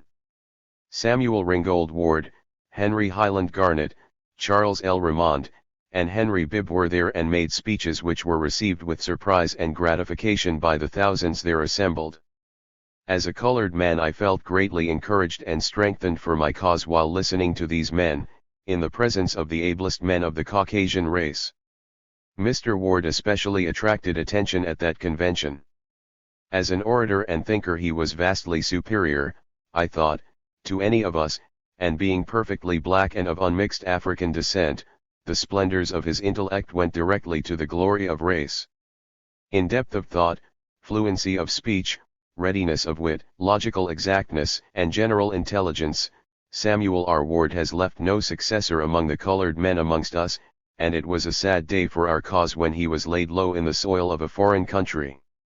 After the Free Soil Party, with free soil, free labor, free states, free speech, and free men on its banner, had defeated the almost permanently victorious Democratic 22 Party under the leadership of so able and popular a standard-bearer as General Lewis Cass, Mr. Calhoun, and other Southern statesmen were more than ever alarmed at the rapid increase of anti-slavery feeling in the North, and devoted their energies more and more to the work of devising means to stay the torrents and tie up the storm. They were not ignorant of whereunto the sentiment would grow if unsubjected and unextinguished. Hence they became fierce and furious in debate, and more extravagant than ever in their demands for additional safeguards for their system of robbery and murder. Assuming that the Constitution guaranteed their rights of property in their fellow men, they held it to be in open violation of the Constitution for any American citizen in any part of the United States to speak, write, or act against this right. But this shallow logic they plainly saw could do them no good unless they could obtain further safeguards for slavery. In order to effect this, the idea of so changing the Constitution was suggested that there should be two instead of one President of the United States, one from the North and the other from the South, and that no measure should become a law without the assent of both. But this device was so utterly impracticable that it soon dropped out of sight, and it is mentioned here only to show the desperation of slaveholders to prop up their system of barbarism against which the sentiment of the North was being directed with destructive skill and effect. They clamored for more slave states, more power in the Senate and House of Representatives, and insisted upon the suppression of free speech. At the end of 2 years, in 1850, when Clay and Calhoun, two of the ablest leaders the South ever had, were still in the Senate, we had an attempt at a settlement of differences between the North and South which our legislators meant to be final. What those measures were I need not here enumerate, except to say that chief among them was the Fugitive Slave Bill, framed by James M. Mason of Virginia and supported by Daniel Webster of Massachusetts, a bill undoubtedly more designed to involve the North in complicity with slavery and deaden its moral sentiment than to procure the return of fugitives to their so-called owners. For a time this design did not altogether fail. Letters, speeches, and pamphlets literally rained down upon the people. 23. Of the North, reminding them of their constitutional duty to hunt down and return to bondage runaway slaves. In this the preachers were not much behind the press and the politicians, especially that class of preachers known as doctors of divinity. A long list of these came forward with their Bibles to show that neither Christ nor his holy apostles objected to returning fugitives to slavery. Now that that evil day is past, a sight of those sermons would, I doubt not, bring the red blush of shame to the cheeks of many. Living, as I then did, in Rochester, on the border of Canada, I was compelled to see the terribly distressing effects of this cruel enactment. Fugitive slaves who had lived for many years safely and securely in western New York and elsewhere, some of whom had by industry and economy saved money and bought little homes for themselves and their children, were suddenly alarmed and compelled to flee to Canada for safety as from an enemy's land. A doomed citoyen take up a dismal march to a new abode, empty-handed, among strangers. My old friend Ward, of whom I have just now spoken, found it necessary to give up the contest and flee to Canada, and thousands followed his example. Bishop Daniel A. Payne of the African Methodist Episcopal Church came to me about this time to consult me as to whether it was best to stand our ground or flee to Canada. When I told him I could not desert my post until I saw I could not hold it, adding that I did not wish to leave while Garnett and Ward remained, "Why," said he, "Ward? Ward, he is already gone. I saw him crossing from Detroit to Windsor." I asked him if he were going to stay, and he answered, "Yes, we are whipped, and we might as well retreat in order." This was indeed a stunning blow. This man had power to do more to defeat this inhuman enactment than any other colored man in the land, for no other could bring such brain power to bear against it. I felt like a besieged city at news that its defenders had fallen at its gates. The hardships imposed by this atrocious and shameless law were cruel and shocking, and yet only a few of all the fugitives of the northern states were returned to slavery under its infamously wicked provisions. As a means of recapturing their runaway property in human flesh, the law was an utter failure. Its efficiency was destroyed by its 24. Enormity. Its chief effect was to produce alarm and terror among the class subject to its operation, and this it did most effectually and distressingly. Even colored people who had been free all their lives felt themselves very insecure in their freedom, for under this law the oaths of any two villains were sufficient to consign a free man to slavery for life. While the law was a terror to the free, it was a still greater terror to the escaped bondman. To him there was no peace.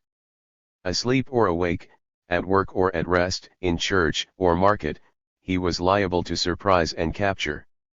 By the law the judge got $10 a head for all he could consign to slavery, and only $5 apiece for any which he might adjudge free. Although I was now myself free, I was not without apprehension. My purchase was of doubtful validity, having been bought when out of the possession of my owner and when he must take what was given or take nothing. It was a question whether my claimant could be estopped by such a sale from asserting certain or supposable equitable rights in my body and soul. From rumors that reached me, my house was guarded by my friends several nights, when kidnappers, had they come, would have got anything but a cool reception, for there would have been blows to take as well as blows to give. Happily this reign of terror did not continue long. Despite the efforts of Daniel Webster and Millard Fillmore and our doctors of divinity, the law fell rapidly into disrepute. The rescue of Shadrach resulting in the death of one of the kidnappers, in Boston, the cases of Sims and Anthony Burns, in the same place, created the deepest feeling against the law and its upholders. But the thing which more than all else destroyed the fugitive slave law was the resistance made to it by the fugitives themselves. A decided check was given to the execution of the law at Christiana, Penn, where 3 colored men, being pursued by Mr. Gorsuch and his son, slew the father, wounded the son, and drove away the officers, and made their escape to my house in Rochester. The work of getting these men safely into Canada was a delicate one. They were not only fugitives from slavery but charged with murder, and officers were in pursuit of them. There was no time for delay. I could not look upon them as murderers. To me, they were heroic defenders of the just rights of man against 25 man-stealers and murderers. So I fed them, and sheltered them in my house. Had they been pursued then and there, my home would have been stained with blood, for these men who had already tasted blood were well armed and prepared to sell their lives at any expense to the lives and limbs of their probable assailants. What they had already done at Christiana and the cool determination which showed very plainly especially in Parker, left no doubt on my mind that their courage was genuine and that their deeds would equal their words. The situation was critical and dangerous. The telegraph had that day announced their deeds at Christiana, their escape, and that the mountains of Pennsylvania were being searched for the murderers. These men had reached me simultaneously with this news in the New York papers. Immediately after the occurrence at Christiana, they, instead of going into the mountains, were placed on a train which brought them to Rochester. They were thus almost in advance of the lightning, and much in advance of probable pursuit, unless the telegraph had raised agents already here. The hours they spent at my house were therefore hours of anxiety as well as activity. I dispatched my friend Miss Julia Griffiths to the landing 3 miles away on the Genesee River to ascertain if a steamer would leave that night for any port in Canada, and remained at home myself to guard my tired, dust-covered, and sleeping guests, for they had been harassed and traveling for 2 days and nights, and needed rest. Happily for us the suspense was not long, for it turned out that that very night a steamer was to leave for Toronto, Canada.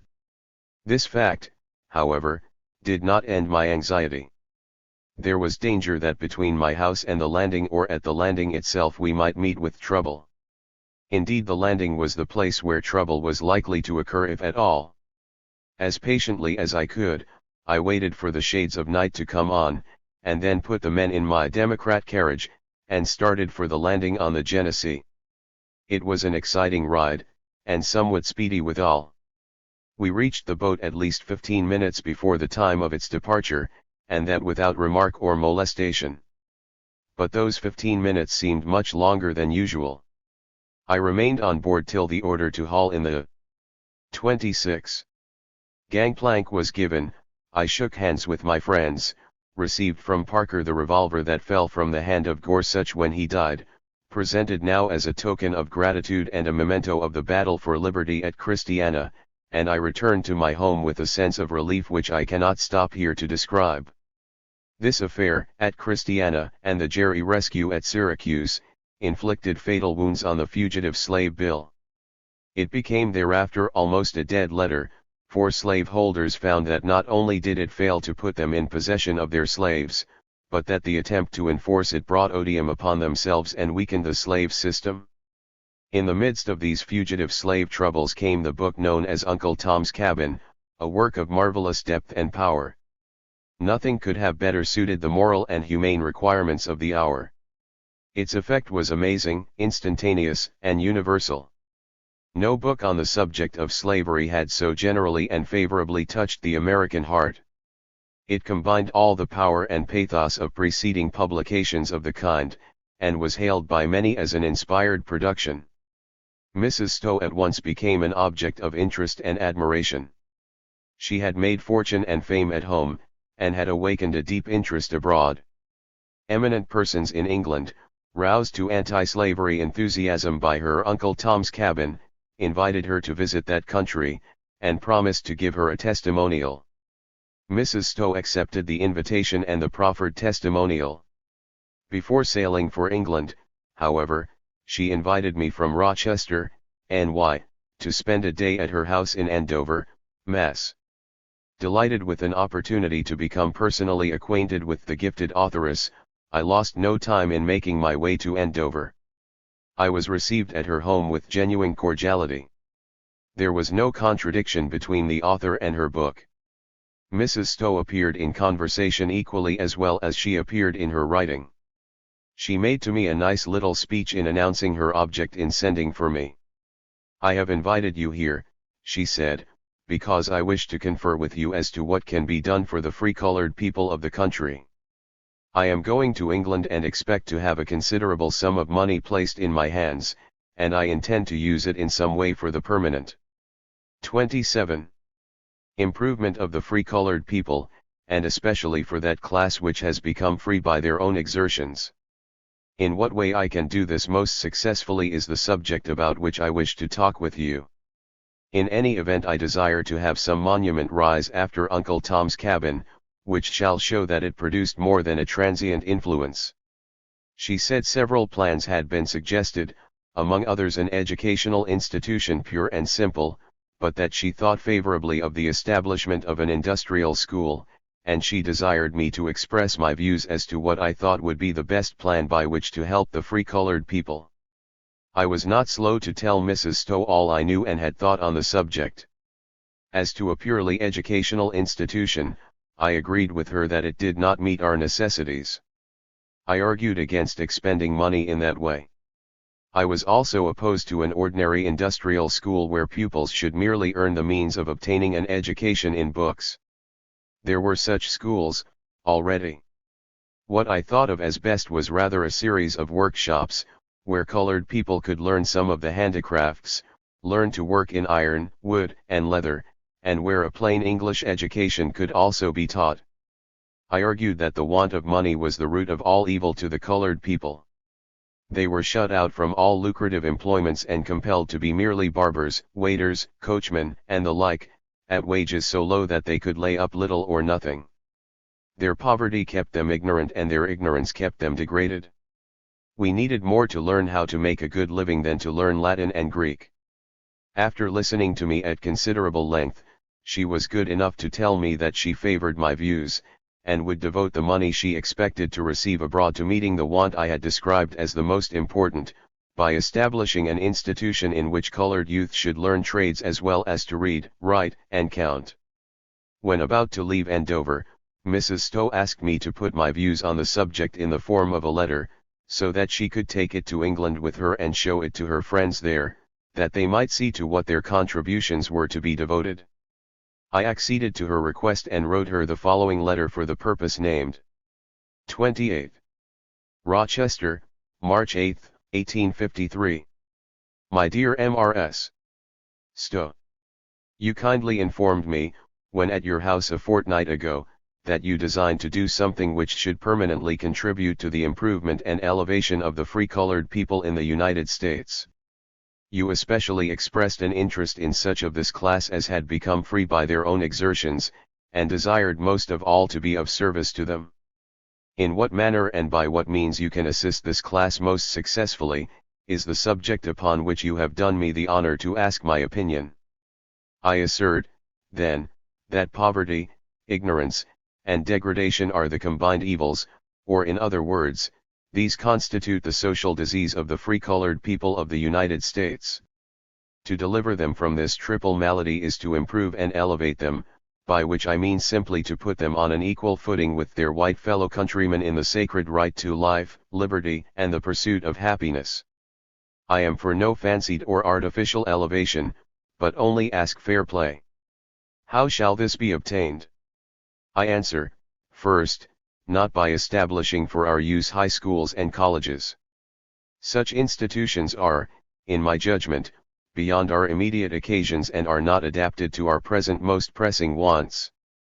High schools and colleges are excellent institutions, and will in due season be greatly subservient to our progress, but they are the result, as well as they are the demand, of a point of progress which we as a people have not yet attained.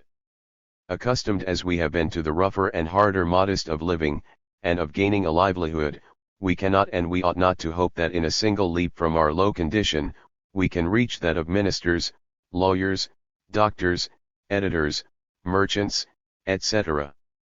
These will doubtless be attained by us, but this will only be when we have patiently and laboriously, and I may add successfully, mastered and passed through the intermediate gradations of agriculture and the mechanic arts.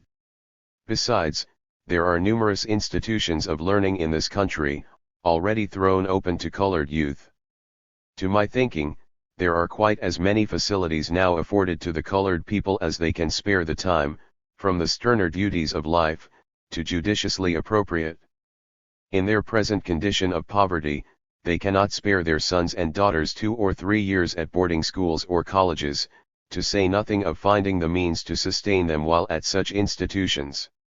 I take it, therefore, that we are well provided for in this respect, and that it may be fairly inferred from the fact, that the facilities for our education, so far as schools and colleges in the free states are concerned, will increase quite in 29. proportion with our future wants. Colleges have been open to colored youth in this country during the last dozen years. Yet few, comparatively, have acquired a classical education, and even this few have found themselves educated far above living condition, there being no methods by which they could turn their learning to account.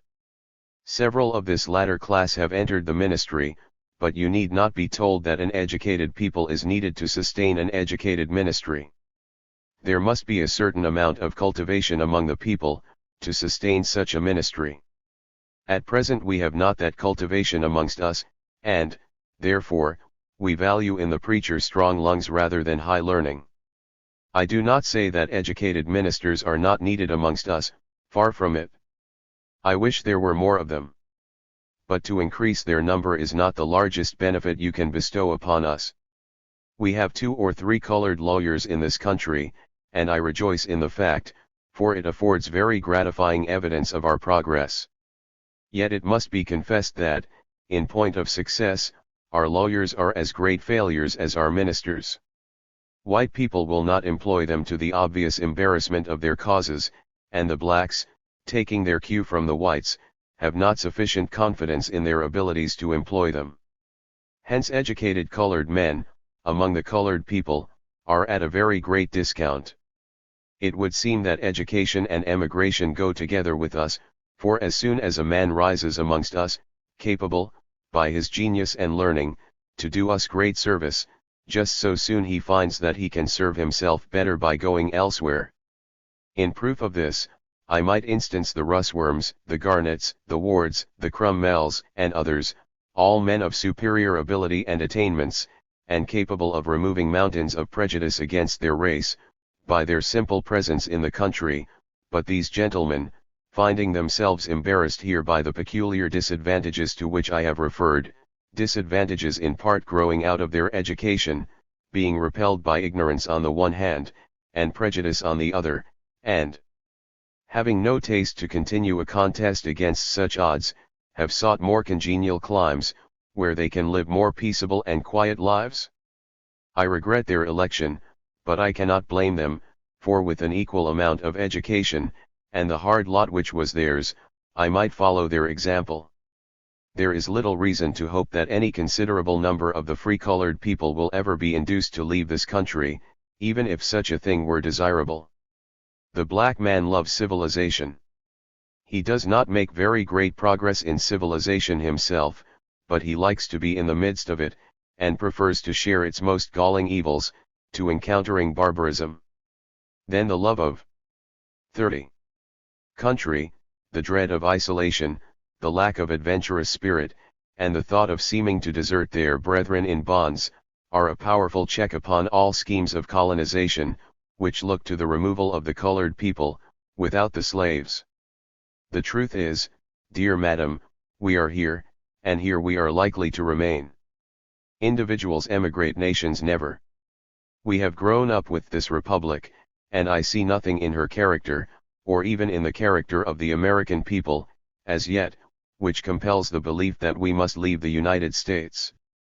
If, then, we are to remain here, the question for the wise and good is precisely that which you have submitted to me, namely, what can be done to improve the condition of the free people of color in the United States? The plan which I humbly submit in answer to this inquiry is the establishment in Rochester, NY, or in some other part of the United States equally favorable to such an enterprise, of an industrial college in which shall be taught several important branches of the mechanic arts. This college shall be open to colored youth. I will pass over the details of such an institution as I propose. Never having had a day's schooling in all my life, I may not be expected to map out the details of a plan so comprehensive as that involved in the idea of a college. I repeat, then, that I leave the organization and administration of the institution to the superior wisdom of yourself and the friends who second your noble efforts. The argument in favor of an industrial college is briefly this: prejudice against the free-colored people in the United States has shown itself nowhere so invincible as among mechanics. The farmer and the professional man cherish no feeling so bitter as that cherished by these. The latter would starve us out of the country entirely. At this moment I can more easily get my son into a lawyer's office to study law than I can into a blacksmith's shop to blow the bellows and to wield the sledgehammer. Denied the means of learning useful trades, we are pressed into the narrowest limits to obtain a livelihood. In times past we have been the hewers of wood and drawers of water for American society, and we once enjoyed a monopoly in menial employments, but this is so no longer.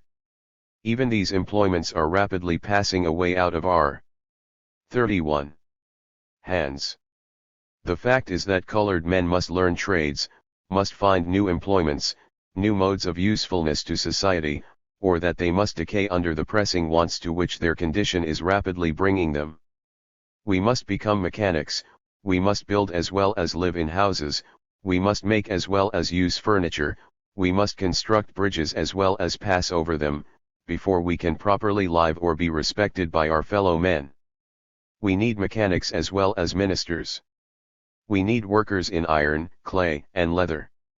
We have orators, authors, and other professional men, but these reach only a certain class, and get respect for our race in certain select circles. To live here as we ought we must fasten ourselves to our countrymen through their everyday, cardinal wants.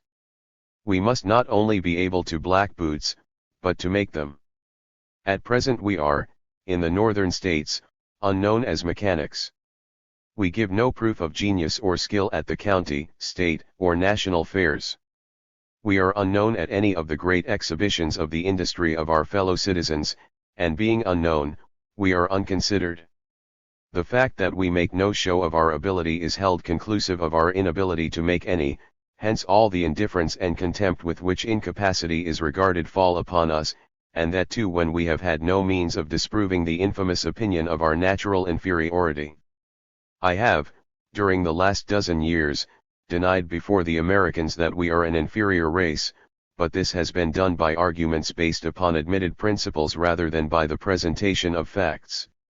Now, firmly believing, as I do, that there are skill, invention, power, industry, and real mechanical genius among the colored people, which will bear favorable testimony for them, and which only need the means to develop them, I am decidedly in favor of the establishment of such a college as I have mentioned. The benefits of such an institution would not be confined to the northern states, nor to the free colored people. They would extend over the whole Union. The slave not less than the freeman would be benefited by such an institution. It must be confessed that the most powerful argument now used by the Southern slaveholder, and the one most soothing to his conscience, is that derived from the low condition of the free colored people of the North. I have long felt that too little attention has been given by our truest friends in this country to removing this stumbling block out of the way of the slave's liberation. The most telling, the most killing refutation of slavery is the presentation of an industrious, enterprising, thrifty, and intelligent free 32. Black population. Such a population I believe would rise in the northern states under the fostering care of such a college as that supposed. To show that we are capable of becoming mechanics I might adduce any amount of testimony, but, dear madam, I need not ring the changes on such a proposition. There is no question in the mind of any unprejudiced person that the Negro is capable of making a good mechanic. Indeed, even those who cherish the bitterest feelings toward us have admitted that the apprehension that Negroes might be employed in their stead dictated the policy of excluding them from trades altogether. But I will not dwell upon this point, as I fear I have already trespassed too long upon your precious time, and written more than I ought to expect you to read.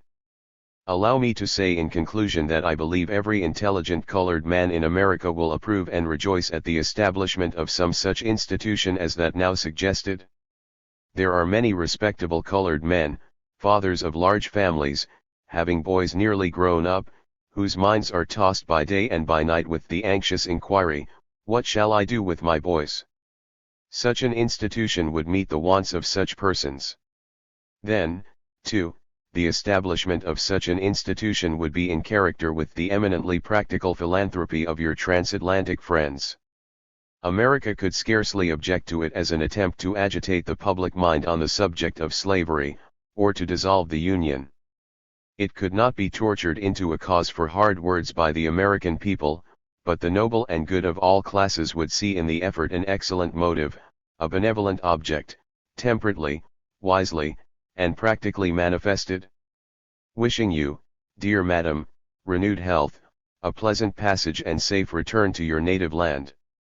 I am, most truly, your grateful friend, Frederick Douglass. Mrs. H. B. Stowe. I was not only requested to write the foregoing letter for the purpose indicated, but I was also asked, with admirable foresight, to see and ascertain, as far as possible, the views of the free-colored people themselves in respect to the proposed measure for their benefit. This I was enabled to do in July, 1853, at the largest and most enlightened colored convention that, up to that time, had ever assembled in this country.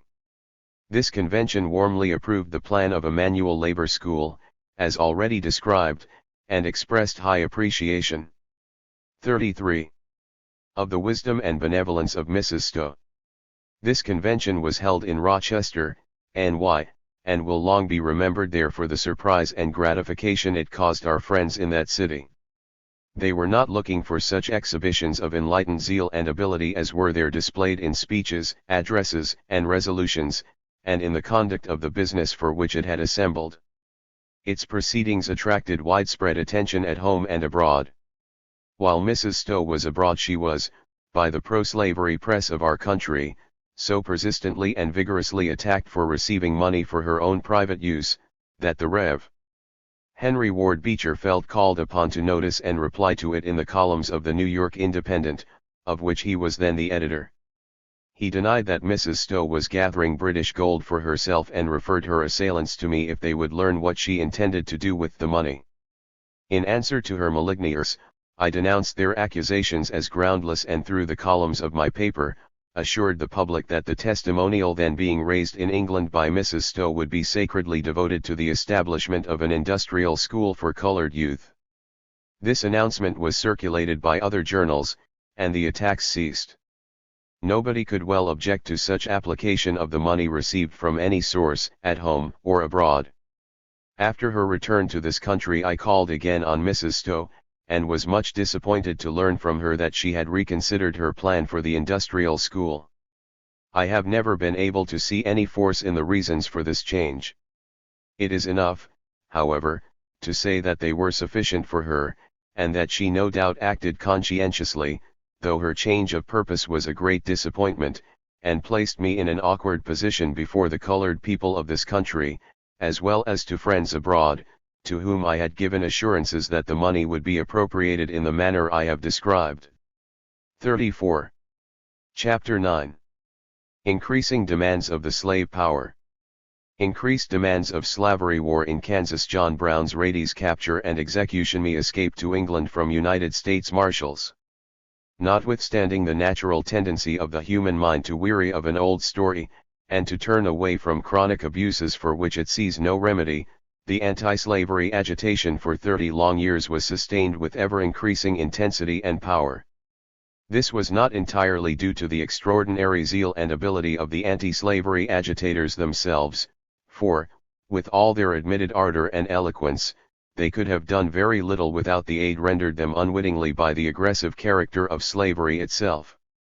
It was in the nature of the system never to rest in obscurity, although that condition was in a high degree essential to its security. It was forever forcing itself into prominence. Unconscious, apparently, of its own deformity, it omitted no occasion for inviting disgust by seeking approval and admiration.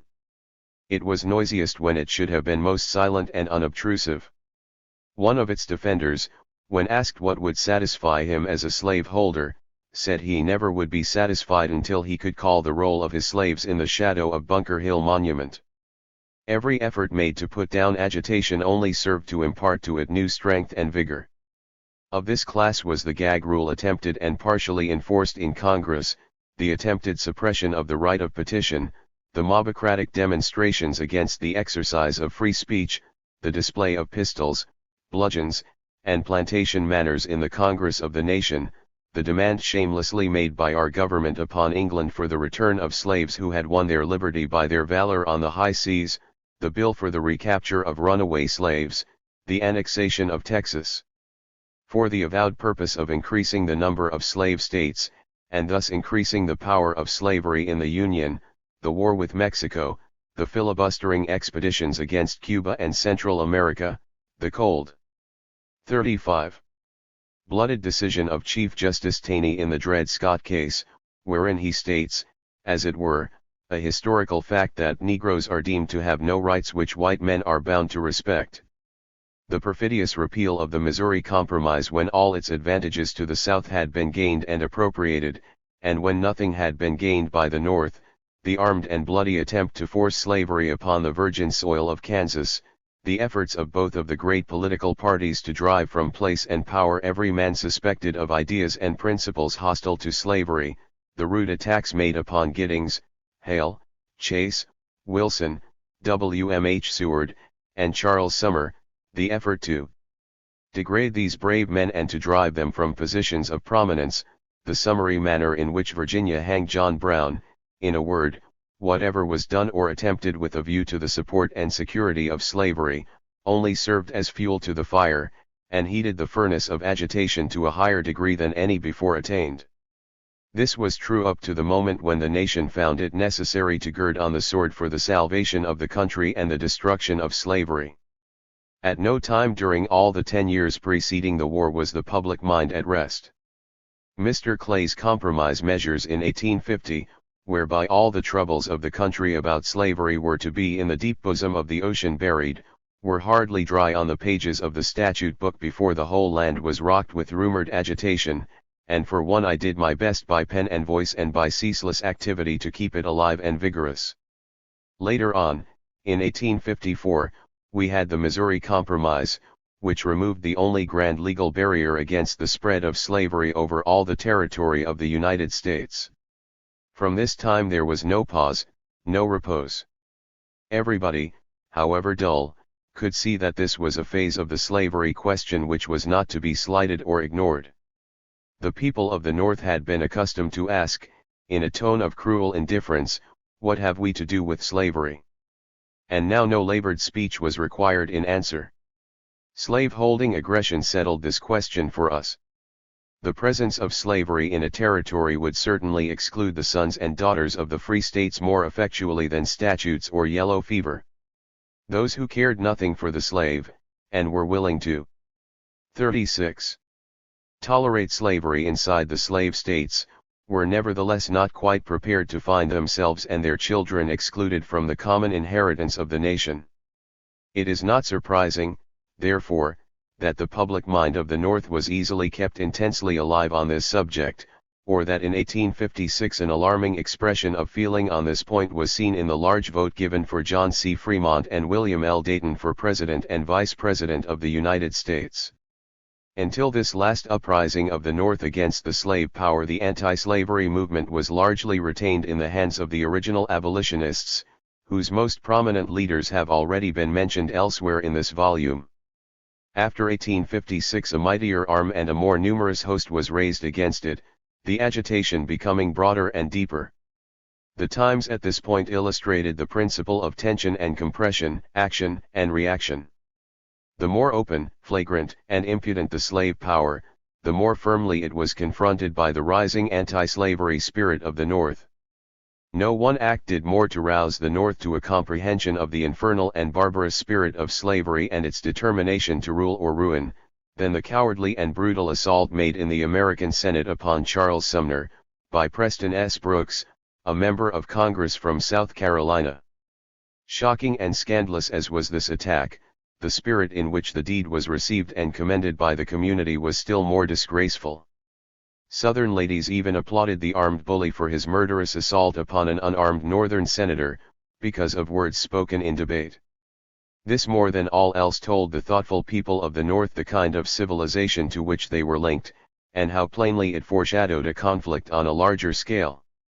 As a measure of agitation, the repeal of the Missouri Compromise alluded to was perhaps the most effective. It was that which brought Abraham Lincoln into prominence, and into conflict with Stephen A. Douglas, and compelled the Western states to take a deeper interest than they ever had done before in the whole question. Pregnant words were now spoken on the side of freedom, words which went straight to the heart of the nation. It was 37. Mr. Lincoln, who told the American people at this crisis that the Union could not long endure half slave and half free, that they must be all one or the other, and that the public mind could find no resting place but in the belief in the ultimate extinction of slavery. These were not the words of an abolitionist branded a fanatic, and carried away by an enthusiastic devotion to the Negro, but the calm, cool, deliberate utterance of a statesman, comprehensive enough to take in the welfare of the whole country. No wonder that the friends of freedom saw in this plain man of Illinois the proper standard-bearer of all the moral and political forces which could be united and wielded against the slave power. In a few simple words he had embodied the thought of the loyal nation, and indicated the character fit to lead and guide the country amid perils present and to come. The South was not far behind the North in recognizing Abraham Lincoln as the natural leader of the rising political sentiment of the country against slavery, and it was equally quick in its efforts to counteract and destroy his influence. Its papers teemed with the bitterest invectives against the backwoodsman of Illinois, the flatboatman, the rail splitter, the third-rate lawyer, and much else and worse. Preceding the repeal of the Missouri Compromise, I gave, at the anniversary of the American and Foreign Anti-Slavery Society in New York, the following picture of the state of the anti-slavery conflict as it then existed. It is evident that there is in this country a purely slavery party, a party which exists for no other earthly purpose but to promote the interest of slavery. It is known by no particular name, and has assumed no definite shape, but its branches reach far and wide in church and state. This shapeless and nameless party is not intangible in other and more important respects. It has a fixed, definite, and comprehensive policy towards the whole free-colored population of the United States. I understand that policy to comprehend, first, the complete suppression of all anti-slavery discussion, second, the expulsion of the entire free people of the United States, third, the nationalization of slavery, fourth, guarantees for the endless perpetuation of slavery and its extension over Mexico and Central America. Sir, these objects are forcibly presented to us in the stern logic of 38. Passing events, and in all the facts that have been before us during the last 3 years. The country has been and is dividing on these grand issues. Old party ties are broken. Like is finding its like on both sides of these issues, and the great battle is at hand. For the present the best representative of the slavery party is the Democratic Party. Its great head for the president is President Pierce, whose boast it was before his election, that his whole life had been consistent with the interests of slavery, that he is above reproach on that score. In his inaugural address he reassures the South on this point, so there shall be no misapprehension. Well, the head of the slave power being in power, it is natural that the pro-slavery elements should be clustered around his admission, and that is rapidly being done. The stringent protectionist and the free trader strike hands. The supporters of Fillmore are becoming the supporters of Pierce. Silver gray Whigs shake hands with hunker Democrats, the former only differing from the latter in name. They are in fact of one heart and one mind, and the union is natural and perhaps inevitable. Pilate and Herod made friends. The keystone to the arch of this grand union of forces of the slave party is the so-called Compromise of 1850. In that measure we have all the objects of our slave-holding policy specified. It is, sir, favorable to this view of the situation, that the Whig party and the Democratic party bent lower, sunk deeper, and strained harder in their conventions, preparatory to the late presidential election, to meet the demands of slavery. Never did parties come before the Northern people with propositions of such undisguised contempt for the moral sentiment and religious ideas of that people. They dared to ask them to unite with them in a war upon free speech, upon conscience, and to drive the Almighty Presence from the councils of the nation. Resting their platforms upon the Fugitive Slave Bill, they have boldly asked this people for political power to execute its horrible and hell-black provisions. The history of that election reveals with great clearness the extent to which slavery has shot its leprous distilment through the lifeblood of the nation. The party most thoroughly opposed to the cause of justice and humanity triumphed, while the party only suspected of a leaning toward those principles was overwhelmingly defeated, and, some say, annihilated. But here is a still more important fact, and still better discloses the designs of the slave power.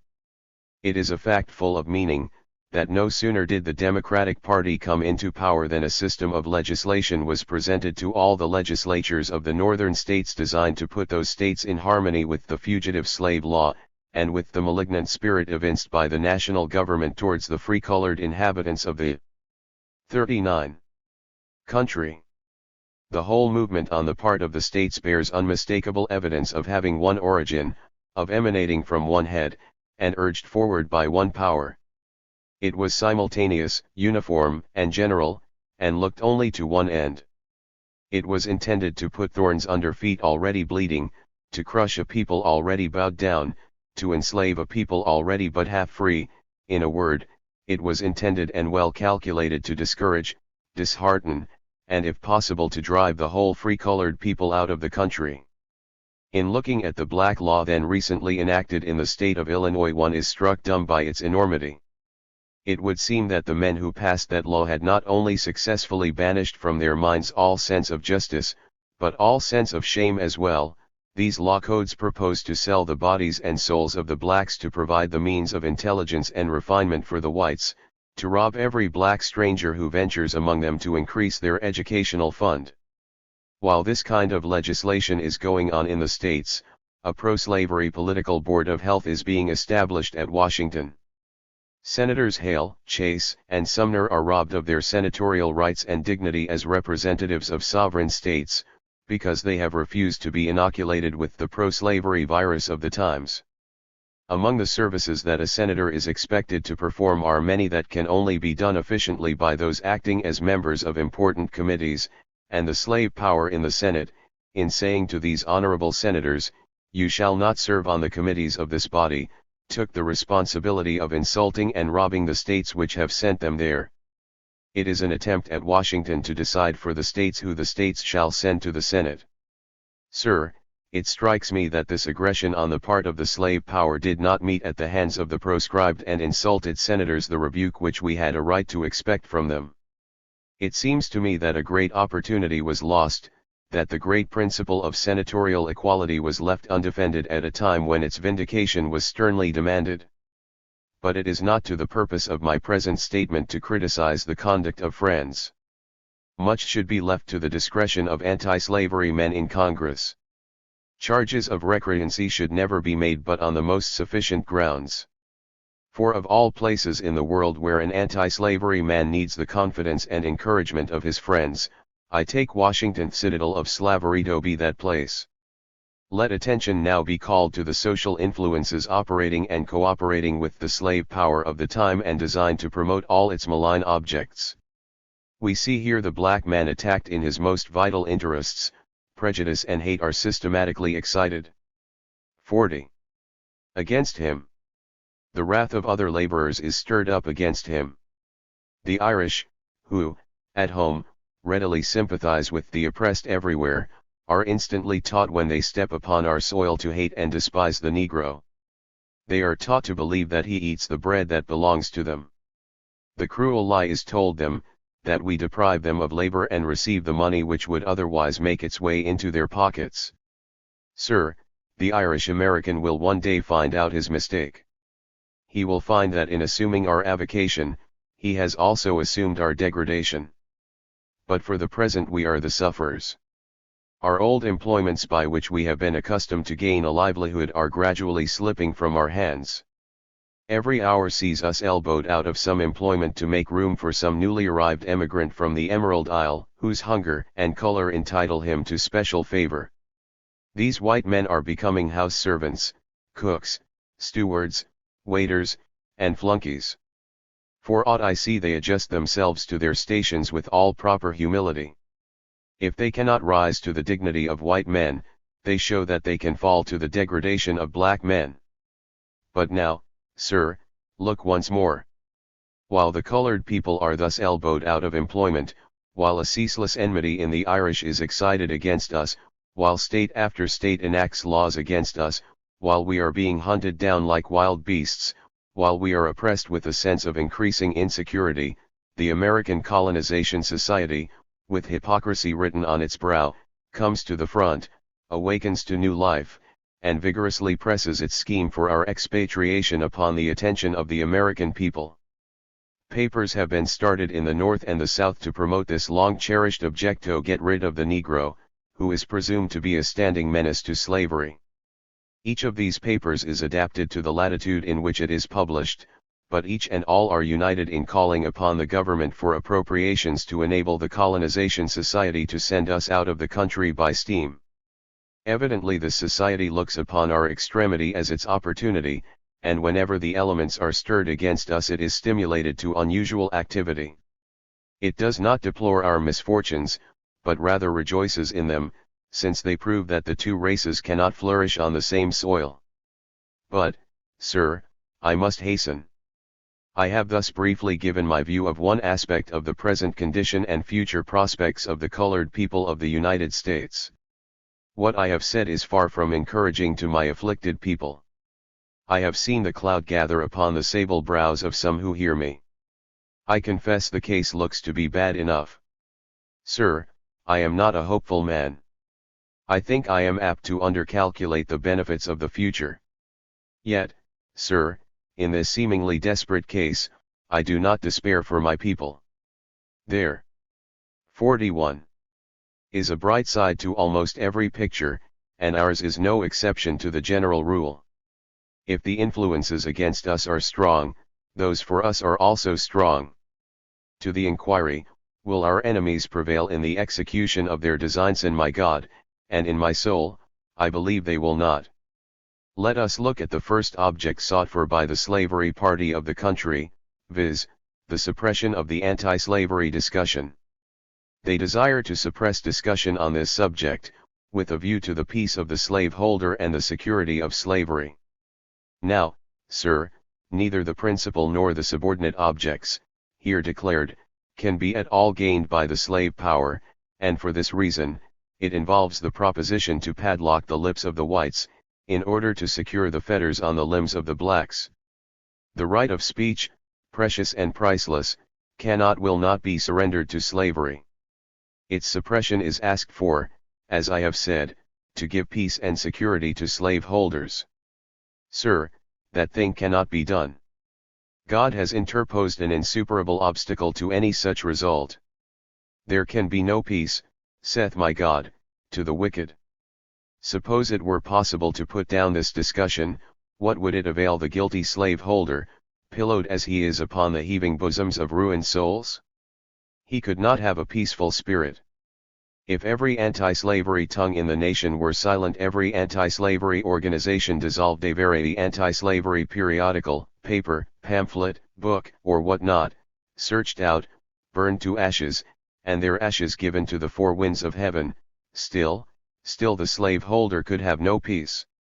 In every pulsation of his heart, in every throb of his life, in every glance of his eye, in the breeze that soothes, and in the thunder that startles, would be waked up an accuser, whose cause is, thou art verily guilty concerning thy brother. This is no fancy sketch of the times indicated. The situation during all the administration of President Pierce was only less threatening and stormy than that under the administration of James Buchanan. One sowed, the other reaped.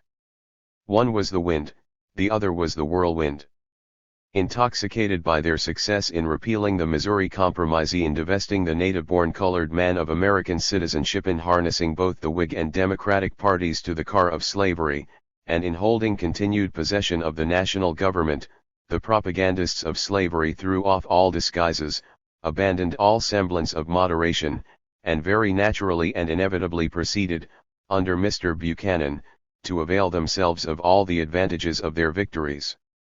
Having legislated out of existence the great national wall, erected, in the 42 better days of the Republic, against the spread of slavery, and against the increase of its power, having blotted out all distinction, as they thought, between freedom and slavery in the law, theretofore, governing the territories of the United States, and having left the whole question of the legislation or prohibition of slavery to be decided by the people of a territory, the next thing in order was to fill up the territory of Kansas, one likely to be first organized with a people friendly to slavery, and to keep out all such as were opposed to making that territory a free state. Here was an open invitation to a fierce and bitter strife, and the history of the times shows how promptly that invitation was accepted by both classes to which it was given, and shows also the scenes of lawless violence and blood that followed. All advantages were at first on the side of those who were for making Kansas a slave state. The moral force of the repeal of the Missouri Compromise was with them, the strength of the triumphant Democratic Party was with them, the power and patronage of the federal government was with them, the various governors, sent out under the territorial government, were with them, and, above all, the proximity of the territory to the slave state of Missouri favored them and all their designs. Those who opposed the making Kansas a slave state, for the most part were far away from the battleground, residing chiefly in New England, more than 1,000 miles from the eastern border of the territory, and their direct way of entering it was through a country violently hostile to them. With such odds against them, and only an idea though a grand oneto support them, it will ever be a wonder that they succeeded in making Kansas a free state. It is not my purpose to write particularly of this or of any other phase of the conflict with slavery, but simply to indicate the nature of the struggle, and the successive steps leading to the final result. The important point to me, as one desiring to see the slave power crippled, slavery limited and abolished, was the effect of this Kansas battle upon the moral sentiment of the North, how it made abolitionists of people before they themselves became aware of it, and how it rekindled the zeal, stimulated the activity, and strengthened the faith of our old anti-slavery forces. Draw on me for $1,000 per month while the 43 conflict lasts, said the great-hearted Gerrit Smith. George L. Stearns poured out his thousands, and anti-slavery men of smaller means were proportionally liberal. H. W. Beecher shouted the right word at the head of a mighty column. Sumner in the Senate spoke as no man had ever spoken there before. Lewis Tappan, representing one class of the old opponents of slavery, and William L. Garrison the other, lost sight of their former differences, and bent all their energies to the freedom of Kansas. But these and others were merely generators of anti-slavery force. The men who went to Kansas with the purpose of making it a free state were the heroes and martyrs. One of the leaders in this holy crusade for freedom, with whom I was brought into near relations, was John Brown, whose person, house, and purposes I have already described. This brave old man and his sons were amongst the first to hear and heed the trumpet of freedom calling them to battle.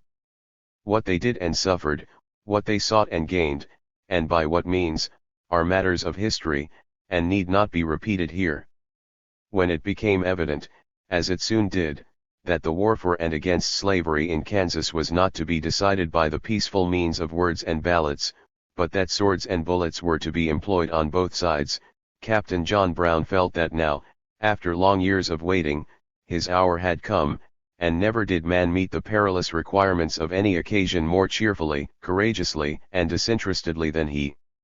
I met him often during this struggle, and saw deeper into his soul than when I met him in Springfield 7 or 8 years before, and all I saw of him gave me a more favorable impression of the man, and inspired me with a higher respect for his character. In his repeated visits to the East to obtain necessary arms and supplies, he often did me the honor of spending hours and days with me at Rochester. On more than one occasion I got up meetings and solicited aid to be used by him for the cause, and I may say without boasting that my efforts in this respect were not entirely fruitless. Deeply interested as Osawatomie Brown was in Kansas, he never lost sight of what he called his greater worth: liberation of all the slaves in the United States. But for the then present he saw his way to the great end through Kansas. It 44 would be a grateful task to tell of his exploits in the border struggle, how he met persecution with persecution, war with war, strategy with strategy, assassination and house burning with signal and terrible retaliation, till even the bloodthirsty propagandists of slavery were compelled to cry for quarter. The horrors wrought by his iron hand cannot be contemplated without a shudder, but it is the shudder which one feels at the execution of a murderer. The amputation of a limb is a severe trial to feeling, but necessity is a full justification of it to reason. To call out a murderer at midnight, and without note or warning, judge or jury, run him through with a sword, was a terrible remedy for a terrible malady. The question was not merely which class should prevail in Kansas, but whether Free State men should live there at all. The border ruffians from Missouri had openly declared their purpose not only to make Kansas a slave state, but that they would make it impossible for Free State men to live there. They burned their towns, burned their farmhouses, and by assassination spread terror among them, until many of the Free State settlers were compelled to escape for their lives. John Brown was therefore the logical result of slave-holding persecutions. Until the lives of tyrants and murderers shall become more precious in the sight of men than justice and liberty, John Brown will need no defender. In dealing with the ferocious enemies of the Free State cause in Kansas, he not only showed boundless courage but eminent military skill. With men so few, and odds against him so great, few captains ever surpassed him in achievements, some of which seem too disproportionate for belief, and yet no voice has yet called them in question. With only 8 men he met, fought, whipped, and captured Henry Clay Pate with 25 well-armed and well-mounted men.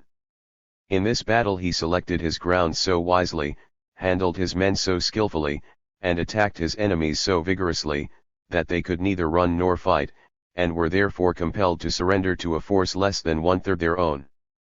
With just 30 men on another memorable occasion he met and vanquished 400 Missourians under the command of General Red. These men had come into the territory under an oath never to return to their homes in Missouri till they had stamped out the last 45 vestige of the Free State spirit in Kansas. But a brush with Old Brown instantly took this high conceit out of them, and they were glad to get home upon any terms, without stopping to stipulate. With less than 100 men to defend the town of Lawrence, he offered to lead them and give battle to 1,400 men on the banks of the Wakarusa River, and was much vexed when his offer was refused by General Jim Lane and others, to whom the defense of the place was committed. Before leaving Kansas he went into the border of Missouri and liberated a dozen slaves in a single night, and despite of slave laws and marshals he brought these people through half a dozen states and landed them safe in Canada.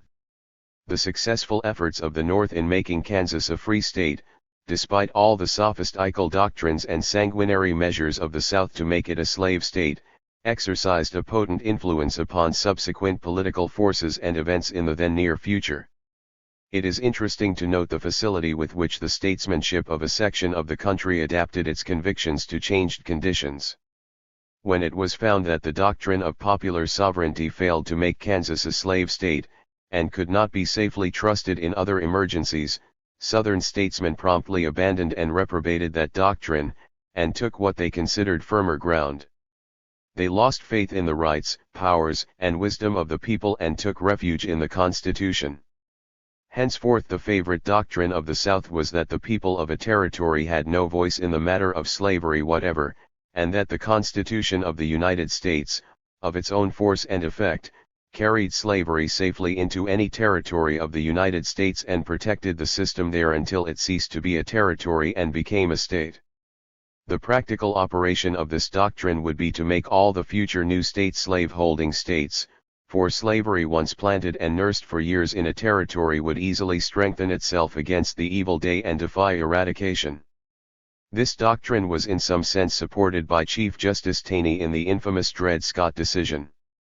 This new ground, however, was destined to bring misfortune to its inventors, for it divided for a time. 46. The Democratic Party, one faction of it going with John C. Breckinridge and the other espousing the cause of Stephen A. Douglas, the one held firmly to the doctrine that the United States Constitution, without any legislation, territorial, national, or otherwise, by its own force and effect, carried slavery into all the territories of the United States. The other held that the people of a territory had the right to admit slavery or reject slavery, as in their judgment they might deem best. Now, while this war of words, this conflict of doctrines was in progress, the portentous shadow of a stupendous civil war became more and more visible. Bitter complaints were raised by the slaveholders that they were about to be despoiled of their proper share in territory won by a common valor or bought by a common treasure. The North, on the other hand, or rather a large and growing party at the North, insisted that the complaint was unreasonable and groundless, that nothing properly considered as property was excluded or intended to be excluded from the territories, that Southern men could settle in any territory of the United States with some kinds of property, and on the same footing and with the same protection as citizens of the North, that men and women are not property in the same sense as houses, lands, horses, sheep, and swine are property, that the fathers of the Republic neither intended the extension nor the perpetuity of slavery, and that liberty is national and slavery is sectional. From 1856 to 1860 the whole land rocked with this great controversy. When the explosive force of this controversy had already weakened the bolts of the American Union, when the agitation of the public mind was at its topmost height, when the two sections were at their extreme points of difference, when, comprehending the perilous situation, such statesmen of the North as William H. Seward sought to allay the rising storm by soft, persuasive speech, and when all hope of compromise had nearly vanished, as if to banish even the last glimmer of hope for peace. Between the sections, John Brown came upon the scene. On the night of the 16th of October, 1859, there appeared near the confluence of the Potomac and Shenandoah rivers a party of 19 men, 14 white and 5 colored. They were not only armed themselves, but 47. They brought with them a large supply of arms for such persons as might join them. These men invaded the town of Harper's Ferry, disarmed the watchmen, took possession of the arsenal, rifle factory, armory, and other government property at that place, arrested and made prisoners of nearly all the prominent citizens in the neighborhood, collected about 50 slaves, put bayonets into the hands of such as were able and willing to fight for their liberty, killed 3 men, proclaimed general emancipation, held the ground more than 30 hours, and were subsequently overpowered. And nearly all killed, wounded, or captured by a body of United States troops under command of Col. Robert E. Lee, since famous as the rebel General Lee. 3 out of the 19 invaders were captured while fighting, and 1 of them was capped. John Brown, the man who originated, planned, and commanded the expedition. At the time of his capture capped, Brown was supposed to be mortally wounded, as he had several ugly gashes and bayonet wounds on his head and body, and, apprehending that he might speedily die, or that he might be rescued by his friends, and thus the opportunity to make him a signal example of slave-holding vengeance would be lost, his captors hurried him to Charlestown, 10 miles further within the border of Virginia, placed him in prison strongly guarded by troops, and, before his wounds were healed, he was brought into court. Subjected to a nominal trial, convicted of high treason and inciting slaves to insurrection, and was executed. His corpse was given up to his woe-stricken widow, and she, assisted by anti-slavery friends, caused it to be borne to North Elba, Essex County, NY, and there his dust now reposes amid the silent, solemn, and snowy grandeurs of the Adirondacks. This raid upon Harper's Ferry was as the last straw to the camel's back. What in the tone of Southern sentiment had been fierce before, became furious and uncontrollable now. A scream for vengeance came up from all sections of the slave states and from great multitudes in the North. All who were supposed to have been any way connected with John Brown were to be hunted down and surrendered to the tender mercies of slave-holding and panic-stricken Virginia. 48.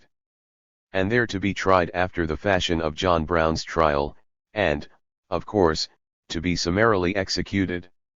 On the evening when the news came that John Brown had taken and was then holding the town of Harper's Ferry, it so happened that I was speaking to a large audience in National Hall, Philadelphia.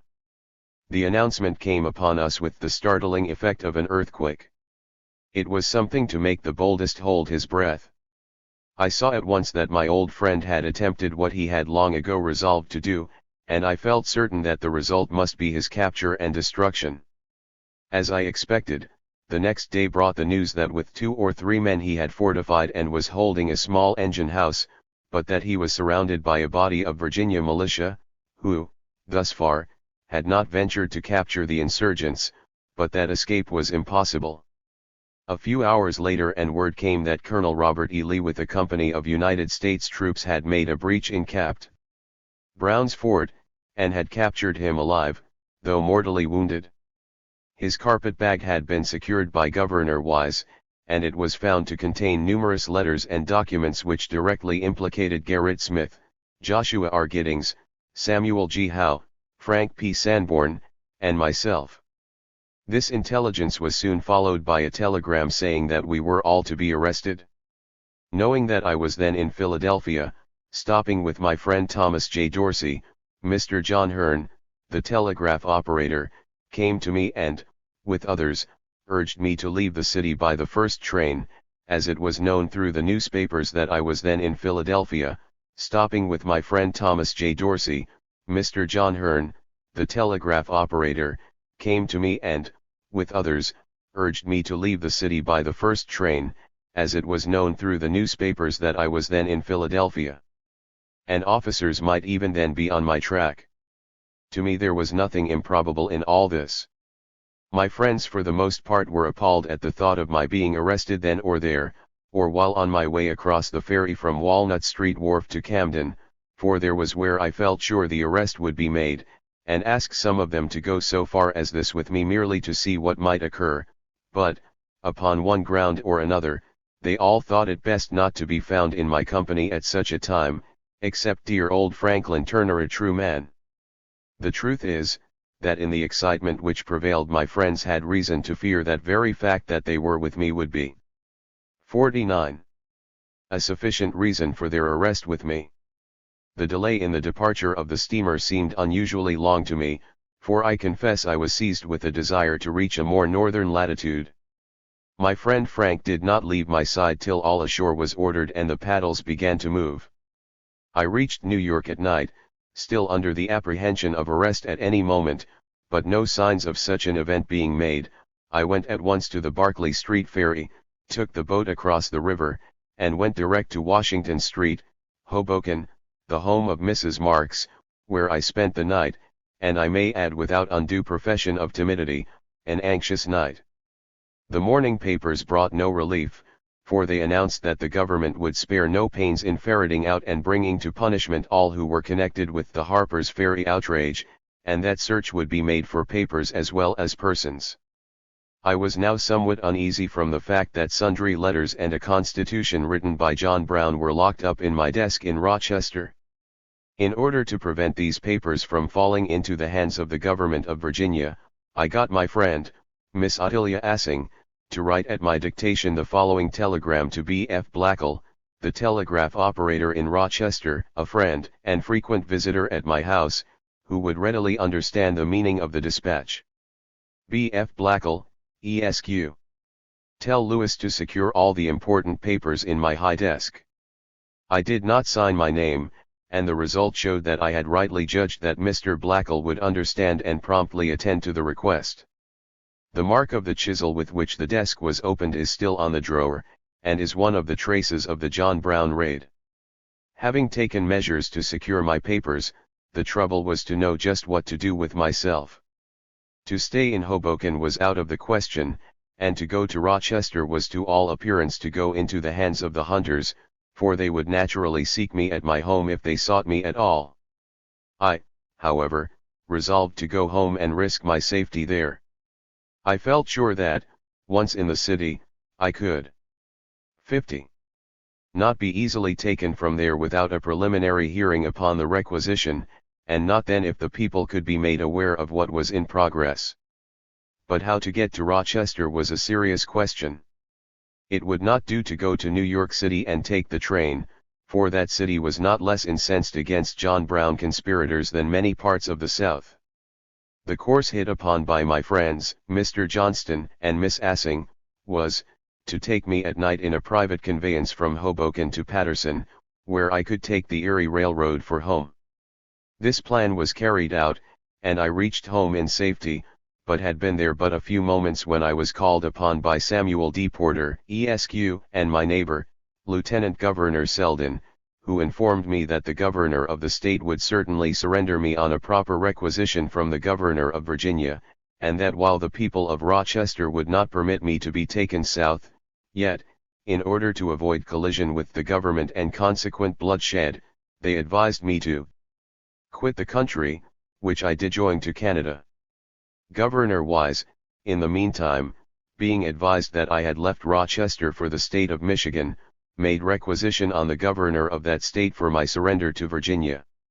The following letter from Governor Wise to President James Buchanan, will show by what means the governor of Virginia meant to get me into his power, and that my apprehensions of arrest were not altogether groundless. Richmond, VA, November 13, 1859. To His Excellency James Buchanan, President of the United States, and to the Honorable Postmaster General of the United States.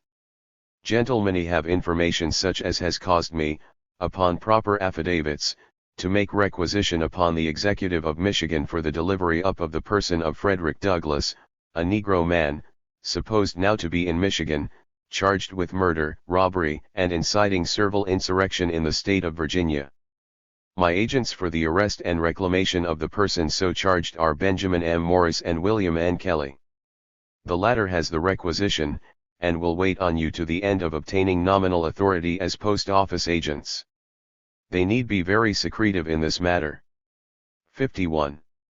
And some pretext for traveling through the dangerous section for the execution of the laws in this behalf, and some protection against obtrusive, unruly, or lawless violence.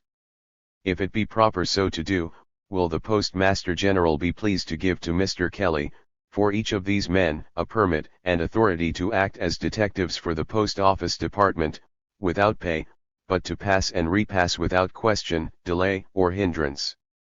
Respectfully submitted by your obedient servant, Henry A. Wise. There is no reason to doubt that James Buchanan afforded Governor Wise all the aid and cooperation for which he was asked. I have been informed that several United States Marshals were in Rochester in search of me within 6 hours after my departure. I do not know that I can do better at this stage of my story than to insert the following letter, written by me to the Rochester Democrat and American. Canada West, October 31, 1859. M.R. Editor. I notice that the Telegraph makes Mr. Cook denounce me as a coward, and assert that I promised to be present in person at the Harper's Ferry insurrection. This is certainly a very grave impeachment, whether viewed in its bearings upon friends or upon foes, and you will not think it strange that I should take a somewhat serious notice of it. Having no acquaintance whatever with Mr. Cook, and never having exchanged a word with him about the Harper's Ferry insurrection, I am disposed to doubt if he could have used the language concerning me which the wires attribute to him. The Lightning, when speaking for itself, is among the most direct, reliable, and truthful of things, but when speaking of the terror-stricken slave-holders at Harper's Ferry, it has been made the swiftest of liars. Under its nimble and trembling fingers it magnifies 17 men into 700, and has since filled the columns of the New York Herald for days with its interminable contradictions.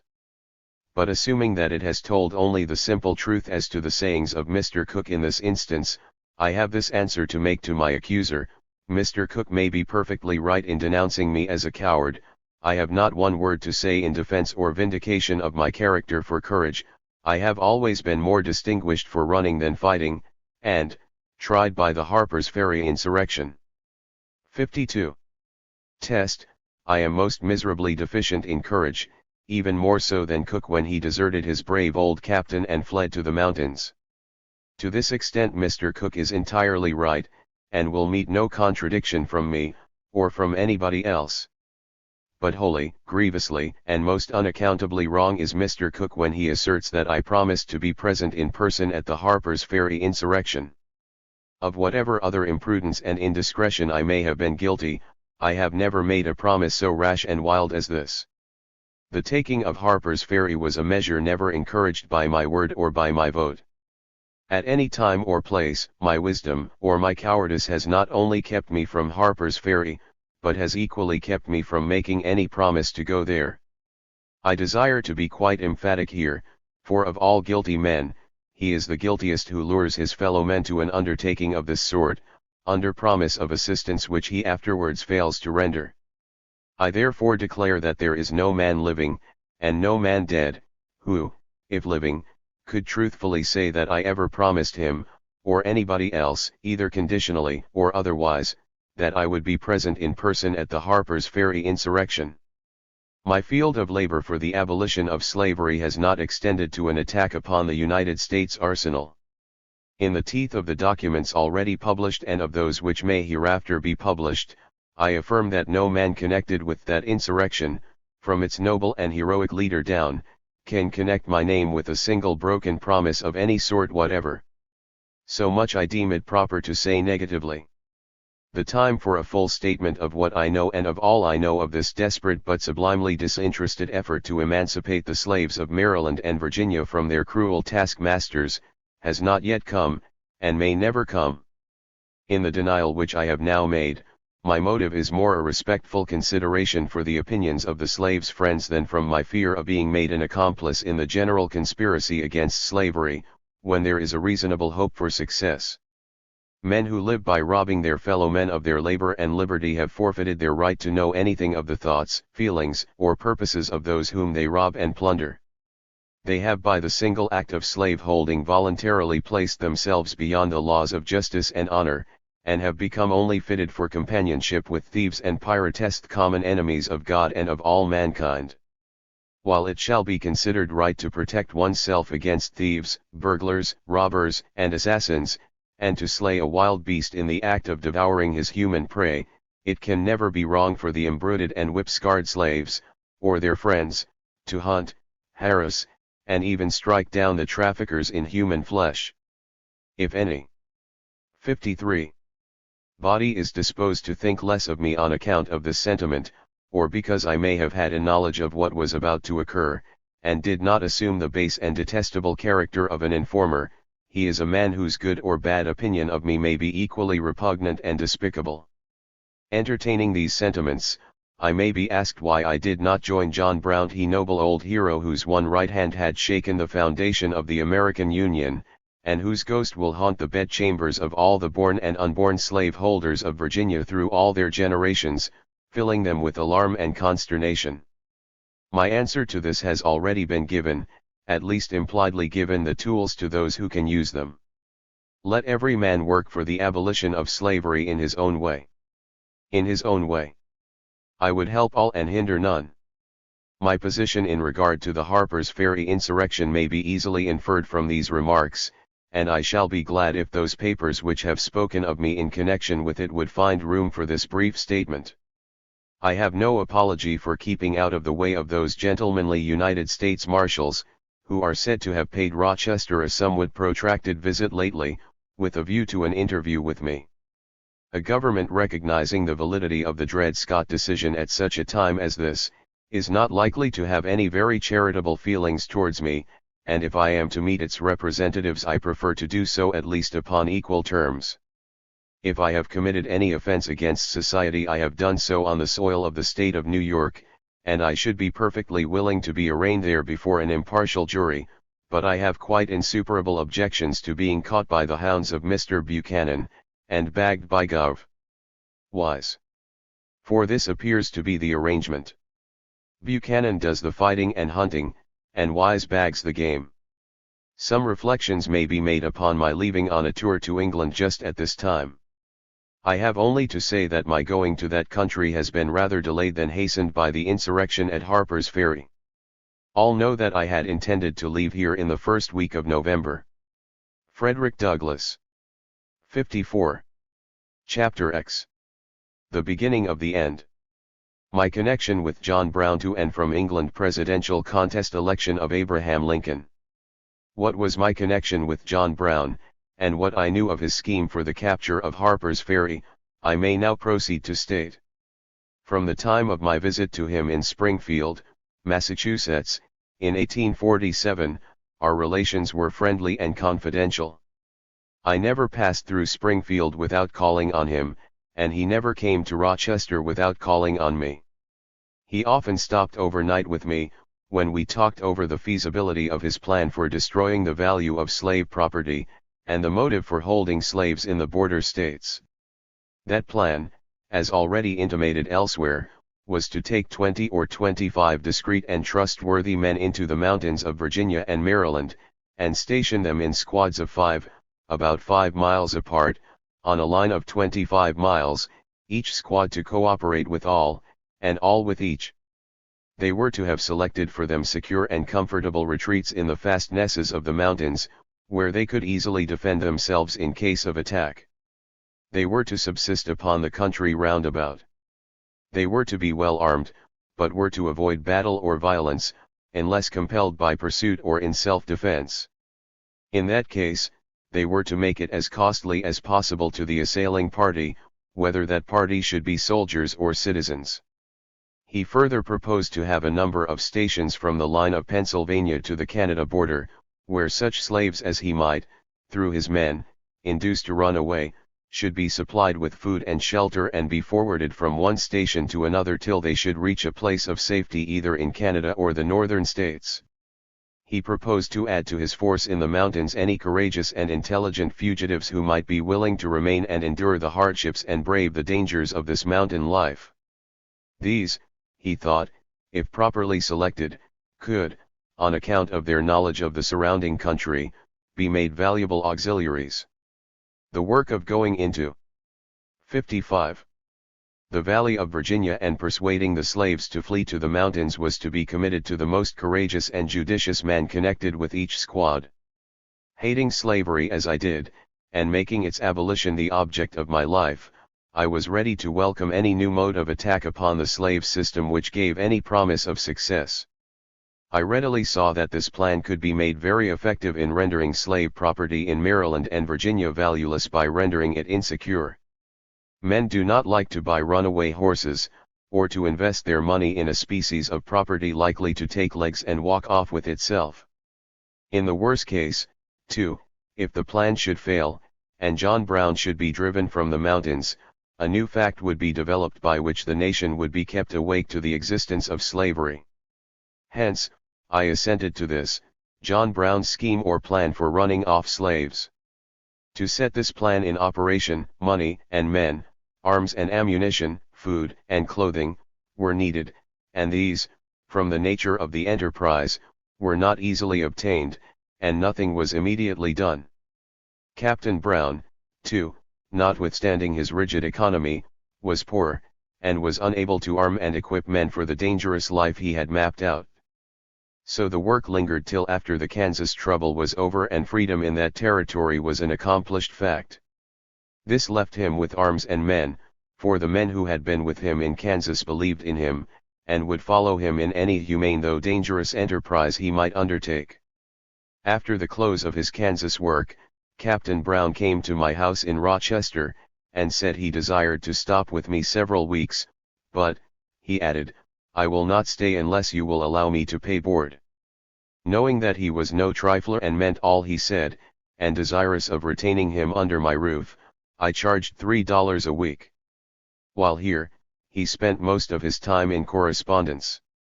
He wrote often to George L. Stearns of Boston, Gerrit Smith of Peterborough, N.Y., and many others, and received many letters in return. When he was not writing letters, he was writing and revising a constitution which he meant to put in operation by means of the men who should go with him into the mountains. He said that, to avoid anarchy and confusion, there should be a 56. Regularly constituted government, which each man who came with him should be sworn to honor and support. I have a copy of this constitution in Captain Brown's own handwriting, as prepared by himself at my house. He called his friends from Chatham to come together, that he might lay his constitution before them for their approval and adoption. His whole time and thought were given to this subject. It was the first thing in the morning and the last thing at night, till I confess it began to be something of a bore to me. Once in a while he would say he could, with a few resolute men, capture Harper's Ferry, and supply himself with arms belonging to the government at that place, but he never announced his intention to do so. It was, however, very evidently passing in his mind as a thing he might do. I paid but little attention to such remarks, though I never doubted that he thought just what he said. Soon after his coming to me, he asked me to get for him 2 smoothly planed boards, upon which he could illustrate, with a pair of dividers, by a drawing, the plan of fortification which he meant to adopt in the mountains. These forts were to be so arranged as to connect one with the other, by secret passages, so that if one was carried another could easily be fallen back upon, and be the means of dealing death to the enemy at the very moment when he might think himself victorious. I was less interested in these drawings than my children were, but they showed that the old man had an eye to the means as well as to the end, and was giving his best thought to the work he was about to take in hand. It was his intention to begin this work in 58 instead of 59. Why he did not will appear from the following circumstances.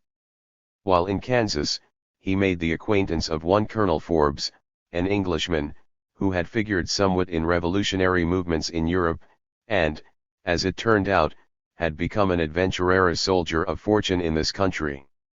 This Forbes professed to be an expert in military matters, and easily fastened upon John Brown, and, becoming master of his scheme of liberation, professed great interest in it, and offered his services to him in the preparation of his men for the work before them.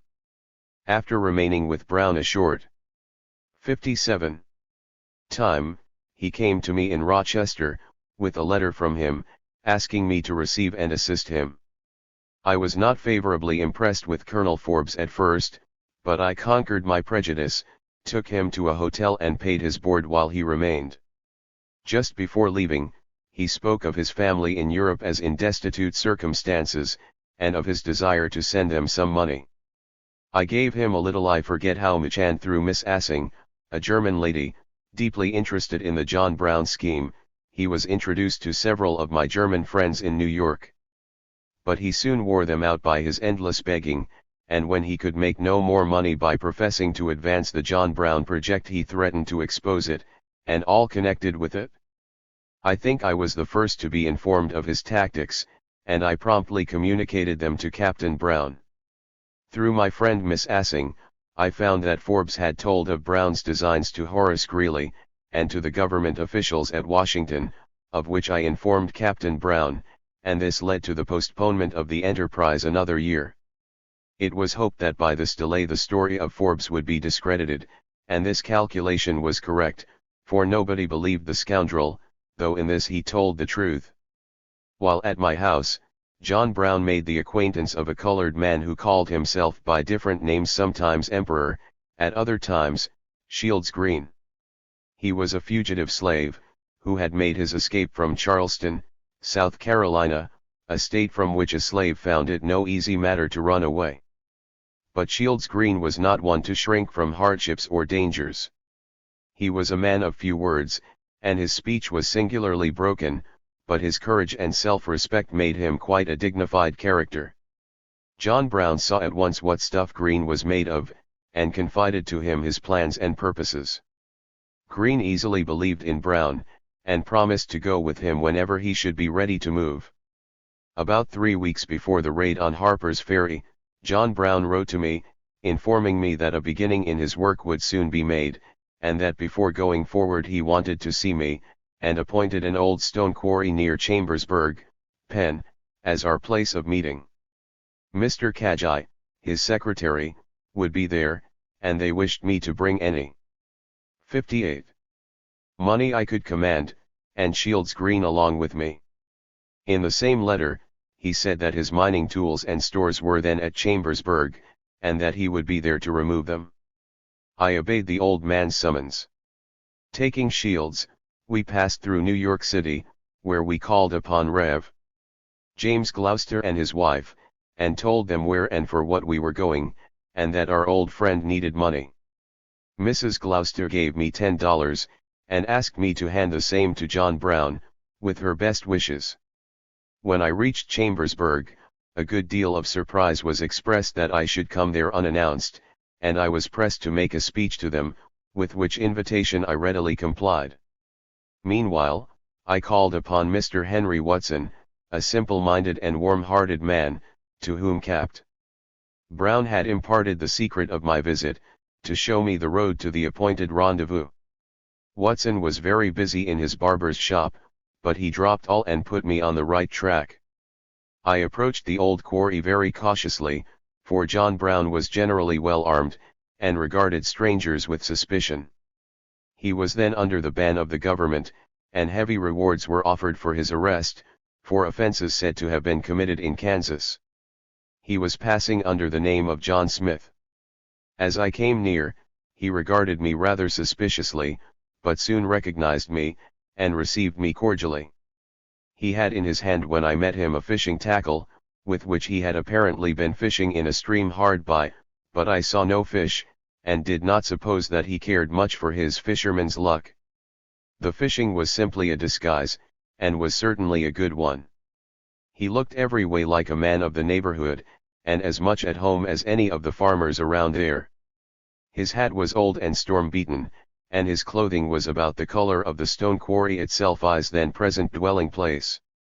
His face wore an anxious expression, and he was much worn by thought and exposure. I felt that I was on a dangerous mission, and was as little desirous of discovery as himself, though no reward had been offered for me. We Mr.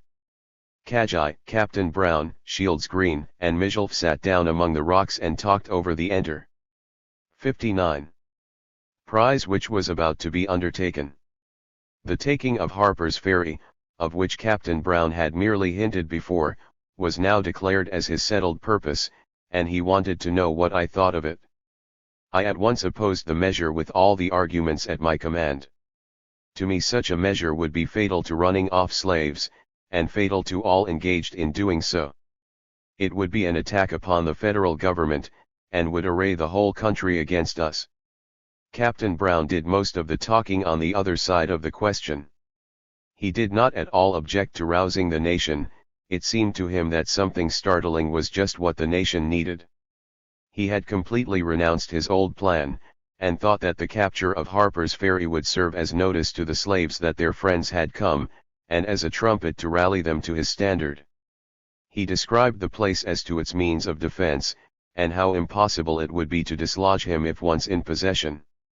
Of course I was no match for him in such matters, but I told him, and these were my words, that all his arguments, and all his descriptions of the place, convinced me that he was going into a perfect steel trap, and that once in he would never get out alive, that he would be surrounded at once and escape would be impossible.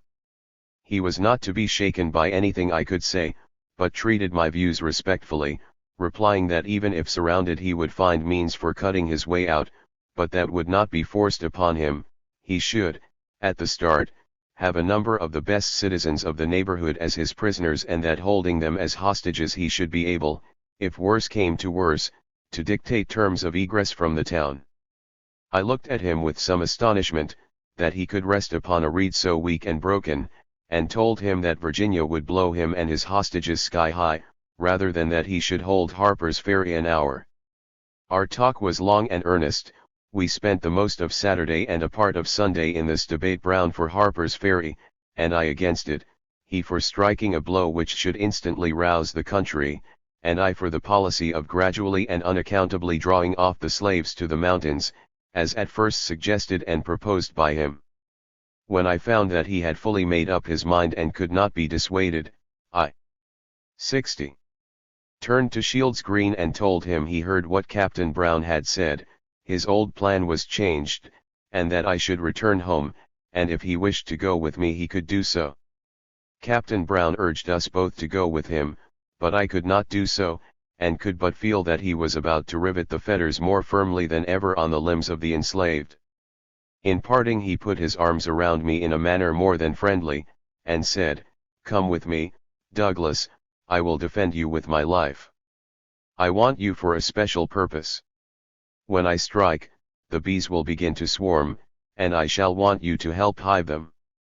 But my discretion or my cowardice made me proof against the dear old man's eloquence. Perhaps it was something of both which determined my course. When about to leave I asked Green what he had decided to do, and was surprised by his coolly saying, in his broken way, "I believe I'll go with de old man." Here we separated, they to go to Harper's Ferry, I to Rochester. There has been some difference of opinion as to the propriety of my course in thus leaving my friend. Some have thought that I ought to have gone with him, but I have no reproaches for myself at this point, and since I have been assailed only by colored men who kept even farther from this brave and heroic man than I did, I shall not trouble myself much about their criticisms. They compliment me in assuming that I should perform greater deeds than themselves. Such then was my connection with John Brown, and it may be asked, if this is all, why I should have objected to being sent to Virginia to be tried for the offense charged. The explanation is not difficult. I knew that if my enemies could not prove me guilty of the offense of being with John Brown, they could prove that I was Frederick Douglass, they could prove that I was in correspondence and conspiracy with Brown against slavery, they could prove that I brought Shields Green, one of the bravest of his soldiers, all the way from Rochester to him at Chambersburg, they could prove that I brought money to aid him, and in what was then the state of the public mind I could not hope to make a jury of Virginia believe I did not go the whole length he went, or that I was not one of his supporters, and I knew that all Virginia, were I once in her clutches, would say let him be. 61. Hanged. Before I had left Canada for England, Jeremiah Anderson, one of Brown's men, who was present and took part in the raid, but escaped by the mountains, joined me, and he told me that he and Shields Green were sent out on special duty as soon as the capture of the arsenal, etc., was effected. Their business was to bring in the slaves from the surrounding country, and hence they were on the outside when Brown was surrounded. I said to him, "Why then did not Shields come with you?" "Well," he said, "I told him to come, that we could do nothing more, but he simply said he must go down to the old man." Anderson further told me that Captain Brown was careful to keep his plans from his men, and that there was much opposition among them when they found what were the precise movements determined upon, but they were an oath-bound company, and like good soldiers were agreed to follow their captain wherever he might lead. On the 12th of November, 1859, I took passage from Quebec on board the steamer Scotia, Captain Thompson, of the Allen Line.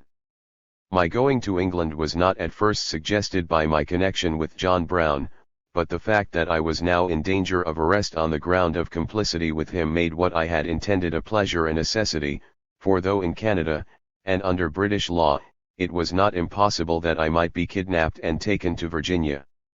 England had given me shelter and protection when the slave hounds were on my track 14 years before, and her gates were still open to me now that I was pursued in the name of Virginia justice. I could but feel that I was going into exile, perhaps for life. Slavery seemed to be at the very top of its power, the national government, with all its powers and appliances, was in its hands, and it bade fair to wield them for many years to come. Nobody could then see that in the short space of 4 years this power would be broken and the slave system destroyed. So I started on my voyage with feelings far from cheerful. No one who has not himself been compelled to leave his home and country and go into permanent banishment can well imagine the state of mind and heart which such a condition brings. The voyage out was by the North Passage, and at this season, as usual, it was cold, dark, and stormy.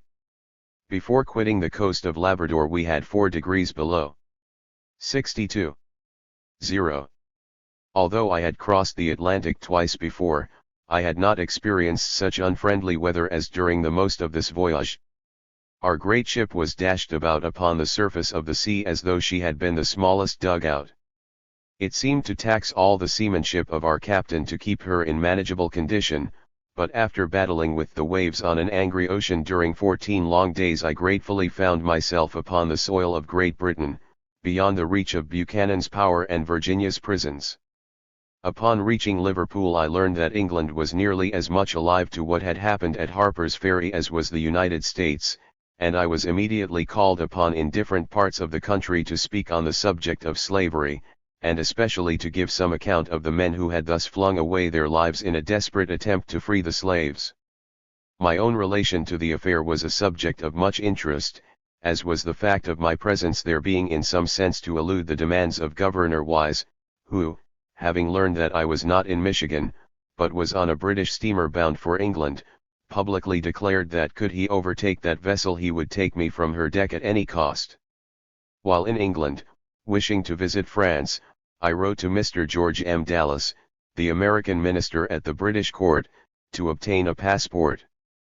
The attempt upon the life of Napoleon III about that time, and the suspicion that the conspiracy against him had been hatched in England, made the French government very strict in the enforcement of its passport system. I might possibly have been permitted to visit that country without a certificate of my citizenship, but wishing to leave nothing to chance, I applied to the only competent authority, but, true to the traditions of the Democratic Party, true to the slave-holding policy of his country, true to the decision of the United States Supreme Court, and true, perhaps, to the petty meanness of his own nature, Mr. George M. Dallas, the Democratic American minister, refused to grant me a passport, on the ground that I was not a citizen of the United States. I did not beg or remonstrate with this dignitary further, but simply addressed a note to the French minister in London asking for a permit to visit France, and that paper came without delay. I mention this not to belittle the civilization 63 of my native country, but as a part of the story of my life. I could have borne this denial with more serenity could I have foreseen what has since happened, but under the circumstances it was a galling disappointment. I had at this time been about 6 months out of the United States. My time had been chiefly occupied in different parts of England and Scotland, in speaking on slavery and other subjects, meeting and enjoying the while the society of many of the kind friends whose acquaintance I had made during my visit, 14 years before, to those countries. Much of the excitement caused by the Harper's Ferry insurrection had subsided, both at home and abroad, and I should have now gratified a long-cherished desire to visit France, and availed myself for that purpose of the permit so promptly and civilly given by the French minister, had not news reached me from home of the death of my beloved daughter Annie, the light and life of my house. Deeply distressed by this bereavement, and acting upon the impulse of the moment, regardless of the peril, I at once resolved to return home, and took the first outgoing steamer for Portland, Maine. After a rough passage of 17 days I reached home by way of Canada, and remained in my house nearly a month before the knowledge got abroad that I was again in this country. Great changes had now taken place in the public mind touching the John Brown raid. Virginia had satisfied her thirst for blood. She had executed all the raiders who had fallen into her hands. She had not given Captain Brown the benefit of a reasonable doubt, but hurried him to the scaffold in panic-stricken haste. She had made herself ridiculous by her fright and despicable by her fury. Emerson's prediction that Brown's gallows would become like the cross was already being fulfilled. The old hero, in the trial hour, had behaved so grandly that men regarded him not as a murderer but as a martyr. All over the North men were singing the John Brown song. His body was in the dust, but his soul was marching on. His defeat was already assuming the form and pressure of victory, and his death was giving new life and power to the principles of justice and liberty. He had spoken great words in the face of death and the champions of slavery. He had quailed before neither. What he had lost by the sword he had more than 64. Gained by the truth. Had he wavered, had he retreated or apologized, the case had been different. He did not even ask that the cup of death might pass from him. To his own soul he was right, and neither principalities nor powers, life nor death, things present nor things to come, could shake his dauntless spirit or move him from his ground. He may not have stooped on his way to the gallows to kiss a little colored child, as it is reported he did, but the act would have been in keeping with the tender heart, as well as with the heroic spirit of the man. Those who looked for confession heard only the voice of rebuke and warning. Early after the insurrection at Harper's Ferry an investigating committee was appointed by Congress, and a dragnet was spread all over the country in the hope of inculpating many distinguished persons. They had imprisoned Thaddeus Hyatt, who denied their right to interrogate him, and had called many witnesses before them, as if the judicial power of the nation had been confided to their committee and not to the Supreme Court of the United States. But Captain Brown implicated nobody. Upon his own head he invited all the bolts of slave-holding vengeance. He said that he, and he alone, was responsible for all that had happened. He had many friends, but no instigators. In all their efforts this committee signally failed, and soon after my arrival home they gave up the search and asked to be discharged, not having half fulfilled the duty for which they were appointed. I have never been able to account satisfactorily for the sudden abandonment of this investigation on any other ground than that the men engaged in it expected soon to be in rebellion themselves, and that, not a rebellion for liberty, like that of John Brown, but a rebellion for slavery, and that they saw that by using their senatorial power in search of rebels they might be whetting a knife for their own throats. At any rate the country was soon relieved of the congressional dragnet and was now engaged in the heat and turmoil of a presidential canvass, a canvass which had no parallel, involving as it did the question of peace or war, the integrity or the dismemberment of the republic, and, I may add, the maintenance or destruction of slavery. In some of the southern states the people were already organizing and arming to be ready for an 65 apprehended contest, and with this work on their hands they had no time to spare to those they had wished to convict as instigators of the raid, however desirous they might have been to do so under other circumstances, for they had parted with none of their hate. As showing their feeling toward me, I may state that a colored man appeared about this time in Knoxville, Tennessee, and was beset by a furious crowd with knives and bludgeons because he was supposed to be Fred Douglass. But, however perilous it would have been for me to have shown myself in any southern state, there was no especial danger for me at the North. Though disappointed in my tour on the continent, and called home by one of the saddest events that can afflict the domestic circle, my presence here was fortunate, since it enabled me to participate in the most important and memorable presidential canvass ever witnessed in the United States, and to labor for the election of a man who in the order of events was destined to do a greater service to his country and to mankind than any man who had gone before him in the presidential office. It is something to couple one's name with great occasions, and it was a great thing to me to be permitted to bear some humble part in this, the greatest that had thus far come to the American people. It was a great thing to achieve American independence when we numbered 3 millions, but it was a greater thing to save this country from dismemberment and ruin when it numbered 30 millions. He alone of all our presidents was to have the opportunity to destroy slavery, and to lift into manhood millions of his countrymen hitherto held as chattels and numbered with the beasts of the field. The presidential canvass of 1860 was three-sided, and each side had its distinctive doctrine as to the question of slavery and slavery extension. We had 3 candidates in the field. Stephen A. Douglas was the standard-bearer of what may be called the Western faction of the old divided Democratic Party, and John C. Breckinridge was the standard-bearer of the Southern or slave-holding faction of that party. Abraham Lincoln represented the then young, growing, and united Republican Party. The lines between these parties and candidates were about as distinctly and clearly drawn as political lines are. 66.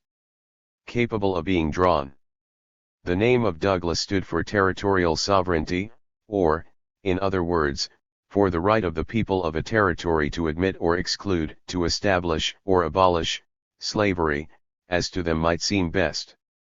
The doctrine of Breckinridge was that slaveholders were entitled to carry their slaves into any territory of the United States and to hold them there, with or without the consent of the people of the territory, that the Constitution of its own force carried slavery into any territory open for settlement in the United States, and protected it there.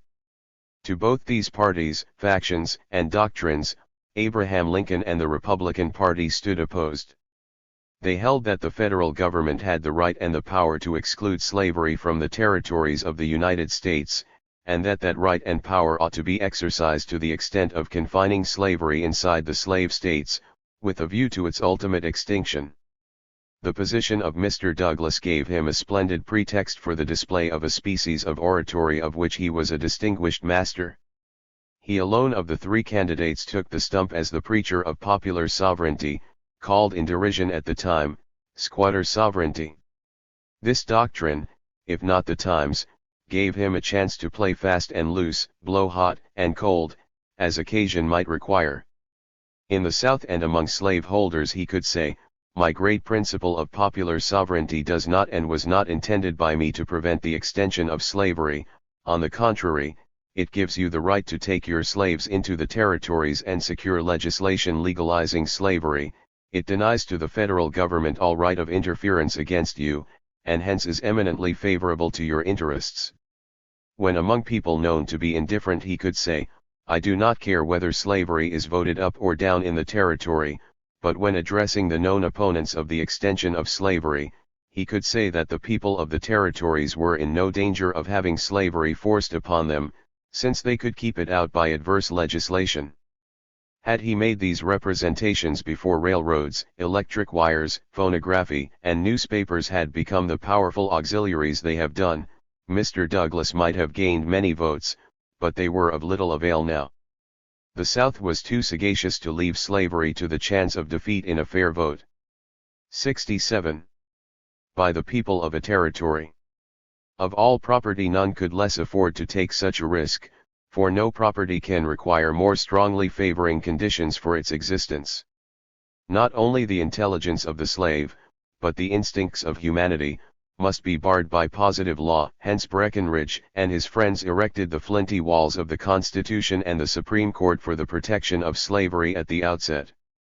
Against both Douglas and Breckinridge Abraham Lincoln proposed his grand historic doctrine of the power and duty of the national government to prevent the spread and perpetuity of slavery. Into this contest I threw myself, with firmer faith and more ardent hope than ever before, and what I could do by pen or voice was done with a will. The most remarkable and memorable feature of this canvass was, that it was prosecuted under the portentous shadow of a threat.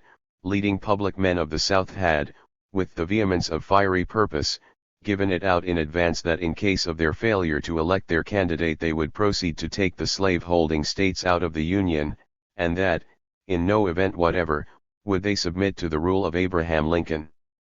To many of the peace-loving friends of the Union, this was a fearful announcement, and it doubtless cost the Republican candidates many votes.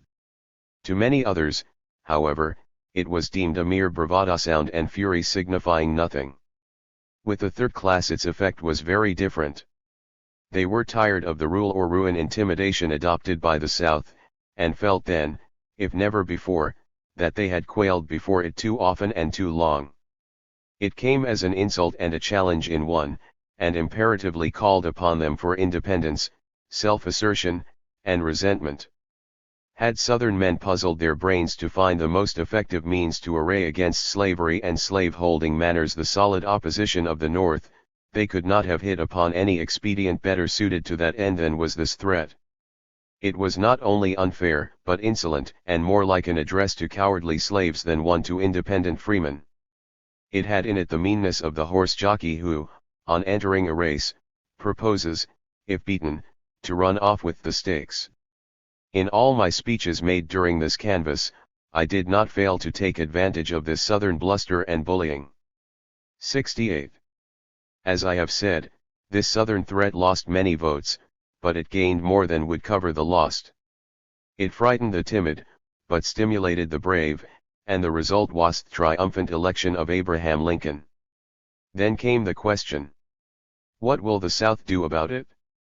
Will she eat her bold words, and submit to the verdict of the people, or proceed to the execution of the program she had marked out for herself prior to the election? The inquiry was an anxious one, and the blood of the North stood still, waiting for the response. It had not to wait long, for the trumpet of war was soon sounded, and the tramp of armed men was heard in that region. During all the winter of 1860 notes of preparation for a tremendous conflict came to us from that quarter on every wind. Still the warning was not taken. Few of the North could really believe that this insolent display of arms would end in anything more substantial than dust and smoke. The shameful and shocking course of President Buchanan and his cabinet towards this rising rebellion against the government which each and all of them had solemnly sworn to support, defend and maintain the facts that the treasury was emptied, that the army was scattered, that our ships of war were sent out of the way, that our forts and arsenals in the South were weakened and crippled, purposely left an easy prey to the prospective insurgents, that one after another the states were allowed to secede, that these rebel measures were largely encouraged by the doctrine of Mr. Buchanan, that he found no power in the Constitution to coerce a state, are all matters of history, and need only the briefest mention here. To arrest this tide of secession and revolution, which was sweeping over the South, the Southern papers, which still had some dread of the consequences likely to ensue from the course marked out before the election, proposed as a means for promoting conciliation and satisfaction that each Northern state, through her legislature, or in convention assembled, should repeal all laws passed for the injury of the constitutional rights of the South, that they should pass laws for the easy and prompt execution of the fugitive. 69. Slave law, that they should pass other laws imposing penalties on all malefactors who should hereafter assist or encourage the escape of fugitive slaves, also, laws declaring and protecting the right of slave holders to travel and sojourn in Northern states, accompanied by their slaves, also, that they should instruct their representatives and senators in Congress to repeal the law prohibiting the sale of slaves in the District of Columbia, and pass laws sufficient for the full protection of slave property in the territories of the Union. It may indeed be well regretted that there was a class of men in the North willing to patch up a peace with this rampant spirit of disunion by compliance with these offensive, scandalous, and humiliating terms, and to do so without any guarantee that the South would then be pacified, rather with the certainty, learned by past experience, that it would by no means promote this end. I confess to a feeling allied to satisfaction at the prospect of a conflict between the North and the South. Standing outside the pale of American humanity, denied citizenship, unable to call the land of my birth my country, and adjudged by the Supreme Court of the United States to have no rights which white men were bound to respect, and longing for the end of the bondage of my people, I was ready for any political upheaval which should bring about a change in the existing condition of things. Whether the war of words would or would not end in blows was for a time a matter of doubt, and when it became certain that the South was wholly in earnest, and meant at all hazards to execute its threats of disruption, a visible change in the sentiment of the North was apparent. The reaction from the glorious assertion of freedom and independence on the part of the North in the triumphant election of Abraham Lincoln, was a painful and humiliating development of its weakness. It seemed as if all that had been gained in the canvass was about to be surrendered to the vanquished, and that the South, though beaten at the polls, was to be victorious and have everything its own way in the final result. During all the intervening months, from November to the ensuing March, the drift of Northern sentiment was towards compromise. To smooth the way for this, most of the Northern legislatures repealed their personal liberty bills, as 70. They were supposed to embarrass the surrender of fugitive slaves to their claimants. The feeling everywhere seemed to be that something must be done to convince the South that the election of Mr. Lincoln meant no harm to slavery or the slave power, and that the North was sound on the question of the right of the master to hold and hunt his slave as long as he pleased, and that even the right to hold slaves in the territories should be submitted to the Supreme Court, which would probably decide in favor of the most extravagant demands of the slave states. The Northern press took on a more conservative tone towards the slavery propagandists, and a corresponding tone of bitterness towards anti-slavery men and measures. It came to be a no uncommon thing to hear men denouncing South Carolina and Massachusetts in the same breath, and in the same measure of disapproval. The old pro-slavery spirit which, in 1835, mobbed anti-slavery prayer meetings, and dragged William Lloyd Garrison through the streets of Boston with a halter about his neck, was revived. From Massachusetts to Missouri, anti-slavery meetings were ruthlessly assailed and broken up. With others, I was roughly handled in Tremont Temple, Boston, by a mob headed by one of the wealthiest men of that city. The talk was that the blood of some abolitionist must be shed to appease the wrath of the offended South, and to restore peaceful relations between the two sections of the country. A howling mob followed Wendell Phillips for 3 days whenever he appeared on the pavements of his native city, because of his ability and prominence in the propagation of anti-slavery opinions. While this humiliating reaction was going on at the North, various devices to bring about peace and reconciliation were suggested and pressed at Washington. Committees were appointed to listen to Southern grievances, and, if possible, devise means of redress for such as might be alleged.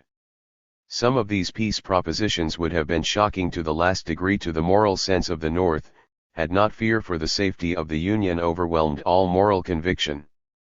Such men as William H. Seward, Charles Francis Adams, Henry B. Anthony, Joshua R. Giddings, and others, men whose courage had been equal to all other emergencies bent before this southern storm, and were ready to purchase peace at any 71 price. Those who had stimulated the courage of the North before the election, and had shouted "Who's afraid?" were now shaking in their shoes with apprehension and dread.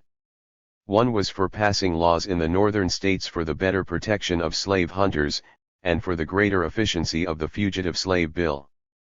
Another was for enacting laws to punish the invasion of the slave states, and others were for so altering the Constitution of the United States that the federal government should never abolish slavery while any one state should object to such a measure. Everything that could be demanded by insatiable pride and selfishness on the part of the slave-holding South, or could be surrendered by abject fear and servility on the part of the North, had able and eloquent advocates. Happily for the cause of human freedom, and for the final unity of the American nation, the South was mad, and would listen to no concessions. It would neither accept the terms offered, nor offer others to be accepted. It had made up its mind that under a given contingency it would secede from the Union and thus dismember the Republic. That contingency had happened, and it should execute its threat. Mr. Ireson of Georgia expressed the ruling sentiment of his section when he told the Northern peacemakers that if the people of the South were given a blank sheet of paper upon which to write their own terms on which they would remain in the Union, they would not stay. They had come to hate everything which had the prefix free: free soil, free states, free territories, free schools, free speech, and freedom generally, and they would have no more such prefixes. This haughty and unreasonable and unreasoning attitude of the imperious South saved the slave and saved the nation. Had the South accepted our concessions and remained in the Union, the slave power would in all probability have continued to rule, the North would have become utterly demoralized, the hands on the dial plate of American civilization would have been reversed, and the slave would have been dragging his hateful chains today wherever the American flag floats to the breeze. Those who may wish to see to what depths of humility and see History of American Conflict, Volume 2, by Horace Greeley. 72. Self-abasement a noble people can be brought under the sentiment of fear, will find no chapter of history more instructive than that which treats of the events in official circles in Washington during the space between the months of November, 1859, and March, 1860. 73. Chapter 11. Secession and War. Recruiting of the 54th and 55th Colored Regiments. Visit to President Lincoln and Secretary Stanton promised a commission as Adjutant General to General Thomas. Disappointment. The cowardly and disgraceful reaction from a courageous and manly assertion of right principles, as described in the foregoing pages, continued surprisingly long after secession and war were commenced. The patience and forbearance of the loyal people of the North were amazing. Speaking of this feature of the situation in Corinthian Hall, Rochester, at the time, I said, "We are a charitable people, and, in the excess of this feeling, we were disposed to put the very best construction upon the strange behavior of our Southern brethren. We hoped that all would yet go well. We thought that South Carolina might secede. It was entirely like her to do so. She had talked extravagantly about going out of the Union, and it was natural that she should do something extravagant and startling, if for nothing else, to make a show of consistency. Georgia, too, we thought might possibly secede. But, strangely enough, we thought and felt quite sure that these twin rebellious states would stand alone and unsupported in their infamy and their impotency, that they would soon tire of their isolation, repent of their folly, and come back to their places in the Union.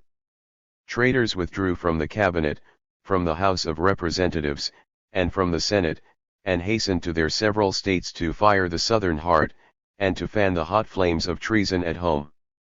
Still we doubted if anything serious would come of it. We treated it as a bubble on the wavy 9 days' wonder. Calm and thoughtful men ourselves, we relied upon the sober second thought of the Southern people. Even the capture of a fort, A shot at one of our ships on insult to the national flag caused only a momentary feeling of indignation and resentment. We could not but believe that there existed at the South a latent and powerful Union sentiment which would assert itself at last.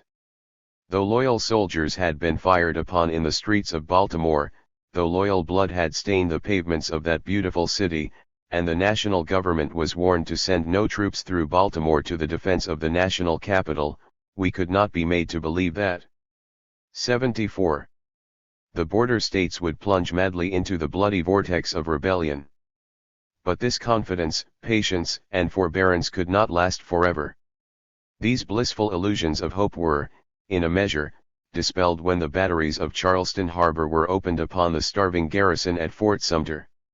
For the moment the northern lamb was transformed into a lion, and his roar was terrible. But he only showed his teeth, and clearly had no wish to use them. We preferred to fight with dollars, and not daggers. The fewer battles the better, was the hopeful motto at Washington. Peace in 60 days was held out by the astute Secretary of State. In fact, there was at the North no disposition to fight, no spirit of hate, no comprehension of the stupendous character and dimensions of the rebellion, and no proper appreciation of its inherent wickedness. Treason had shot its poisonous roots deeper and had spread its death-dealing branches further than any northern calculation had covered. Thus, while rebels were waging a barbarous war, marshalling savage Indians to join them in the slaughter, while rifled cannonballs were battering down the walls of our forts, and the ironclad hand of monarchical power was being invoked to assist in the destruction of our government and the dismemberment of our country, while a tremendous rebel ram was sinking our fleet and threatening the cities of our coast, we were still dreaming of peace. This infatuation, this blindness to the significance of passing events, can only be accounted for by the rapid passage of these events and by the fact of the habitual leniency and goodwill cherished by the North towards the South. Our very lack of preparation for the conflict disposes us to look for some other than the way of blood out of the difficulty. Treason had largely infected both Army and Navy. Floyd had scattered our arms, Cobb had depleted our treasury, and Buchanan had poisoned the political thought of the times by his doctrines of anti-coercion. It was in such a condition of things as this that Abraham Lincoln was inaugurated and issued his proclamation for the repossession of the forts, places, and property which had been seized from the Union, and his call upon the militia of the several states to the number of 75,000 men, a paper which showed how little even he comprehended the work then before the loyal nation. It was perhaps better for the country and for mankind that the good man could not know the end from the beginning. Had he foreseen the thousands who must sink into bloody graves, the mountains of debt to be laid on the breast of the nation, the terrible hardships and sufferings involved in the contest, and his own death by an assassin's hand, he too might 75. Have adopted the weak sentiment of those who said, erring sisters, depart in peace. From the first, I, for one, saw in this war the end of slavery, and truth requires me to say that my interest in the success of the North was largely due to this belief. True it is that this faith was many times shaken by passing events, but never destroyed. When Secretary Seward instructed our ministers to say to the governments to which they were accredited that, terminate however it might, the status of no class of the people of the United States would be changed by the rebellion, that the slaves would be slaves still, and that the masters would be masters still, when General McClellan and General Butler warned the slaves in advance that, if any attempt was made by them to gain their freedom, it would be suppressed with an iron hand, when the government persistently refused to employ colored troops, when the Emancipation Proclamation of General John C. Fremont, in Missouri, was withdrawn, when slaves were being returned from our lines to their masters, when Union soldiers were stationed about the farmhouses of Virginia to guard and protect the master in holding his slaves, when Union soldiers made themselves more active in kicking colored men out of their camps than in shooting rebels, when even Mr. Lincoln could tell the poor Negro that he was the cause of the war. I still believed, and spoke as I believed, all over the North, that the mission of the war was the liberation of the slave, as well as the salvation of the Union, and hence from the first I reproached the North that they fought the rebels with only one hand, when they might strike effectually with tooth, that they fought with their soft white hand, while they kept their black iron hand chained and helpless behind them, that they fought the effect, while they protected the cause, and that the Union cause would never prosper till the war assumed an anti-slavery attitude, and the Negro was enlisted on the loyal side. In every way possible in the columns of my paper and on the platform, by letters to friends, at home and abroad, I did all that I could to impress this conviction upon this country. But nations seldom listen to advice from individuals, however reasonable. They are taught less by theories than by 76. Facts and events. There was much that could be said against making the war an abolition war, much that seemed wise and patriotic. Make the war an abolition war, we were told, and you drive the border states into the rebellion, and thus add power to the enemy and increase the number you will have to meet on the battlefield. You will exasperate and intensify Southern feeling, making it more desperate, and put far away the day of peace between the two sections. Employ the arm of the Negro, and the loyal men of the North will throw down their arms and go home. This is the white man's country and the white man's war. It would inflict an intolerable wound upon the pride and spirit of white soldiers of the Union to see the Negro in the United States uniform. Besides, if you make the Negro a soldier, you cannot depend on his courage. A crack of his old master's whip will send him scampering in terror from the field. And so it was that custom, pride, prejudice, and the old-time respect for Southern feeling, held back the government from an anti-slavery policy and from arming the Negro. Meanwhile the rebellion availed itself of the Negro most effectively. He was not only the stomach of the rebellion, by supplying its commissary department, but he built its forts, dug its entrenchments and performed other duties of the camp which left the rebel soldier more free to fight the loyal army than he could otherwise have been. It was the cotton and corn of the Negro that made the rebellion sack stand on end and caused a continuance of the war. Destroy these was the burden of all my utterances during this part of the struggle, and you cripple and destroy the rebellion. It is surprising how long and bitterly the government resisted and rejected this view of the situation. The abolition heart of the North ached over the delay, and uttered its bitter complaints, but the administration remained blind and dumb. Bull Run, Ball's Bluff, Big Bethel, Fredericksburg, and the Peninsula disasters were the only teachers whose authority was of sufficient importance to excite the attention or respect of our rulers, and they were even slow in being taught by these. An important point was gained, however, when General B. F. Butler, at Fortress Monroe, announced the policy of treating the slaves as contrabands, to be made useful to the Union cause, and was sustained therein at Washington, and 77. Sentiments of a similar nature were expressed on the floor of Congress by Hon. A. G. Riddle of Ohio. A grand accession was made to this view of the case when Hon. Simon Cameron, then Secretary of War, gave it his earnest support, and General David Hunter put the measure into practical operation in South Carolina. General Phelps from Vermont, in command at Carrollton, L.A., also advocated the same plan, though under discouragements which cost him his command. And many and grievous disasters on flood and field were needed to educate the loyal nation and President Lincoln up to the realization of the necessity, not to say justice, of this position, and many devices, intermediate steps, and makeshifts were suggested to smooth the way to the ultimate policy of freeing the slave, and arming the freedman. When at last the truth began to dawn upon the administration that the Negro might be made useful to loyalty, as well as to treason, to the Union as well as to the Confederacy, it began to consider in what way it could employ him which would the least shock and offend the popular prejudice against him.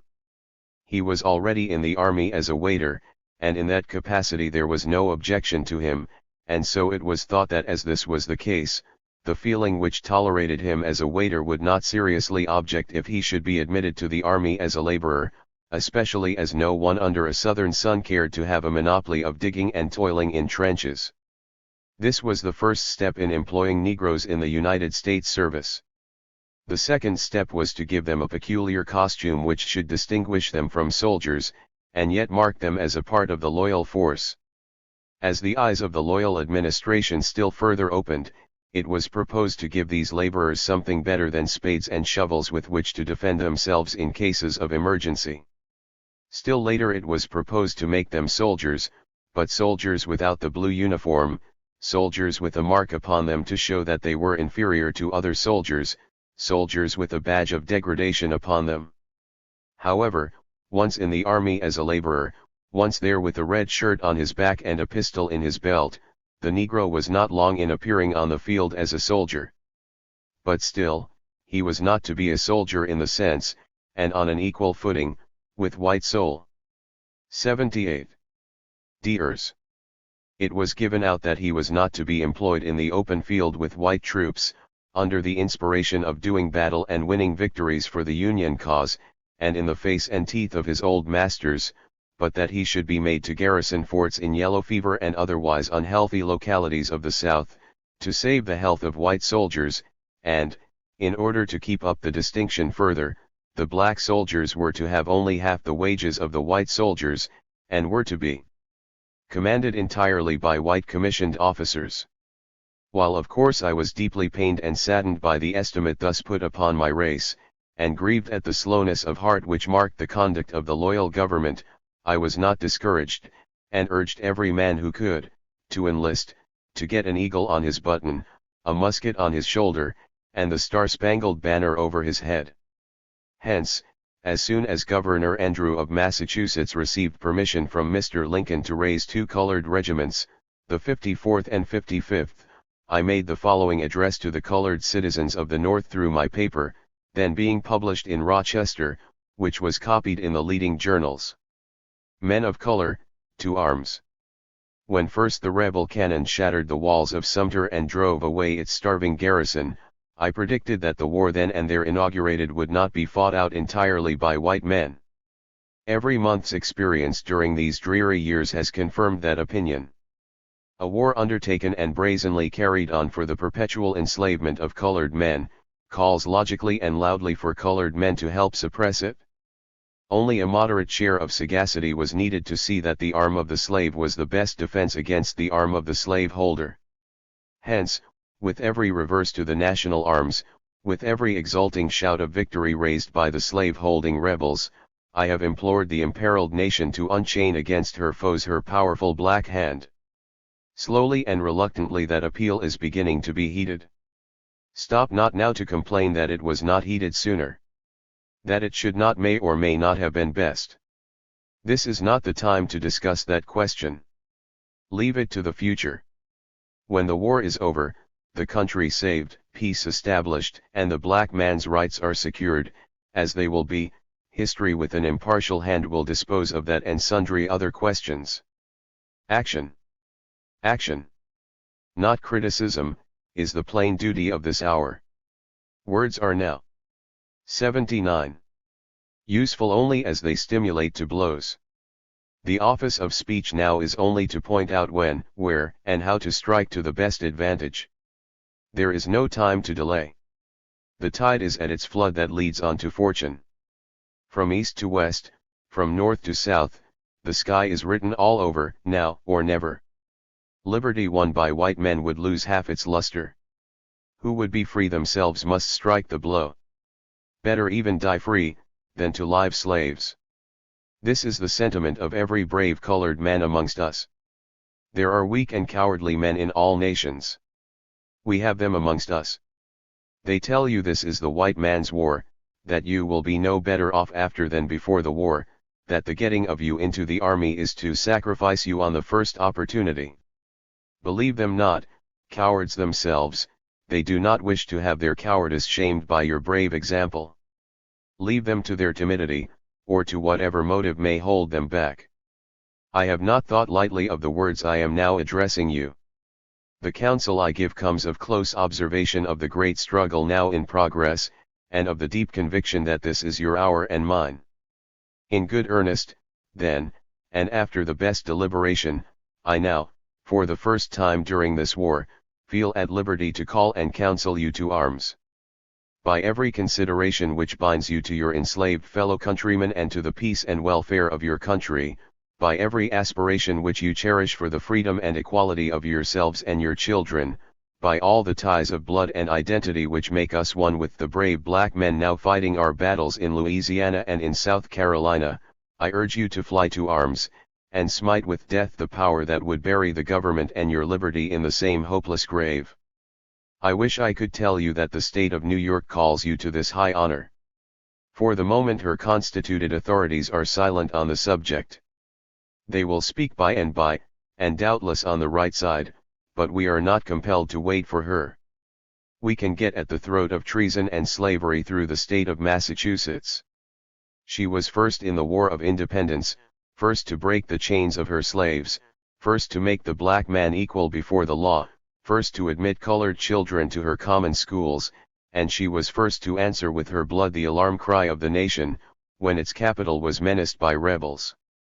You know her patriotic governor, and you know Charles Sumner. I need not add more. Massachusetts now welcomes you to arms as soldiers. She has but a small colored population from which to recruit. She has full leave of the general government to send one regiment to the war, and she has undertaken to do it. Go quickly and help fill up the first colored regiment from the north. I am authorized to assure you that you 80 will receive the same wages, the same rations, the same equipments, the same protection, the same treatment, and the same bounty, secured to white soldiers. You will be led by able and skillful officers, men who will take especial pride in your efficiency and success. They will be quick to accord to you all the honor you shall merit by your valor, and to see that your rights and feelings are respected by other soldiers. I have assured myself on these points, and can speak with authority. More than 20 years of unswerving devotion to our common cause may give me some humble claim to be trusted at this momentous crisis. I will not argue. To do so implies hesitation and doubt, and you do not hesitate. You do not doubt. The day dawns, the morning star is bright upon the horizon. The iron gate of our prison stands half open. One gallant rush from the north will fling it wide open, while 4 millions of our brothers and sisters shall march out into liberty. The chance is now given you to end in a day the bondage of centuries, and to rise in one bound from social degradation to the place of common equality with all other varieties of men. Remember Denmark Vesey of Charleston, remember Nathaniel Turner of Southampton, remember Shields Green and Copeland, who followed noble John Brown, and fell as glorious martyrs for the cause of the slave. Remember that in a contest with oppression, the Almighty has no attribute which can take sides with oppressors. The case is before you. This is our golden opportunity. Let us accept it, and forever wipe out the dark reproaches unsparingly hurled against us by our enemies. Let us win for ourselves the gratitude of our country, and the best blessings of our posterity through all time. The nucleus of this first regiment is now in camp at Reedville, a short distance from Boston. I will undertake to forward to Boston all persons adjudged fit to be mustered into the regiment, who shall apply to me at any time within the next 2 weeks. Rochester, March 2, 1863. Immediately after authority had been given by President Lincoln to Governor John A. Andrew of Massachusetts, to raise and equip 2 regiments of colored men for the war, I received a letter from George L. Stearns of Boston, a noble worker for freedom in Kansas, and a warm friend of John Brown, earnestly entreating me to assist in raising the required number of men. It was presumed that by my labors in the anti-slavery cause, I had gained some influence with the colored men of the country, and that they would listen to me in this emergency, which supposition, I am happy to say, was 81. Supported by the results. There were fewer colored people in Massachusetts then than now, and it was necessary, in order to make up the full quota of these regiments, to recruit for them in other northern states. The nominal conditions upon which colored men were asked to enlist were not satisfactory to me or to them, but assurances from Governor Andrew that they would in the end be made just and equal, together with my faith in the logic of events and my conviction that the wise thing for the colored man to do was to get into the army by any door open to him, no matter how narrow, made me accept with alacrity the work to which I was invited. The raising of these 2 regiments, 54th and 55th, and their splendid behavior in South and North Carolina, was the beginning of great things for the colored people of the whole country, and not the least satisfaction I now have in contemplating my humble part in raising them, is the fact that my two sons, Charles and Louis, were the first two in the state of New York to enlist in them. The 54th was not long in the field before it proved itself gallant and strong, worthy to rank with the most courageous of its white companions in arms. Its assault upon Fort Wagner, in which it was so fearfully cut to pieces, and lost nearly half its officers, including its beloved and trusted commander, Col. Shaw, at once gave it a name and a fame throughout the country. In that terrible battle, under the wing of night, more cavils in respect of the quality of Negro manhood were set at rest than could have been during a century of ordinary life and observation. After that assault we heard no more of sending Negroes to garrison forts and arsenals, to fight miasma, yellow fever, and smallpox. Talk of his ability to meet the foe in the open field, and of his equal fitness with the white man to stop a bullet, then began to prevail. From this time the colored troops were called upon to occupy positions which required the courage, steadiness, and endurance of veterans, and even their enemies were obliged to admit that they proved themselves worthy the confidence reposed in them. After the 54th and 55th Massachusetts colored regiments were placed in the field, and one of them had distinguished itself with so much credit in the hour of trial, the desire to send more such troops to the front became pretty general. 82. Pennsylvania proposed to raise 10 regiments. I was again called by my friend Mr. Stearns to assist in raising these regiments, and I set about the work with full purpose of heart, using every argument of which I was capable, to persuade every colored man able to bear arms to rally around the flag and help to save the country and the race. It was during this time that the attitude of the government at Washington caused me deep sadness and discouragement, and forced me in a measure to suspend my efforts in that direction. I had assured colored men that, once in the Union Army, they would be put upon an equal footing with other soldiers, that they would be paid, promoted, and exchanged as prisoners of war, Jeff Davis's threat that they would be treated as felons, to the contrary notwithstanding. But thus far, the government had not kept its promise, or the promise made for it. The following letter which I find published in my paper of the same date will show the course I felt it my duty to take under the circumstances. Rochester, August 1, 1863. Major George L. Stearns. My dear Sir, having declined to attend the meeting to promote enlistments, appointed for me at Pittsburgh, in present circumstances, I owe you a word of explanation. I have hitherto deemed it a duty, as it certainly has been a pleasure, to cooperate with you in the work of raising colored troops in the free states to fight the battles of the Republic against slave-holding rebels and traitors. Upon the first call you gave me to this work I responded with alacrity. I saw, or thought I saw, a ray of light, brightening the future of my whole race, as well as that of our war-troubled country, in arousing colored men to fight for the nation's life. I continue to believe in the black man's arm, and still have some hope in the integrity of our rulers. Nevertheless, I must for the present leave to others the work of persuading colored men to join the Union Army. I owe it to my long abused people, and especially to those already in the army, to expose their wrongs and plead their cause. I cannot do that in connection with recruiting. When I plead for recruits I want to do it with all my heart, without qualification. I cannot do that now. The impression settles upon me that colored men have much overrated the enlightenment, justice, and generosity of our rulers at Washington. In my humble way I have contributed somewhat to that false 83. Estimate. You know that when the idea of raising colored troops was first suggested, the special duty to be assigned them was the garrisoning of forts and arsenals in certain warm, unhealthy, and miasmatic localities in the South. They were thought to be better adapted to that service than white troops. White troops trained to war, brave and daring, were to take fortifications and the blacks were to hold them from falling again into the hands of the rebels. 3 advantages were to arise out of this wise division of labor. First, the spirit and pride of white troops was not to waste itself in dull, monotonous inactivity in fort life, their arms were to be kept bright by constant use. 2d. The health of white troops was to be preserved. 3d.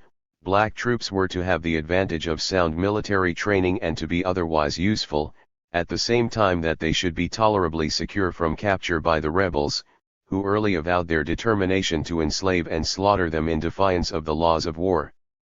2 out of the 3 advantages were to accrue to the white troops.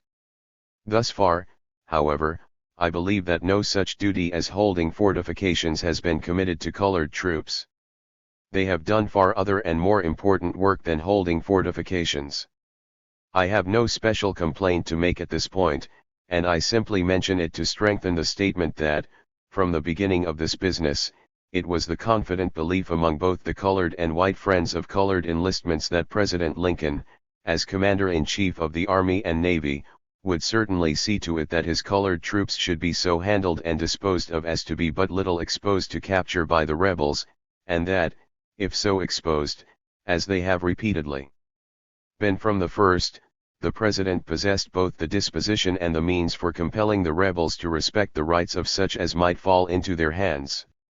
The piratical proclamation of Jefferson Davis, announcing slavery and assassination to colored prisoners, was before the country and the world. But men had faith in Mr. Lincoln and his advisers. He was silent, to be sure, but charity suggested that being a man of action rather than words, he only waited for a case in which he should be required to act. This faith in the man enabled us to speak with warmth and effect in urging enlistments among colored men. That faith, my dear sir, is now nearly gone. Various occasions have arisen during the last 6 months for the exercise of his power in behalf of the colored men in his service. But no word comes to us from the War Department, sternly assuring the rebel chief that inquisition shall yet be made for innocent blood. No word of retaliation when a black man is slain by a rebel in cold blood. No word was said when free men from Massachusetts were caught and sold into slavery in Texas. No word is 84. Said when brave black men, according to the testimony of both friend and foe, fought like heroes to plant the Star-Spangled Banner on the blazing parapets of Fort Wagner, and in so doing were captured, mutilated, killed, and sold into slavery. The same crushing silence reigns over this scandalous outrage as over that of the slaughtered teamsters at Murfreesboro, the same as over that at Milliken's Bend and Vicksburg. I am free to say, my dear sir, that the case looks as if the confiding colored soldiers had been betrayed into bloody hands by the very government in whose defense they were heroically fighting. I know what you will say to this. You will say, wait a little longer, and, after all, the best way to have justice done to your people is to get them into the army as fast as you can. You may be right in this. My argument has been the same, but have we not already waited, and have we not already shown the highest qualities of soldiers, and on this account deserve the protection of the government for which we are fighting? Can any case stronger than that before Charleston ever arise? If the President is ever to demand justice and humanity for black soldiers, is not this the time for him to do it? How many 54ths must be cut to pieces, its mutilated prisoners killed, and its living sold into slavery, to be tortured to death by inches, before Mr. Lincoln shall say, hold, enough. You know the 54th. To you, more than to any one man, belongs the credit of raising that regiment. Think of its noble and brave officers literally hacked to pieces, while many of its rank and file have been sold into slavery worse than death, and pardon me if I hesitate about assisting in raising a 4th regiment until the President shall give the same protection to them as to white soldiers. With warm and sincere regards, Frederick Douglass. Since writing the foregoing letter, which we have now put upon record, we have received assurances from Major Stearns that the government of the United States is already taking measures which will secure the captured colored soldiers at Charleston and elsewhere the same protection against slavery and cruelty that is extended to white soldiers. What ought to have been done at the beginning comes late, but it comes. The poor colored soldiers have purchased interference dearly. It really seems that nothing of justice, liberty, or humanity can come to us except through tears and blood. The black man at the White House. My efforts to secure just and fair treatment for the colored soldiers did not stop at letters and speeches.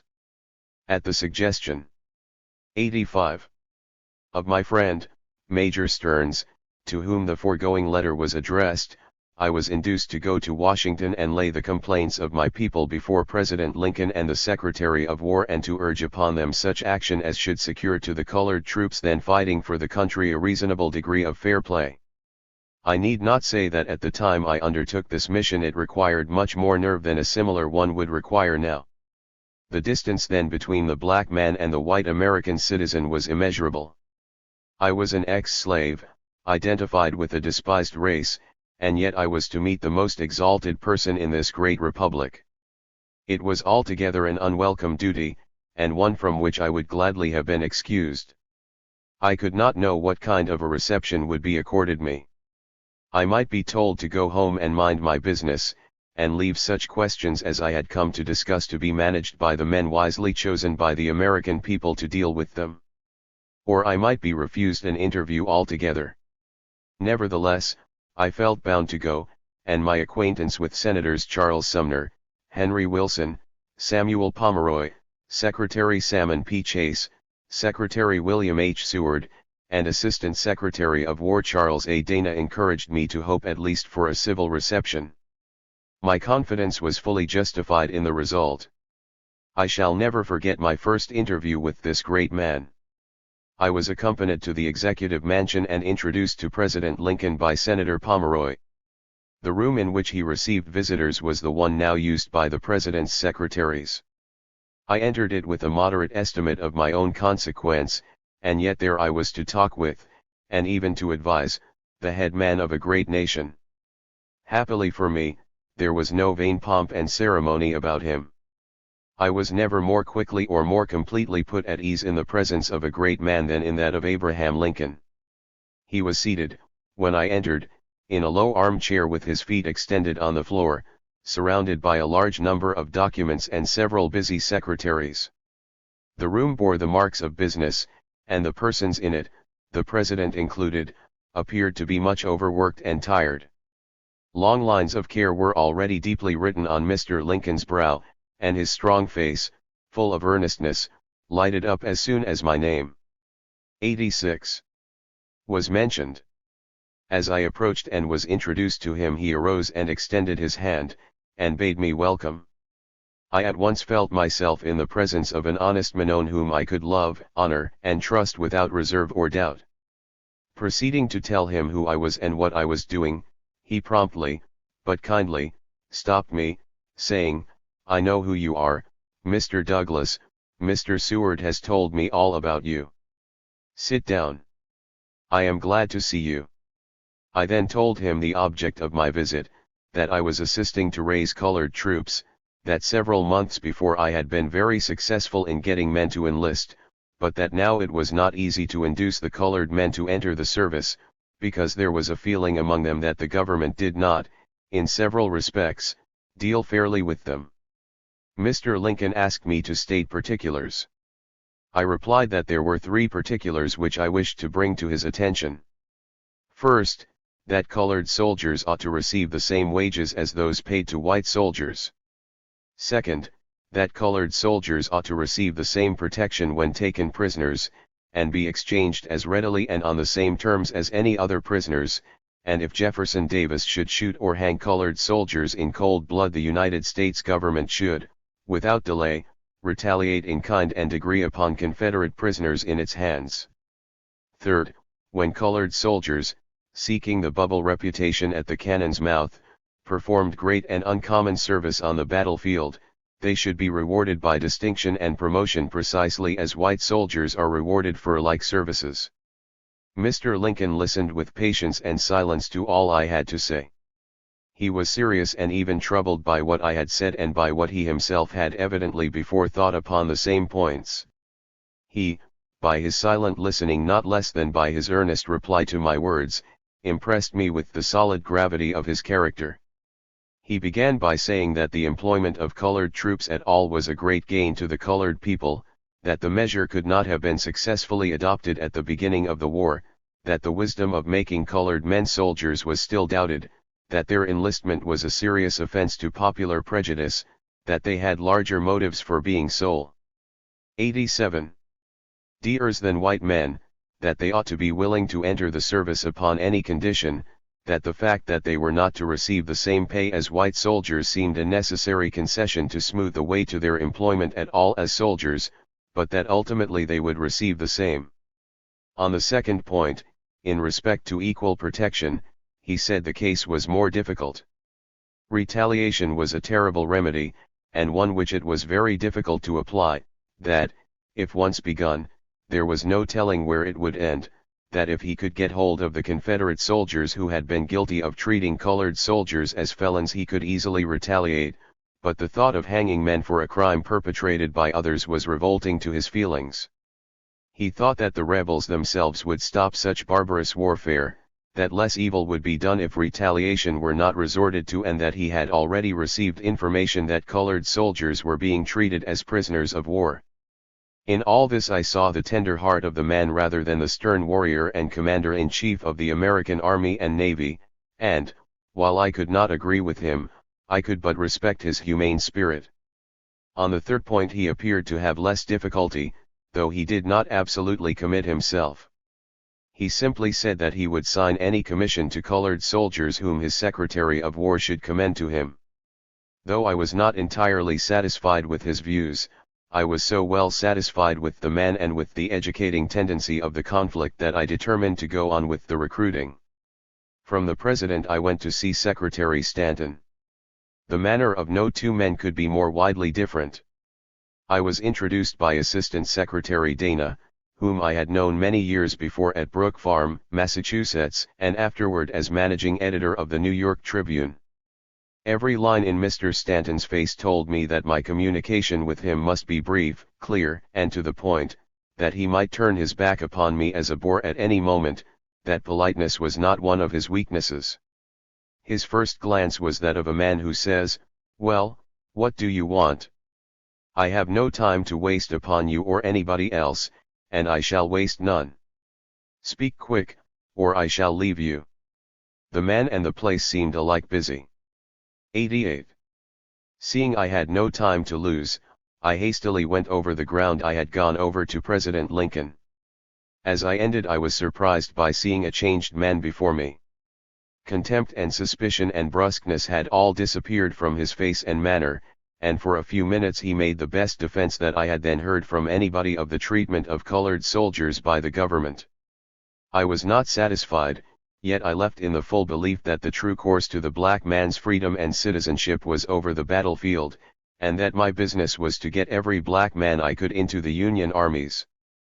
Both the President and Secretary of War assured me that justice would ultimately be done my race, and I gave full faith and credit to their promise. On assuring Mr. Stanton of my willingness to take a commission, he said he would make me assistant adjutant to General Thomas, who was then recruiting and organizing troops in the Mississippi Valley. He asked me how soon I could be ready. I told him in 2 weeks, and that my commission might be sent to me at Rochester. For some reason, however, my commission never came. The government, I fear, was still clinging to the idea that positions of honor in the service should be occupied by white men, and that it would not do to inaugurate just then the policy of perfect equality. I wrote to the department for my commission, but was simply told to report to General Thomas. This was so different from what I expected and from what I had been promised that I wrote to Secretary Stanton that I would report to General Thomas on receipt of my commission, but it did not come, and I did not go to the Mississippi Valley as I had fondly hoped.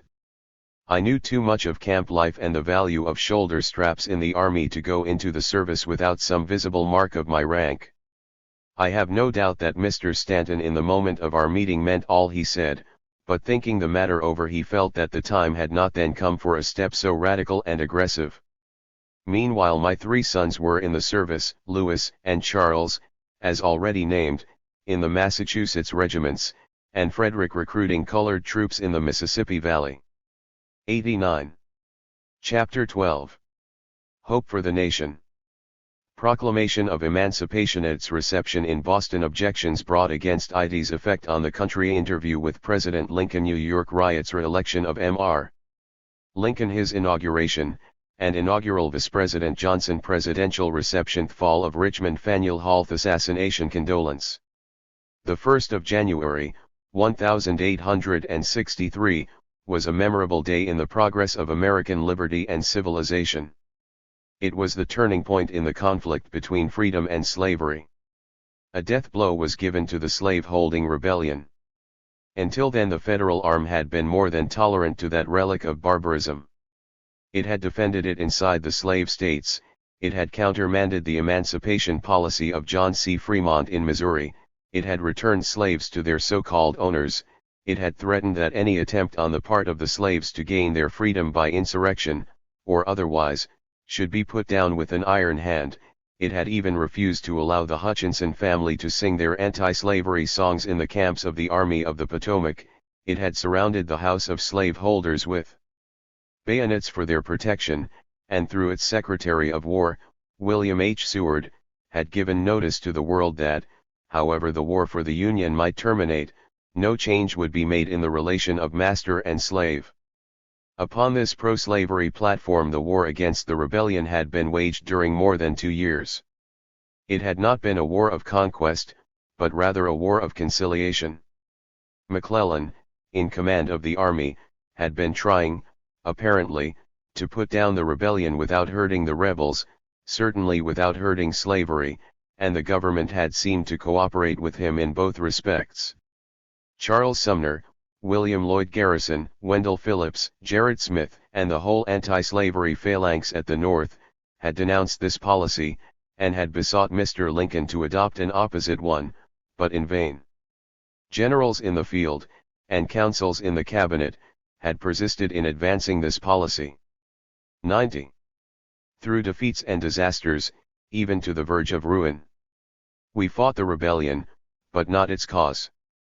The key to the situation was the 4 millions of slaves, yet the slave who loved us, was hated, and the slaveholder who hated us, was loved. We kissed the hand that smote us, and spurned the hand that helped us. When the means of victory were before us within our grasp we went in search of the means of defeat. And now, on this day of January 1, 1863, the formal and solemn announcement was made that thereafter the government would be found on the side of emancipation. This proclamation changed everything. It gave a new direction to the councils of the cabinet, and to the conduct of the national arms. I shall leave to the statesman, the philosopher, and the historian, the more comprehensive discussion of this document, and only tell how it touched me, and those in like condition with me at the time. I was in Boston, and its reception there may indicate the importance attached to it elsewhere. An immense assembly convened in Tremont Temple to await the first flash of the electric wires announcing the new departure.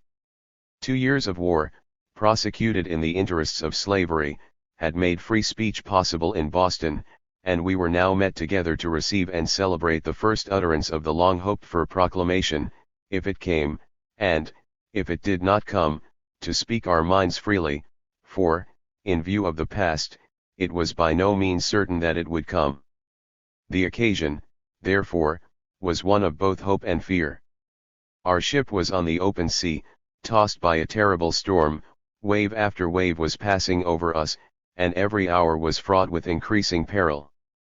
Whether we should survive or perish depended in large measure upon the coming of this proclamation. At least so we felt.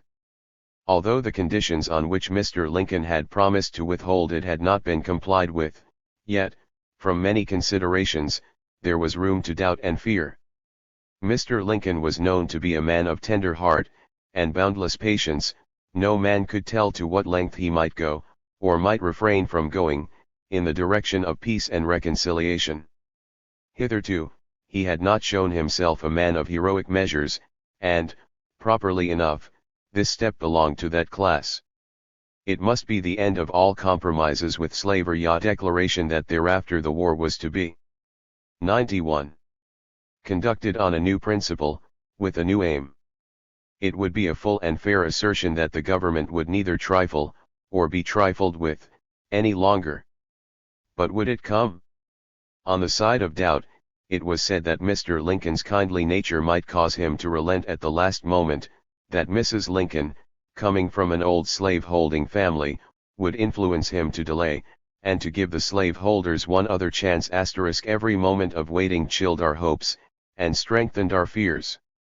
A line of messengers was established between the telegraph office and the platform of Tremont Temple, and the time was occupied with brief speeches from Hon. Thomas Russell of Plymouth, Miss Anna E. Dickinson, Rev. Mr. Grimes, J. Sella Martin, William Wells Brown, and myself. But speaking or listening to speeches was not the thing for which the people had come together. The time for argument was past. It was not logic, but the trump of Jubilee, which everybody wanted to hear. We were waiting and listening as for a bolt from the sky, which should rend the fetters of 4 millions of slaves. We were watching, as it were, by the dim light of the stars, for the dawn of a new day. We were longing for the answer to the agonizing prayers of centuries. Remembering those in bonds as bound with them, we wanted to join in the shout for freedom, and in the anthem of the redeemed. 8, 9, 10 o'clock came and went, and still no word. A visible shadow seemed falling on the expecting throng, which the confident utterances of the speakers sought in vain to dispel. At last, when patience was well nigh exhausted, and suspense was becoming agony, a man with hasty step advanced through the crowd, and with a face fairly illumined with the news he bore, exclaimed in tones that thrilled all hearts, "It is coming! It is on the wires!" The effect of this announcement was startling beyond description, and the scene was wild and grand. Joy and gladness exhausted all forms of expression, from shouts of praise to sobs and tears. My old friend Rue, a colored preacher, a man of wonderful vocal power, expressed the heartfelt emotion of the hour, when he led all voices in the anthem. I have reason to know that this supposition did Mrs. Lincoln great injustice. 92. Sound the loud timbrel o'er Egypt's dark sea, Jehovah hath triumphed, his people are free. About 12 o'clock, seeing there was no disposition to retire from the hall, which must be vacated, my friend Grimes rose and moved that the meeting adjourn to the 12th Baptist Church, of which he was pastor, and soon that church was packed from doors to pulpit, and this meeting did not break up till near the dawn of day. It was one of the most affecting and thrilling occasions I ever witnessed, and a worthy celebration of the first step on the part of the nation in its departure from the thraldom of ages. There was evidently no disposition on the part of this meeting to criticize the proclamation, nor was there with anyone at first. At the moment we saw only its anti-slavery side. But further and more critical examination showed it to be extremely defective. It was not a proclamation of liberty throughout all the land, unto all the inhabitants thereof, such as we had hoped it would be, but was one marked by discriminations and reservations. Its operation was confined within certain geographical and military lines. It only abolished slavery where it did not exist, and left it intact where it did exist. It was a measure apparently inspired by the low motive of military necessity, and by so far as it was so, it would become inoperative and useless when military necessity should cease. There was much said in this line, and much that was narrow and erroneous. For my own part, I took the proclamation, first and last, for a little more than it purported, and saw in its spirit a life and power far beyond its letter. Its meaning to me was the entire abolition of slavery, wherever the evil could be reached by the federal arm, and I saw that its moral power would extend much further. It was, in my estimation, an immense gain to have the war for the Union committed to the extinction of slavery, even from a military necessity. It is not a bad thing to have individuals or nations do right, though they do so from selfish motives. I approved the once-per wisdom of Paddy, who thought if he could get one side of his horse to go, he could trust the speed of the other side. The effect of the proclamation abroad was highly beneficial to the loyal cause. Disinterested parties could now see in it a 93. Benevolent character. It was no longer a mere strife for territory and dominion, but a contest of civilization against barbarism. The proclamation itself was throughout like Mr. Lincoln. It was framed with a view to the least harm and the most good possible in the circumstances, and with a special consideration of the latter. It was thoughtful, cautious, and well guarded at all points. While he hated slavery, and really desired its destruction, he always proceeded against it in a manner the least likely to shock or drive from him any who were truly in sympathy with the preservation of the Union, but who were not friendly to emancipation. For this he kept up the distinction between loyal and disloyal slaveholders, and discriminated in favor of the one, as against the other. In a word, in all that he did, or attempted, he made it manifest that the one great and all-commanding object with him was the peace and preservation of the Union, and that this was the peace and preservation of the Union, and that this was the motive and mainspring of all his measures. His wisdom and moderation at this point were for a season useful to the loyal cause in the border states, but it may be fairly questioned whether it did not chill the Union ardor of the loyal people of the North in some degree, and diminish rather than increase the sum of our power against the rebellion, for moderate, cautious, and guarded as was this proclamation, it created a howl of indignation and wrath amongst the rebels and their allies. The old cry was raised by the copperhead organs of an abolition war, and a pretext was thus found for an excuse for refusing to enlist, and for marshalling all the Negro prejudice of the North on the rebel side. Men could say they were willing to fight for the Union, but that they were not willing to fight for the freedom of the Negroes, and thus it was made difficult to procure enlistments or to enforce the draft. This was especially true of New York, where there was a large Irish population. The attempt to enforce the draft in that city was met by mobs, riot, and bloodshed. There is perhaps no darker chapter in the whole history of the war than this cowardly and bloody uprising in July, 1863. For 3 days and nights New York was in the hands of a ferocious mob, and there was not sufficient power in the government of the country or of the city itself to stay the hand of violence and the effusion of 94. Blood. Though this mob was nominally against the draft which had been ordered, it poured out its fiercest wrath upon the colored people and their friends. It spared neither age nor sex, it hanged Negroes simply because they were Negroes, it murdered women in their homes, and burnt their homes over their heads, it dashed out the brains of young children against the lamp posts, it burned the colored orphan asylum, a noble charity on the corner of Fifth Avenue, and, scarce allowing time for the helpless 200 children to make good their escape, plundered the building of every valuable piece of furniture, and forced colored men, women and children to seek concealment in cellars or garrets or wheresoever else it could be found, until this high carnival of crime and reign of terror should pass away. In connection with George L. Stearns, Thomas Webster, and Col. Wagner, I had been at Camp William Penn, Philadelphia, assisting in the work of filling up the colored regiments, and was on my way home from there just as these events were transpiring in New York.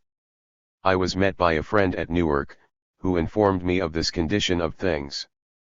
I, however, pressed on my way to the Chambers Street station of the Hudson River Railroad in safety, the mob, fortunately for me, being in the upper part of the city, for not only my color, but my known activity in procuring enlistments, would have made me especially obnoxious to its murderous spirit.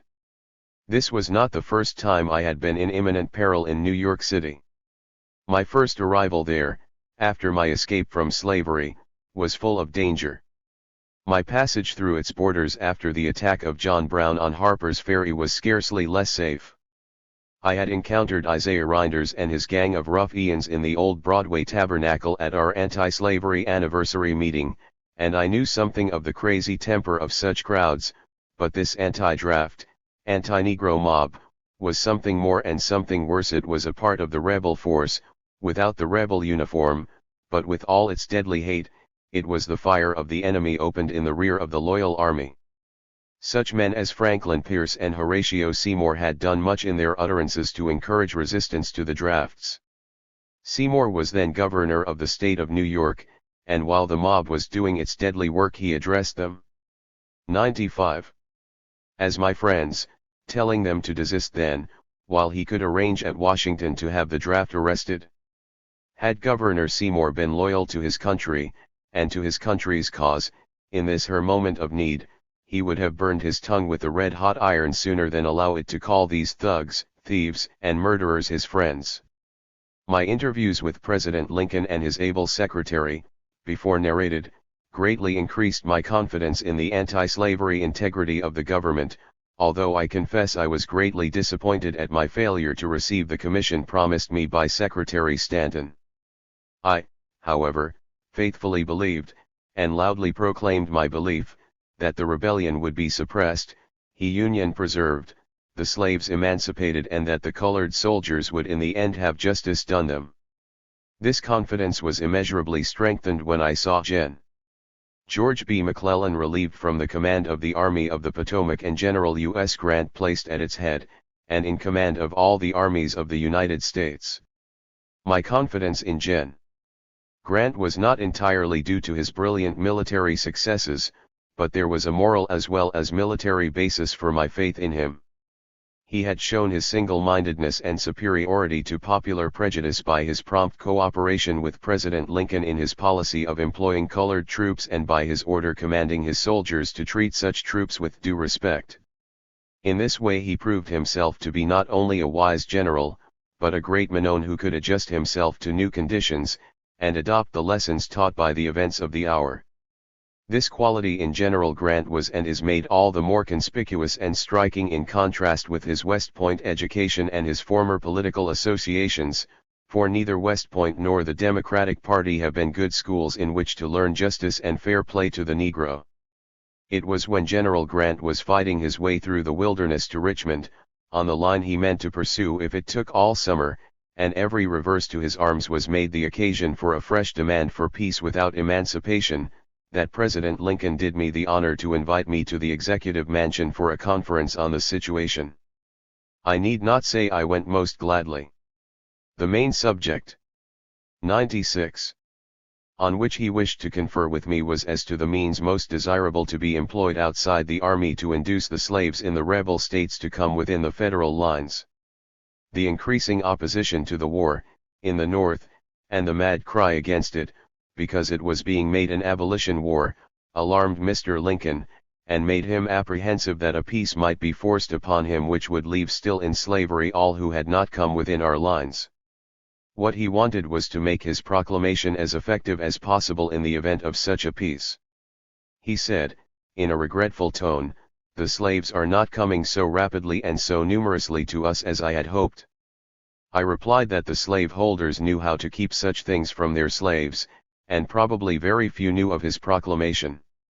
"Well," he said, "I want you to set about devising some means of making them acquainted with it, and for bringing them into our lines." He spoke with great earnestness and much solicitude, and seemed troubled by the attitude of Mr. Greeley and by the growing impatience at the war that was being manifested throughout the North. He said he was being accused of protracting the war beyond its legitimate object and of failing to make peace when he might have done so to advantage. He was afraid of what might come of all these complaints, but was persuaded that no solid and lasting peace could come short of absolute submission on the part of the rebels, and he was not for giving them rest by futile conferences with unauthorized persons, at Niagara Falls, or elsewhere. He saw the danger of premature peace, and, like a thoughtful and sagacious man as he was, wished to provide means of rendering such consummation as harmless as possible. I was the more impressed by this benevolent consideration because he before said, in answer to the peace clamor, that his object was to save the Union, and to do so with or without slavery. What he said on this day showed a deeper moral conviction against slavery than I had ever seen before in anything spoken or written by him. I listened with the deepest interest and profoundest satisfaction, and, at his suggestion, agreed to undertake the organizing a band of scouts, composed of colored men, whose business should be somewhat after the original plan of John Brown, to go into the rebel states, beyond the lines of our armies, and carry the 97 news of emancipation, and urge the slaves to come within our boundaries. This plan, however, was very soon rendered unnecessary, by the success of the war in the wilderness and elsewhere, and by its termination in the complete abolition of slavery. I refer to this conversation because I think that, on Mr. Lincoln's part, it is evidence conclusive that the proclamation, so far at least as he was concerned, was not effected merely as a necessity. An incident occurred during this interview which illustrates the character of this great man, though the mention of it may savor a little of vanity on my part.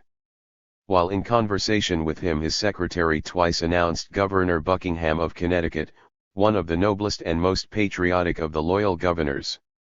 Mr. Lincoln said, "Tell Governor Buckingham to wait, for I want to have a long talk with my friend Frederick Douglass."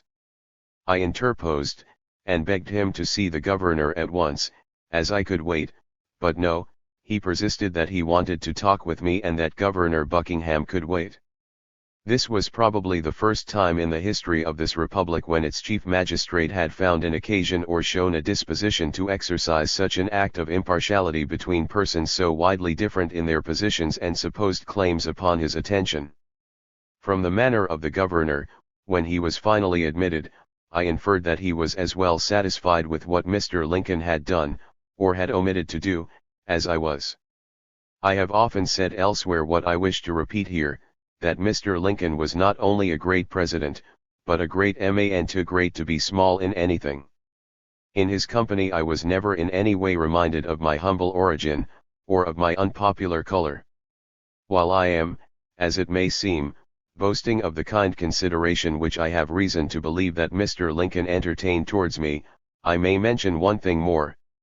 At the door of my friend John A. Gray, where I was stopping in Washington, I found one afternoon the carriage of Secretary Dole, and a messenger from President Lincoln with an invitation for me to take tea with him at the Soldiers' Home, where he then passed his nights, riding out after the business of the day was over at the Executive 98th Mansion. Unfortunately, I had an engagement to speak that evening, and having made it one of the rules of my conduct in life never to break an engagement if possible to keep it, I felt obliged to decline the honor. I have often regretted that I did not make this an exception to my general rule. Could I have known that no such opportunity could come to me again, I should have justified myself in disappointing a large audience for the sake of such a visit with Abraham Lincoln. It is due perhaps to myself to say here that I did not take Mr. Lincoln's attentions as due to my merits or personal qualities. While I have no doubt that Messrs. Seward and Chase had spoken well of me to him, and that the fact of my having been a slave and gained my freedom and of having picked up some sort of an education, and being in some sense a self-made man, and having made myself useful as an advocate of the claims of my people, gave me favor in his eyes, yet I am quite sure that the main thing which gave me consideration with him was my well-known relation to the colored people of the Republic, and especially the help which that relation enabled me to give to the work of suppressing the rebellion and of placing the Union on a firmer basis than it ever had or could have sustained in the days of slavery. So long as there was any hope whatsoever of the success of rebellion, there was of course a corresponding fear that a new lease of life would be granted to slavery. The proclamation of Fremont in Missouri, the letter of Phelps in the Department of the Gulf, the enlistment of colored troops by Gen. Hunter, the contraband letter of General B. F. Butler, the soldierly qualities surprisingly displayed by colored soldiers in the terrific battles of Port Hudson, Vicksburg, Morris Island, and elsewhere, and the Emancipation Proclamation by Abraham Lincoln, had given slavery many and deadly wounds, yet it was in fact only wounded and crippled, not disabled and killed. With this condition of national affairs came the summer of 1864, and with it the revived Democratic Party with the story in its mouth that the war was a failure, and with it George B. McClellan, the greatest failure of the war, as its candidate for the presidency. It is needless to say that the success of such a party, on such a platform, with such a candidate, at such a time, would have been a fatal ca. 99. Calamity. All that had been done toward suppressing the rebellion and abolishing slavery would have proved of no avail, and the final settlement between the two sections of the Republic touching slavery and the right of secession would have been left to tear and rend the country again at no distant future. It was said that this Democratic Party, which under Mr. Buchanan had betrayed the government into the hands of secession and treason, was the only party which could restore the country to peace and union. No doubt it would have patched up a peace, but it would have been a peace more to be dreaded than war. So at least I felt and worked. When we were thus asked to exchange Abraham Lincoln for George B. McClellan, a successful Union president for an unsuccessful Union general, a party earnestly endeavoring to save the Union, torn and rent by a gigantic rebellion, I thought with Mr. Lincoln that it was not wise to swap horses while crossing a stream. Regarding, as I did, the continuance of the war to the complete suppression of the rebellion and the retention in office of President Lincoln as essential to the total destruction of slavery, I certainly exerted myself to the uttermost in my small way to secure his re-election. This most important object was not attained, however, by speeches, letters, or other electioneering appliances. The staggering blows dealt upon the rebellion that year by the armies under Grant and Sherman, and his own great character, ground all opposition to dust and made his election sure even before the question reached the polls. Since William the Silent, who was the soul of the mighty war for religious liberty against Spain and the Spanish Inquisition, no leader of men has been loved and trusted in such generous measures as was Abraham Lincoln. His election silenced in a good degree the discontent felt at the length of the war and the complaints of its being an abolition war. Every victory of our arms on flood and field was a rebuke to McClellan and the Democratic Party, and an endorsement of Abraham Lincoln for president and of his new policy. It was my good fortune to be present at his inauguration in March, and to hear on that occasion his remarkable inaugural address. On the night previous I took tea with Chief Justice Chase and assisted his beloved daughter, Mrs. 00. Sprague, in placing over her honored father's shoulders the new robe then being made, in which he was to administer the oath of office to the re-elected president. There was a dignity and grandeur about the Chief Justice which marked him as one born great.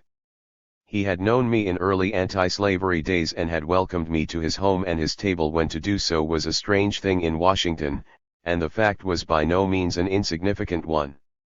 The inauguration, like the election, was a most important event. 4 years before, after Mr. Lincoln's first election, the pro-slavery spirit determined against his inauguration, and it no doubt would have accomplished its purpose had he attempted to pass openly and recognized through Baltimore. There was murder in the air then, and there was murder in the air now.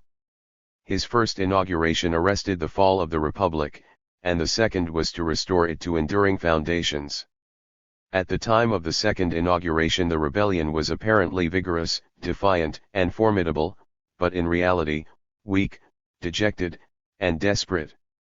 It had reached that verge of madness when it had called upon the Negro for help to fight against the freedom which he so longed to find, for the bondage he would escape against Lincoln the emancipator, for Davis the enslaver. But desperation discards logic as well as law, and the South was desperate. Sherman was marching to the sea, and Virginia with its rebel capital was in the firm grasp of Ulysses S. Grant. To those who knew the situation it was evident that unless some startling change was made the Confederacy had but a short time to live, and that time full of misery. This condition of things made the air at Washington dark and lowering. The friends of the Confederate cause here were neither few nor insignificant. They were among the rich and influential. A wink or a nod from such men might unchain the hand of violence and set order and law at defiance. To those who saw beneath the surface it was clearly perceived that there was danger abroad, and as the procession passed down Pennsylvania Avenue I for one felt an instinctive apprehension that at any moment a shot from some assassin in the crowd might end the glittering pageant and throw the country into the depths of anarchy. I did not then know, what has since become history, that the plot was already formed and its 01 execution, which, though several weeks delayed, at last accomplished its deadly work, was contemplated for that very day. Reaching the Capitol, I took my place in the crowd where I could see the presidential procession as it came upon the east portico, and where I could hear and see all that took place. There was no such throng as that which celebrated the inauguration of President Garfield nor that of President Rutherford B. Hayes. The whole proceeding was wonderfully quiet, earnest, and solemn. From the oath as administered by Chief Justice Chase, to the brief but weighty address delivered by Mr. Lincoln, there was a leaden stillness about the crowd. The address sounded more like a sermon than like a state paper. In the fewest words possible he referred to the condition of the country 4 years before on his first accession to the presidency, to the causes of the war, and the reasons on both sides for which it had been waged. Neither party, he said, expected for the war the magnitude or the duration which it had already attained. Neither anticipated that the cause of the conflict might cease with or even before the conflict itself should cease. Each looked for an easier triumph and a result less fundamental and astounding. Then in a few short sentences admitting the conviction that slavery had been the offense which in the providence of God must needs come, and the war as the woe due to those by whom the offense came, he asks if there can be discerned in this any departure from those divine attributes which the believers in a loving God always ascribe to him. Fondly do we hope, he continued, fervently do we pray, that this mighty scourge of war may speedily pass away. Yet if God wills that it continue until all the wealth piled by the bondman's 250 years of unrequited toil shall be sunk, and until every drop of blood drawn with the lash shall be paid for by another drawn with the sword, as was said 3,000 years ago, so still it must be said, the judgments of the Lord are true and righteous altogether. With malice toward none, with charity for all, with firmness in the right as God gives us to see the right, let us strive to finish the work we are in, to bind up the nation's wounds, to care for him who shall have borne the battle, and for his widow and his orphans, to do all which may achieve end. 02. Cherish a just and lasting peace among ourselves and with all nations. I know not how many times and before how many people I have quoted these solemn words of our martyred president. They struck me at the time, and have seemed to me ever since to contain more vital substance than I have ever seen compressed in a space so narrow, yet on this memorable occasion, when I clapped my hands in gladness and thanksgiving at their utterance, I saw in the faces of many about me expressions of widely different emotion. On this inauguration day, while waiting for the opening of the ceremonies, I made a discovery in regard to the Vice President, Andrew Johnson. There are moments in the lives of most men when the doors of their souls are open, and, unconsciously to themselves, their true characters may be read by the observant eye. It was at such an instant that I caught a glimpse of the real nature of this man, which all subsequent developments proved true. I was standing in the crowd by the side of Mrs. Thomas J. Dorsey, when Mr. Lincoln touched Mr. Johnson and pointed me out to him. The first expression which came to his face, and which I think was the true index of his heart, was one of bitter contempt and aversion. Seeing that I observed him, he tried to assume a more friendly appearance, but it was too late. It is useless to close the door when all within has been seen. His first glance was the frown of the man, the second was the bland and sickly smile of the demagogue. I turned to Mrs. Dorsey and said, "Whatever Andrew Johnson may be, he certainly is no friend of our race." No stronger contrast between two men could well be presented than the one exhibited on this day between President Lincoln and Vice President Johnson. Mr. Lincoln was like one who was treading the hard and thorny path of duty and self-denial. Mr. Johnson was like one just from a drunken debauch. The face of the one was full of manly humility, although at the topmost height of power and pride, that of the other was full of pomp and swaggering vanity. The fact was, though it was yet early in the day, Mr. Johnson was drunk. In the evening of the day of the inauguration, another new experience awaited me. The usual reception was given at the 03 Executive Mansion, and though no colored persons had ever ventured to present themselves on such occasions, it seemed, now that freedom had become the law of the Republic, and colored men were on the battlefield mingling their blood with that of white men in one common effort to save the country, that it was not too great an assumption for a colored man to offer his congratulations to the President with those of other citizens. I decided to go, and sought in vain for some one of my own color to accompany me. It is never an agreeable experience to go where there can be any doubt of welcome, and my colored friends had too often realized discomfiture from this cause to be willing to subject themselves to such unhappiness. They wished me to go, as my New England colored friends in the long ago liked very well to have me take passage on the first-class cars, and be hauled out and pounded by rough-handed brakemen, to make way for them. It was plain, then, that someone must lead the way, and that if the colored man would have his rights, he must take them, and now, though it was plainly quite the thing for me to attend President Lincoln's reception, they all with one accord began to make excuse. It was finally arranged that Mrs. Dorsey should bear me company, so together we joined in the grand procession of citizens from all parts of the country, and moved slowly towards the executive mansion. I had for some time looked upon myself as a man, but now in this multitude of the elite of the land, I felt myself a man among men. I regret to be obliged to say, however, that this comfortable assurance was not of long duration, for on reaching the door, 2 policemen stationed there took me rudely by the arm and ordered me to stand back, for their directions were to admit no persons of my color. The reader need not be told that this was a disagreeable setback. But once in the battle, I did not think it well to submit to repulse.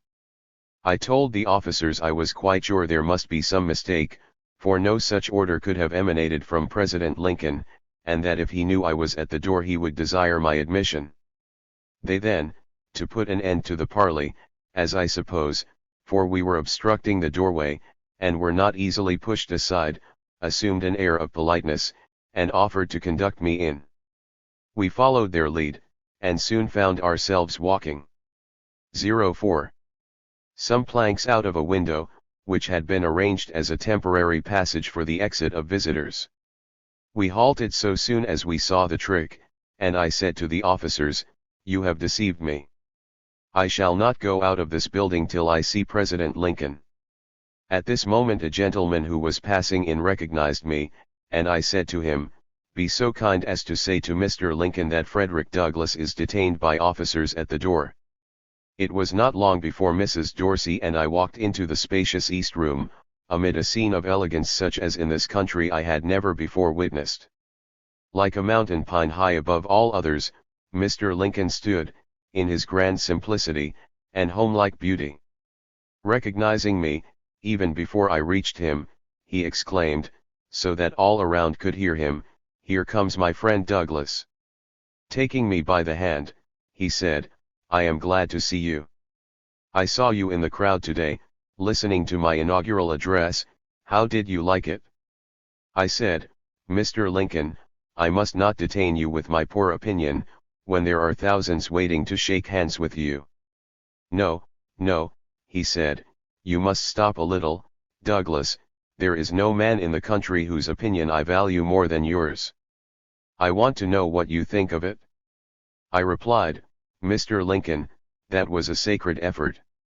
I am glad you liked it." He said, and I passed on, feeling that any man, however distinguished, might well regard himself honored by such expressions, from such a man. It came out that the officers at the White House had received no orders from Mr. Lincoln, or from anyone else.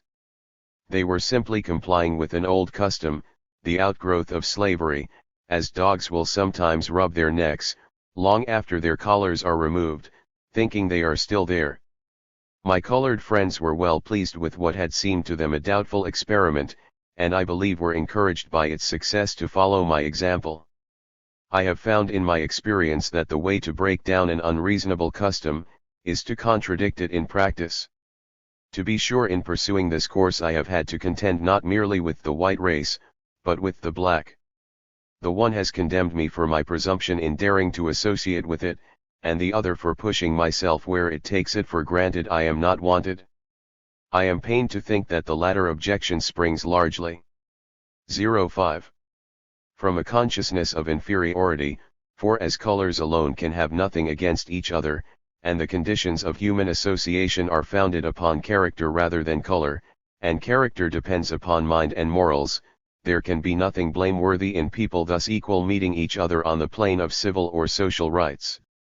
A series of important events followed soon after the second inauguration of Mr. Lincoln, conspicuous amongst which was the fall of Richmond.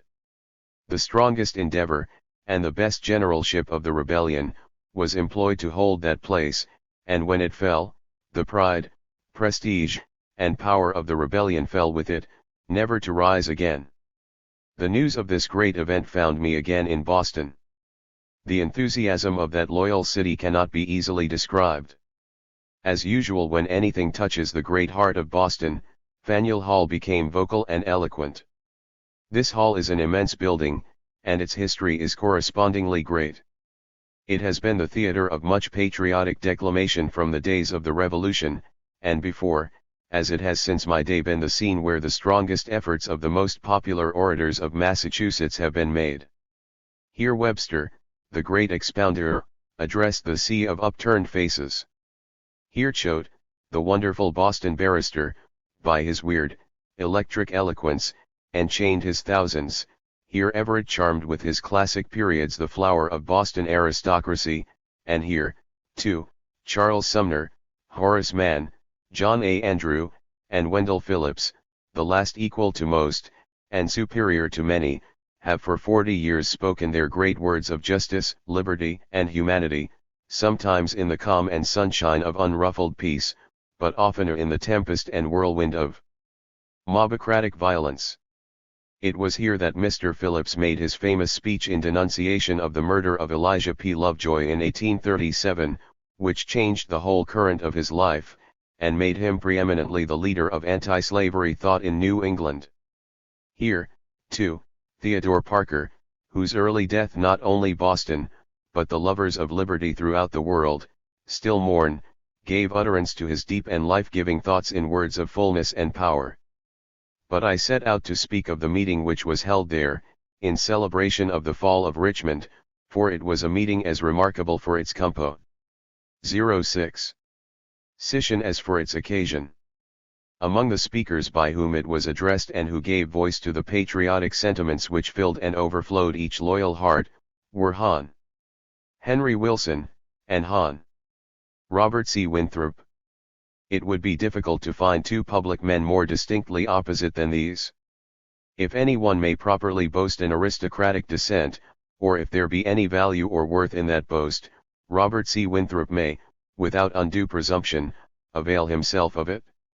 He was born in the midst of wealth and luxury, and never felt the flint of hardship or the grip of poverty. Just the opposite to this was the experience of Henry Wilson. The son of common people, wealth and education had done little for him, but he had in him a true heart, and a world of common sense, and these, with industry, good habits, and perseverance, had carried him further and lifted him higher than the brilliant man with whom he formed such striking contrast. Winthrop, before the war, like many others of his class, had resisted the anti-slavery current of his state, had sided largely with the demands of the slave power, had abandoned many of his old Whig friends, when they went for free soil and free men in 1848, and gone into the Democratic Party. During the war he was too good to be a rebel sympathizer, and not quite good enough to become as Wilson was a power in the Union cause. Wilson had risen to eminence by his devotion to liberal ideas, while Winthrop had sunken almost to obscurity from his indifference to such ideas. But now either himself or his friends, most likely the latter, thought that the time had come when some word implying interest in the loyal cause should fall from his lips. It was not so much the need of the Union, as the need of himself, that he should speak. The time when the Union needed him, and all others, was when the slave-holding rebellion raised its defiant head, not when, as now, that head was in the dust and ashes of defeat and destruction.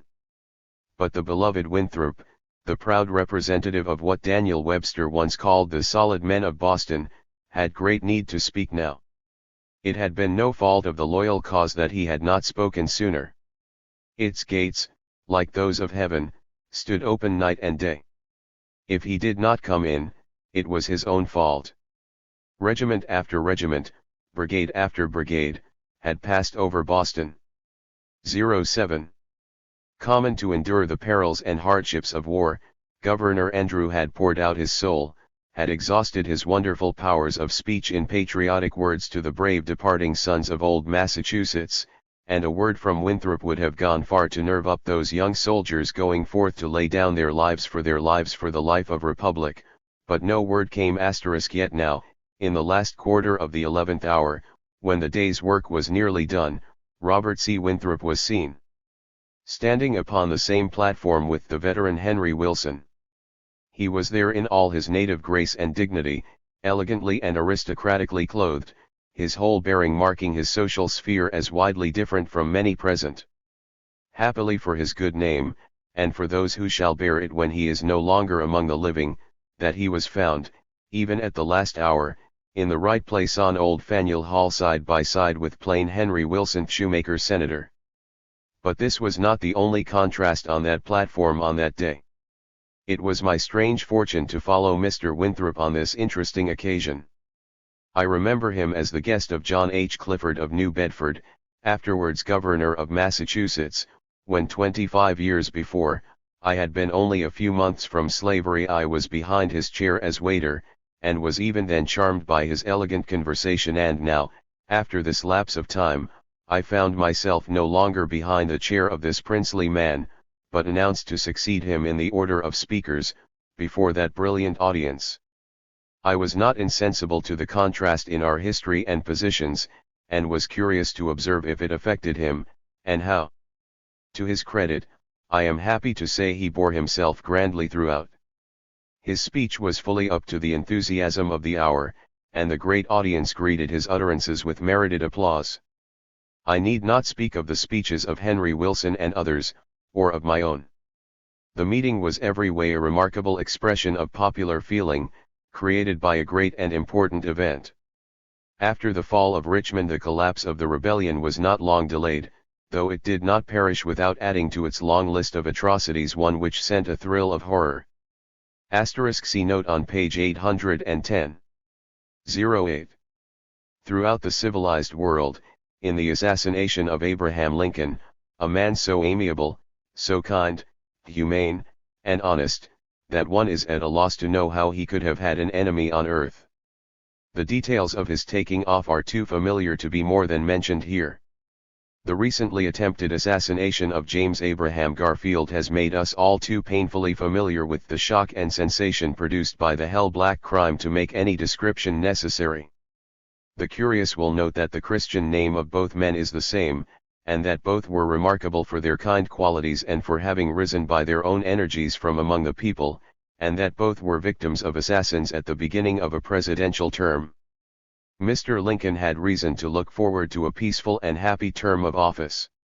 To all appearance, we were on the eve of a restoration of the Union and of a solid and lasting peace. He had served one term as President of the United States, he was now for the first time to be President of the United States. Heavy had been his burden, hard had been his toil, bitter had been his trials, and terrible had been his anxiety, but the future seemed now bright and full of hope.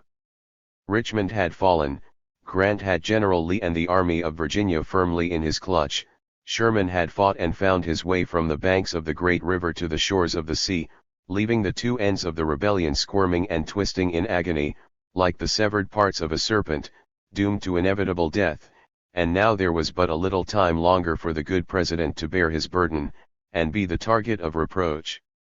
His accusers, in whose opinion he was always too fast or too slow, too weak or too strong, too conciliatory or too aggressive, would soon become his admirers. It was soon to be seen that he had conducted the affairs of the nation with singular wisdom, and with absolute fidelity to the great trust confided in him. A country redeemed and regenerated from the foulest crime against human nature that ever saw the sun. What a bright vision of peace, prosperity, and happiness must have come to that tired and overworked brain, and weary spirit. Men used to talk of his jokes, and he no doubt indulged in them, but I seemed never to have the faculty of calling them to the surface. I saw him oftener than many who 09 have reported him, but I never saw any levity in him. He always impressed me as a strong, earnest man, having no time or disposition to trifle, grappling with all his might the work he had in hand. The expression of his face was a blending of suffering with patience and fortitude. Men called him homely, and homely he was, but it was manifestly a human homeliness, for there was nothing of the tiger or other wild animal about him. His eyes had in them the tenderness of motherhood, and his mouth and other features the highest perfection of a genuine manhood. His picture, by Marshall, now before me in my study, corresponds well with the impression I have of him. But, alas! What are all good and great qualities, what are human hopes and human happiness to the revengeful hand of an assassin?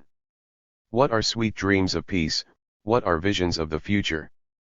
A simple leaden bullet and a few grains of powder are sufficient in the shortest limit of time to blast and ruin all that is precious in human existence, not alone of the murdered, but of the murderer. I write this in the deep gloom flung over my spirit by the cruel, wanton, and cold-blooded attempted assassination of Abraham Garfield, as well as that of Abraham Lincoln. I was in Rochester, NY, where I then resided, when news of the death of Mr. Lincoln was received. Our citizens, not knowing what else to do in the agony of the hour, betook themselves to the city hall. Though all hearts ached for utterance, few felt like speaking. We were stunned and overwhelmed by a crime and calamity hitherto unknown to our country and our government. The hour was hardly one for speech, for no speech could rise to the level of feeling. Dr. Robinson, then of Rochester University, but now of Brown University, Providence, R.I., was prevailed upon to take the stand, and made one of the most touching and eloquent speeches I ever heard. At the close of his address, I was called upon, and spoke out of the fullness of my heart, and, happily, gave expression to so much of the soul of the people present that my voice was several times utterly silenced by the sympathetic tumult of the great audience. I had resided long in Rochester, and had made many speeches there which had more or less touched the hearts of my hearers, but never till this day was I brought into such close accord with them. We 10. Shared in common a terrible calamity, and this touch of nature made us more than countrymen, it made us kin. Asterisk. I sincerely regret that I have done Mr. Winthrop great injustice. This Faneuil Hall speech of his was not the first manifestation of his zealous interest in the loyal cause during the late war. While it is quite true that Mr. Winthrop was strongly against the anti-slavery movement at the North, his addresses and speeches delivered during the war, as they have come to my knowledge since writing the foregoing chapter, prove him to have been among the most earnest in his support of the national government in its efforts to suppress the rebellion and to restore the Union. Frederick Douglass. 11. Chapter 13. Vast changes. Satisfaction and anxiety. No fields of labor opening, lyceums and colleges soliciting addresses, literary attractions, pecuniary gain, still pleading for human rights. President Andy Johnson colored delegation. Their reply to him. National Loyalist Convention, 1866, and its procession. Not wanted meeting with an old friend. Joy and surprise at the old master's welcome, and Miss Amanda's friendship. Enfranchisement. Discuss its accomplishment. Negro a citizen. When the war for the Union was substantially ended, and peace had dawned upon the land, as was the case almost immediately after the tragic death of President Lincoln, when the gigantic system of American slavery, which had defied the march of time and resisted all the appeals and arguments of the abolitionists and the humane testimonies of good men of every generation during 250 years, was finally abolished and forever prohibited by the organic law of the land, a strange and, perhaps, perverse feeling came over me. My great and exceeding joy over these stupendous achievements, especially over the abolition of slavery, was slightly tinged with a feeling of sadness. I felt that I had reached the end of the noblest and best part of my life. My school was broken up, my church disbanded, and the beloved congregation dispersed, never to come together again. The anti-slavery platform had performed its work, and my voice was no longer needed. Othello's occupation was gone. The great happiness of meeting with my fellow workers was now to be among the things of memory. Then, too, some thought of my personal future came in. Like Daniel Webster, when asked by his friends to leave John Tyler's cabinet, I naturally inquired, "Where shall I go?" I was still in the midst of my years, and had something of life before me, and as the minister said, "It is necessary for ministers to live," I felt it was necessary for me. 12. To live, and to live honestly. But where should I go, and what should I do? I could not now take hold of life as I did when I first landed in New Bedford, 25 years before. I could not go to the wharf of either Gideon or George Howland, to Richmond's brass foundry, or Richardson's Candle and Oil Works, load and unload vessels, or even ask Governor Clifford for a place as a servant. Rolling oil casks and shoveling coal were all well enough when I was younger, immediately after getting out of slavery. Doing this was a step up, rather than a step down, but all these avocations had had their day for me, and I had had my day for them. My public life and labors had unfit me for the pursuits of my earlier years, and yet had not prepared me for more congenial and higher employment. Outside the question of slavery my thoughts had not been much directed, and I could hardly hope to make myself useful in any other cause than that to which I had given the best 25 years of my life. A man in the situation in which I found myself has not only to divest himself of the old, which is never easily done, but to adjust himself to the new, which is still more difficult.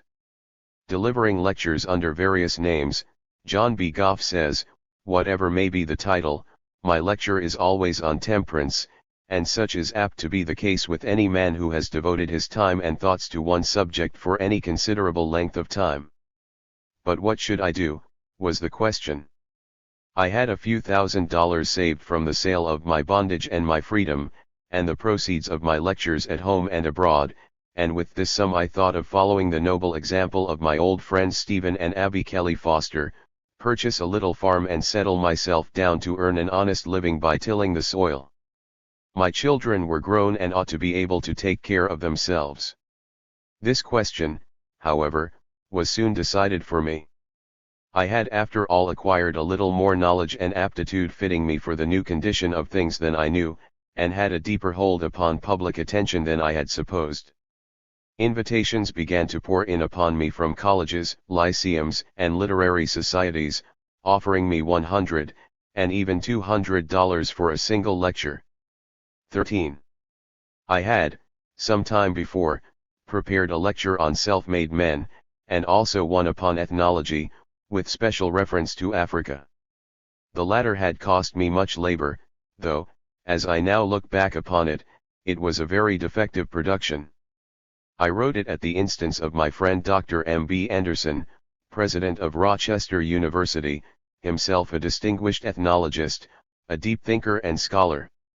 I had been invited by one of the literary societies of Western Reserve College, to address it on commencement day, and never having spoken on such an occasion, never, indeed, having been myself inside of a schoolhouse for the purpose of an education, I hesitated about accepting the invitation, and finally called upon Professor Henry Wayland, son of the great Dr. Wayland of Brown University, and on Dr. Anderson, and asked their advice whether I ought to accept.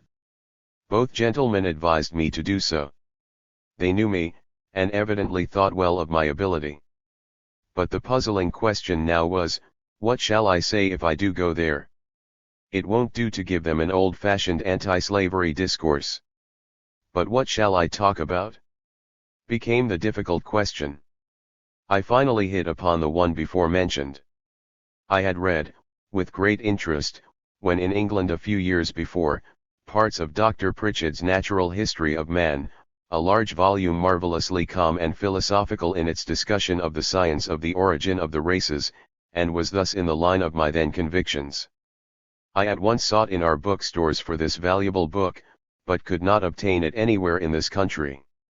I sent to England, where I paid the sum of $7.50 for it. In addition to this valuable work, President Anderson kindly gave me a little book entitled Man and His Migrations, by Dr. R. G. Latham, and loaned me the large work of Dr. Morton, the famous archaeologist, and that of Messrs. Knott and Glidden, the latter written evidently to degrade the Negro and support the then prevalent Calhoun doctrine of the rightfulness of slavery. With these books and 14. Occasional suggestions from Dr. Anderson and Professor Wayland, I set about preparing my commencement address. For many days and nights I toiled, and succeeded at last in getting something together in due form.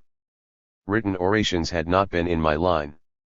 I had usually depended upon my unsystematized knowledge and the inspiration of the hour and the occasion, but I had now got the scholar bee in my bonnet, and supposed that inasmuch as I was to speak to college professors and students I must at least make a show of some familiarity with letters. It proved, As to its immediate effect, a great mistake, for my carefully studied and written address, full of learned quotations, fell dead at my feet, while a few remarks I made extemporaneously at collation were enthusiastically received. Nevertheless, the reading and labor expended were of much value to me. They were needed steps preparatory to the work upon which I was about to enter. If they failed at the beginning, they helped to success in the end. My lecture on the races of men was seldom called for, but that on self-made men was in great demand, especially through the West. I found that the success of a lecturer depends more upon the quality of his stock in store than the amount. My friend Wendell Phillips, who has said more cheering words to me and in vindication of my race than any man now living, has delivered his famous lecture on the lost arts during the last 40 years, and I doubt if among all his lectures, and he has many, there is one in such requisition as this. When Daniel O'Connell was asked why he did not make a new speech, he playfully replied that it would take Ireland 20 years to learn his old ones. Upon some such consideration as this I adhered pretty closely to my old lecture on self-made men, retouching and shading it a little from time to time as occasion seemed to require. Here, then, was a new vocation before me, full of advantages mentally and pecuniarily.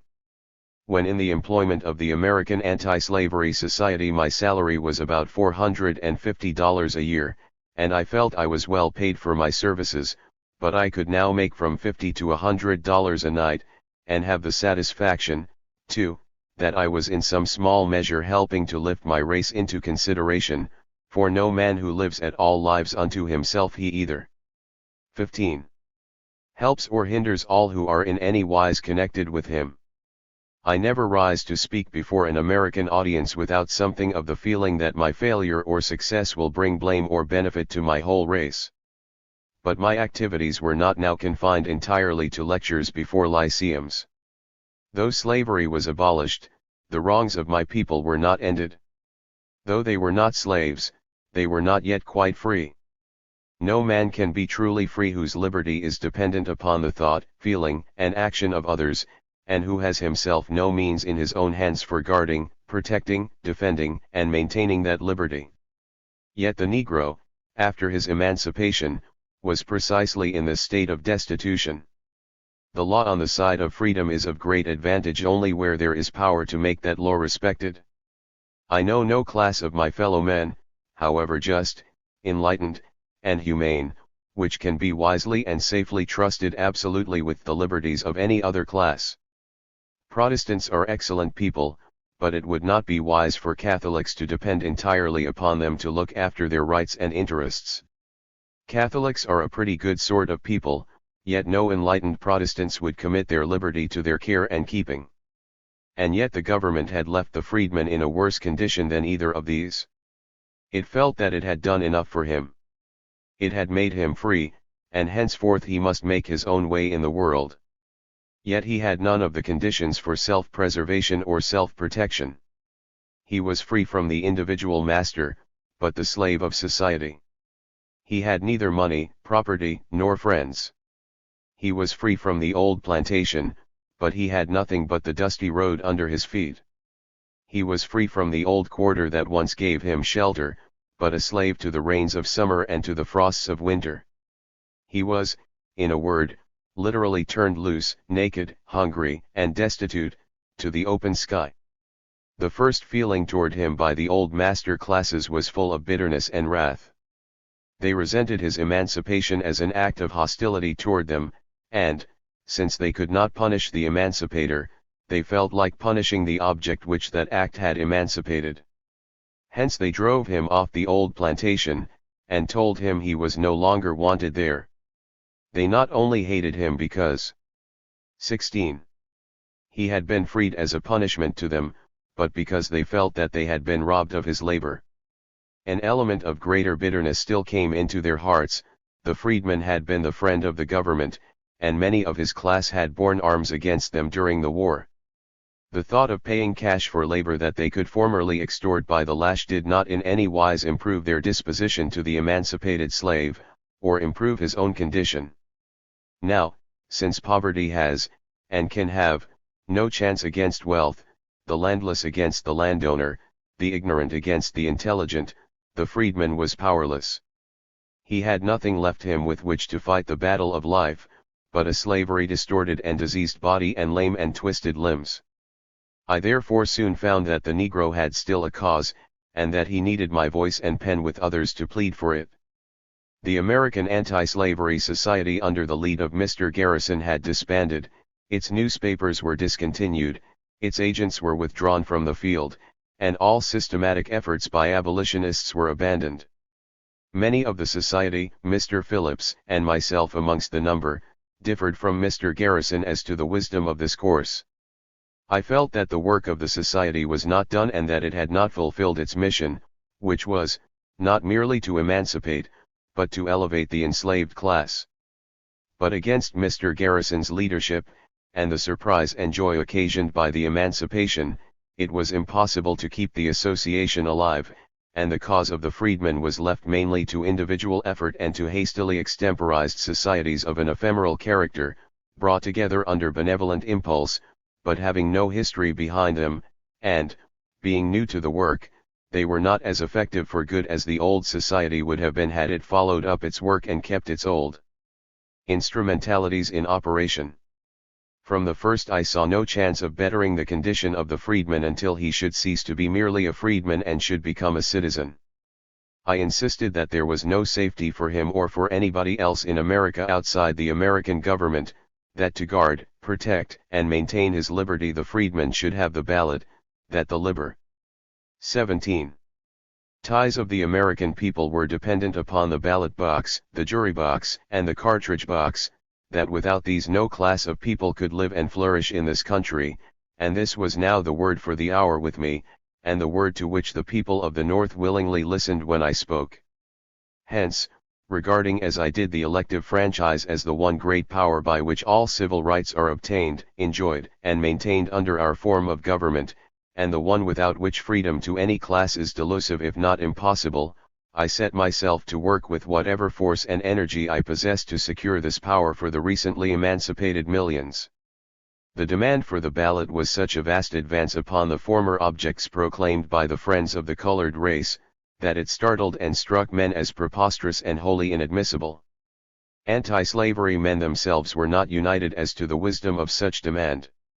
Mr. Garrison himself, though foremost for the abolition of slavery, was not yet quite ready to join this advanced movement.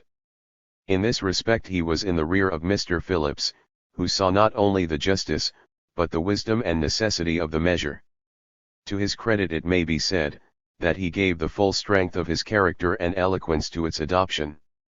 While Mr. Garrison thought it too much to ask, Mr. Phillips thought it too little.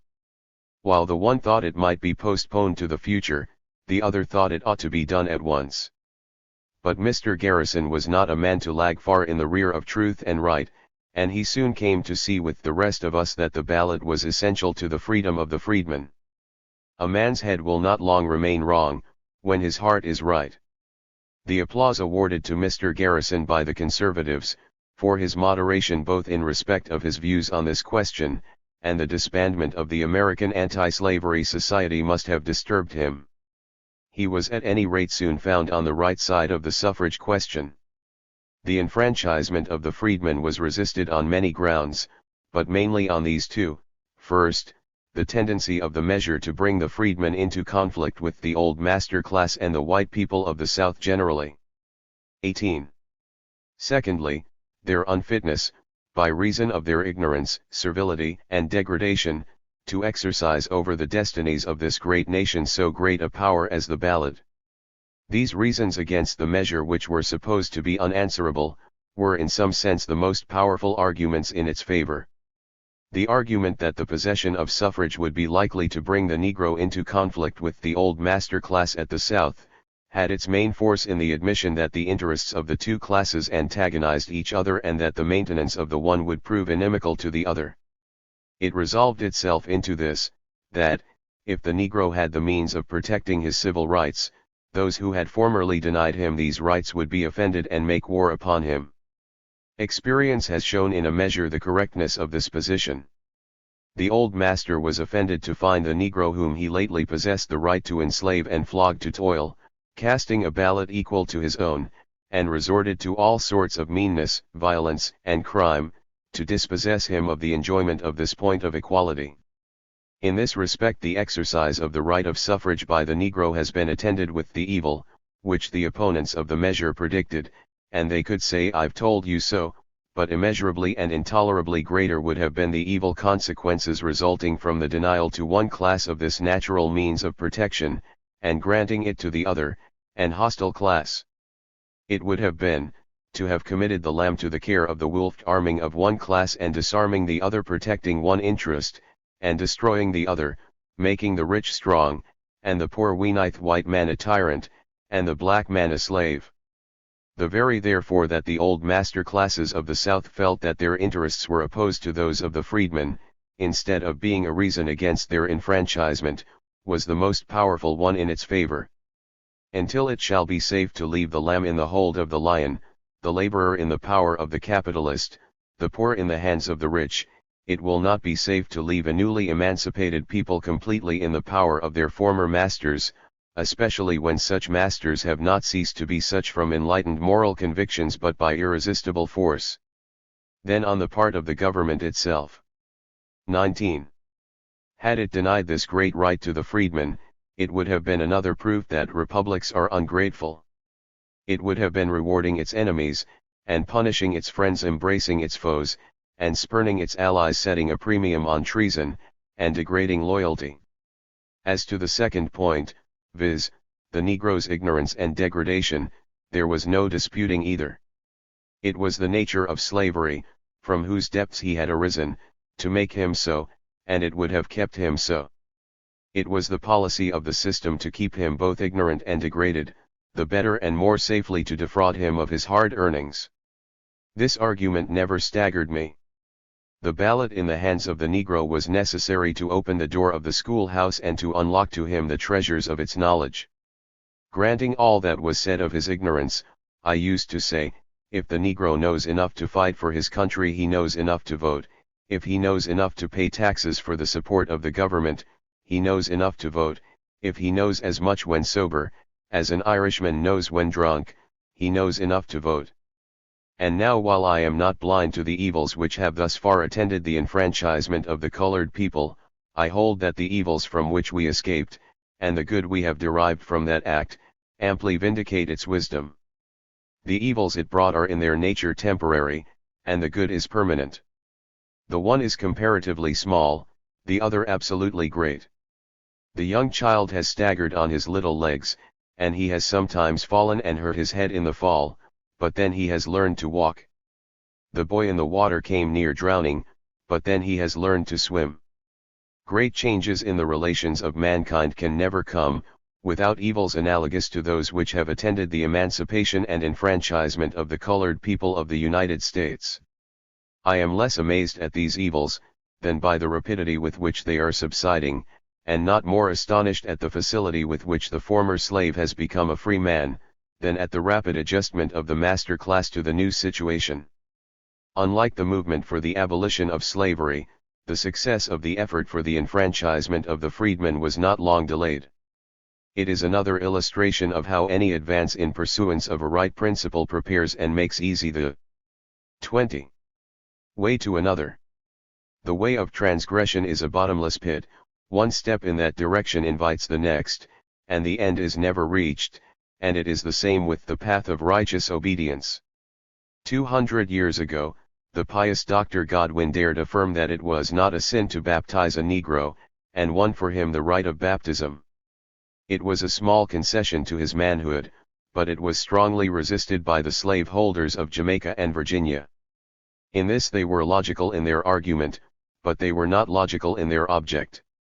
They saw plainly that to concede the Negro's right to baptism was to receive him into the Christian Church, and make him a brother in Christ, and hence they opposed the first step sternly and bitterly.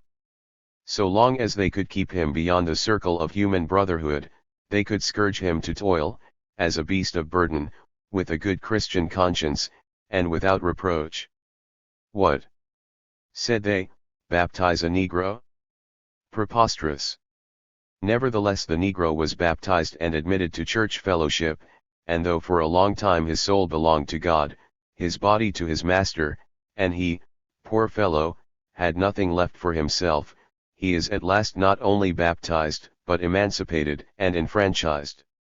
In this achievement, an interview with President Andrew Johnson, on the 7th of February, 1866, by a delegation consisting of George T. Downing, Lewis H. Douglas, W. M. E. Matthews, John Jones, John F. Cook, Joseph E. Otis, A. W. Ross, William Whipper, John M. Brown, Alexander Dunlop, and myself, will take its place in history as one of the first steps.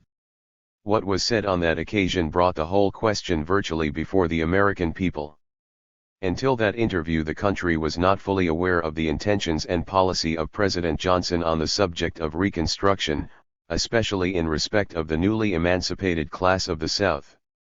After having heard the brief addresses made to him by Mr. Downing and myself, he occupied at least 3/4 of an hour in what seemed a set speech, and refused to listen to any reply on our part, although solicited to grant a few moments for that purpose.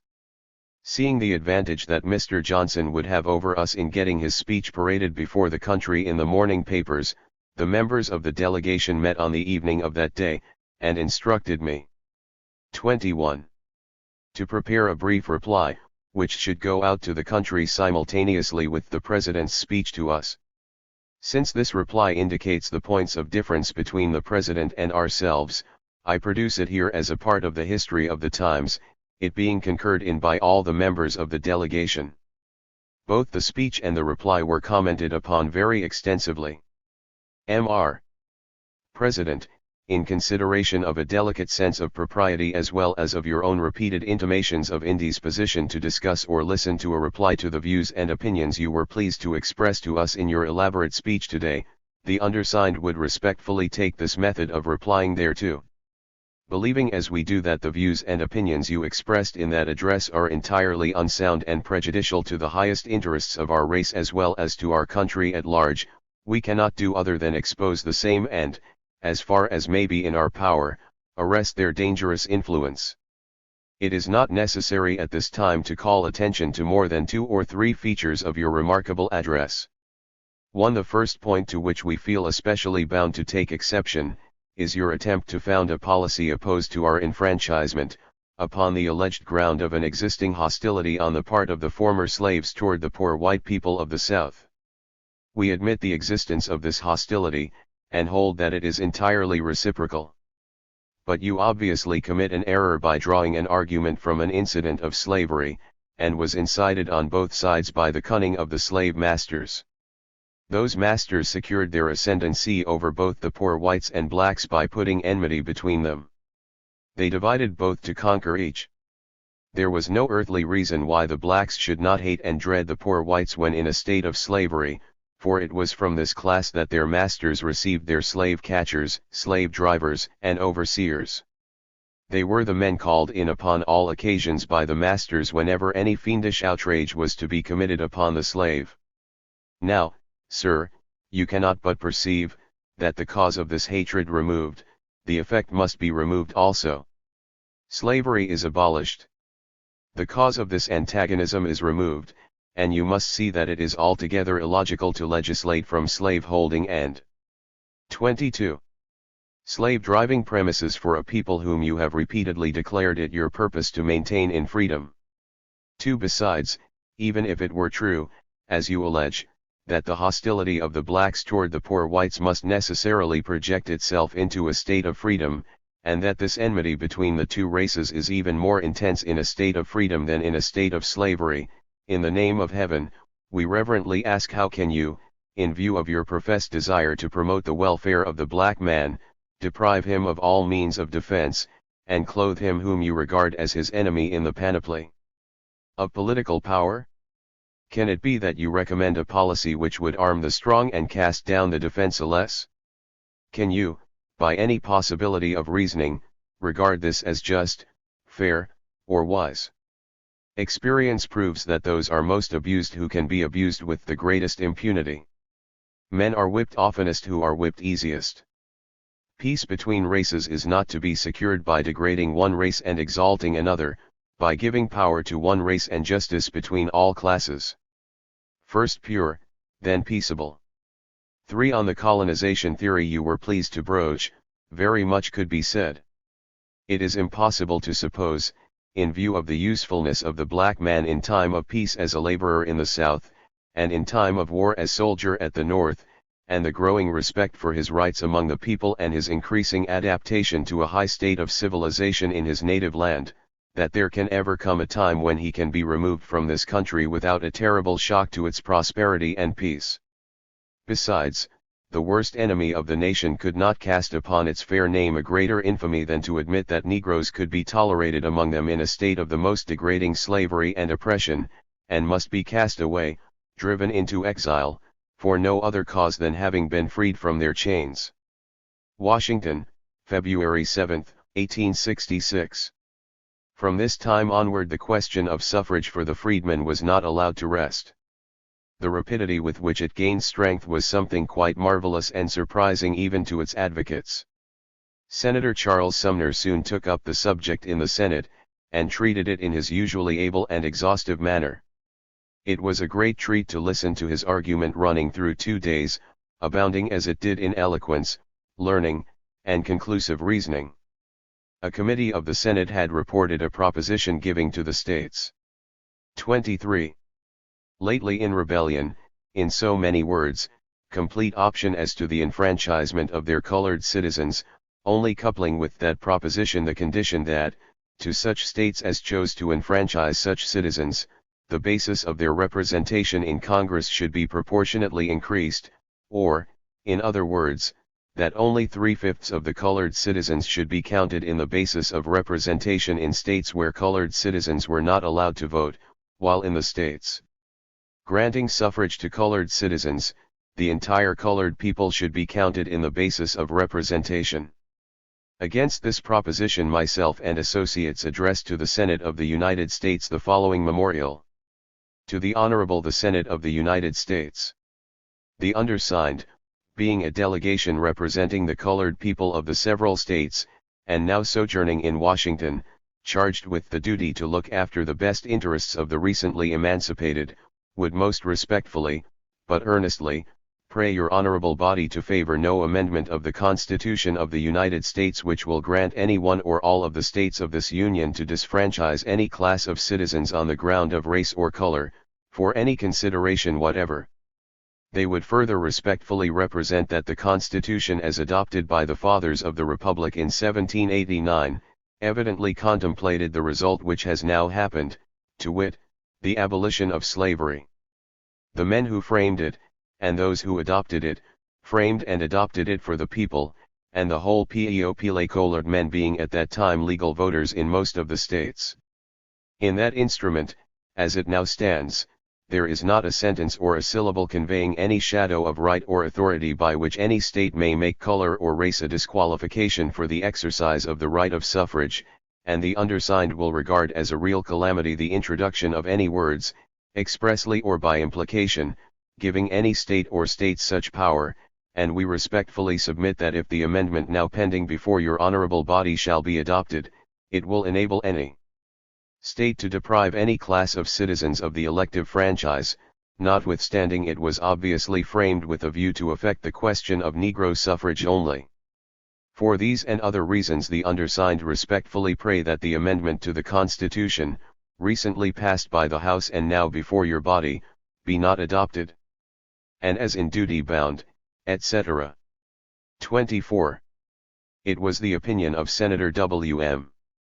Pitt Fessenden, Senator Henry Wilson, and many others, that the measure here memorialized against would, if incorporated into the Constitution, certainly bring about the enfranchisement of the whole colored population of the South.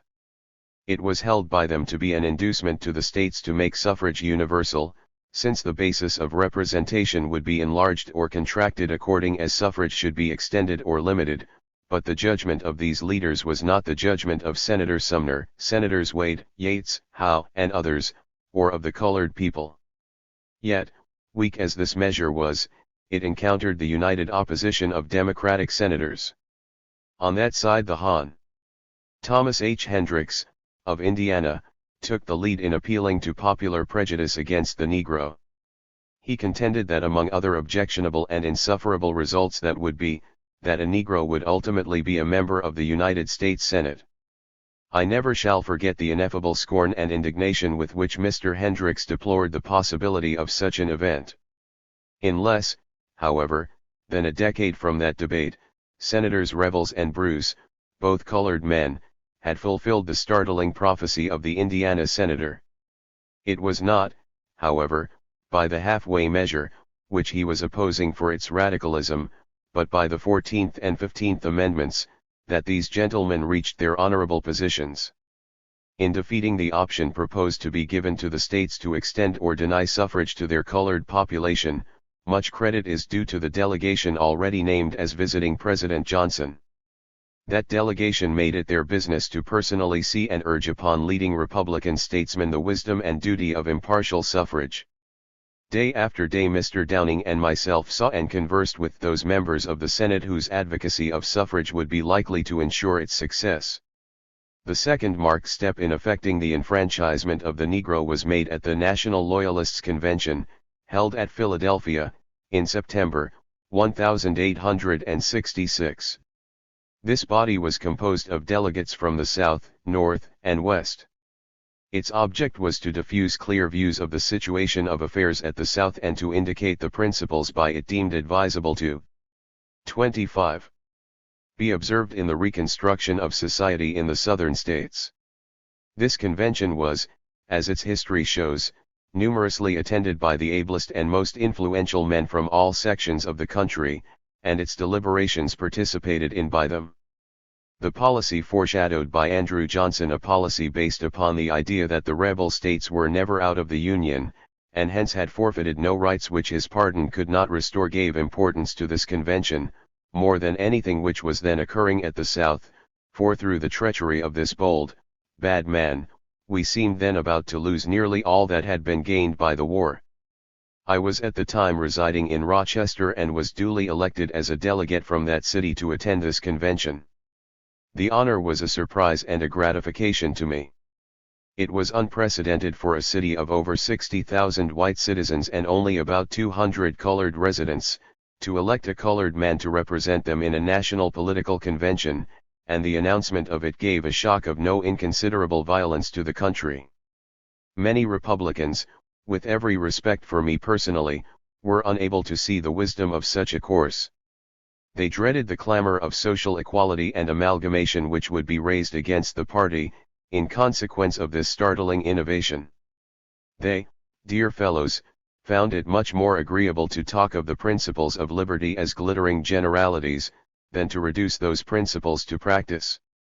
When the train on which I was going to the convention reached Harrisburg, it met and was attached to another from the West crowded with Western and Southern delegates on the way to the convention, and among them were several loyal governors, chief among whom was the loyal governor of Indiana, Oliver P. Morton, a man of Webstian mold in all that appertained to mental power.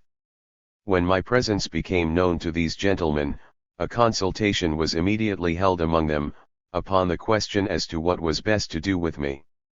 It seems now, in view of all the 26. progress which had been made, that such a question could arise.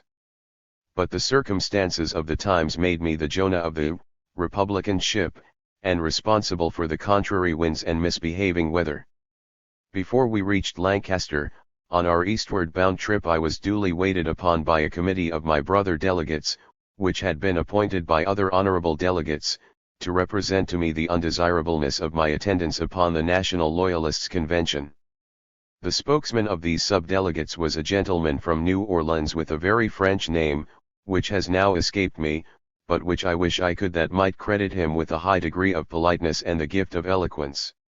He began by telling me that he knew my history and my works, and that both himself and the gentlemen who sent him, as well as those who accompanied him, regarded me with admiration, that there was not among them the remotest objection to sitting in the convention with me, but their personal wishes in the matter they felt should be set aside for the sake of our common cause, that whether I should or should not go into the convention was purely a matter of expediency, that I must know that there was a very strong and bitter prejudice against my race in the North as well as at the South, and that the cry of social and political equality would not fail to be raised against the Republican Party if I should attend this loyal national convention. He insisted that it was a time for the sacrifice of my own personal feeling for the good of the Republican cause, that their several districts in the state of Indiana so evenly balanced that a very slight circumstance would be likely to turn the scale against us, and defeat our congressional candidates, and thus leave Congress without a two-thirds vote to control the headstrong and treacherous man then in the presidential chair. It was urged that this was a terrible responsibility for me or any other man to take.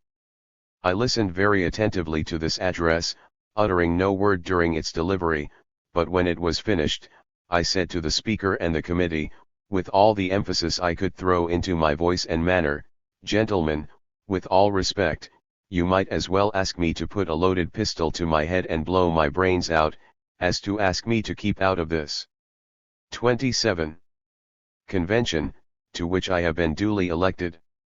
Then, gentlemen, what would you gain by this exclusion?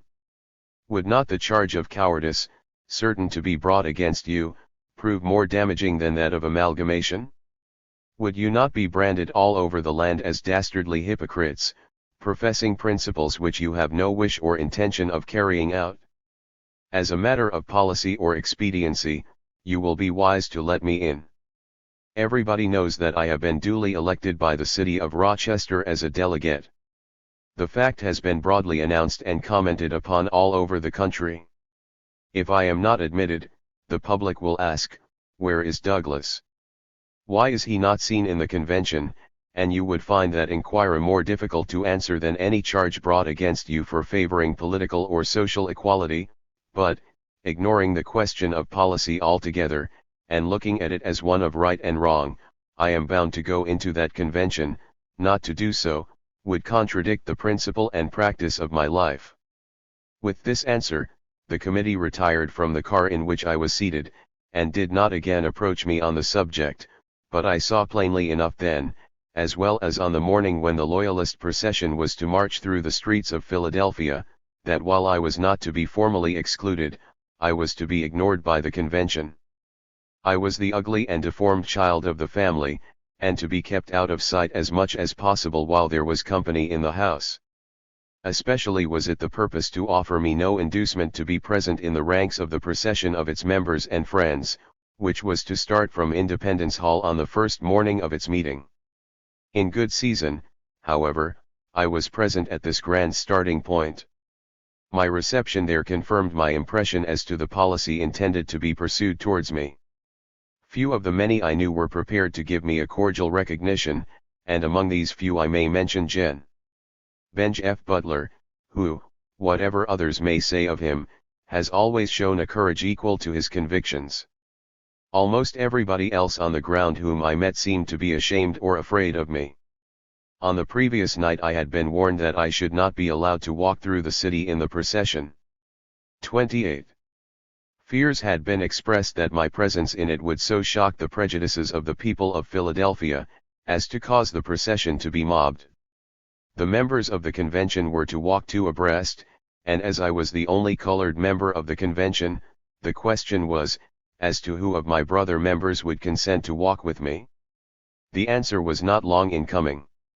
There was one man present who was broad enough to take in the whole situation, and brave enough to meet the duty of the hour, one who was neither afraid nor ashamed to own me as a man and a brother, one man of the purest Caucasian type, a poet and a scholar, brilliant as a writer, eloquent as a speaker, and holding a high and influential position, editor of a weekly journal having the largest circulation of any weekly paper in the city or state of New York. On that man was Mr. Theodore Tilton.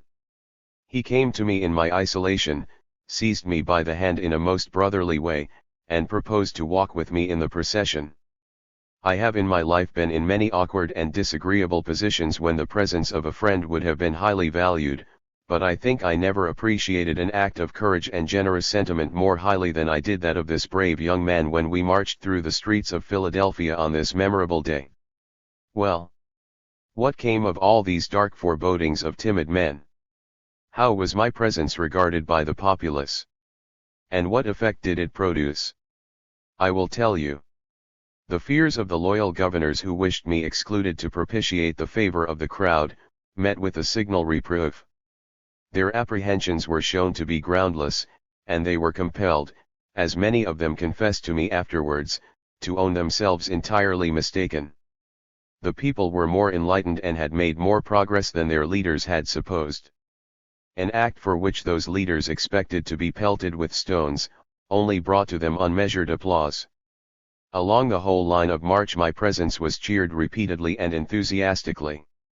I was myself utterly surprised by the heartiness and unanimity of the popular approval. We were marching through a city remarkable for the depth and bitterness of its hatred of the abolition movement, a city 29. Whose populace had mobbed anti-slavery meetings, burned temperance halls and churches owned by colored people, and burned down Pennsylvania Hall because it had opened its doors upon terms of equality to people of different colors. But now the children of those who had committed these outrages and follies were applauding the very principles which their fathers had condemned. After the demonstrations of this first day, I found myself a welcome member of the convention, and cordial greeting took the place of cold aversion. The victory was short, signal, and complete. During the passage of the procession, as we were marching through Chestnut Street, an incident occurred which excited some interest in the crowd, and was noticed by the press at the time, and may perhaps be properly related here as a part of the story of my eventful life. It was my meeting Mrs. Amanda Sears, the daughter of my old mistress, Miss Lucretia Auld, the same Lucretia to whom I was indebted for so many acts of kindness when under the rough treatment of Aunt Katy, at the old plantation home of Col. Edward Lloyd. Mrs. Sears now resided in Baltimore, and as I saw her on the corner of 9th and Chestnut Streets, I hastily ran to her, and expressed my surprise and joy at meeting her. "But what brought you to Philadelphia at this time?" I asked. She replied, with animated voice and countenance, "I heard you were to be here, and I came to see you walk in this procession." The dear lady, with her 2 children, had been following us for hours. Here was the daughter of the owner of a slave, following with enthusiasm that slave as a free man, and listening with joy to the plaudits he received as he marched along through the crowded streets of the great city. And here I may relate another circumstance which should have found place earlier in this story, which will further explain the feeling subsisting between Mrs. Sears and myself. 7 years prior to our meeting, as just described, I delivered a lecture in National Hall, Philadelphia, and at its close a gentleman approached me and said, "Mr. Douglas, do you know that your once mistress has been listening to you tonight?" I replied that I did not, nor was I inclined to believe it. I had 4 or 5 times before had a similar statement made to me by different individuals in different states and 30. This made me skeptical in this instance. The next morning, however, I received from a Mr. W.M. Needles a very elegantly written note, which stated that she who was Amanda Auld, daughter of Thomas and Lucretia Auld, and granddaughter to my old master, Capt. Aaron Anthony, was now married to Mr. John L. Sears, a coal merchant in West Philadelphia. The street and number of Mr. Sears's office was given, so that I might, by seeing him, assure myself of the facts in the case, and perhaps learn something of the relatives whom I left in slavery. This note, with the intimation given me the night before, convinced me there was something in it, and I resolved to know the truth. I had now been out of slavery 20 years, and no word had come to me from my sisters, or my brother Perry, or my grandmother. My separation had been as complete as if I had been an inhabitant of another planet. A law of Maryland at that time visited with heavy fine and imprisonment any colored person who should come into the state, so I could not go to them any more than they could come to me. Eager to know if my kinsfolk still lived, and what was their condition, I made my way to the office of Mr. Sears, found him in, and handed him the note I had received from Mr. Needles, and asked him to be so kind as to read it and to tell me if the facts were as there stated. After reading the note, he said it was true, but he must decline any conversation with me, since not to do so would be a sacrifice to the feelings of his father-in-law. I deeply regretted his decision, spoke of my long separation from my relations and appealed to him to give me some information concerning them. I saw that my words were not without their effect. Presently he said, "You publish a newspaper, I believe." "I do," I said, "but if that is your objection to speaking with me, no word of our conversation shall go into its columns." To make a long story short, we had then quite a long conversation, during which Mr. Sears said that in my narrative I had done his father-in-law injustice, for he was really a kind-hearted man, and a good master. I replied that there must be two sides to the relation of master and slave, and what was deemed kind and just to the one was the opposite to the other.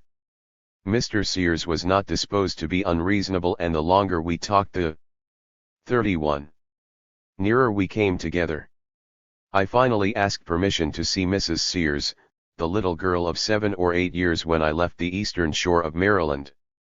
This request was at first a little too much for him, and he put me off by saying that she was a mere child when I last saw her, and that she was now the mother of a large family of children and I would not know her.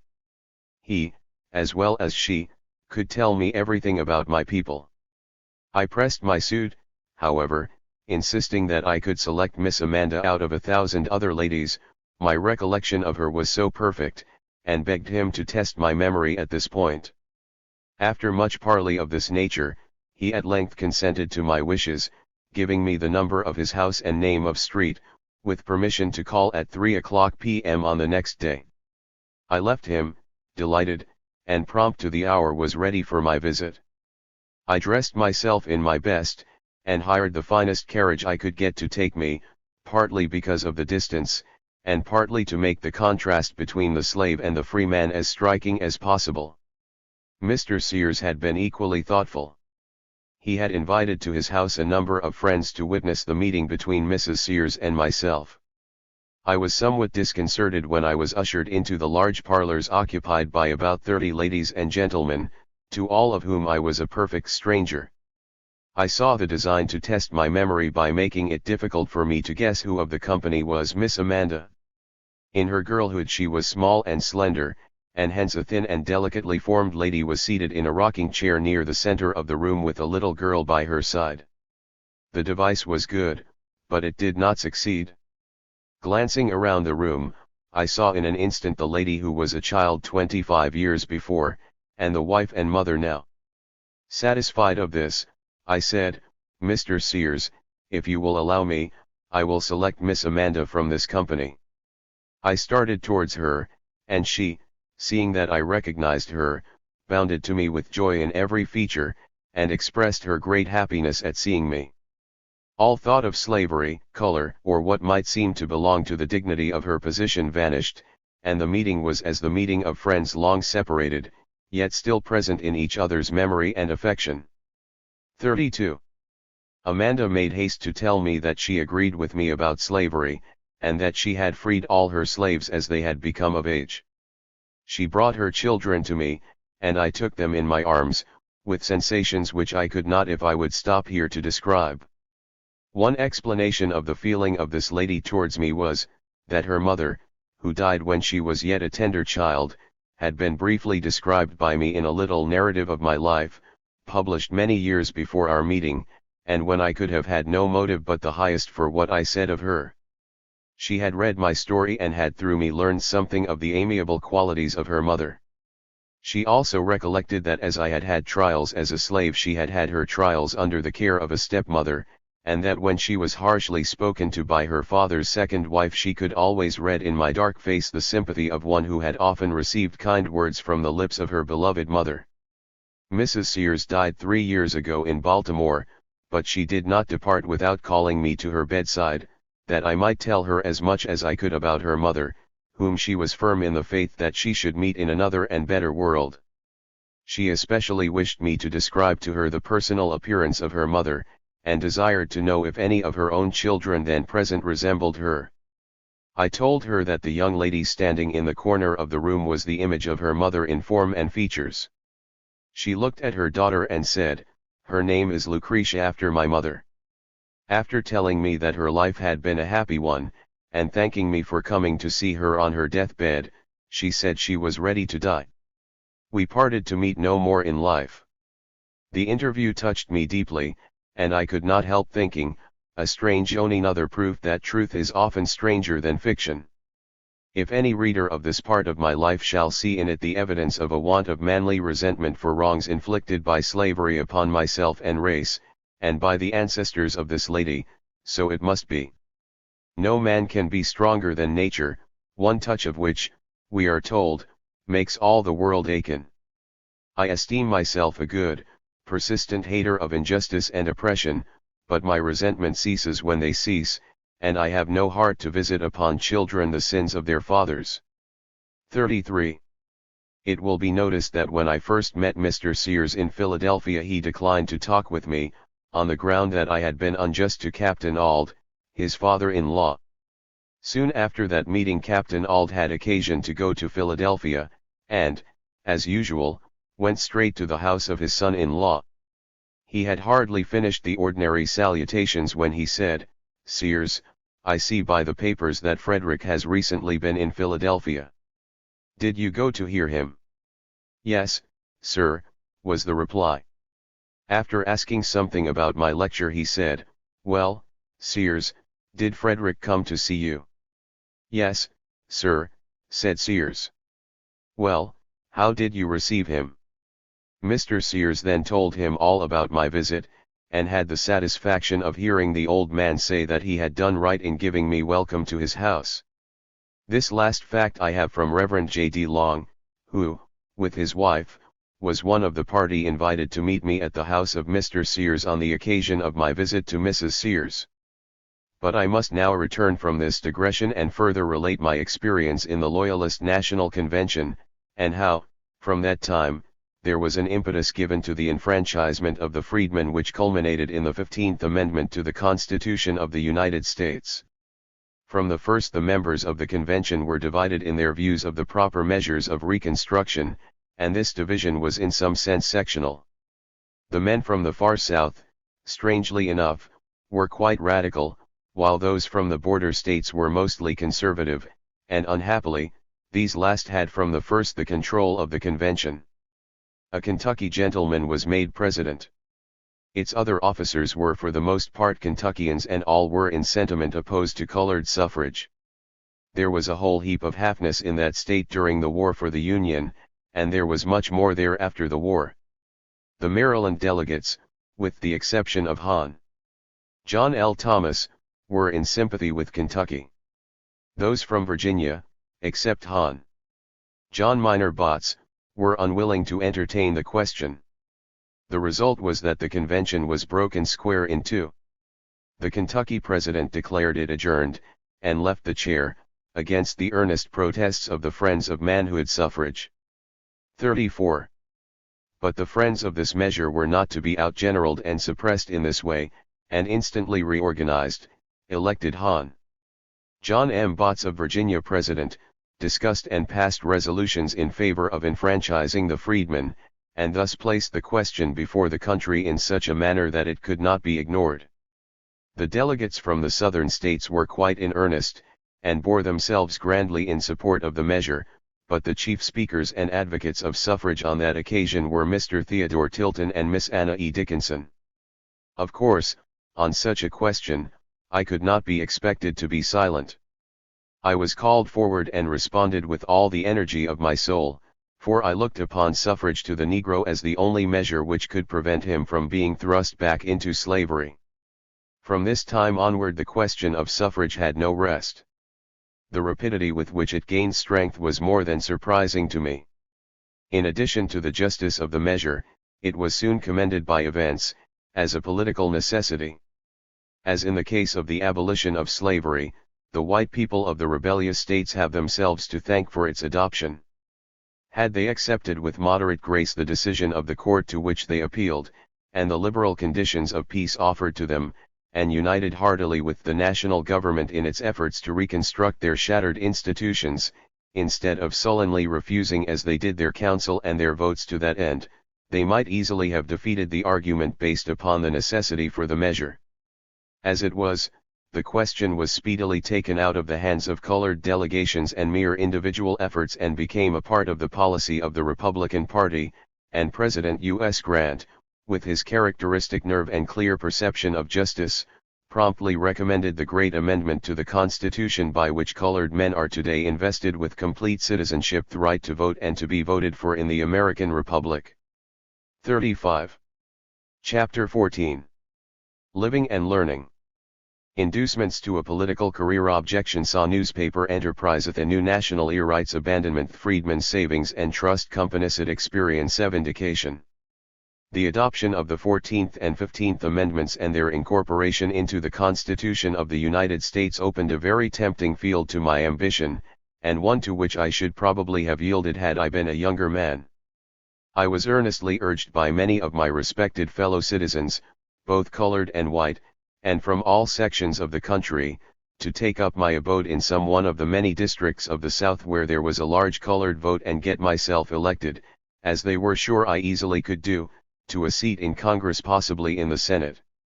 That I did not yield to this temptation was not entirely due to my age, for the idea did not square well with my better judgment and sense of propriety. The thought of going to live among a people in order to gain their votes and acquire official honors was repugnant to my self-respect, and I had not lived long enough in the political atmosphere of Washington to have this sentiment sufficiently blunted to make me indifferent to its suggestions. I do not deny that the arguments of my friends had some weight in them, and from their standpoint it was all right, but I was better known to myself than to them. I had small faith in my aptitude as a politician, and could not hope to cope with rival aspirants. My life and labors in the North had in measure unfit me for such work, and I could not have readily adapted myself to the peculiar oratory found to be most effective with the newly enfranchised class. In the New England and Northern atmosphere I had acquired a style of speaking which in the South would have been considered tame and spiritless, and consequently he who could tear a passion to tatters and split the ear of grounding had far better chance of success with the masses there than one so little boisterous as myself. 36. Upon the whole, I have never regretted that I did not enter the arena of congressional honors to which I was invited. Outside of mere personal considerations I saw, or thought I saw, that in the nature of the case the scepter of power had passed from the old slave and rebellious states to the free and loyal states, and that hereafter, at least for some time to come, the loyal North, with its advanced civilization, must dictate the policy and control the destiny of the Republic. I had an audience ready-made in the free states, one which the labors of 30 years had prepared for me, and before this audience the freedmen of the South needed an advocate as much as they needed a member of Congress. I think in this I was right, for thus far our colored members of Congress have not largely made themselves felt in the legislation of the country, and I have little reason to think I could have done any better than they. I was not, however, to remain long in my retired home in Rochester, where I had planted my trees and was reposing under their shadows. An effort was being made about this time to establish a large weekly newspaper in the city of Washington, which should be devoted to the defense and enlightenment of the newly emancipated and enfranchised people, and I was urged by such men as George T. Downing, J. H. Hawes, J. Sella Martin, and others, to become its editor-in-chief. My 16 years' experience as editor and publisher of my own paper, and the knowledge of the toil and anxiety which such a relation to a public journal must impose, caused me much reluctance and hesitation.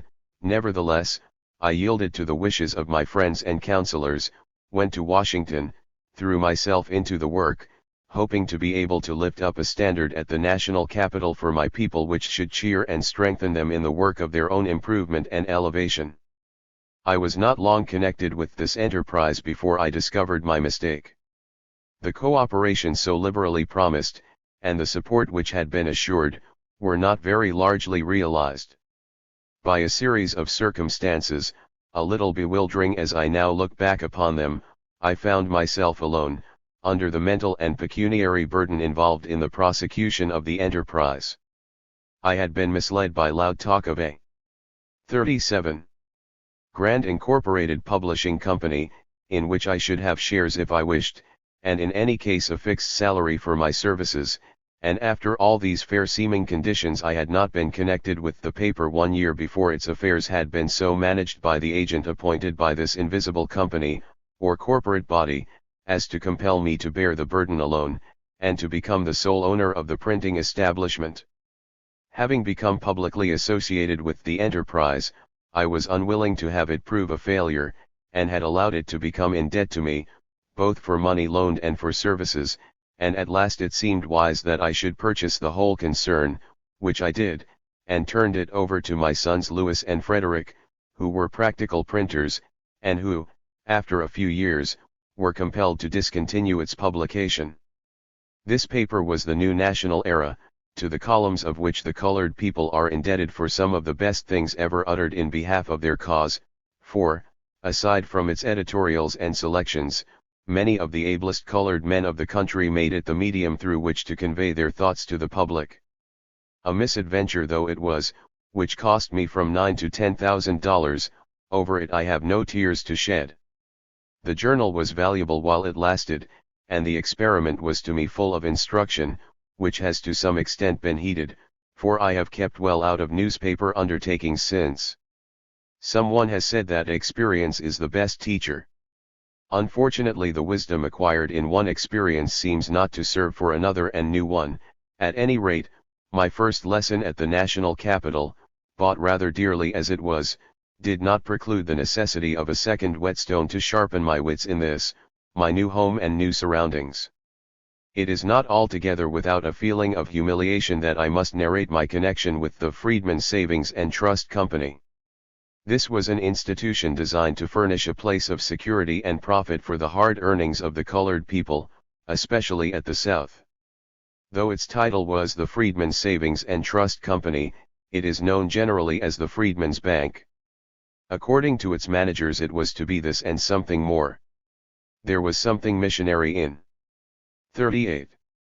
Its composition, and it dealt largely in exhortations as well as promises. The men connected with its management were generally church members, and reputed eminent for their piety. Some of its agents had been preachers of the word. Their aim was now to instill into the minds of the untutored Africans lessons of sobriety, wisdom, and economy, and to show them how to rise in the world. Like snowflakes in winter, circulars, tracts, and other papers were, by this benevolent institution, scattered among the sable millions, and they were told to look to the Freedmen's Bank and live.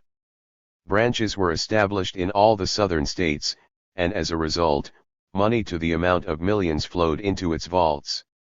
With the usual effect of sudden wealth, the managers felt like making a little display of their prosperity. They accordingly erected on one of the most desirable and expensive sites in the national capital, one of the most costly and splendid buildings of the time, finished on the inside with black walnut and furnished with marble counters and all the modern improvements.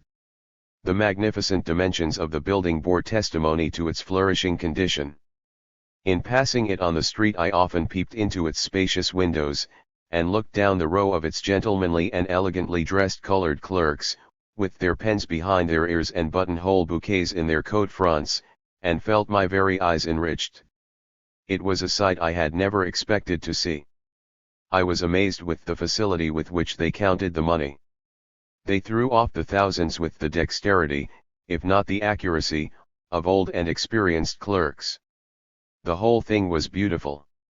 I had read of this bank when I lived in Rochester, and had indeed been solicited to become one of its trustees, and had reluctantly consented to do so, but when I came to Washington and saw its magnificent brownstone front, its towering height, its perfect appointments and the fine display it made in the transaction of its business, I felt like the Queen of Sheba when she saw the riches of Solomon, that the half had not been told me. After settling myself down in Washington in the office of the New Era, I could and did occasionally attend the meetings of the Board of Trustees, and had the pleasure of listening to the rapid reports of the condition of the institution, which 39.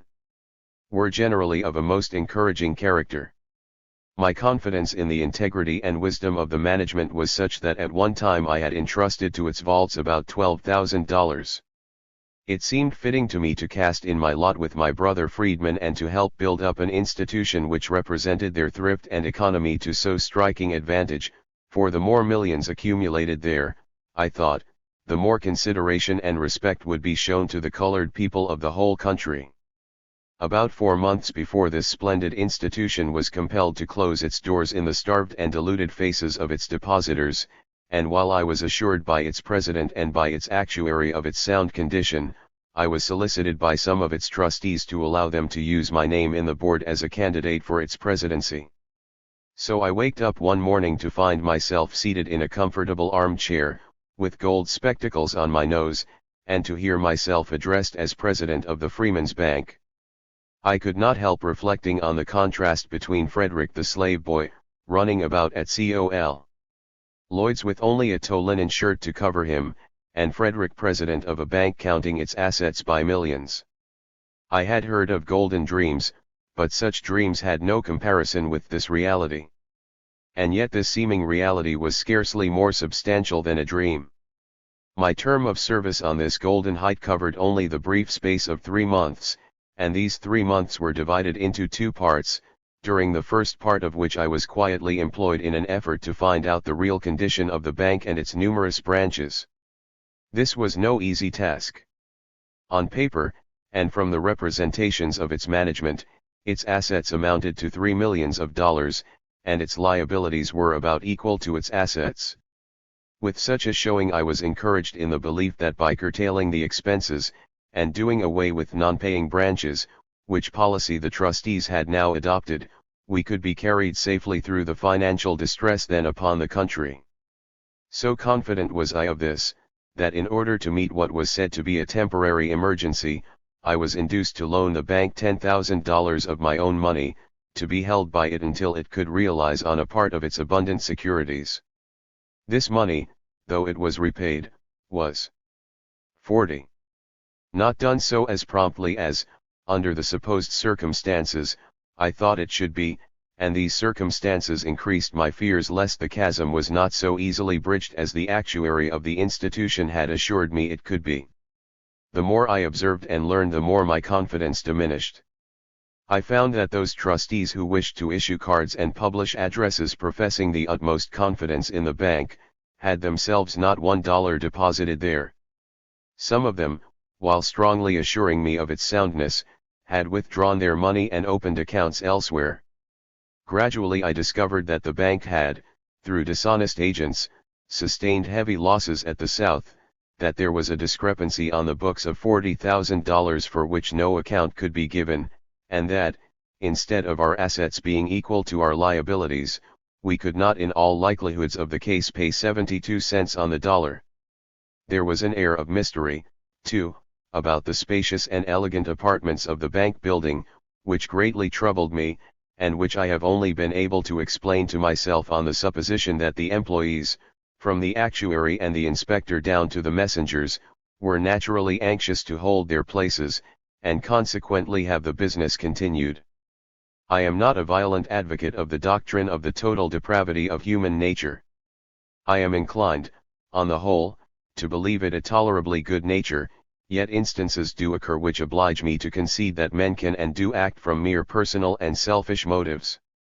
In this case, at any rate, it seemed not unreasonable to conclude that the finely dressed young gentleman, adorned with pens and bouquets, the most fashionable and genteel of all our colored youth, stationed behind those marble counters, should desire to retain their places as long as there was money in the vaults to pay them their salaries. Standing on the platform of this large and complicated establishment, with its 34 branches, extending from New Orleans to Philadelphia, its machinery in full operation, its correspondence carried on in cipher, its actuary dashing in and out of the bank with an air of pressing business, if not of bewilderment, I found the path of inquiry I was pursuing an exceedingly difficult one. I knew there had been very lately several runs on the bank, and that there had been a heavy 41 draft made upon its reserve fund, but I did not know, what I should have been told before being allowed to enter upon the duties of my office, that this reserve, which the bank by its charter was required to keep, had been entirely exhausted, and that hence there was nothing left to meet any future emergency. Not to make too long a story, I was, in 6 weeks after my election as president of this bank, convinced that it was no longer a safe custodian of the hard earnings of my confiding people.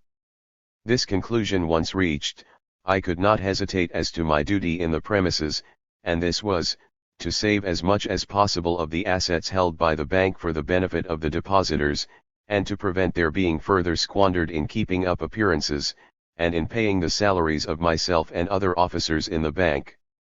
Fortunately, Congress, from which we held our charter, was then in session, and its committees on finance were in daily session. I felt it my duty to make known as speedily as possible to Hon. John Sherman, chairman of the Senate Committee on Finance, and to Senator Scott of Pennsylvania, also of the same committee, that I regarded the institution as insolvent and irrecoverable, and that I could no longer ask my people to deposit their money in it.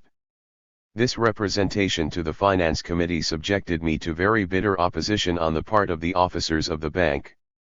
Its actuary, Mr. Stickney, immediately summoned some of the trustees, a dozen or so of them, to go before the Finance Committee and make a counter-statement to that made by me, and this they did.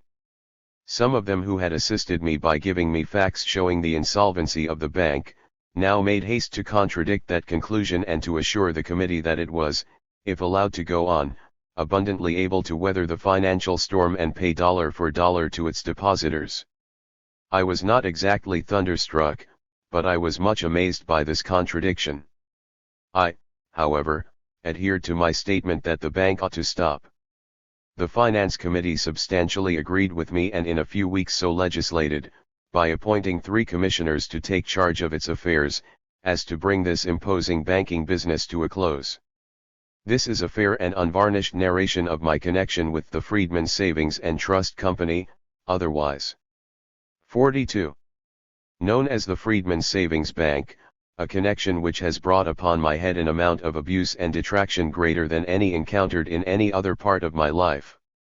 Before leaving the subject, I ought in justice to myself to state that, when I found that the affairs of the bank were to be closed up, I did not, as I might easily have done, and as others did, make myself a preferred creditor and take my money out of the bank, but on the contrary, I determined to take my chances with the other depositors, and left my money, to the amount of $2,000, to be divided with the assets among the creditors of the bank. And now, after 7 years have been allowed for the value of the securities to appreciate and the loss of interests on the deposits for that length of time, the depositors may deem themselves fortunate if they receive 60 cents on the dollar of what they placed in the care of this fine savings institution. It is also due to myself to state, especially since I have seen myself accused of bringing the Freedmen's Bank into ruin, and squandering in senseless loans on bad security the hardly earned monies of my race, that all the loans ever made by the bank were made prior to my connection with it as its president. Not a dollar, not a dime of its millions were loaned by me, or with my approval. The fact is, and all investigation shows it, that I was married to a corpse. The fine building, with its marble counters and black walnut finishings, was there, as were the affable and agile clerks and the discreet and colored cashier, but the life, which was the money, was gone, and I found that I had been placed there with the hope that by some drugs, some charms, some conjuration, or some mighty magic, I would bring it back. When I became connected with the bank, I had a tolerably fair name for honest dealing. I had expended in the publication of my paper in Rochester thousands of dollars annually, and had often to depend upon my credit to bridge over immediate wants, but no man there or elsewhere can say I ever wronged him out of a cent, and I could, today, with the confidence of the converted centurion, offer to restore fourfold to any from whom I have unjustly taken aught. I say this, not for the benefit of those who know me, but for the thousands of my own race who hear of me mostly through 43. The malicious and envious assaults of unscrupulous aspirants who vainly fancy that they lift themselves into consideration by wanton attacks upon the characters of men who receive a larger share of respect and esteem than themselves. 44. Chapter 15. Weighed in the balance. The Santo Domingo Controversy Decoration Day at Arlington, 1871 speech delivered their National Colored Convention at New Orleans, 1872 Elector at large for the state of New York. Death of Hon. Henry Wilson. The most of my story is now before the reader. Whatever of good or ill the future may have in store for me, the past at least is secure. As I review the last decade up to the present writing, I am impressed with a sense of completeness, a sort of rounding up of the arch to the point where the keystone may be inserted, the scaffolding removed, and the work, with all its perfections or faults, left to speak for itself. This decade, from 1871 to 1881, has been crowded, if time is capable of being thus described, with incidents and events which may well enough be accounted remarkable. To me they certainly appear strange, if not wonderful. My early life not only gave no visible promise, but no hint of such experience. On the contrary, that life seemed to render it, in part at least, impossible. In addition to what is narrated in the foregoing chapter, I have, as belonging to this decade, to speak of my mission to Santo Domingo, of my appointment as a member of the Council for the Government of the District of Columbia, of my election as Elector at large for the stage of New York, of my invitation to speak at the Monument of the Unknown Loyal Dead, at Arlington, on Decoration Day, of my address on the unveiling of Lincoln Monument, at Lincoln Park, Washington, of my appointment to bring the electoral vote from New York to the national capital, of my invitation to speak near the statue of Abraham Lincoln, Madison Square, New York, of my accompanying the body of Vice President Wilson from Washington to Boston, of my conversations with Senator Sumner and President Grant, of my welcome to the receptions of Secretary Hamilton Fish, of my appointment by President R.B. Hayes to the office of Marshal of the District of Columbia, of my visit to Thomas Auld, the man who claimed me as his slave, and from whom I was 45. Purchased by my English friends, of my visit, after an absence of 56 years, to Lloyd's Plantation, the home of my childhood, and of my appointment by President James A. Garfield to the office of Recorder of Deeds of the District of Columbia. Those who knew of my more than friendly relations with Hon. Charles Sumner, and of his determined opposition to the annexation of Santo Domingo to the United States, were surprised to find me earnestly taking sides with General Grant upon that question. Some of my white friends, and a few of those of my own color who, unfortunately, allow themselves to look at public questions more through the medium of feeling than of reason, and who follow the line of what is grateful to their friends rather than what is consistent with their own convictions, thought my course was an ungrateful return for the eminent services of the Massachusetts senator. I am free to say that, had I been guided only by the promptings of my heart, I should in this controversy have followed the lead of Charles Sumner. He was not only the most clear-sighted, brave, and uncompromising friend of my race who had ever stood upon the floor of the Senate, but was to me a loved, honored, and precious personal friend, a man possessing the exalted and matured intellect of a statesman, with the pure and artless heart of a child. Upon any issue, as between him and others, when the right seemed in any wise doubtful, I should have followed his counsel and advice. But the annexation of Santo Domingo, to my understanding, did not seem to be any such question.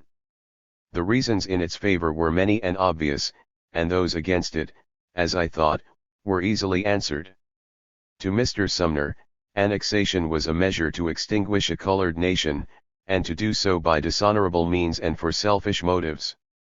To me it meant the alliance of a weak and defenseless people, having few or none of the attributes of a nation, torn and rent by internal feuds and unable to maintain order at home or command respect abroad, to a government which would give it peace, stability, prosperity, and civilization, and make it helpful to both countries.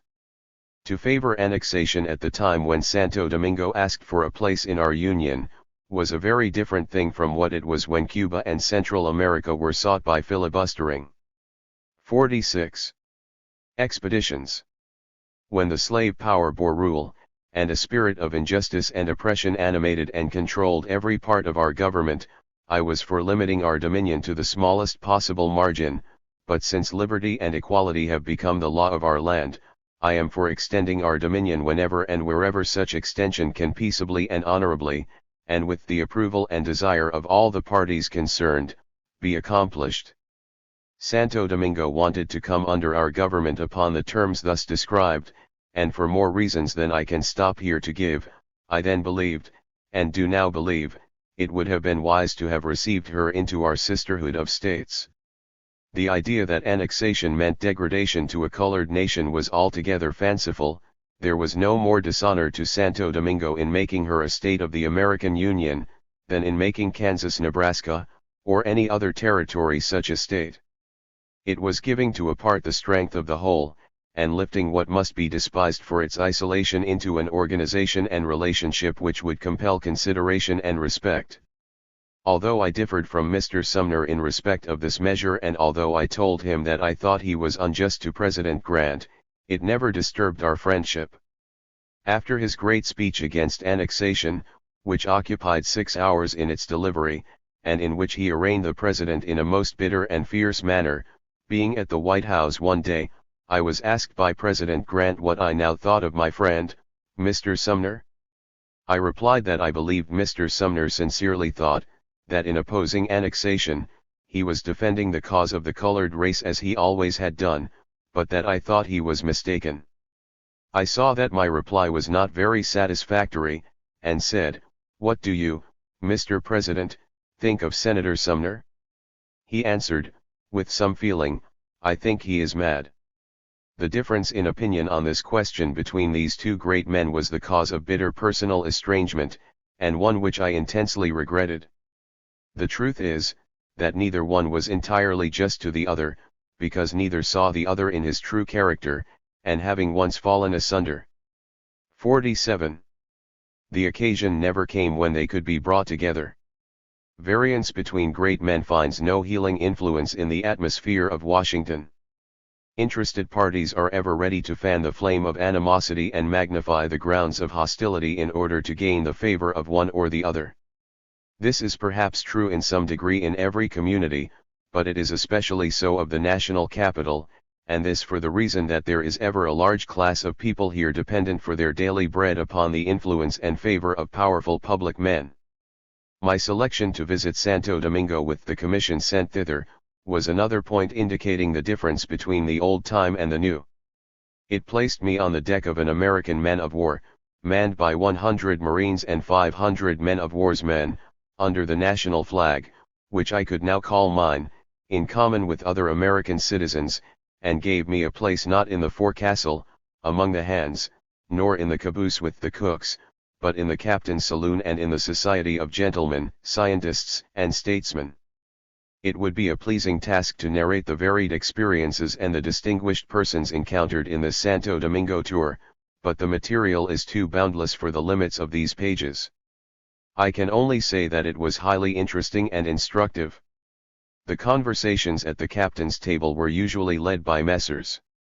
Wade, Howe, and White, 3 commissioners, and by Mr. Hurlburt of the New York World. The last named gentleman impressed me as one remarkable for knowledge and refinement, in which he was no whit behind Messrs. Howe and White. As for Hon. Benj F. Wade, he was there, as everywhere, abundant in knowledge and experience, fully able to take care of himself in the discussion of any subject in which he chose to take a part. In a circle so brilliant, it is no affectation of modesty to say that I was for the most part a listener and a learner. The commander of our good ship on this voyage, Capt. Temple, now promoted to the position of Commodore, was a very imposing man, and deported himself with much dignity towards us all. For his treatment to me I 48. Am especially grateful. A son of the United States Navy as he was, a department of our service considerably distinguished for its aristocratic tendencies, I expected to find something a little forbidding in his manner, but I am bound to say that in this I was agreeably disappointed. Both the commander and the officers under him bore themselves in a friendly manner towards me during all the voyage, and this is saying a great thing for them, for the spectacle presented by a colored man seated at the captain's table was not only unusual, but had never before occurred in the history of the United States Navy. If, during this voyage, there was anything to complain of, it was not in the men in authority, or in the conduct of the 30 gentlemen who went out as the honored guests of the expedition, but in the colored waiters. My presence and position seemed to trouble them for its incomprehensibility, and they did not know exactly how to deport themselves towards me. Possibly they may have detected in me something of the same sort in respect of themselves. At any rate, we seemed awkwardly related to each other during several weeks of the voyage. In their eyes I was Fred Douglass, suddenly, and possibly undeservedly, lifted above them. The fact that I was colored and they were colored had so long made us equal, that the contradiction now presented was too much for them. After all, I have no blame for Sam and Garrett. They were trained in the school of servility to believe that white men alone were entitled to be waited upon by colored men, and the lesson taught by my presence on the Tennessee was not to be learned upon the instant, without thought and experience. I refer to the matter simply as an incident quite commonly met with in the lives of colored men who, by their own exertions or otherwise, have happened to occupy positions of respectability and honor. While the rank and file of our race quote, with much vehemence, the doctrine of human equality, they are often among the first to deny and denounce it in practice. Of course this is true only of the more ignorant. Intelligence is a great leveler here as elsewhere. It sees plainly the real worth of men and things, and is not easily imposed upon by the dressed-up emptiness of human pride. With the colored men on a sleeping car as its conductor, the 49. last to have his bed made up at night, and the last to have his boots blacked in the morning, and the last to be served in any way, is the colored passenger. This conduct is the homage which the black man pays to the white man's prejudice, whose wishes, like a well-trained servant, he is taught to anticipate and obey. Time, education, and circumstances are rapidly destroying these mere color distinctions, and men will be valued in this country, as well as in others, for what they are and for what they can do.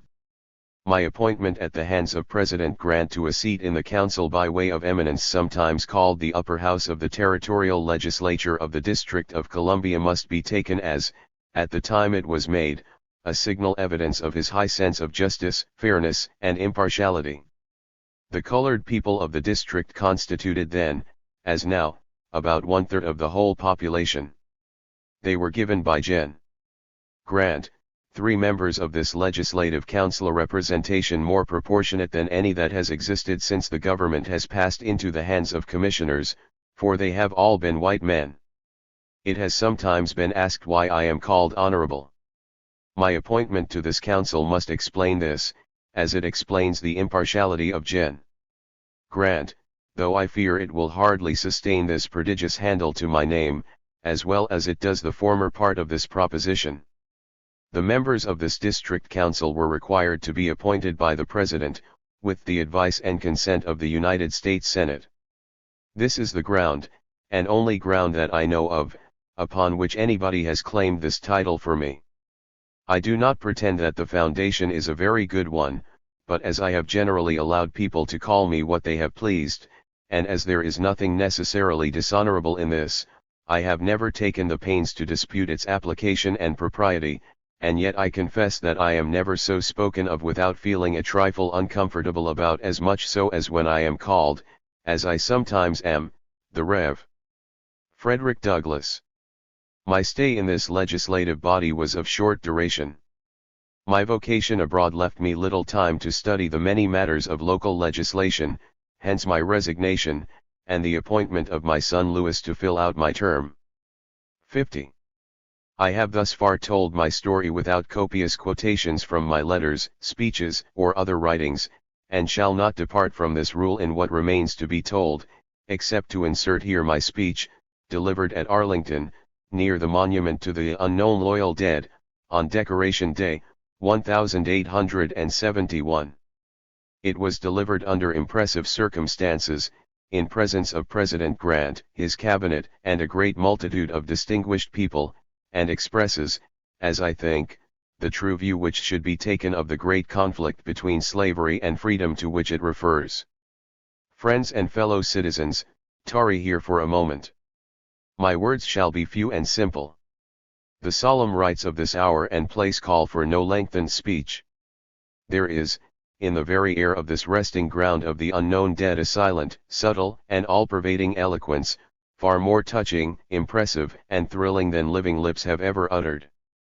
Into the measureless depths of every loyal soul it is now whispering lessons of all that is precious, priceless, holiest, and most enduring in human existence.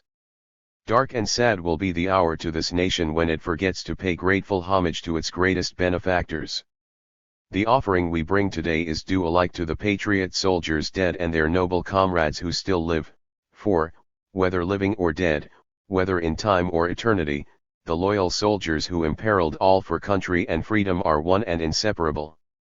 Those unknown heroes whose whitened bones have been piously gathered here, and whose green graves we now strew with sweet and beautiful flowers, choice emblems alike of pure hearts and brave spirits, reached, in their glorious career, that last highest point of nobleness beyond which human power cannot go.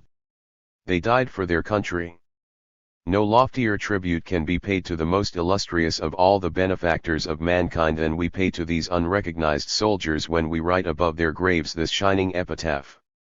When the dark and vengeful spirit of slavery, always ambitious, preferring to rule in hell than to serve in heaven, fired the Southern heart and stirred all the malign elements of discord, when our great republic, the hope of freedom and self-government throughout the world, had reached the point of supreme peril, when the union of these states was torn and rent asunder at the center, and the armies of a gigantic rebellion came forth with broad blades and bloody hands to destroy the very foundation of American society, the unknown braves who flung themselves into the yawning chasm, where 51 cannon roared and bullets whistled, fought, and fell. They died for their country. We are sometimes asked, in the name of patriotism, to forget the merits of this fearful struggle, and to remember with equal admiration those who struck at the nation's life and those who struck to save it, those who fought for slavery and those who fought for liberty and justice. I am no minister of malice. I would not strike the fallen. I would not repel the repentant, but may my right hand forget her cunning and my tongue cleave to the roof of my mouth, if I forget the difference between the parties to that terrible, protracted, and bloody conflict.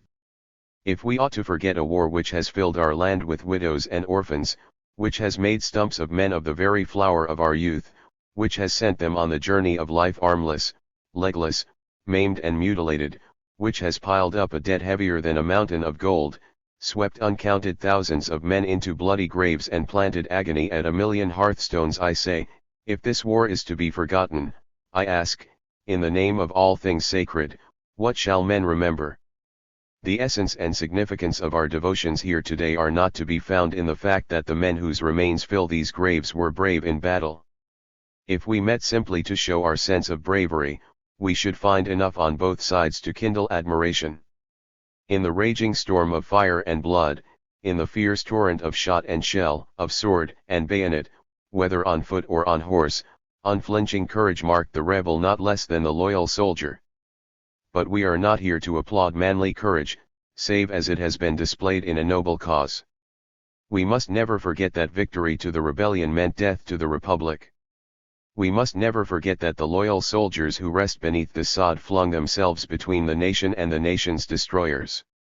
If today we have a country not boiling in an agony of blood, like France, if now we have a united country, no longer cursed by the hell-black system of human bondage, if the American name is no longer a byword and a hissing to a mocking earth, if the star-spangled banner floats only over free American citizens in every quarter of the land, and our country has before it a long and glorious career of justice, liberty, and civilization, we are indebted to the unselfish devotion of the noble army, who rest in these honored graves all around us.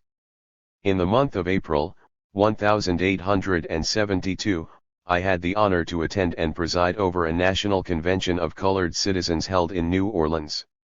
It was a critical period in the history of the 52 Republican Party, as well as in that of the country. Eminent men who had hitherto been looked upon as the pillars of republicanism had become dissatisfied with President Grant's administration, and determined to defeat his nomination for a second term. The leaders in this unfortunate revolt were Messrs. Trumbull, Schurz, Greeley, and Sumner. Mr. Schurz had already succeeded in destroying the Republican Party in the state of Missouri. It seemed to be his ambition to be the founder of a new party, and to him more than to any other man belongs the credit of what was once known as the Liberal Republican Party, which made Horace Greeley its standard-bearer in the campaign of that year. At the time of the convention in New Orleans, the elements of this new combination were just coming together. The division in the Republican ranks seemed to be growing deeper and broader every day. The colored people of the country were much affected by the threatened disruption, and their leaders were much divided as to the side upon which they should give their voice and their votes. The names of Greeley and Sumner, on account of their long and earnest advocacy of justice and liberty to the blacks, had powerful attractions for the newly enfranchised class, and there was in this convention at New Orleans naturally enough a strong disposition to fraternize with the new party and follow the lead of their old friends. Against this policy I exerted whatever influence I possessed, and, I think, succeeded in holding back that convention from what I felt sure then would have been a fatal political blunder, and time has proved the correctness of that position. My speech on taking the chair on that occasion was telegraphed in full from New Orleans to the New York Herald, and the keynote of it was that there was no path out of the Republican Party that did not lead directly into the Democratic Party, away from our friends and directly to our enemies.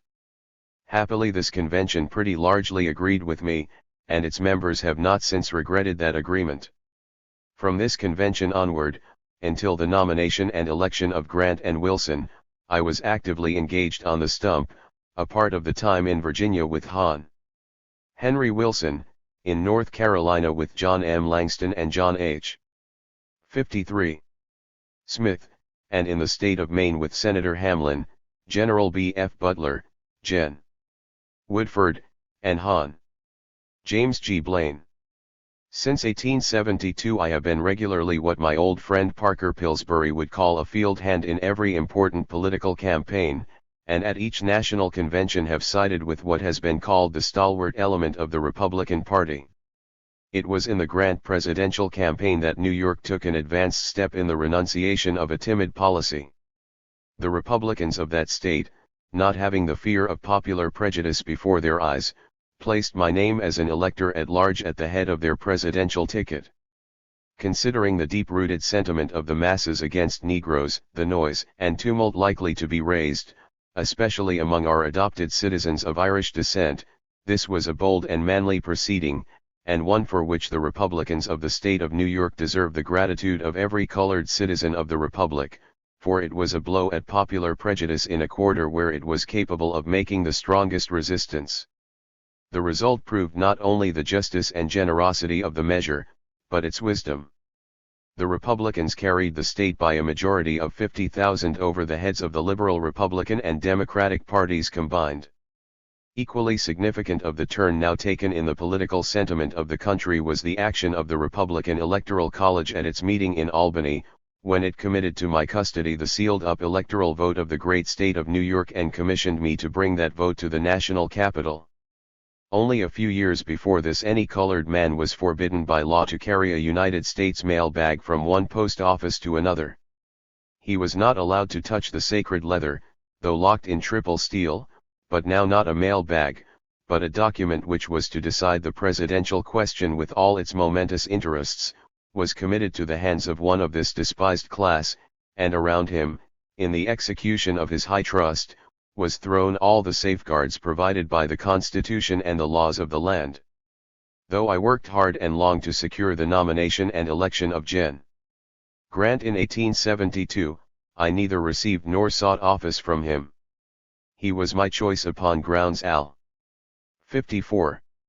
Together free from selfish or personal considerations. I supported him because he had done all, and would do all, he could to save not only the country from ruin but the emancipated class from oppression and ultimate destruction, and because Mr. Greeley, with the Democratic Party behind him, would not have the power, even if he had the disposition, to afford us the needed protection which our peculiar condition required. I could easily have secured the appointment as minister to Haiti, but preferred to urge the claims of my friend Ebenezer Bassett, a gentleman and a scholar, and a man well fitted by his good sense and amiable qualities to fill the position with credit to himself and his country. It is with a certain degree of pride that I am able to say that my opinion of the wisdom of sending Mr. Bassett to Haiti has been fully justified by the creditable manner in which, for 8 years, he discharged the difficult duties of that position, for I have the assurance of Hon. Hamilton Fish, Secretary of State of the United States, that Mr. Bassett was a good minister. In so many words the ex-secretary told me that he wished that one half of his ministers abroad performed their duties as well as Mr. Bassett. To those who know Hon.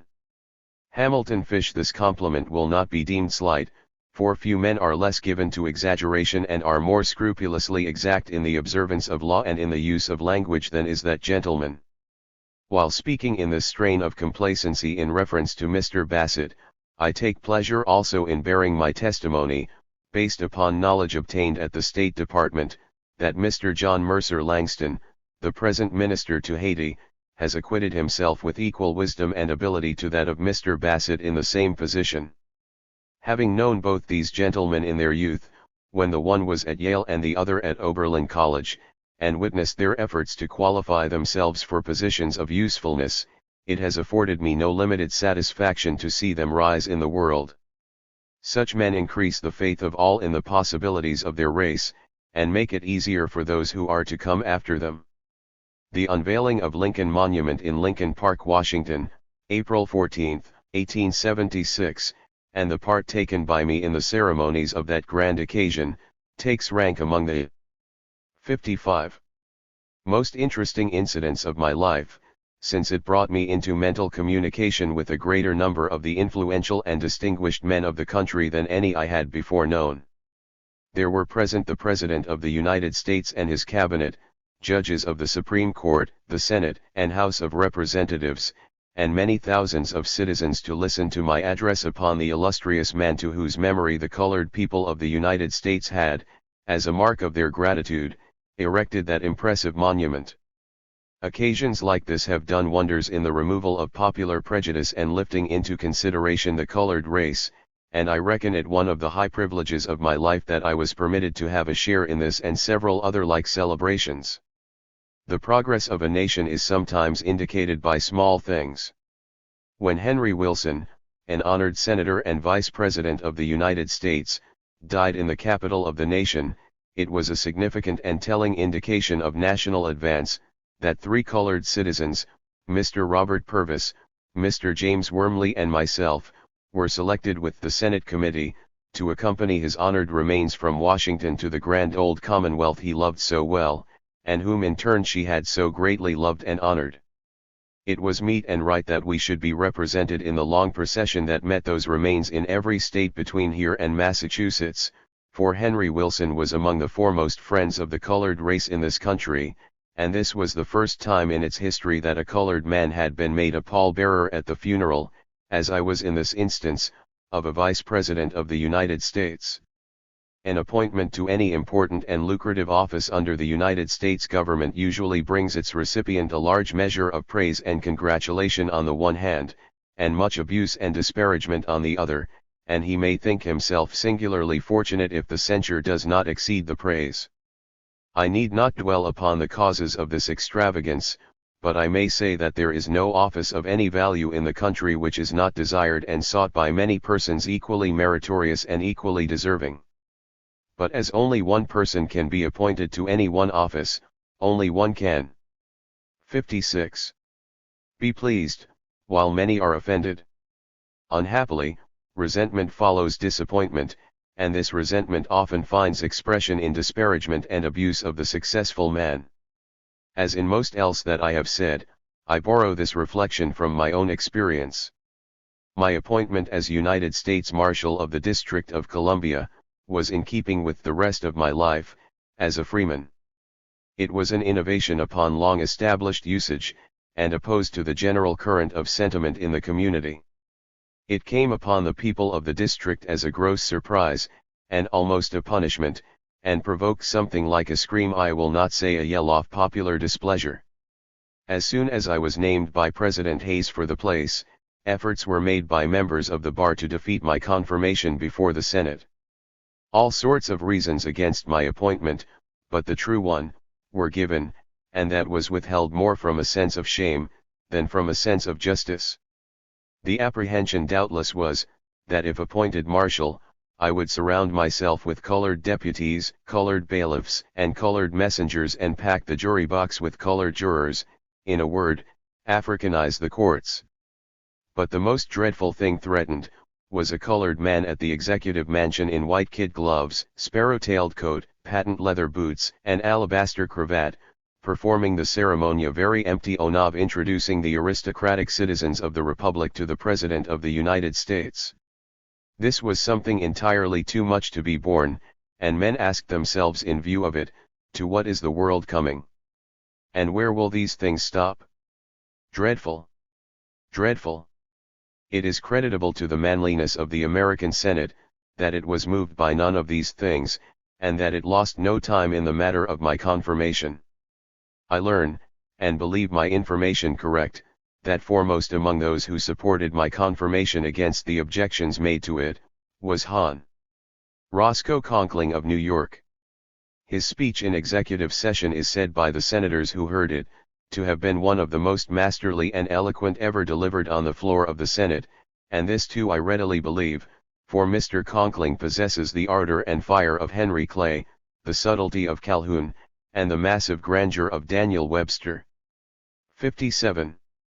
The effort to prevent my confirmation having failed, nothing could be done but to wait for some overt act to justify my removal, and for this my unfriends had not long to wait. In the course of 1 or 2 months I was invited by a number of citizens of Baltimore to deliver a lecture in that city, in Douglas Hall, a building named in honor of myself, and devoted to educational purposes. With this invitation I complied, giving the same lecture which I had 2 years before delivered in the city of Washington, and which was at the time published in full in the newspapers, and very highly commended by them. The subject of the lecture was, Our National Capital, and in it I said many complimentary things of the city, which were as true as they were complimentary. I spoke of what it had been in the past, what it was at that time, and what I thought it destined to become in the future, giving it all credit for its good points, and calling attention to some of its ridiculous features. For this I got myself pretty roughly handled. The newspapers worked themselves up to a frenzy of passion, and committees were appointed to procure names to a petition to President Hayes demanding my removal. The tide of popular feeling was so violent, that I deemed it necessary to depart from my usual custom when assailed, so far as to write the following explanatory letter, from which the reader will be able to measure the extent and quality of my offense. To the editor of the Washington Evening Star. Sir, you were mistaken in representing me as being off on a lecturing tour, and, by implication, neglecting my duties as United States Marshal of the District of Columbia. My absence from Washington during 2 days was due to an invitation by the managers to be present on the occasion of the inauguration of the International Exhibition in Philadelphia. In complying with this invitation, I found myself in company with other members of the government who went thither in obedience to the call of patriotism and civilization. No one interest of the Marshal's office suffered by my temporary absence, as I had seen to it that those upon whom the duties of the office devolved were honest, capable, industrious, painstaking, and faithful. My deputy marshal is a man every way qualified for his position, and the citizens of Washington may rest assured that no unfaithful man will be retained in any position under me. Of course I can have nothing to say as to 58. My own fitness for the position I hold. You have a right to say what you please on that point, yet I think it would be only fair and generous to wait for some dereliction of duty on my part before I shall be adjudged as incompetent to fill the place. You will allow me to say also that the attacks upon me on account of the remarks alleged to have been made by me in Baltimore, strike me as both malicious and silly. Washington is a great city, not a village nor a hamlet, but the capital of a great nation, and the manners and habits of its various classes are proper subjects for presentation and criticism, and I very much mistake if this great city can be thrown into a tempest of passion by any humorous reflections I may take the liberty to utter. The city is too great to be small, and I think it will laugh at the ridiculous attempt to rouse it to a point of furious hostility to me for anything said in my Baltimore lecture. Had the reporters of that lecture been as careful to note what I said in praise of Washington as what I said, if you please, in disparagement of it, it would have been impossible to awaken any feeling against me in this community for what I said. It is the easiest thing in the world, as all editors know, to pervert the meaning and give a one-sided impression of a whole speech by simply giving isolated passages from the speech itself, without any qualifying connections. It would hardly be imagined from anything that has appeared here that I had said one word in that lecture in honor of Washington, and yet the lecture itself, as a whole, was decidedly in the interest of the national capital. I am not such a fool as to decry a city in which I have invested my money and made my permanent residence. After speaking of the power of the sentiment of patriotism, I held this language: in the spirit of this noble sentiment I would have the American people view the national capital. It is our national center. It belongs to us, and whether it is mean or majestic, whether arrayed in glory or covered with shame, we cannot but share its character and its destiny. In the remotest section of the Republic, in the most distant parts of the globe, amid the splendors of Europe or the wilds of Africa, we are still held and firmly bound to this common center. Under the shadow of Bunker Hill Monument, in the peerless eloquence of his diction, I once heard the great Daniel Webster give welcome to all American citizens, assuring them that wherever else they might be strangers, they were all at home there. The same boundless welcome is given to all American citizens by Washington. Elsewhere we may belong to individual states, but here we belong to the whole United States. Elsewhere we may belong to a section, but here we belong to a whole country, and the whole country belongs to us. It is national territory, and the one place where no 59. American is an intruder or a carpetbagger.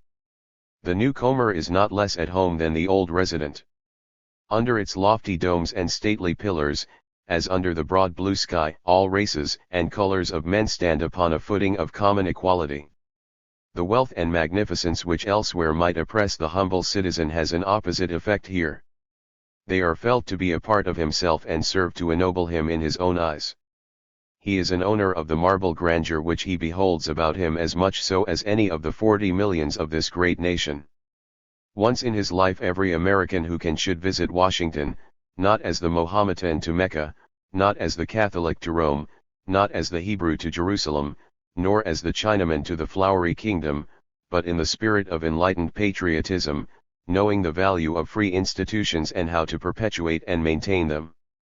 Washington should be contemplated not merely as an assemblage of fine buildings, not merely as the chosen resort of the wealth and fashion of the country, not merely as the honored place where the statesmen of the nation assemble to shape the policy and frame the laws, not merely as the point at which we are most visibly touched by the outside world, and where the diplomatic skill and talent of the old continent meet and match themselves against those of the new, but as the national flag.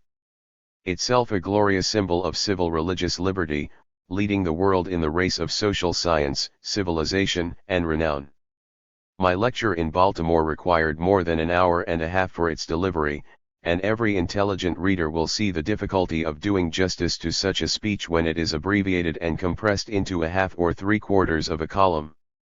Such abbreviation and condensation has been resorted to in this instance. A few stray sentences, culled out from their connections, would be deprived of much of their harshness if presented in the form and connection in which they were uttered, but I am taking up too much space, and will close with the last paragraph of the lecture, as delivered in Baltimore. No city in the broad world has a higher or more beneficent mission. Among all the great capitals of the world it is preeminently the capital of free institutions. Its fall would be a blow to freedom and progress throughout the world.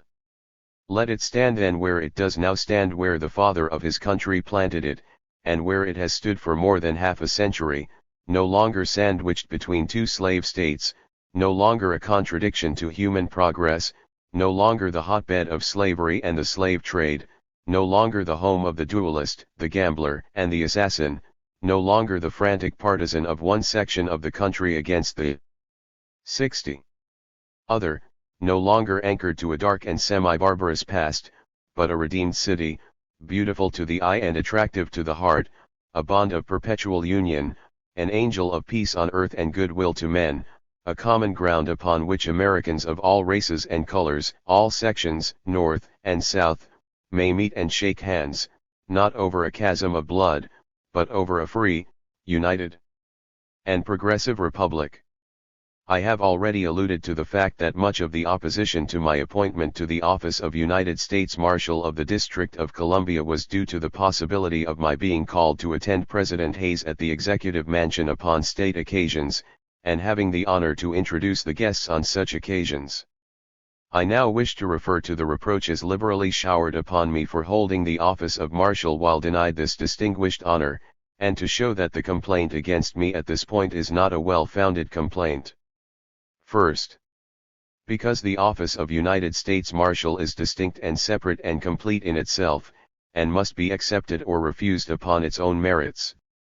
If, when offered to any person, its duties are such as he can properly fulfill, he may very properly accept it, or, if otherwise, he may as properly refuse it. 2d. Because the duties of the office are clearly and strictly defined in the law by which it was created, and because nowhere among these duties is there any mention or intermention that the Marshal may or shall attend upon the President of the United States at the Executive Mansion on state occasions. 3d. Because the choice as to who shall have the honor and privilege of such attendance upon the President belongs exclusively and reasonably to the President himself, and that therefore no one, however distinguished, or in whatever office, has any just cause to complain of the exercise by the President of this right of choice, or because he is not himself chosen. In view of these propositions, which I hold to be indisputable, I should have presented to the country a most foolish and ridiculous figure had I, as absurdly counseled by some of my colored friends, resigned the office of Marshal of the District of Columbia, because President Rutherford B. Hayes, 61. For reasons that must have been satisfactory to his judgment, preferred some person other than myself to attend upon him at the Executive Mansion and perform the ceremony of introducing on state occasions. But it was said, that this statement did not cover the whole ground, that it was customary for the United States Marshal of the District of Columbia to perform this social office, and that the usage had come to have almost the force of law. I met this at the time, and I meet it now by denying the binding force of this custom. No president has any right or power to make his example the rule for his successor. The custom of inviting the Marshal to perform the duty mentioned was made by a president and could be as properly unmade by a president. Besides, the usage is altogether a modern one and had its origin in peculiar circumstances and was justified by those circumstances. It was introduced by President Lincoln in the time of war when he made his old law partner and intimate acquaintance Marshal of the District, and was continued by Gen. Grant when he appointed a relative of his, Gen. Sharp, to the same office. But again, it was said that President Hayes only departed from this custom because the Marshal in my case was a colored man. The answer I made to this, and now make to it, is, that it is a gratuitous assumption and entirely begs the question. It may or may not be true that my complexion was the cause of this departure, but no man has any right to assume that position in advance of a plain declaration to that effect by President Hayes himself. Never have I heard from him any such declaration or intimation. In so far as my intercourse with him is concerned, I can say that I at no time discovered in him a feeling of aversion to me on account of my complexion, or on any other account, and, unless I am greatly deceived, I was ever a welcome visitor at the Executive Mansion on state occasions and all others, while Rutherford B. Hayes was President of the United States. I have further to say that I have many times during his administration had the honor to introduce distinguished strangers to him, both of native and foreign birth, and never had reason to feel myself slighted by himself or his amiable wife, and I think he would be a very unreasonable man who could desire for himself, or for any other, a larger measure of respect and consideration than this. 62. At the hands of a man and woman occupying the exalted positions of Mr. and Mrs. Hayes. I should not do entire justice to the honorable ex-president if I did not bear additional testimony to his noble and generous spirit. When all Washington was in an uproar, and a wild clamor rent the air for my removal from the office of marshal on account of the lecture delivered by me in Baltimore, and when petitions were flowing in upon him demanding my degradation, he nobly rebuked the mad spirit of persecution by openly declaring his purpose to retain me in my place. One other word.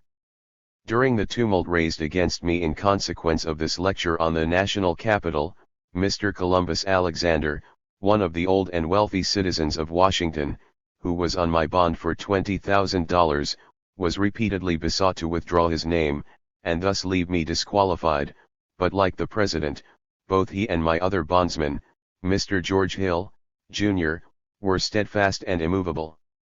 I was not surprised that Mr. Hill stood bravely by me, for he was a Republican, but I was surprised and gratified that Mr. Alexander, a Democrat, and, I believe, once a slaveholder, had not only the courage, but the magnanimity to give me fair play in this fight. What I have said of these gentlemen, can be extended to very few others in this community, during that period of excitement, among either the white or colored citizens, for, with the exception of Dr. Charles B. Purvis, no colored man in the city uttered one public word in defense or extenuation of me or of my Baltimore speech. This violent hostility kindled against me was singularly evanescent. It came like a whirlwind, and like a whirlwind departed. I soon saw nothing of it, either in the courts among the lawyers, or on the streets among the people, for it was discovered that there was really in my speech at Baltimore nothing which made me worthy of stripes or of bonds. I can say of my experience in the office of United States Marshal of the District of Columbia that it was every way agreeable. When it was an open question whether I should take the office or not, it was apprehended and predicted that, if I should accept it in face of the opposition of the lawyers, 63, and judges of the courts, I should be subjected to numberless suits for damages, and so vexed and worried that the office would be rendered valueless to me, and that it would not only eat up my salary, but possibly endanger what little I might have laid up for a rainy day. I have now to report that this apprehension was in no sense realized. What might have happened had the members of the district bar been half as malicious and spiteful as they had been industriously represented as being, or if I had not secured as my assistant a man so capable, industrious, vigilant, and careful as Mr. L.P. Williams, of course I cannot know. But I am bound to praise the bridge that carries me safely over it. I think it will ever stand as a witness to my fitness for the position of marshal, that I had the wisdom to select for my assistant a gentleman so well instructed and competent. I also take pleasure in bearing testimony to the generosity of Mr. Phillips, the assistant marshal who preceded Mr. Williams in that office, in giving the new assistant valuable information as to the various duties he would be called upon to perform. I have further to say of my experience in the marshal's office, that while I have reason to know that the eminent Chief Justice of the District of Columbia and some of his associates were not well pleased with my appointment, I was always treated by them, as well as by the Chief Clerk of the Courts, Honorable J.R. Meigs, and the subordinates of the latter, with the respect and consideration due to my office. Among the eminent lawyers of the district I believe I had many friends, and there were those of them to whom I could always go with confidence in an emergency for sound advice and direction, and this fact, after all the hostility felt in consequence of my appointment, and revived by my speech at Baltimore, is another proof of the vincibility of all feelings arising out of popular prejudices. In all my 40 years of thought and labor to promote the freedom and welfare of my race, I never found myself more widely and painfully at variance with leading colored men of the country than when I opposed the effort to set in motion a wholesale exodus of colored people of the South to the northern states, and yet I never took a position in which I felt myself better fortified by reason and necessity. It was said, 64, of me, that I had deserted to the old master class, and that I was a traitor to my race, that I had run away from slavery myself, and yet I was opposing others in doing the same. When my opponents condescended to argue, they took the ground that the colored people of the South needed to be brought into contact with the freedom and civilization of the North, that no emancipated and persecuted people ever had or ever could rise in the presence of the people by whom they had been enslaved, and that the true remedy for the ills which the freedmen were suffering, was to initiate the Israelitish departure from our modern Egypt to a land abounding, if not in milk and honey, certainly in pork and hominy. Influenced, no doubt, by the dazzling prospects held out to them by the advocates of the Exodus movement, thousands of poor, hungry, naked, and destitute colored people were induced to quit the South amid the frosts and snows of a dreadful winter in search of a better country. I regret to say that there was something sinister in this so-called Exodus, for it transpired that some of the agents most active in promoting it had an understanding with certain railroad companies, by which they were to receive $1 per head upon all such passengers. Thousands of these poor people, traveling only so far as they had money to bear their expenses, were dropped in the extremest destitution on the levees of St. Louis, and their tales of woe were such as to move a heart much less sensitive to human suffering than mine. But while I felt for these poor deluded people, and did what I could to put a stop to their ill-advised and ill-arranged stampede, I also did what I could to assist such of them as were within my reach, who were on their way to this land of promise. Hundreds of these people came to Washington, and at one time there were from 200 to 300 lodges here unable to get further for the want of money. I lost no time in appealing to my friends for the means of assisting them. Conspicuous among these friends was Mrs. Elizabeth Thompson of New York City, the lady who, several years ago, made the nation a present of Carpenter's great historical picture of the singing of the Emancipation Proclamation, and who had expended large sums of her money in investigating the causes of yellow fever, and in endeavors to discover means for preventing its ravages in New 65. Orleans and elsewhere. I found Mrs. Thompson consistently alive to the claims of humanity in this, as in other instances, for she sent me, without delay, a draft for $250, and in doing so expressed the wish that I would promptly inform her of any other opportunity of doing good. How little justice was done me by those who accused me of indifference to the welfare of the colored people of the South on account of my opposition to the so-called Exodus will be seen by the following extracts from a paper on that subject laid before the Social Science Congress at Saratoga, when the question was before the country. Important as manual labor everywhere is, it is nowhere more important and absolutely indispensable to the existence of society than in the more southern of the United States. Machinery may continue to do, as it has done, much of the work of the North, but the work of the South requires for its performance bone, sinew, and muscle of the strongest and most enduring kind. Labor in that section must know no pause. Her soil is pregnant and prolific with life and energy. All the forces of nature within her borders are wonderfully vigorous, persistent, and active. Aided by an almost perpetual summer, abundantly supplied with heat and moisture, her soil readily and rapidly covers itself with noxious weeds, dense forests, and impenetrable jungles. Only a few years of non-tillage would be needed to give the sunny and fruitful South to the bats and owls of a desolate wilderness. From this condition, shocking for a Southern man to contemplate, it is now seen that nothing less powerful than the naked iron arm of the Negro can save her. For him, as a Southern laborer, there is no competitor or substitute. The thought of filling his place by any other variety of the human family, will be found delusive and utterly impracticable. Neither Chinaman, German, Norwegian, nor Swede can drive him from the sugar and cotton fields of Louisiana and Mississippi. They would certainly perish in the black bottoms of these states if they could be induced, which they cannot, to try the experiment. Nature itself, in those states, comes to the rescue of the Negro, fights his battles, and enables him to exact conditions from those who would unfairly treat and oppress him. Besides being dependent upon the roughest and flintiest kind of labor, the climate of the South makes such labor uninviting and harshly repulsive to the white man. He dreads it, shrinks from it, and refuses it. He shuns the burning sun of the fields, and seeks the shade of the verandas. 66. On the contrary, the Negro walks, labors, and sleeps in the sunlight unharmed. The standing apology for slavery was based upon a knowledge of this fact. It was said that the world must have cotton and sugar, and that only the Negro could supply this want, and that he could be induced to do it only under the beneficent whip of some bloodthirsty Legree. The last part of this argument has been happily disproved by the large crops of these productions since emancipation, but the first part of it stands firm, unassailed, and unassailable.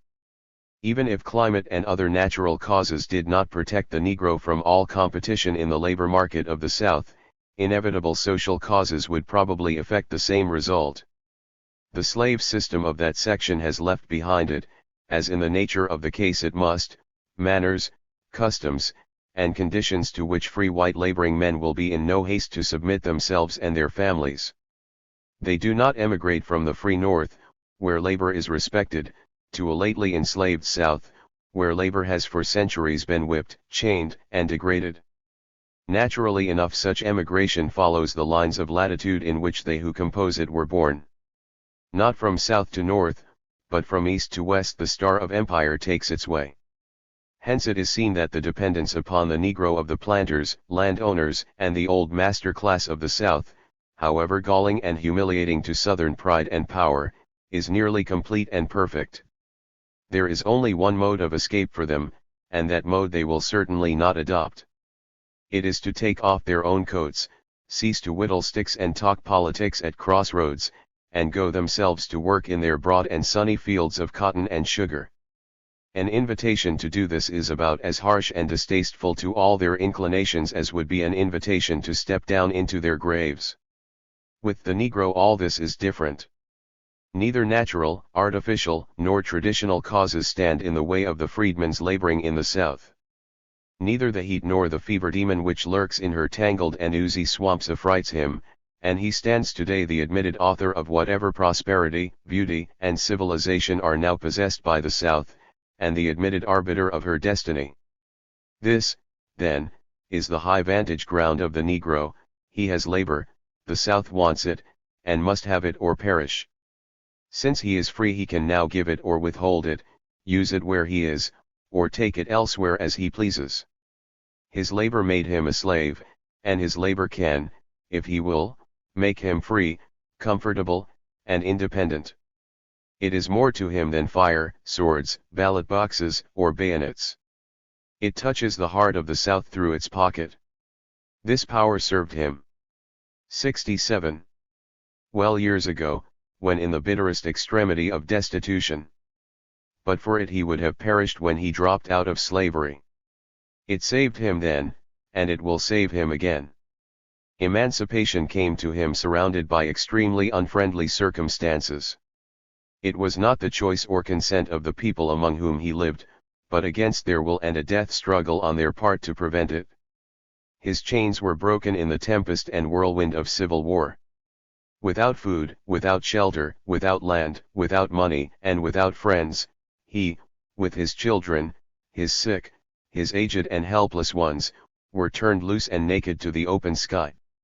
The announcement of his freedom was instantly followed by an order from his master to quit his old quarters, and to seek bread thereafter from the hands of those who had given him his freedom. A desperate extremity was thus forced upon him at the outset of his freedom, and the world watched with humane anxiety to see what would become of him. His peril was imminent. Starvation and death stared him in the face and marked him for their victim.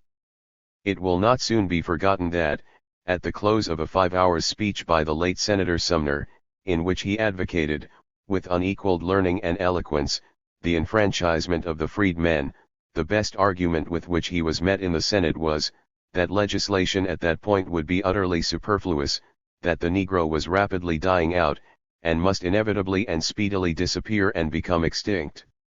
Inhuman and shocking as was this consignment of millions of human beings to extinction, the extremity of the Negro at that date did not contradict, but favored, the prophecy. The policy of the old master class, dictated by passion, pride, and revenge, was to make the freedom of the Negro a greater calamity to him, if possible, than had been his slavery. But happily, both for the old master class and for the recently emancipated, there came then, as there will come now, the sober second thought. The old master class then found it had made a great mistake. It had driven away the means of its own support. It had destroyed the hands, and left the mouths. It had starved the Negro and starved itself.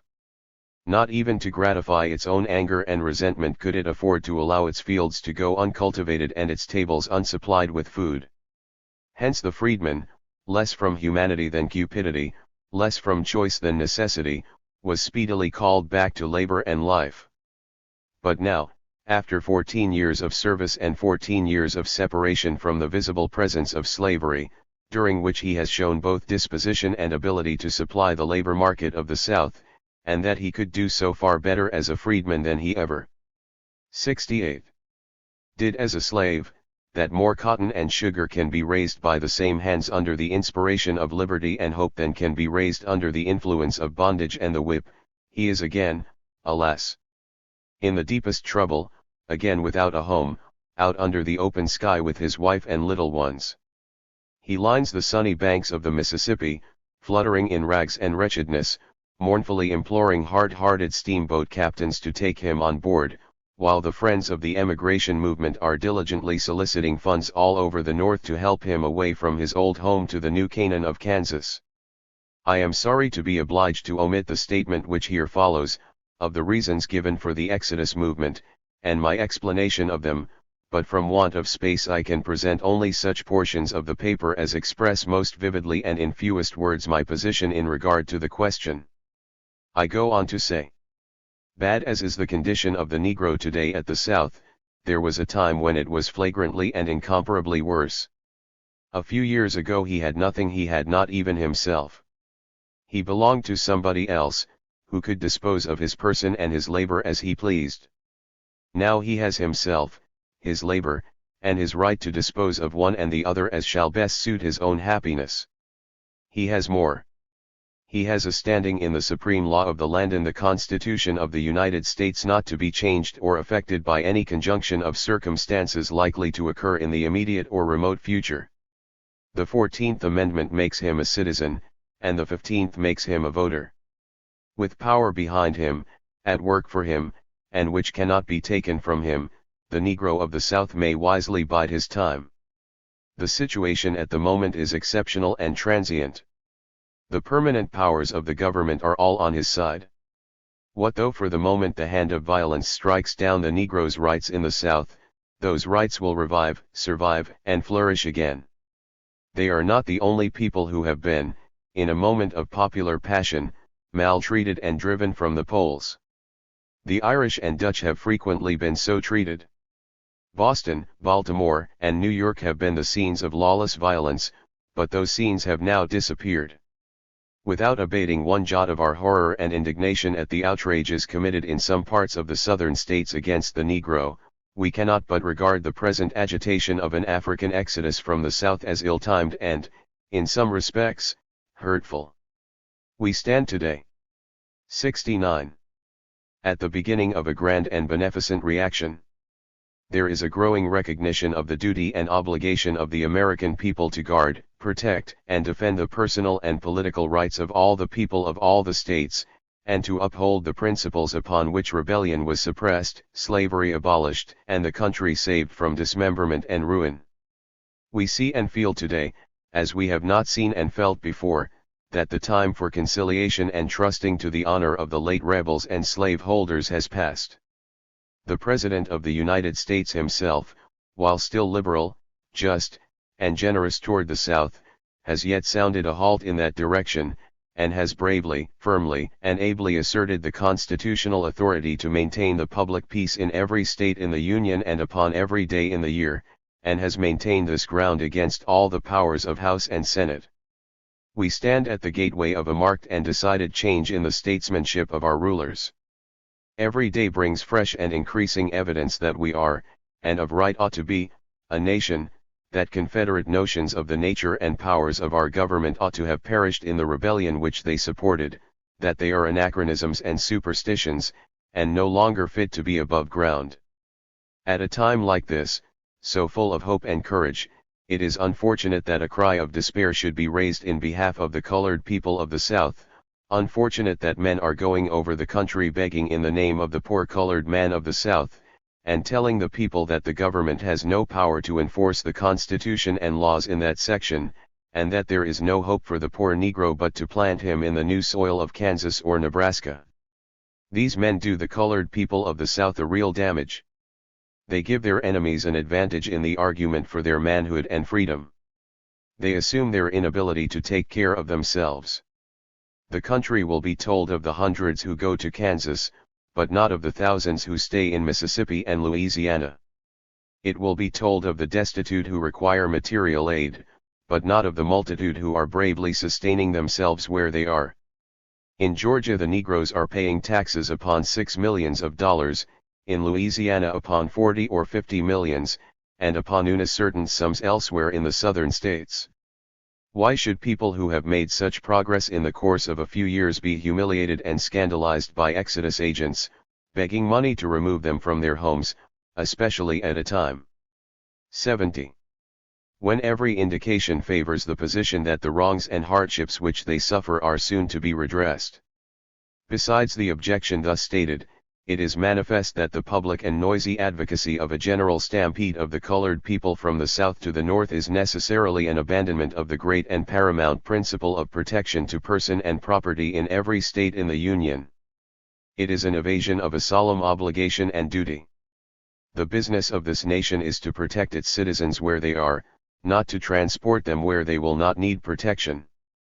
The best that can be said of this exodus in this respect is, that it is an attempt to climb up some other way. It is an expedient, a halfway measure, and tends to weaken in the public mind a sense of the absolute right, power, and duty of the government, inasmuch as it concedes, by implication at least, that on the soil of the South the law of the land cannot command obedience, the ballot box cannot be kept pure, peaceable elections cannot be held, the Constitution cannot be enforced, and the lives and liberties of loyal and peaceable citizens cannot be protected. It is a surrender, a premature disheartening surrender, since it would secure freedom and free institutions by migration rather than by protection, by flight rather than by right, by going into a strange land rather than by staying in one's own. It leaves the whole question of equal rights on the soil of the South open and still to be settled, with the moral influence of the exodus against us, since it is a confession of the utter impracticability of equal rights and equal protection in any state where those rights may be struck down by violence. It does not appear that the friends of freedom should spend either time or talent in furtherance of this exodus as a desirable measure, either for the North or the South. If the people of this country cannot be protected in every state of the Union, the government of the United States is shorn of its rightful dignity and power, the late rebellion has triumphed, the sovereignty of the nation is an empty name, and the power and authority in individual states is greater than the power and authority of the United States. The colored people of the South, just beginning to accumulate a little property, and to lay the foundation of family, should not be in haste to sell that little and be off to the banks of the Mississippi. The habit of roaming from place to place in pursuit of better conditions of existence is never a good one. A man should never leave his home for a new one till he has earnestly endeavored to make his immediate surroundings accord with his wishes. The time and energy expended in wandering from place to place, if employed in making him a comfortable home where he is, will, in 9 cases out of 10, prove the 71. Best investment. No people ever did much for themselves or for the world without the sense and inspiration of native land, of a fixed home, of familiar neighborhood, and common associations. The fact of being to the manner born has an elevating power upon the mind and heart of a man. It is a more cheerful thing to be able to say, I was born here and know all the people, than to say, I am a stranger here and know none of the people. It cannot be doubted that, in so far as this exodus tends to promote restlessness in the colored people of the South, to unsettle their feeling of home, and to sacrifice positive advantages where they are for fancied ones in Kansas or elsewhere, it is an evil. Some have sold their little homes, their chickens, mules, and pigs, at a sacrifice, to follow the exodus.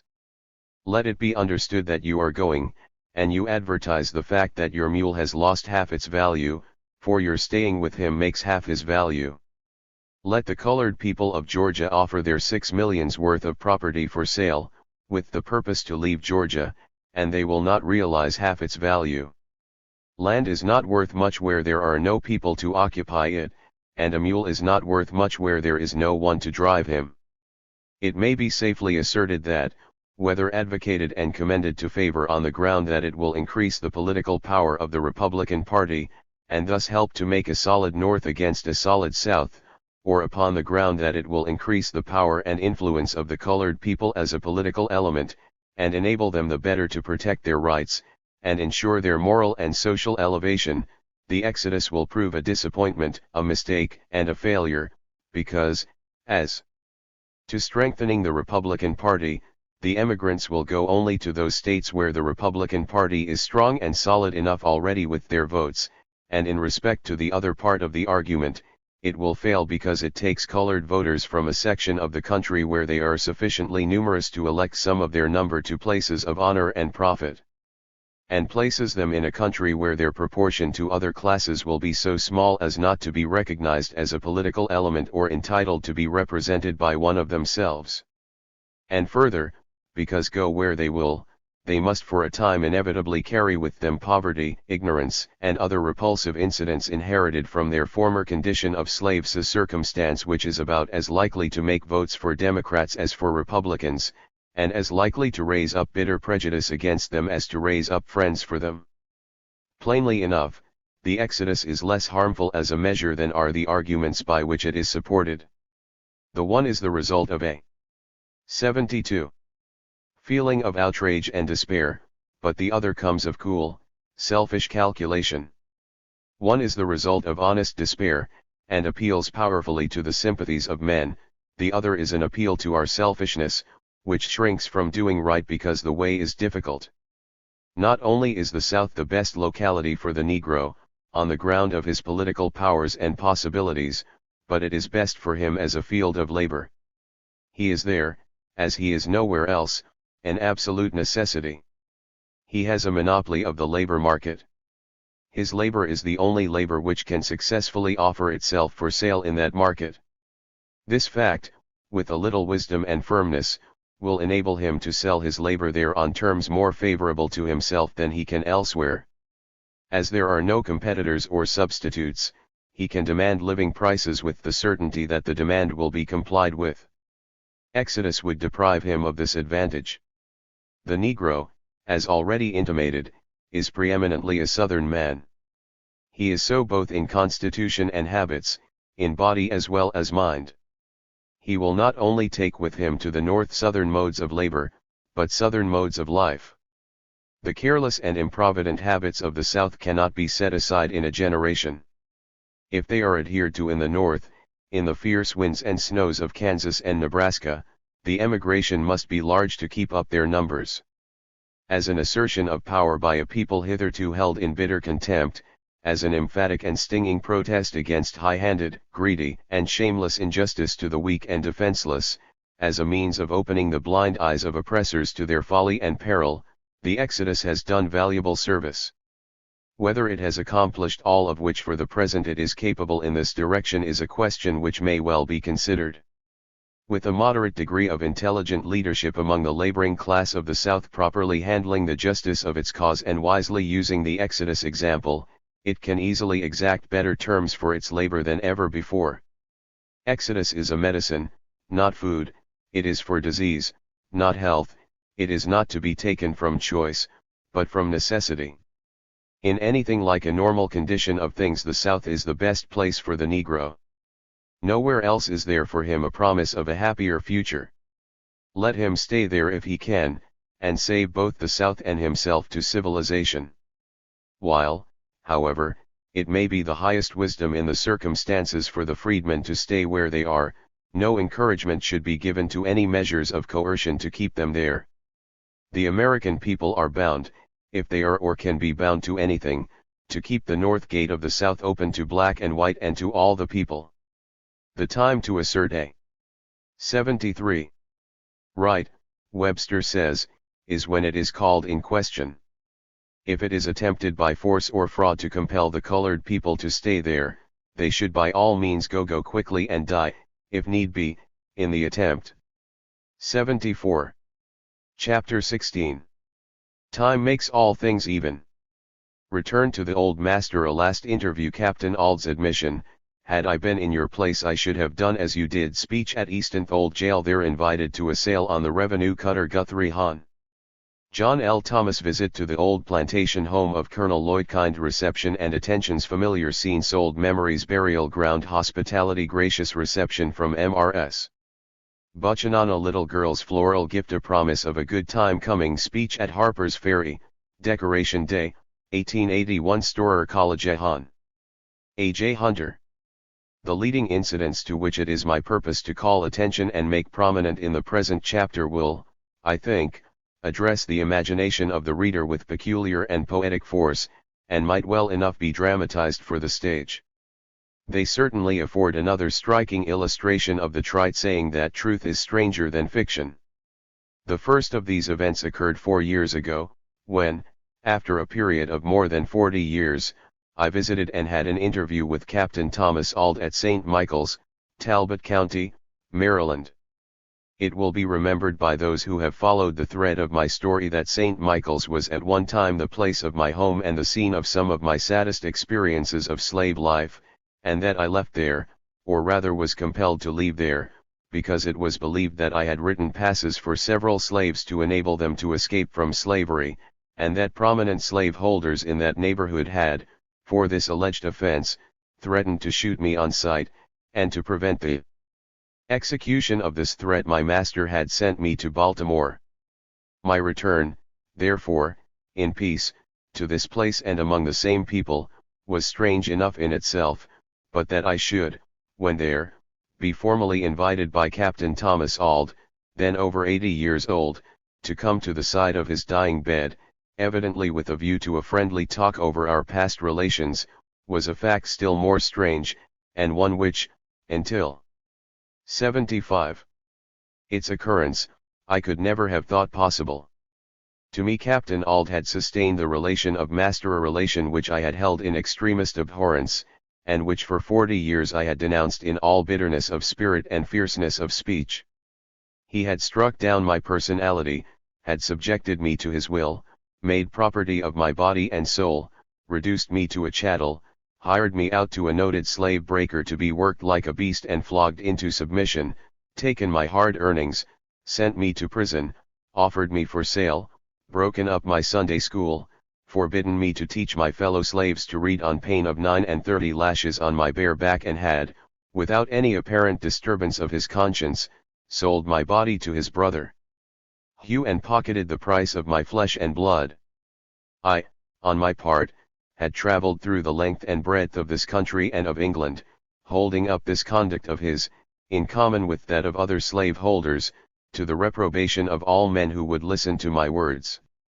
I had by my writings made his name and his deeds familiar to the world in 4 different languages, yet here we were, after 4 decades, once more face to face, he on his bed, aged and tremulous, drawing near the sunset of life, and I, his former slave, United States Marshal of the District of Columbia, holding his hand and in friendly conversation with him in a sort of final settlement of past differences preparatory to his stepping into his grave, where all distinctions are at an end, and where the great and the small, the slave and his master, are reduced to the same level.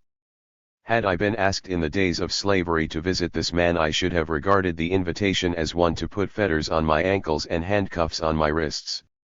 It would have been an invitation to the auction block and the slave whip.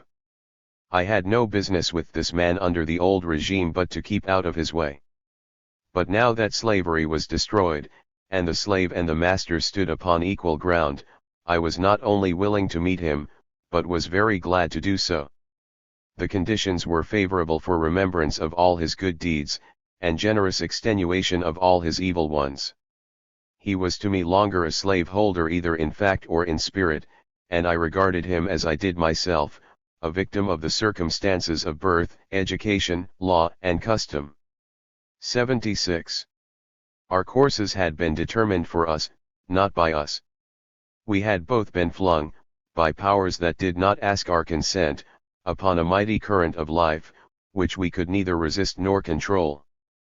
By this current he was a master, and I a slave, but now our lives were verging towards a point where differences disappear, where even the constancy of hate breaks down, and where the clouds of pride, passion, and selfishness vanish before the brightness of infinite light. At such a time, and in such a place, when a man is about closing his eyes on this world and ready to step into the eternal unknown, no word of reproach or bitterness should reach him or fall from his lips, and on this occasion there was to this rule no transgression on either side. As this visit to Capt. Ald has been made the subject of mirth by heartless triflers, and by serious-minded men regretted as a weakening of my lifelong testimony against slavery, and as the report of it, published in the papers immediately after it occurred, was in some respects defective and colored, it may be proper to state exactly what was said and done at this interview. It should in the first place be understood that I did not go to St. Michael's upon Capt. Ald's invitation, but upon that of my colored friend, Charles Caldwell, but when once there, Capt. Ald sent Mr. Green, a man in constant attendance upon him during his sickness, to tell me he would be very glad to see me, and wished me to accompany Green to his house, with which request I complied. On reaching the house I was met by Mr. W.M.H. Brueve, a son-in-law of Capt. Ald, and Mrs. Louisa Brueve, his daughter, and was conducted by them immediately to the bedroom of Capt. Ald. We addressed each other simultaneously, he calling me Marshal Douglas, and I, as I had always called him, Captain Ald. Hearing myself called by him Marshal Douglas, I instantly broke up the formal nature of the meeting by saying, not Marshal, but Frederick to you as formerly. We shook hands cordially, and in the act of doing so, he, having been long stricken with palsy, shed tears as men thus afflicted will do when excited by any deep emotion. The sight of him, the changes which time had wrought in him, his tremulous hands constantly in motion, and all the Cir. 77. Circumstances of his condition affected me deeply, and for a time choked my voice and made me speechless. We both, however, got the better of our feelings, and conversed freely about the past. Though broken by age and palsy, the mind of Capt. Ald was remarkably clear and strong. After he had become composed I asked him what he thought of my conduct in running away and going to the north. He hesitated a moment as if to properly formulate his reply, and said, Frederick, I always knew you were too smart to be a slave, and had I been in your place, I should have done as you did. I said, Capt. Ald, I am glad to hear you say this. I did not run away from you, but from slavery. It was not that I loved Caesar less, but Rome more. I told him that I had made a mistake in my narrative, a copy of which I had sent him, in attributing to him ungrateful and cruel treatment of my grandmother, that I had done so on the supposition that in the division of the property of my old master, Mr. Aaron Anthony, my grandmother had fallen to him, and that he had left her in her old age, when she could be no longer of service to him, to pick up her living in solitude with none to help her, or, in other words, had turned her out to die like an old horse. Ah! He said, that was a mistake. I never owned your grandmother. She in the division of the slaves was awarded to my brother-in-law, Andrew Anthony, but, he added quickly, I brought her down here and took care of her as long as she lived. The fact is, that, after writing my narrative describing the condition of my grandmother, Capt. Ald's attention being thus called to it, he rescued her from her destitution. I told him that this mistake of mine was corrected as soon as I discovered it, and that I had at no time any wish to do him injustice, that I regarded both of us as victims of a system. Oh, I never liked slavery, he said, and I meant to emancipate all of my slaves when they reached the age of 25 years.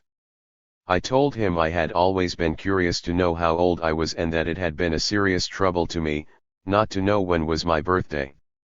He said he could not tell me that, but he thought I was born in February, 1818. This date made me 1 year younger than I had supposed myself from what was told me by Mistress Lucretia, Captain Ald's former wife. 78. When I left Lloyd's for Baltimore in the spring of 1825, she having then said that I was 8, going on 9. I know that it was in the year 1825 that I went to Baltimore, because it was in that year that Mr. James Beecham built a large frigate at the foot of Elysiana Street, for one of the South American governments. Judging from this, and from certain events which transpired at Col. Lloyd, such as a boy under 8 years old, without any knowledge of books, would hardly take cognizance of, I am led to believe that Mrs. Lucretia was nearer right as to my age than her husband. Before I left his bedside, Captain Auld spoke with a cheerful confidence of the great change that awaited him, and felt himself about to depart in peace. Seeing his extreme weakness, I did not protract my visit. The whole interview did not last more than 20 minutes, and we parted to meet no more. His death was soon after announced in the papers, and the fact that he had once owned me as a slave was cited as rendering that event noteworthy.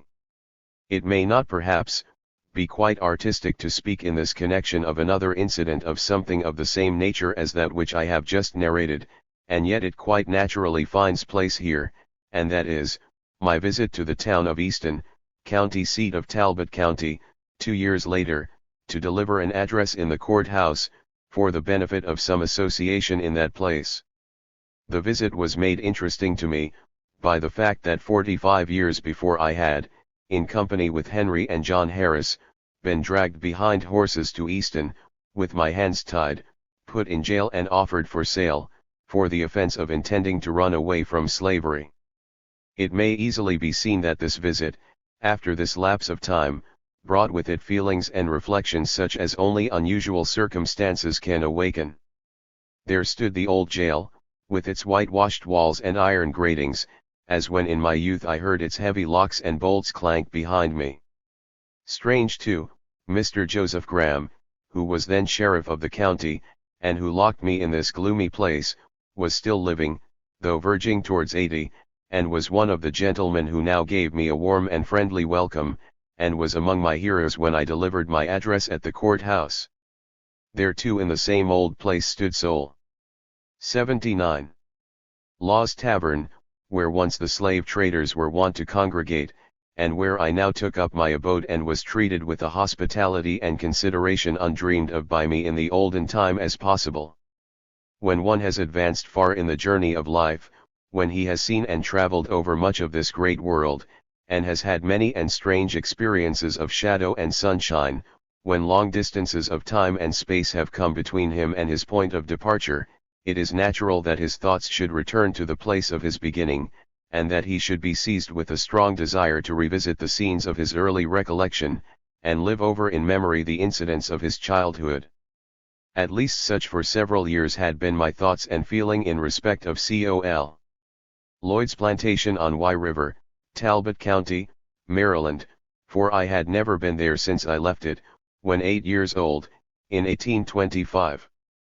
While slavery continued, of course this very natural desire could not be safely gratified, for my presence among slaves was dangerous to the public peace, and could no more be tolerated than could a wolf among sheep, or fire in a magazine. But now that the results of the war had changed all this, I had for several years determined to return, upon the first opportunity, to my old home. Speaking of this desire of mine last winter, to Hon. John L. Thomas, the efficient collector at the port of Baltimore, and a leading Republican of the state of Maryland, he urged me very much to go, and added that he often took a trip to the eastern shore in his revenue cutter Guthrie, and would be much pleased to have me accompany him on one of these trips. I expressed some doubt as to how such a visit would be received by the present Col. Edward Lloyd, now proprietor of the old place, and grandson of Governor Ed. Lloyd, whom I remembered. Mr. Thomas promptly assured me that from his own knowledge I need have no trouble on that score. Mr. Lloyd was liberal-minded gentleman, and he had no doubt would take a visit from me very kindly. I was very glad to accept the offer. The opportunity for the trip, however, did not occur till the